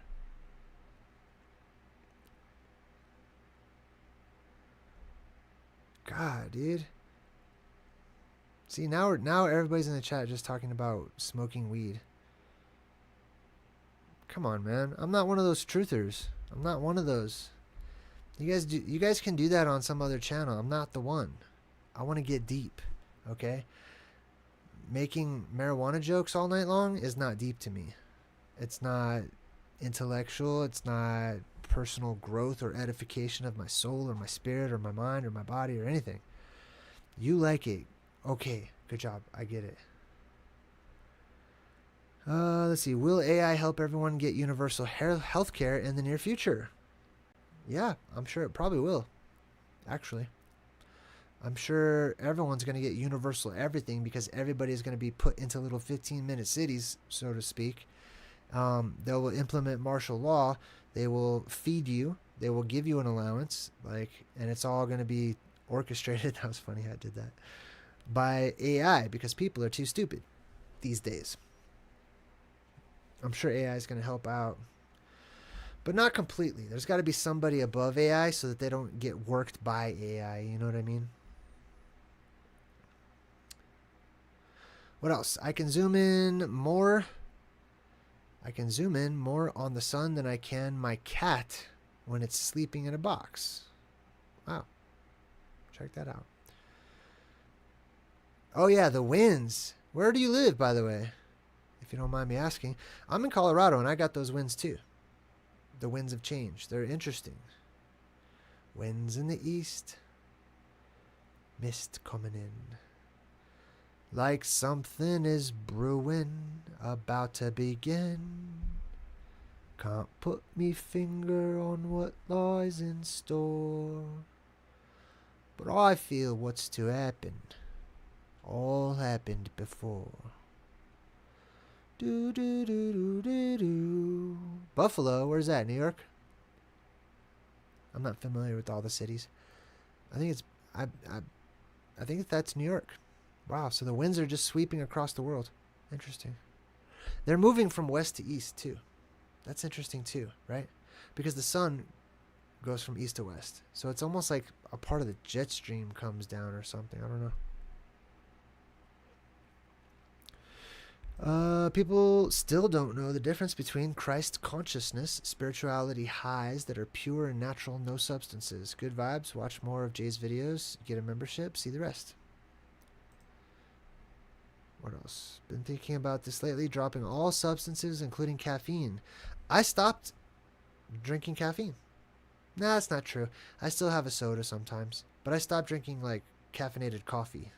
I had to, actually. So I win by default, but I did stop that. Tully Targus is in the chat with a cool cougar picture and says, JayDreamerZ, I love you, brother. I have wings growing out of my shoulder blades. Yeah, I can do that too, popping out the shoulder blade. My son can do it insane. I used to be able to do it more when I was rubbery and young. Yeshua led me to the song I loved as a kid, Sonny Bobby Heb, to be thanked for being you. Very nice. New York, yep. I'm preparing for those winds and storms Sunday. I'd like to live in a world without storms that get bad. Oh, you will. If you live past the apocalypse, there will be no storms. There won't be any wind for a long time. It will be no wind, no storm. Nearly impossible to sail anywhere, unless you have, rowing or something. No winds. Yeah, there's not going to be any storms. Nothing. It'll be misty everywhere. The water will rise up from the earth, just like it says in the book of Genesis, because the pressure, it'll come in waves or whatever, aftershocks and stuff. Definition equals definition. I'm going to go with no, not at all. I'm going to say that that's on the surface, just being super judgy. That is not what that means. Just because it sounds like it doesn't mean it is that. There should be a word for that. I just lost my thing. There should be a word for that. That's like looking at a cloud and saying, it looks like a cougar, so it is a cougar. You know what I mean? That seems kind of stretchy. I don't see a lot of etymological connections going on there, except for like homonyms. Like it sounds like it, so it is it. I'm not one of those people that does that. If you can make an actual connection there, go for it. But if not, and it just sounds like a definition, I can't agree. And that's all I'm saying is I disagree, and circle gets the square. Greek entry 420 in Strong's Anexikakos, found in Greek version of New Testament 2 Timothy 2:24, meaning enduring ill. Man, who are you talking to? Maybe that's a side conversation. I have no idea what you're talking about. I went 24 days without consuming anything but salt water. And a single teaspoon of apple cider vinegar. I have tried that. That's delicious. I love apple cider vinegar. I might have some in a minute, actually. It's good for you. It's good for me. You literally get the craziest highs and your energy is insane. Well, yeah. I like it. I feel good. And it tastes good. It's powerful. So I mix it in with water and stuff. But yeah, man, I forgot all about that. I'm going to go have some later. What else we got here? Is that it? That's it? That's all you guys got?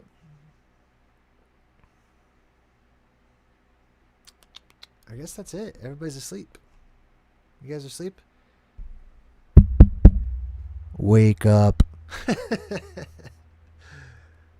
Yeah, I hope somebody's wearing headphones right now. Excuse me. Pardon me. Oh my gosh. God, you guys are not going to stop, are you? I only smoke weed and take a teaspoon of kratom sometimes. What is kratom? That sounds like the dude from that PlayStation game where you beat up the gods. God of War? It's Kratos. I'm just kidding.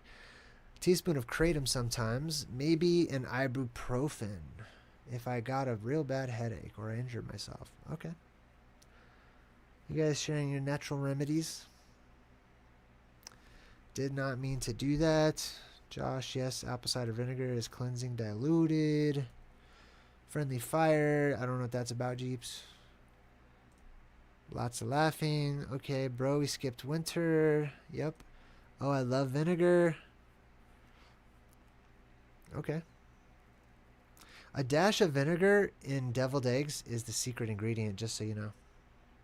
And a dash of sugar. Equal parts. Maybe a little more sugar than vinegar. I love it, okay? You don't have to put sugar in yours. But I love deviled eggs. They're so delicious. But you put like a tablespoon, maybe a teaspoon, depends on your preference, of white vinegar in that, stirred up. Bam. Delicious. And a little sugar. Just a little bit of sugar. Wake up. It's a plant. We went straight to spring. Leaf. I just woke up and missed everything. JayDreamerZ, have you watched Alpha Code movie? Nope, never heard of that. I broke my leg. Only thing that worked for pain was ibuprofen and some Tylenol. Did you try Mr. Miyagi?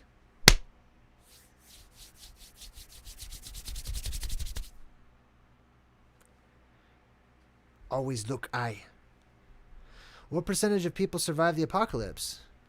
Wow. If I tell you, will you trust my numbers?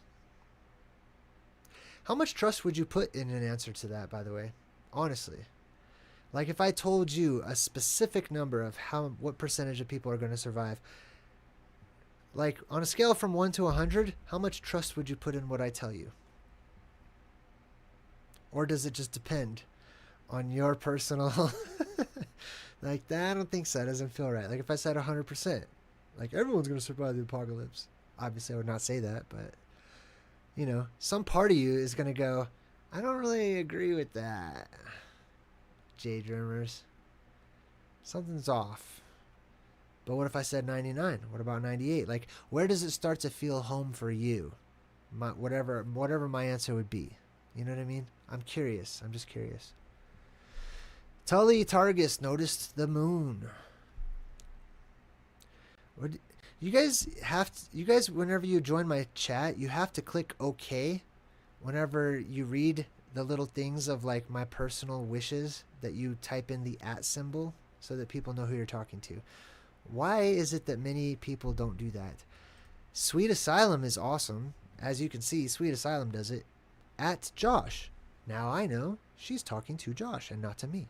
And it makes us all get along so much better. It makes the chat easier for me to read. And I don't take things out of context or personally or whatever.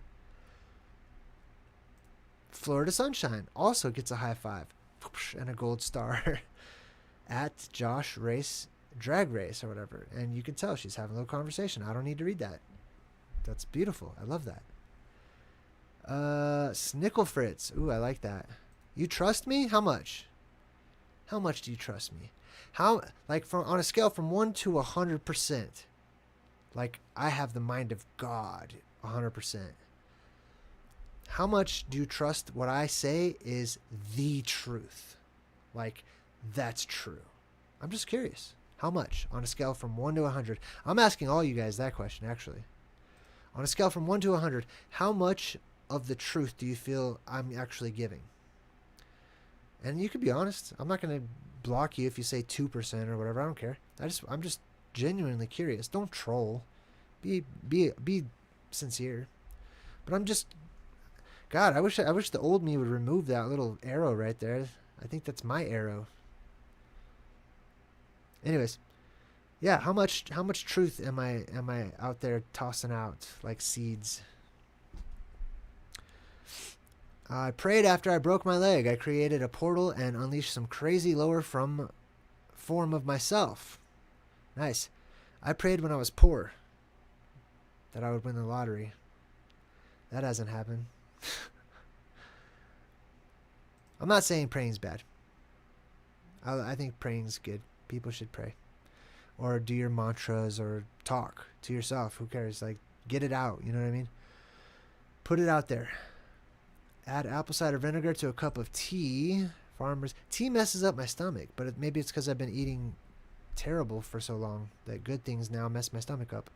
Jay, it was 90 degrees last week and then snowed a couple days. I know, it's messed up. The weather's confused. The weather's totally messed up.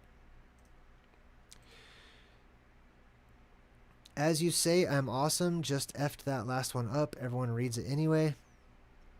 I don't know who you're talking to, nor do I know what you mean. 6-7. Mike Hokeburns says 6-7 for some odd reason. Oh, 67. As in the number between 1 and 100. I got you. Percentage would help, though. That's funny, though, that you put 6-7 as in, like, the millennial calling someone a hoe, even though millennials don't even know what a hoe is. Or is it millennials or is it something else? What do they call the newest ones? Alphas? Is that what they're supposed to be called? That's crazy because alphas are supposed to be the best. Oh, you trust me 99%? Ah, man. I'm honored. 0. Wow, 0. Josh. Jeez. Josh is super skeptical. Josh is like, what is he? He's not wearing pants right now. I know it. He's bald underneath that hat. I don't trust it. I trust nothing. Snickle, man, is a bunch. That's 110, dude. That's off the charts. That's too much if you ask me. 1% for human error. Okay. How did you know I love gold stars? Oh, I don't know. I just went with my intuition. Tully Targus says, JayDreamerZ, the moon crescent was underneath the moon for days. I basically talk to myself as I chat, and text is hard to speak. Okie dokie. 1.2%. I'll take it. Sounds good. That's a lot in the grand scheme of infinity. I'll take 1.2% of infinity. Just Jacob is finding everything hilarious tonight. I would say it's 0 for anyone, says Josh. So it's just not what you think. I just don't trust anyone. Everyone has their own beliefs. Sharing them is how we all learn his purpose. I got you. I'm just asking. It's not like I'm going to give you a thumbs up or thumbs down. I'm just curious, that's all. I am still going. How flat can the earth be? Not very flat at all. I'll say that as a matter of fact. The earth is not very flat at all. The water level is pretty flat in general. But even then, that's only if it's still.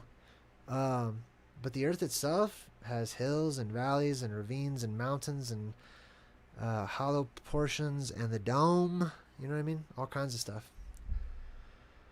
But I know what you mean. Trust me. I know what you mean. And I feel you're closer than Bill Nye the Science Guy. I'm watching the animals during this time. FR. Does that mean for real? That's me. See Deadpool? That's me. That's Lydia. Some chick dressed up as Lydia gave me a big old drunken hug. And that's Beetlejuice on the mic. This was a long time ago. I won a costume contest dressed up as... I had to do a dance-off against the Red Power Ranger, actually. You might see it. I don't know. That's also me. And what was his name? Frank? I'm all into the presentation now. Stroll down memory lane. We're supposed to get storms and tornadoes Sunday night. Oh, I wish I could see a tornado. I hope we get tornadoes. I really do. Generation Alpha? God, why do they call them that? I don't think they deserve that. I don't think they should be called Alpha. Oh, 3,000%. Okay, 75. So you're telling me there's a chance.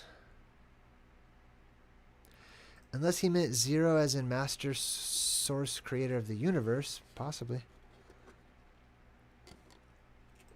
The earth is more concaved. I think it's all of them. Personally. I'm not a big waving my earth-shaped flag kind of a guy. In case you haven't noticed. It's flat. It's concave. It's spherical. It's pear-shaped. It's square. It's cubular. Blah, blah, blah. I don't even have a flag. I'm taking all your flags.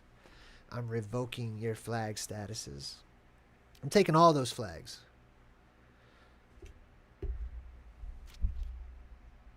And I'm going to mix them all together. What else? Kakarot? Donnie Darko, yeah. Red Power Ranger versus Deadpool. Easy. Boom. Yeah, I won the dance-off. Super won the dance-off. 2 different worlds. One is in the real world reality. Okay. 100. Oh, we're still doing that. Are you way back in the video? You can skip forward. 42 is my truth of the universe. All right, I'm kind of getting a little tired. I might wrap things up. Does anybody have anything important? Any questions? Any final comments? Anything? And I'm going to wait, a couple minutes because I know not everyone will be watching exactly live. I'll wait a couple minutes. I'll hang it a couple minutes. If you have something important that you want to share, talk about, ask, say, whatever, get it out of your system now because I'm going to end the live stream in a minute. And it's 2:42 in the morning. Jesus. I don't know what I'm going to do. I'm hot because all the lights that are on right now, so I'm going to open my window, blast my fan that's stuck in my window, and maybe put a movie on TV and go to sleep and have a melatonin or something. All right, let's see. Let me see what kind of final words we got going on here in the chat.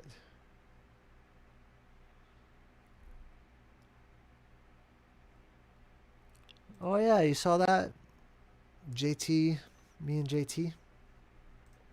JT's a good dude. I'll be honest, I do not like his I hope he doesn't get mad if I say this, but I don't like somebody invited me to his little Facebook group. Man. Oh man. Maybe I just read the wrong post on the wrong day, but I left. I'm out. I was like, nope.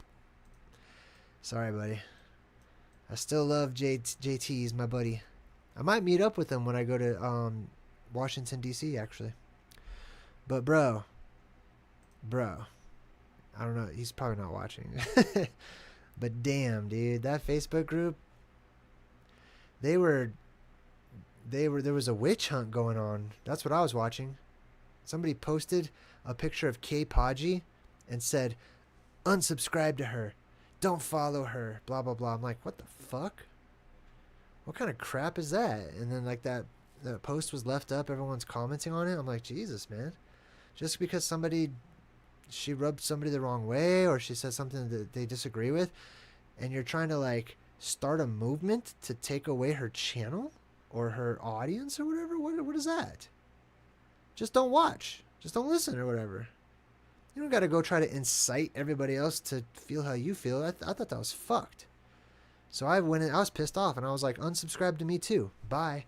Like, I took that personally, dude. I don't agree with everything that Kay Podgy or whatever her name is. Kay Podge? I don't know how to say her name.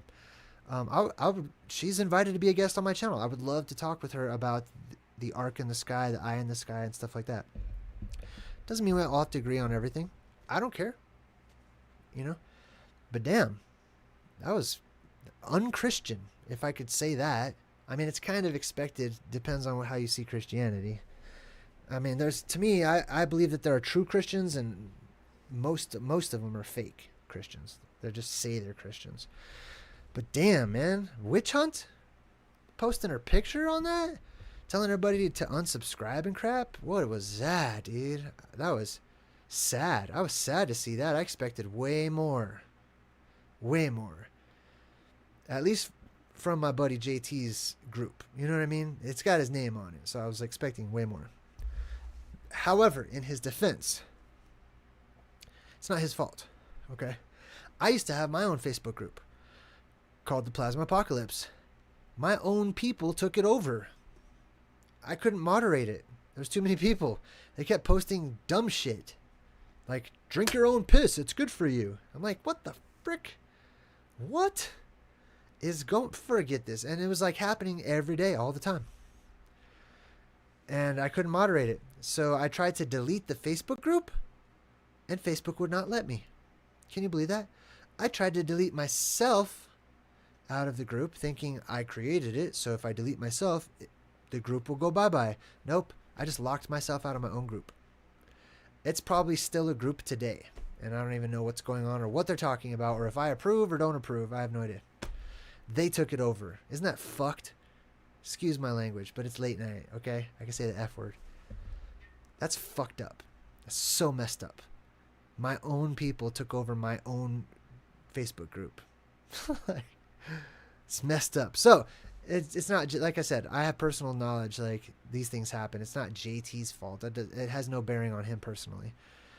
But I thought it was messed up in general to see quote-unquote Christians going around with, you know, pointing fingers and doing this little witch hunt trying to get people to unsubscribe to some popular truth seeker or whatever. I thought that was just messed up. Like, people need to come together, you know? Where's the love? Where's the fruits of the spirit? Where's patience and peacefulness and kindness and goodness and, you know what I mean? I forgot the rest of them, but you know what I mean. Will I chat with Marty Leeds soon? What makes you ask that? Where'd that come from? I'm happy to answer the question, but I don't no is probably the answer. I don't know if we have anything to talk about except for our mutual hatred for archaics is dumbass. I don't think we have anything else really to discuss. You know what I mean? I tune into his thing sometimes because I truly learn. I pay attention and I learn some of the stuff here. I just glean, you know. I go to the salad bar. I'm like, oh, that's good. I like this. Marty Leeds is offering some of this. I like that. I'll take some of that. And then I go.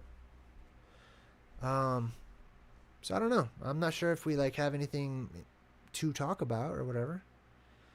But if we do, I'm down. What else? What else?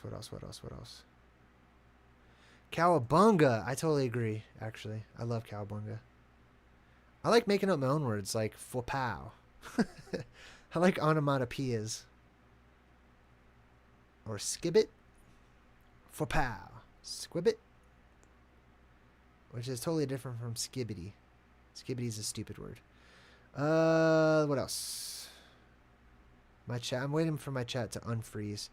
It does that. You guys have no idea because I don't think your chat does this. But because I'm live streaming, my chat will freeze every once in a while. And I have to like wait for it to unfreeze. That's how I get so far behind sometimes. Empress. Message retracted?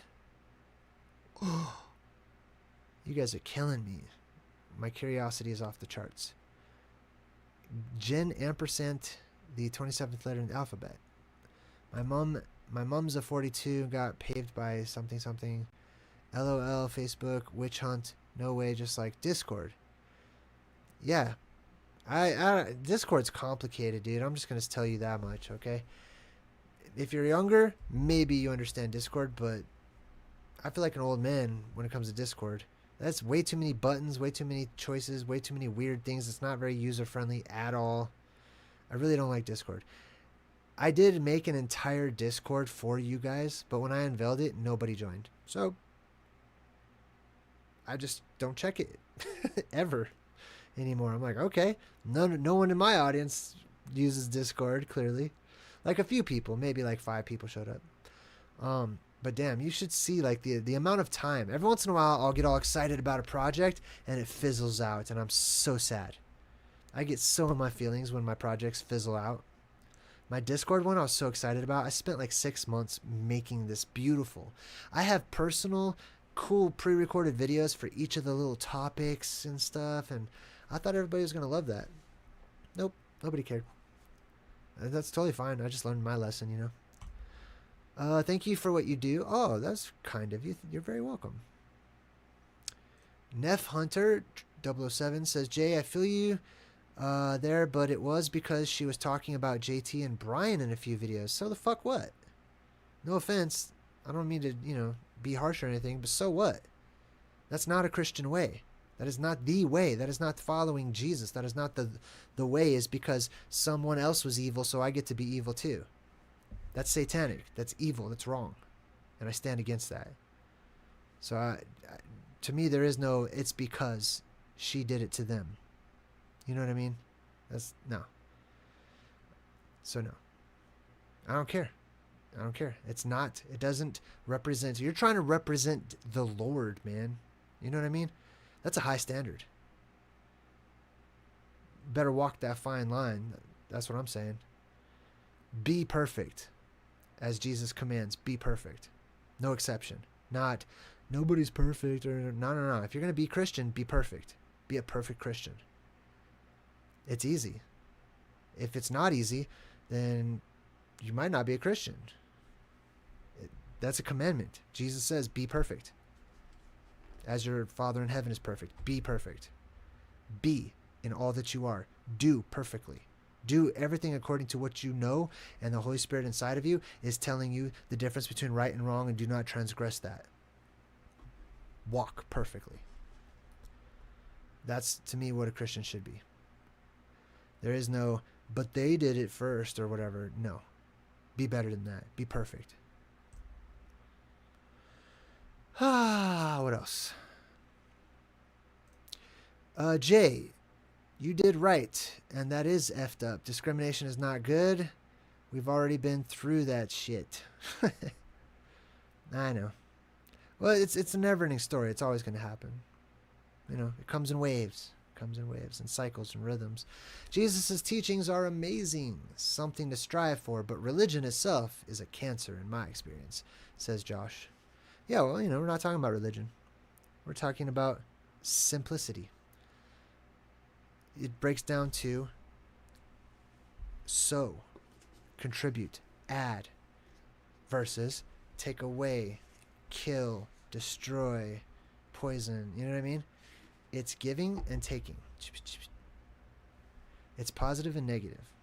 It's good versus evil. It's really simple.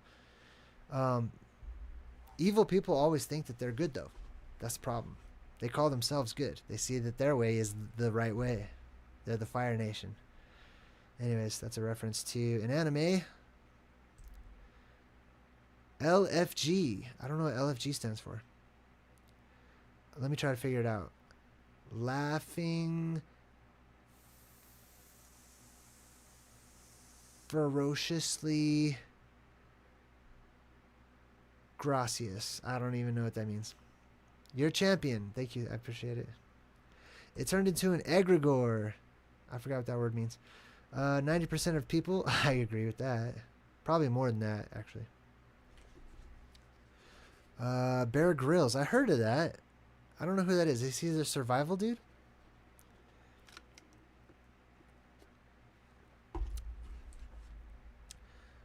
I hope JT doesn't. I hope nobody chops it up and makes it sound like I was talking crap about JT. He's my buddy. He would know. He knows I wouldn't talk crap about him. Chandrastar says JT and Leaving Babylon, etc., are way too biblically literalist. Well, for you. For you. That's the truth. They can't handle that the Bible is allegorical. That is also for you and to you. That is not your place to tell them that that's what they should believe. Let's be honest here, okay? You can say that they are too literal, but they're too literal for you. To them, they're not being too literal. And I understand where they're coming from. That doesn't mean I have to agree with them or whatever. Just take what vibes. Take what you vibe with. Take what resonates with you. You know what I mean? They can't handle that the Bible is allegorical. I bet you JT can handle that. I bet you he can. And then first of all, that's an absolute statement. Okay, I wouldn't say everything in the Bible is allegorical. I think there's some stuff that's quite literal in the Bible. Scooby-Doo-Deep-Doo. See, like, this is where we need to work on ourselves. And that includes me. But Belinda, what's up, Belinda? I see you in the chat. We got to stop projecting all that stuff that we have going on. We got to stop thinking that we know and we have the answers and we're right and they're wrong. And, you know, like, or what do you call it? Micromanaging everybody. You know, let people be. Let them be themselves. Take what resonates. Take what you vibe with. If you don't vibe with anything, what good does it do it to talk about it or bring it up? Don't walk in that direction. Don't go towards that city on your journey. Go to some other city that you do vibe with. You know what I mean? What else? That's fair. Just curious. It'd be an interesting conversation to see where it might go. I forgot who you said. Me and who? Oh, Gnostic Academy. That's right. He's a character. I love his character. I don't know where it would go. Who knows? I'll debate him. He wants to debate somebody. I'll debate him. I don't know what we would debate. Just for fun, you know. All right, Florida Sunshine, JayDreamerZ, do you know the Thunderbolts project? I do. They paved the way for me, actually. They're the first channel I saw about Plasma Apocalypse stuff. That's right. They do talk about Plasma Apocalypse stuff way before Brian Austin Lambert and Mia's new pair of glasses. You're damn right. They sure do. Many people were onto the Plasma Apocalypse before I started kind of making that phrase popular. Sweet Asylum. Jay, I haven't had Facebook in over 10 years. About the same time I stopped watching satellite cable TV, it became too much gossip bashing. I know, I hate gossip. I don't like it. Every once in a while, I might possibly gossip. Every once in a while, I don't know. But I just, in general, don't really like gossip. Like, even though I have feelings about, you know, stuff. I don't care what it does. I won't be drinking my own urine or anyone else's. That's disgusting. You know what I mean? That's gross. People are into weird stuff. I ran into a group drinking concentrated water purification tabs, the gallon kind in a cup. Well, that's better than pee. You're not supposed to drink your own pee, man, or your penis would be long enough to reach, You're not supposed to drink your own pee. Okay? Just because you can doesn't mean you should. I don't care. If people disagree, whatever, fine. I will never see eye to eye on that, ever. You don't eat poop. You don't drink pee. That's excrement. It comes out of the body for a reason. Let it go back into the earth. Let it go through its thing or whatever. If you're going to try to force it and I gotta put my pee through the rocks and dilute it and this and that so I can drink it again. That's weird, man. I mean, come on. You could do that, or you could just drink water that we have. We're not in survival mode right now. Okay, there's no need. Even if I was in survival mode, I would die before I ever had to drink my own pee. That's not going to happen. You better not pee on me if I get stung by a jellyfish. You will start a fight. Okay? None of that crap. You just keep that away. Keep that outside of the camp. That's unclean. Okay? I'm a Hebrew in that regard. I don't drink pee. You don't pee on me. None of that stuff. Okay? Prepare for energies coming. I agree. How do you prepare for energies? You just got to prepare by manipulating your energy, which is done through your actions. So just make good choices, I suppose. What else? I was in a church and a guy put his hand on my head. What? My arms went up and tears of rivers came down, and I was taking in a language I didn't recognize. Reminded me of maybe Middle Eastern. Crazy. That doesn't sound good. I'm just going to tell you right now. That does not sound good. I'm not... that's the whole speaking in tongues thing. I'm against that. Okay?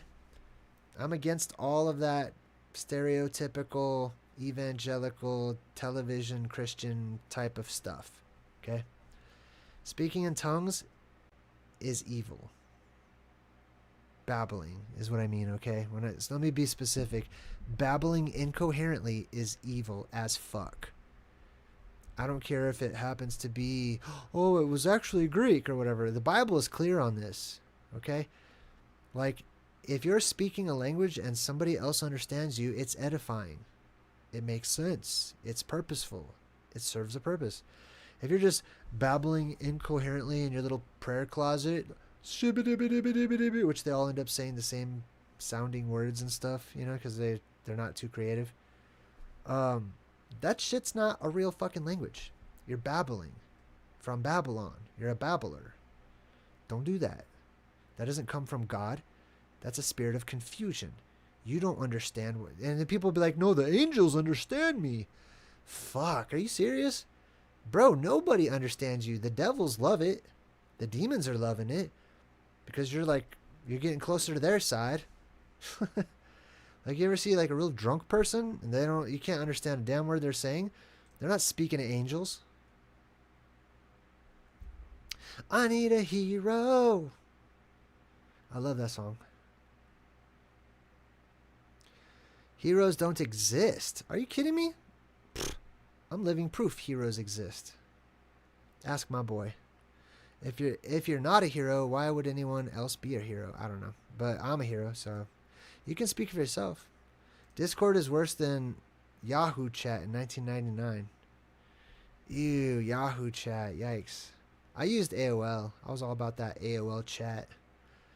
That helped me to type super fast, actually. Because you got to type fast to keep up in the public AOL chat rooms.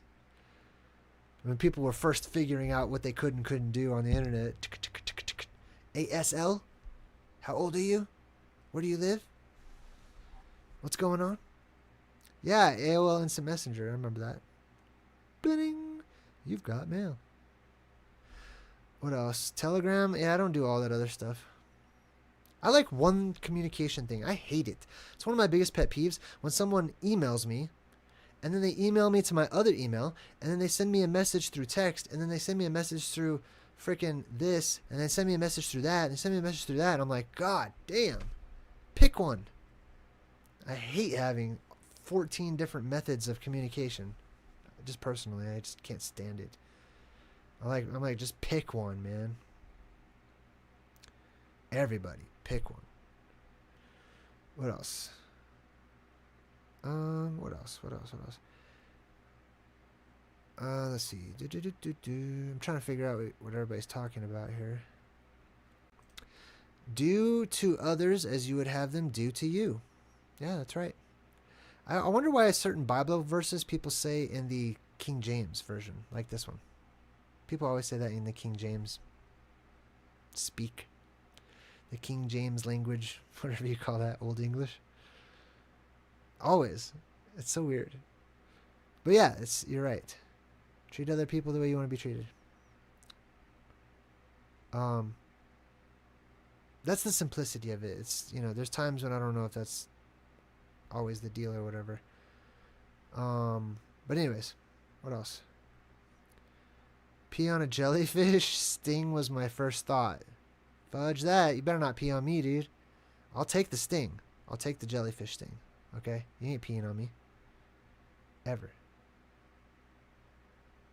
Aw, Belinda, thank you. Who's JT? Oh, JT is this other YouTube channel. It's called JT Follows JC. You should check him out. Go subscribe and all that. JayDreamerZ, you are going through some intense shy or shit, and the look on your face says you are a warrior. Thank you. That is true. I am a warrior. You have no idea. It gets deep. This is just my current incarnation persona type thing. It's a fun one. It's one of my favorites. What else? I missed a lot of stuff in the chat. Lead the way, Jay. Thank you. I want you guys to lead your own ways. That'd be sweet, but has there ever been a utopia to test your idea? I don't know what that means. In a utopia, you'll get re-educated, not heard. I tend to agree with that, like to a certain degree. At the end of every cycle, there's always a dystopia, a dystopian utopia, and a utopian dystopia. That's what it will always end up being at the end of every cycle. Right now, we're going towards the utopian dystopia, I think. Yeah. It's a dystopian world, but it seems utopian. That's correct. What else?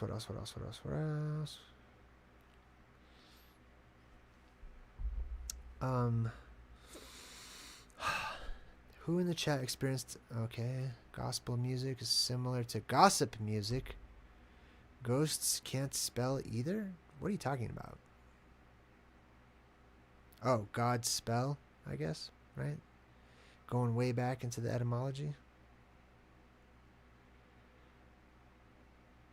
Yeah, I don't know. I'm too tired to think that one through.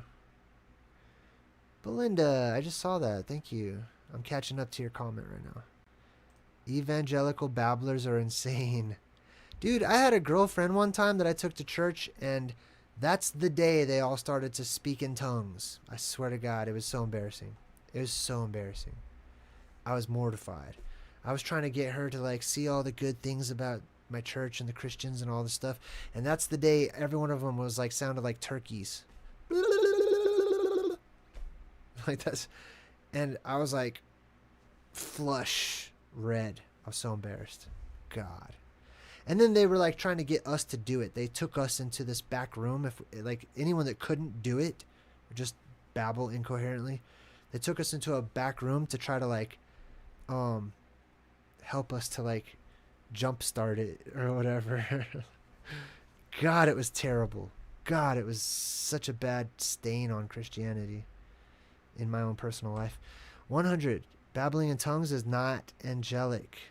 Yes. Belinda agrees, I think. Go back one with JT Follows JC. Yeah.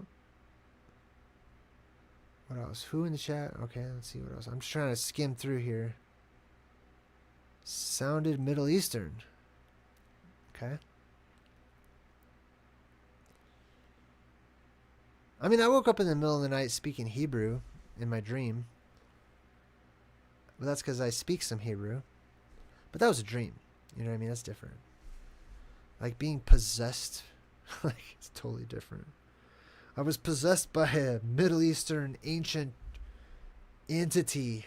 And it was... my soul felt cleansed. I don't know. I don't know about that. What else? Heroes are made every single day. Yes. You're a hero when someone needs you to be. What else? You've got mail. Ding. I miss that sound. I miss the good old days, dude. The beginning. I miss, really, honestly, I miss there being no internet. I miss that. But I miss also the beginning days of the internet. You know what I mean? The very beginning days, those little baby internet days.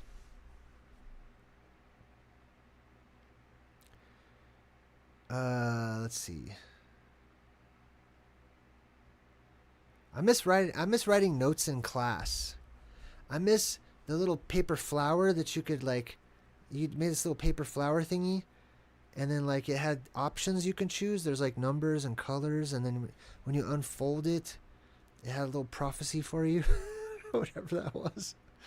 I miss that. I miss those days. Oh, goodness. What are those things called, anyway? Do they have a name for those? I used to make little paper ninja stars in class, too. I made all kinds of fun stuff in class because class sucked. It was boring. I found better things to do with my time. I got kicked out of class one time for laughing so hard.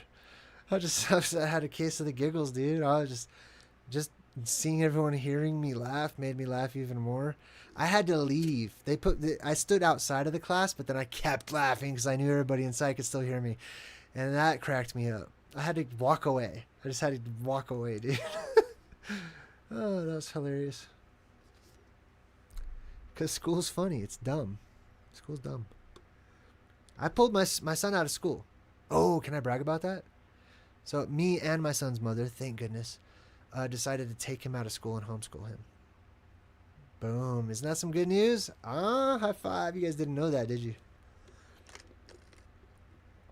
Now, let me clarify. I've been homeschooling him since he was born. Okay? But now we get to, do it the other way. Damn, that's a loud train or whatever that is. Okay. Anybody else got anything here?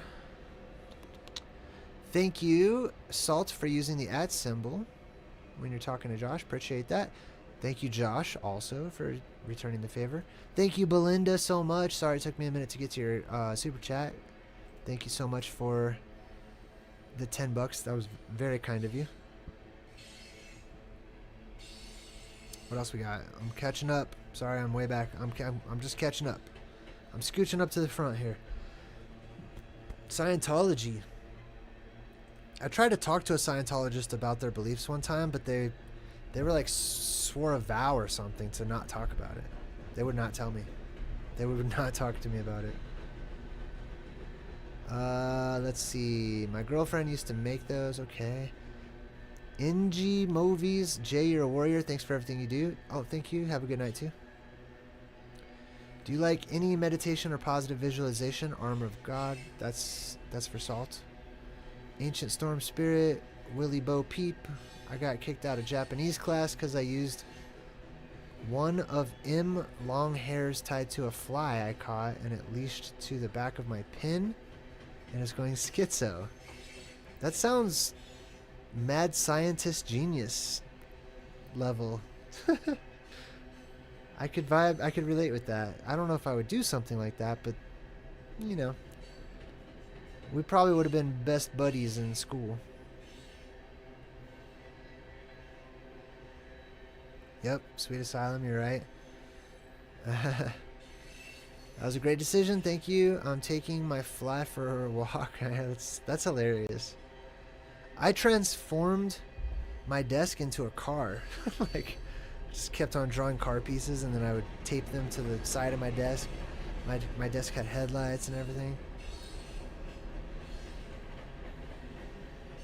I invented a super bounce ball. So back in the day, I don't know if they have this, but we would go to the sink. Like classrooms had sinks inside the classroom.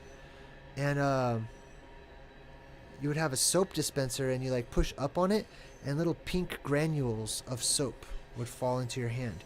And it was a little scratchy pink soap, okay? And I quickly found that if I mixed that with the appropriate amount of Elmer's glue and rolled it up into a little ball and let it dry for a bit, it would bounce super high. I made a super bounce ball, and I started like making them for everybody. And I'm pretty sure I got in trouble for that. What else? Oh, wow. Belinda did all the stuff. I was a B student. I could have been an A student, but, you know, I didn't want to be, really. I liked being a B student. I liked knowing that I could just slack off sometimes and not do work. And I did everything at the last minute. Or if I didn't have to do it at all. One time I was given an assignment to write a poem about a short story that we read. And I just made my poem so obscure that it was completely open to interpretation, and my teacher loved it. And she like had me read it in front of the whole class and said like, you know, this is what hard work looks like, everyone. I didn't even read the story. It's great. Ah, yes. Sweet Asylum. Jay, that's great news. Less passing around. Yes. Yeah, he's getting picked on too, and that was starting to piss me off. Like as a dad, dude, there's just like this. There's this righteous anger that wells up when I hear anybody threaten my son, or, you know, tried to beat him up or anything. I don't care. Like I marched right in there and I asked to talk to the other kid's parents. That was just. I told the principal, I'm like, you talk to the parents, or I'm gonna talk to them right now. Like, let's handle it. Because that crap ain't gonna happen, buddy. Like, you better keep yours on your side of the fence over there. But anyways, they're wackos, all of them. You know, their parents are probably wackos. What else? Do they taste like Pop Rocks? I don't know what that's about.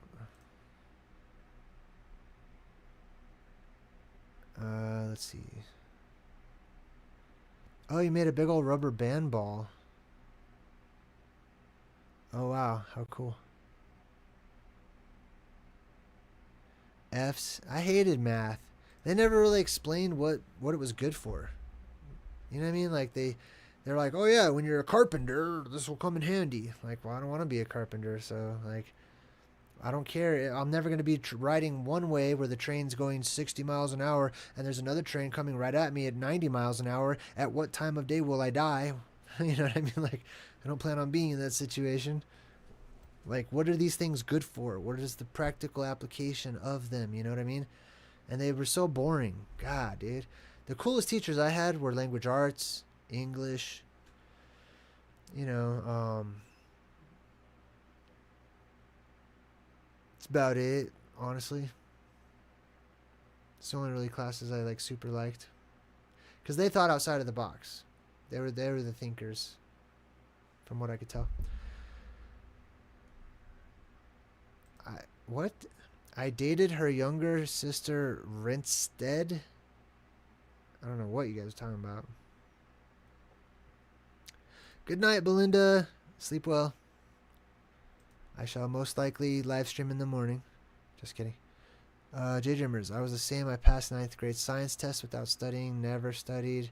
Didn't know the test was happening. Yeah, that stuff's easy and boring. Dude, I went through one of those, like, citywide tests. Ew. To see how intelligent we are, you know? Like the kind where you fill in the stupid bubbles. A, B, C, D. And I guessed on all of it just to see like what I would get. And I think I got 50% or something. Not bad, actually. Ew. Why am I showing that? Stop it. Go away. Anyway. Hold on. Listen to Randall Carlson. Math is important with ya sunstick, mate. Listen to Randall Carlson. That's kind of vague. What are you talking about? Math is important with ya sunstick. Oh, right. I mean, like basic math. You don't need to know calculus to do sun clocks, sundials, and stuff. I get it, and I know when it could come in handy. You know what I mean? Especially trying to figure out the firmament and all that stuff. I'm sure math would come in handy. It's just not my deal. I don't care. I don't have to know that. You know what I mean? That's something I don't have to know. There are things out there that I don't have to know because I don't care about them. They are not my areas of expertise or interest. I'm going to work on and develop the things that are my interest. That's what I'm here for. You know what I mean? That's how it should be. We should naturally develop those things that are of interest to each individual to make them better at those things, because that's what they like. That's what they vibe with. And there's a place for everybody. Trying to stick somebody who likes animals into a place where there are no animals and they deal with beakers and glass instruments all day long or whatever, it's going to make them sad. And you're missing out on the potential for the animal expert to be there. You know what I mean? What else?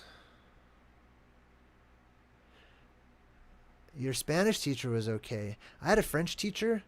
I learned all 4 years of French in the third year. So my fourth year was a cakewalk. I was just like a teacher's assistant. I was just helping the whole time because I already knew all the fourth year French stuff. And what was my point? Oh, he had bad breath. Yeah, yikes, Mr. He Stand. I remember him. He would totally give you the answer, but you had to tolerate the breath, dude. He'd come up all up on you with the breath. He'd be like, well, C doesn't look like the right one, does it? And you're like, nope. B? I was thinking B looks good. What do you think about that? Well, like, I think it's B. I'm going to go with B. He would pretty much tell you the answer, but damn, you had to endure the breath. He was also my tennis coach. Yeah. And he had like nose hair. He had this hair coming out of his ears, dude. It looked like you could get stuck in it. Like the Brer Patch, you know? Like he had like tentacle hairs coming out of his ears on both sides like this. That's how he looked. And I'm pretty sure they're doing one of these numbers. Anyways, school is a prison. Yeah, well, you can learn a lot still, regardless. Dropped out at 16, got my GED. What a waste of time. I know. Dude, no one's ever asked me in my life. No one. Not even when I joined the military. No one has ever asked to see a copy of my high school diploma. 0 people. None. Zip. Nada. Nobody. No one has ever called to check to see if I graduated high school. That's something you can definitely lie about. I'm telling you right now. That is something you can definitely get away with. 100%. Nobody checks that crap. Nobody cares. Let's see. Do you know where the Pleiades are? I do. I check the Pleiades out all the time. What else? I know, right? You just get taught nothing except for how to be a slave. That's all. They teach you to police one another and stuff, and they just teach you how to be a slave and listen to what you're told and stuff. What else? Procession of the Cosmos. I was an AB student, no studying. Then high school, they started failing me based on attendance. Shaking my head. Yeah, I used to get in trouble for not doing the work. Like in math, I could do the work in my head. I knew what the answer was, right? But they're like, it's long division and you have to do it like this and you have to show the work or whatever. I'm like, why? That's dumb. I just need to give you the answer. That's all that matters. I don't care how I got the answer. That's the answer. And I got in trouble for that. And my son also got in trouble for that.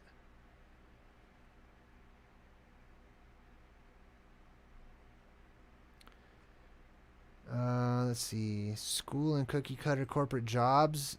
Cubicle dungeons. We should be in a natural setting. Everyone should follow their interests. Yeah, I agree with that. Do science. The word science just means knowledge. You can't really do knowledge. You know what I mean? You can do experiments. You can come up with hypotheses and whatnot. But science is not something that can be done. It's just something that naturally is a result of the things that are done. What's up with the guy behind you? That's me. That dude? That's me in the past. That's my past self. I am over on top of my past self. I'm sure it's confusing to anyone that has no idea what's going on. Sorry about that. Let's see what else we got here. Okay, I'm all done. I'm all done for tonight.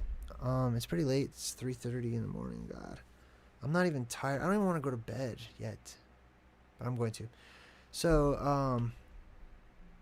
I'm not even gonna plug all my stuff. You guys know where to find all my stuff, all my funsies. I just want to truly and genuinely end by saying, thanks for spending some time with me tonight. It was nice to meet you guys. Nice to meet all of you. And it was fun and interesting, and therefore valuable. So thank you for that. Thank you for bringing value to my life. I appreciate you. All right. Enjoy your rest of your night. Sleep well, and good vibes, and goodbye.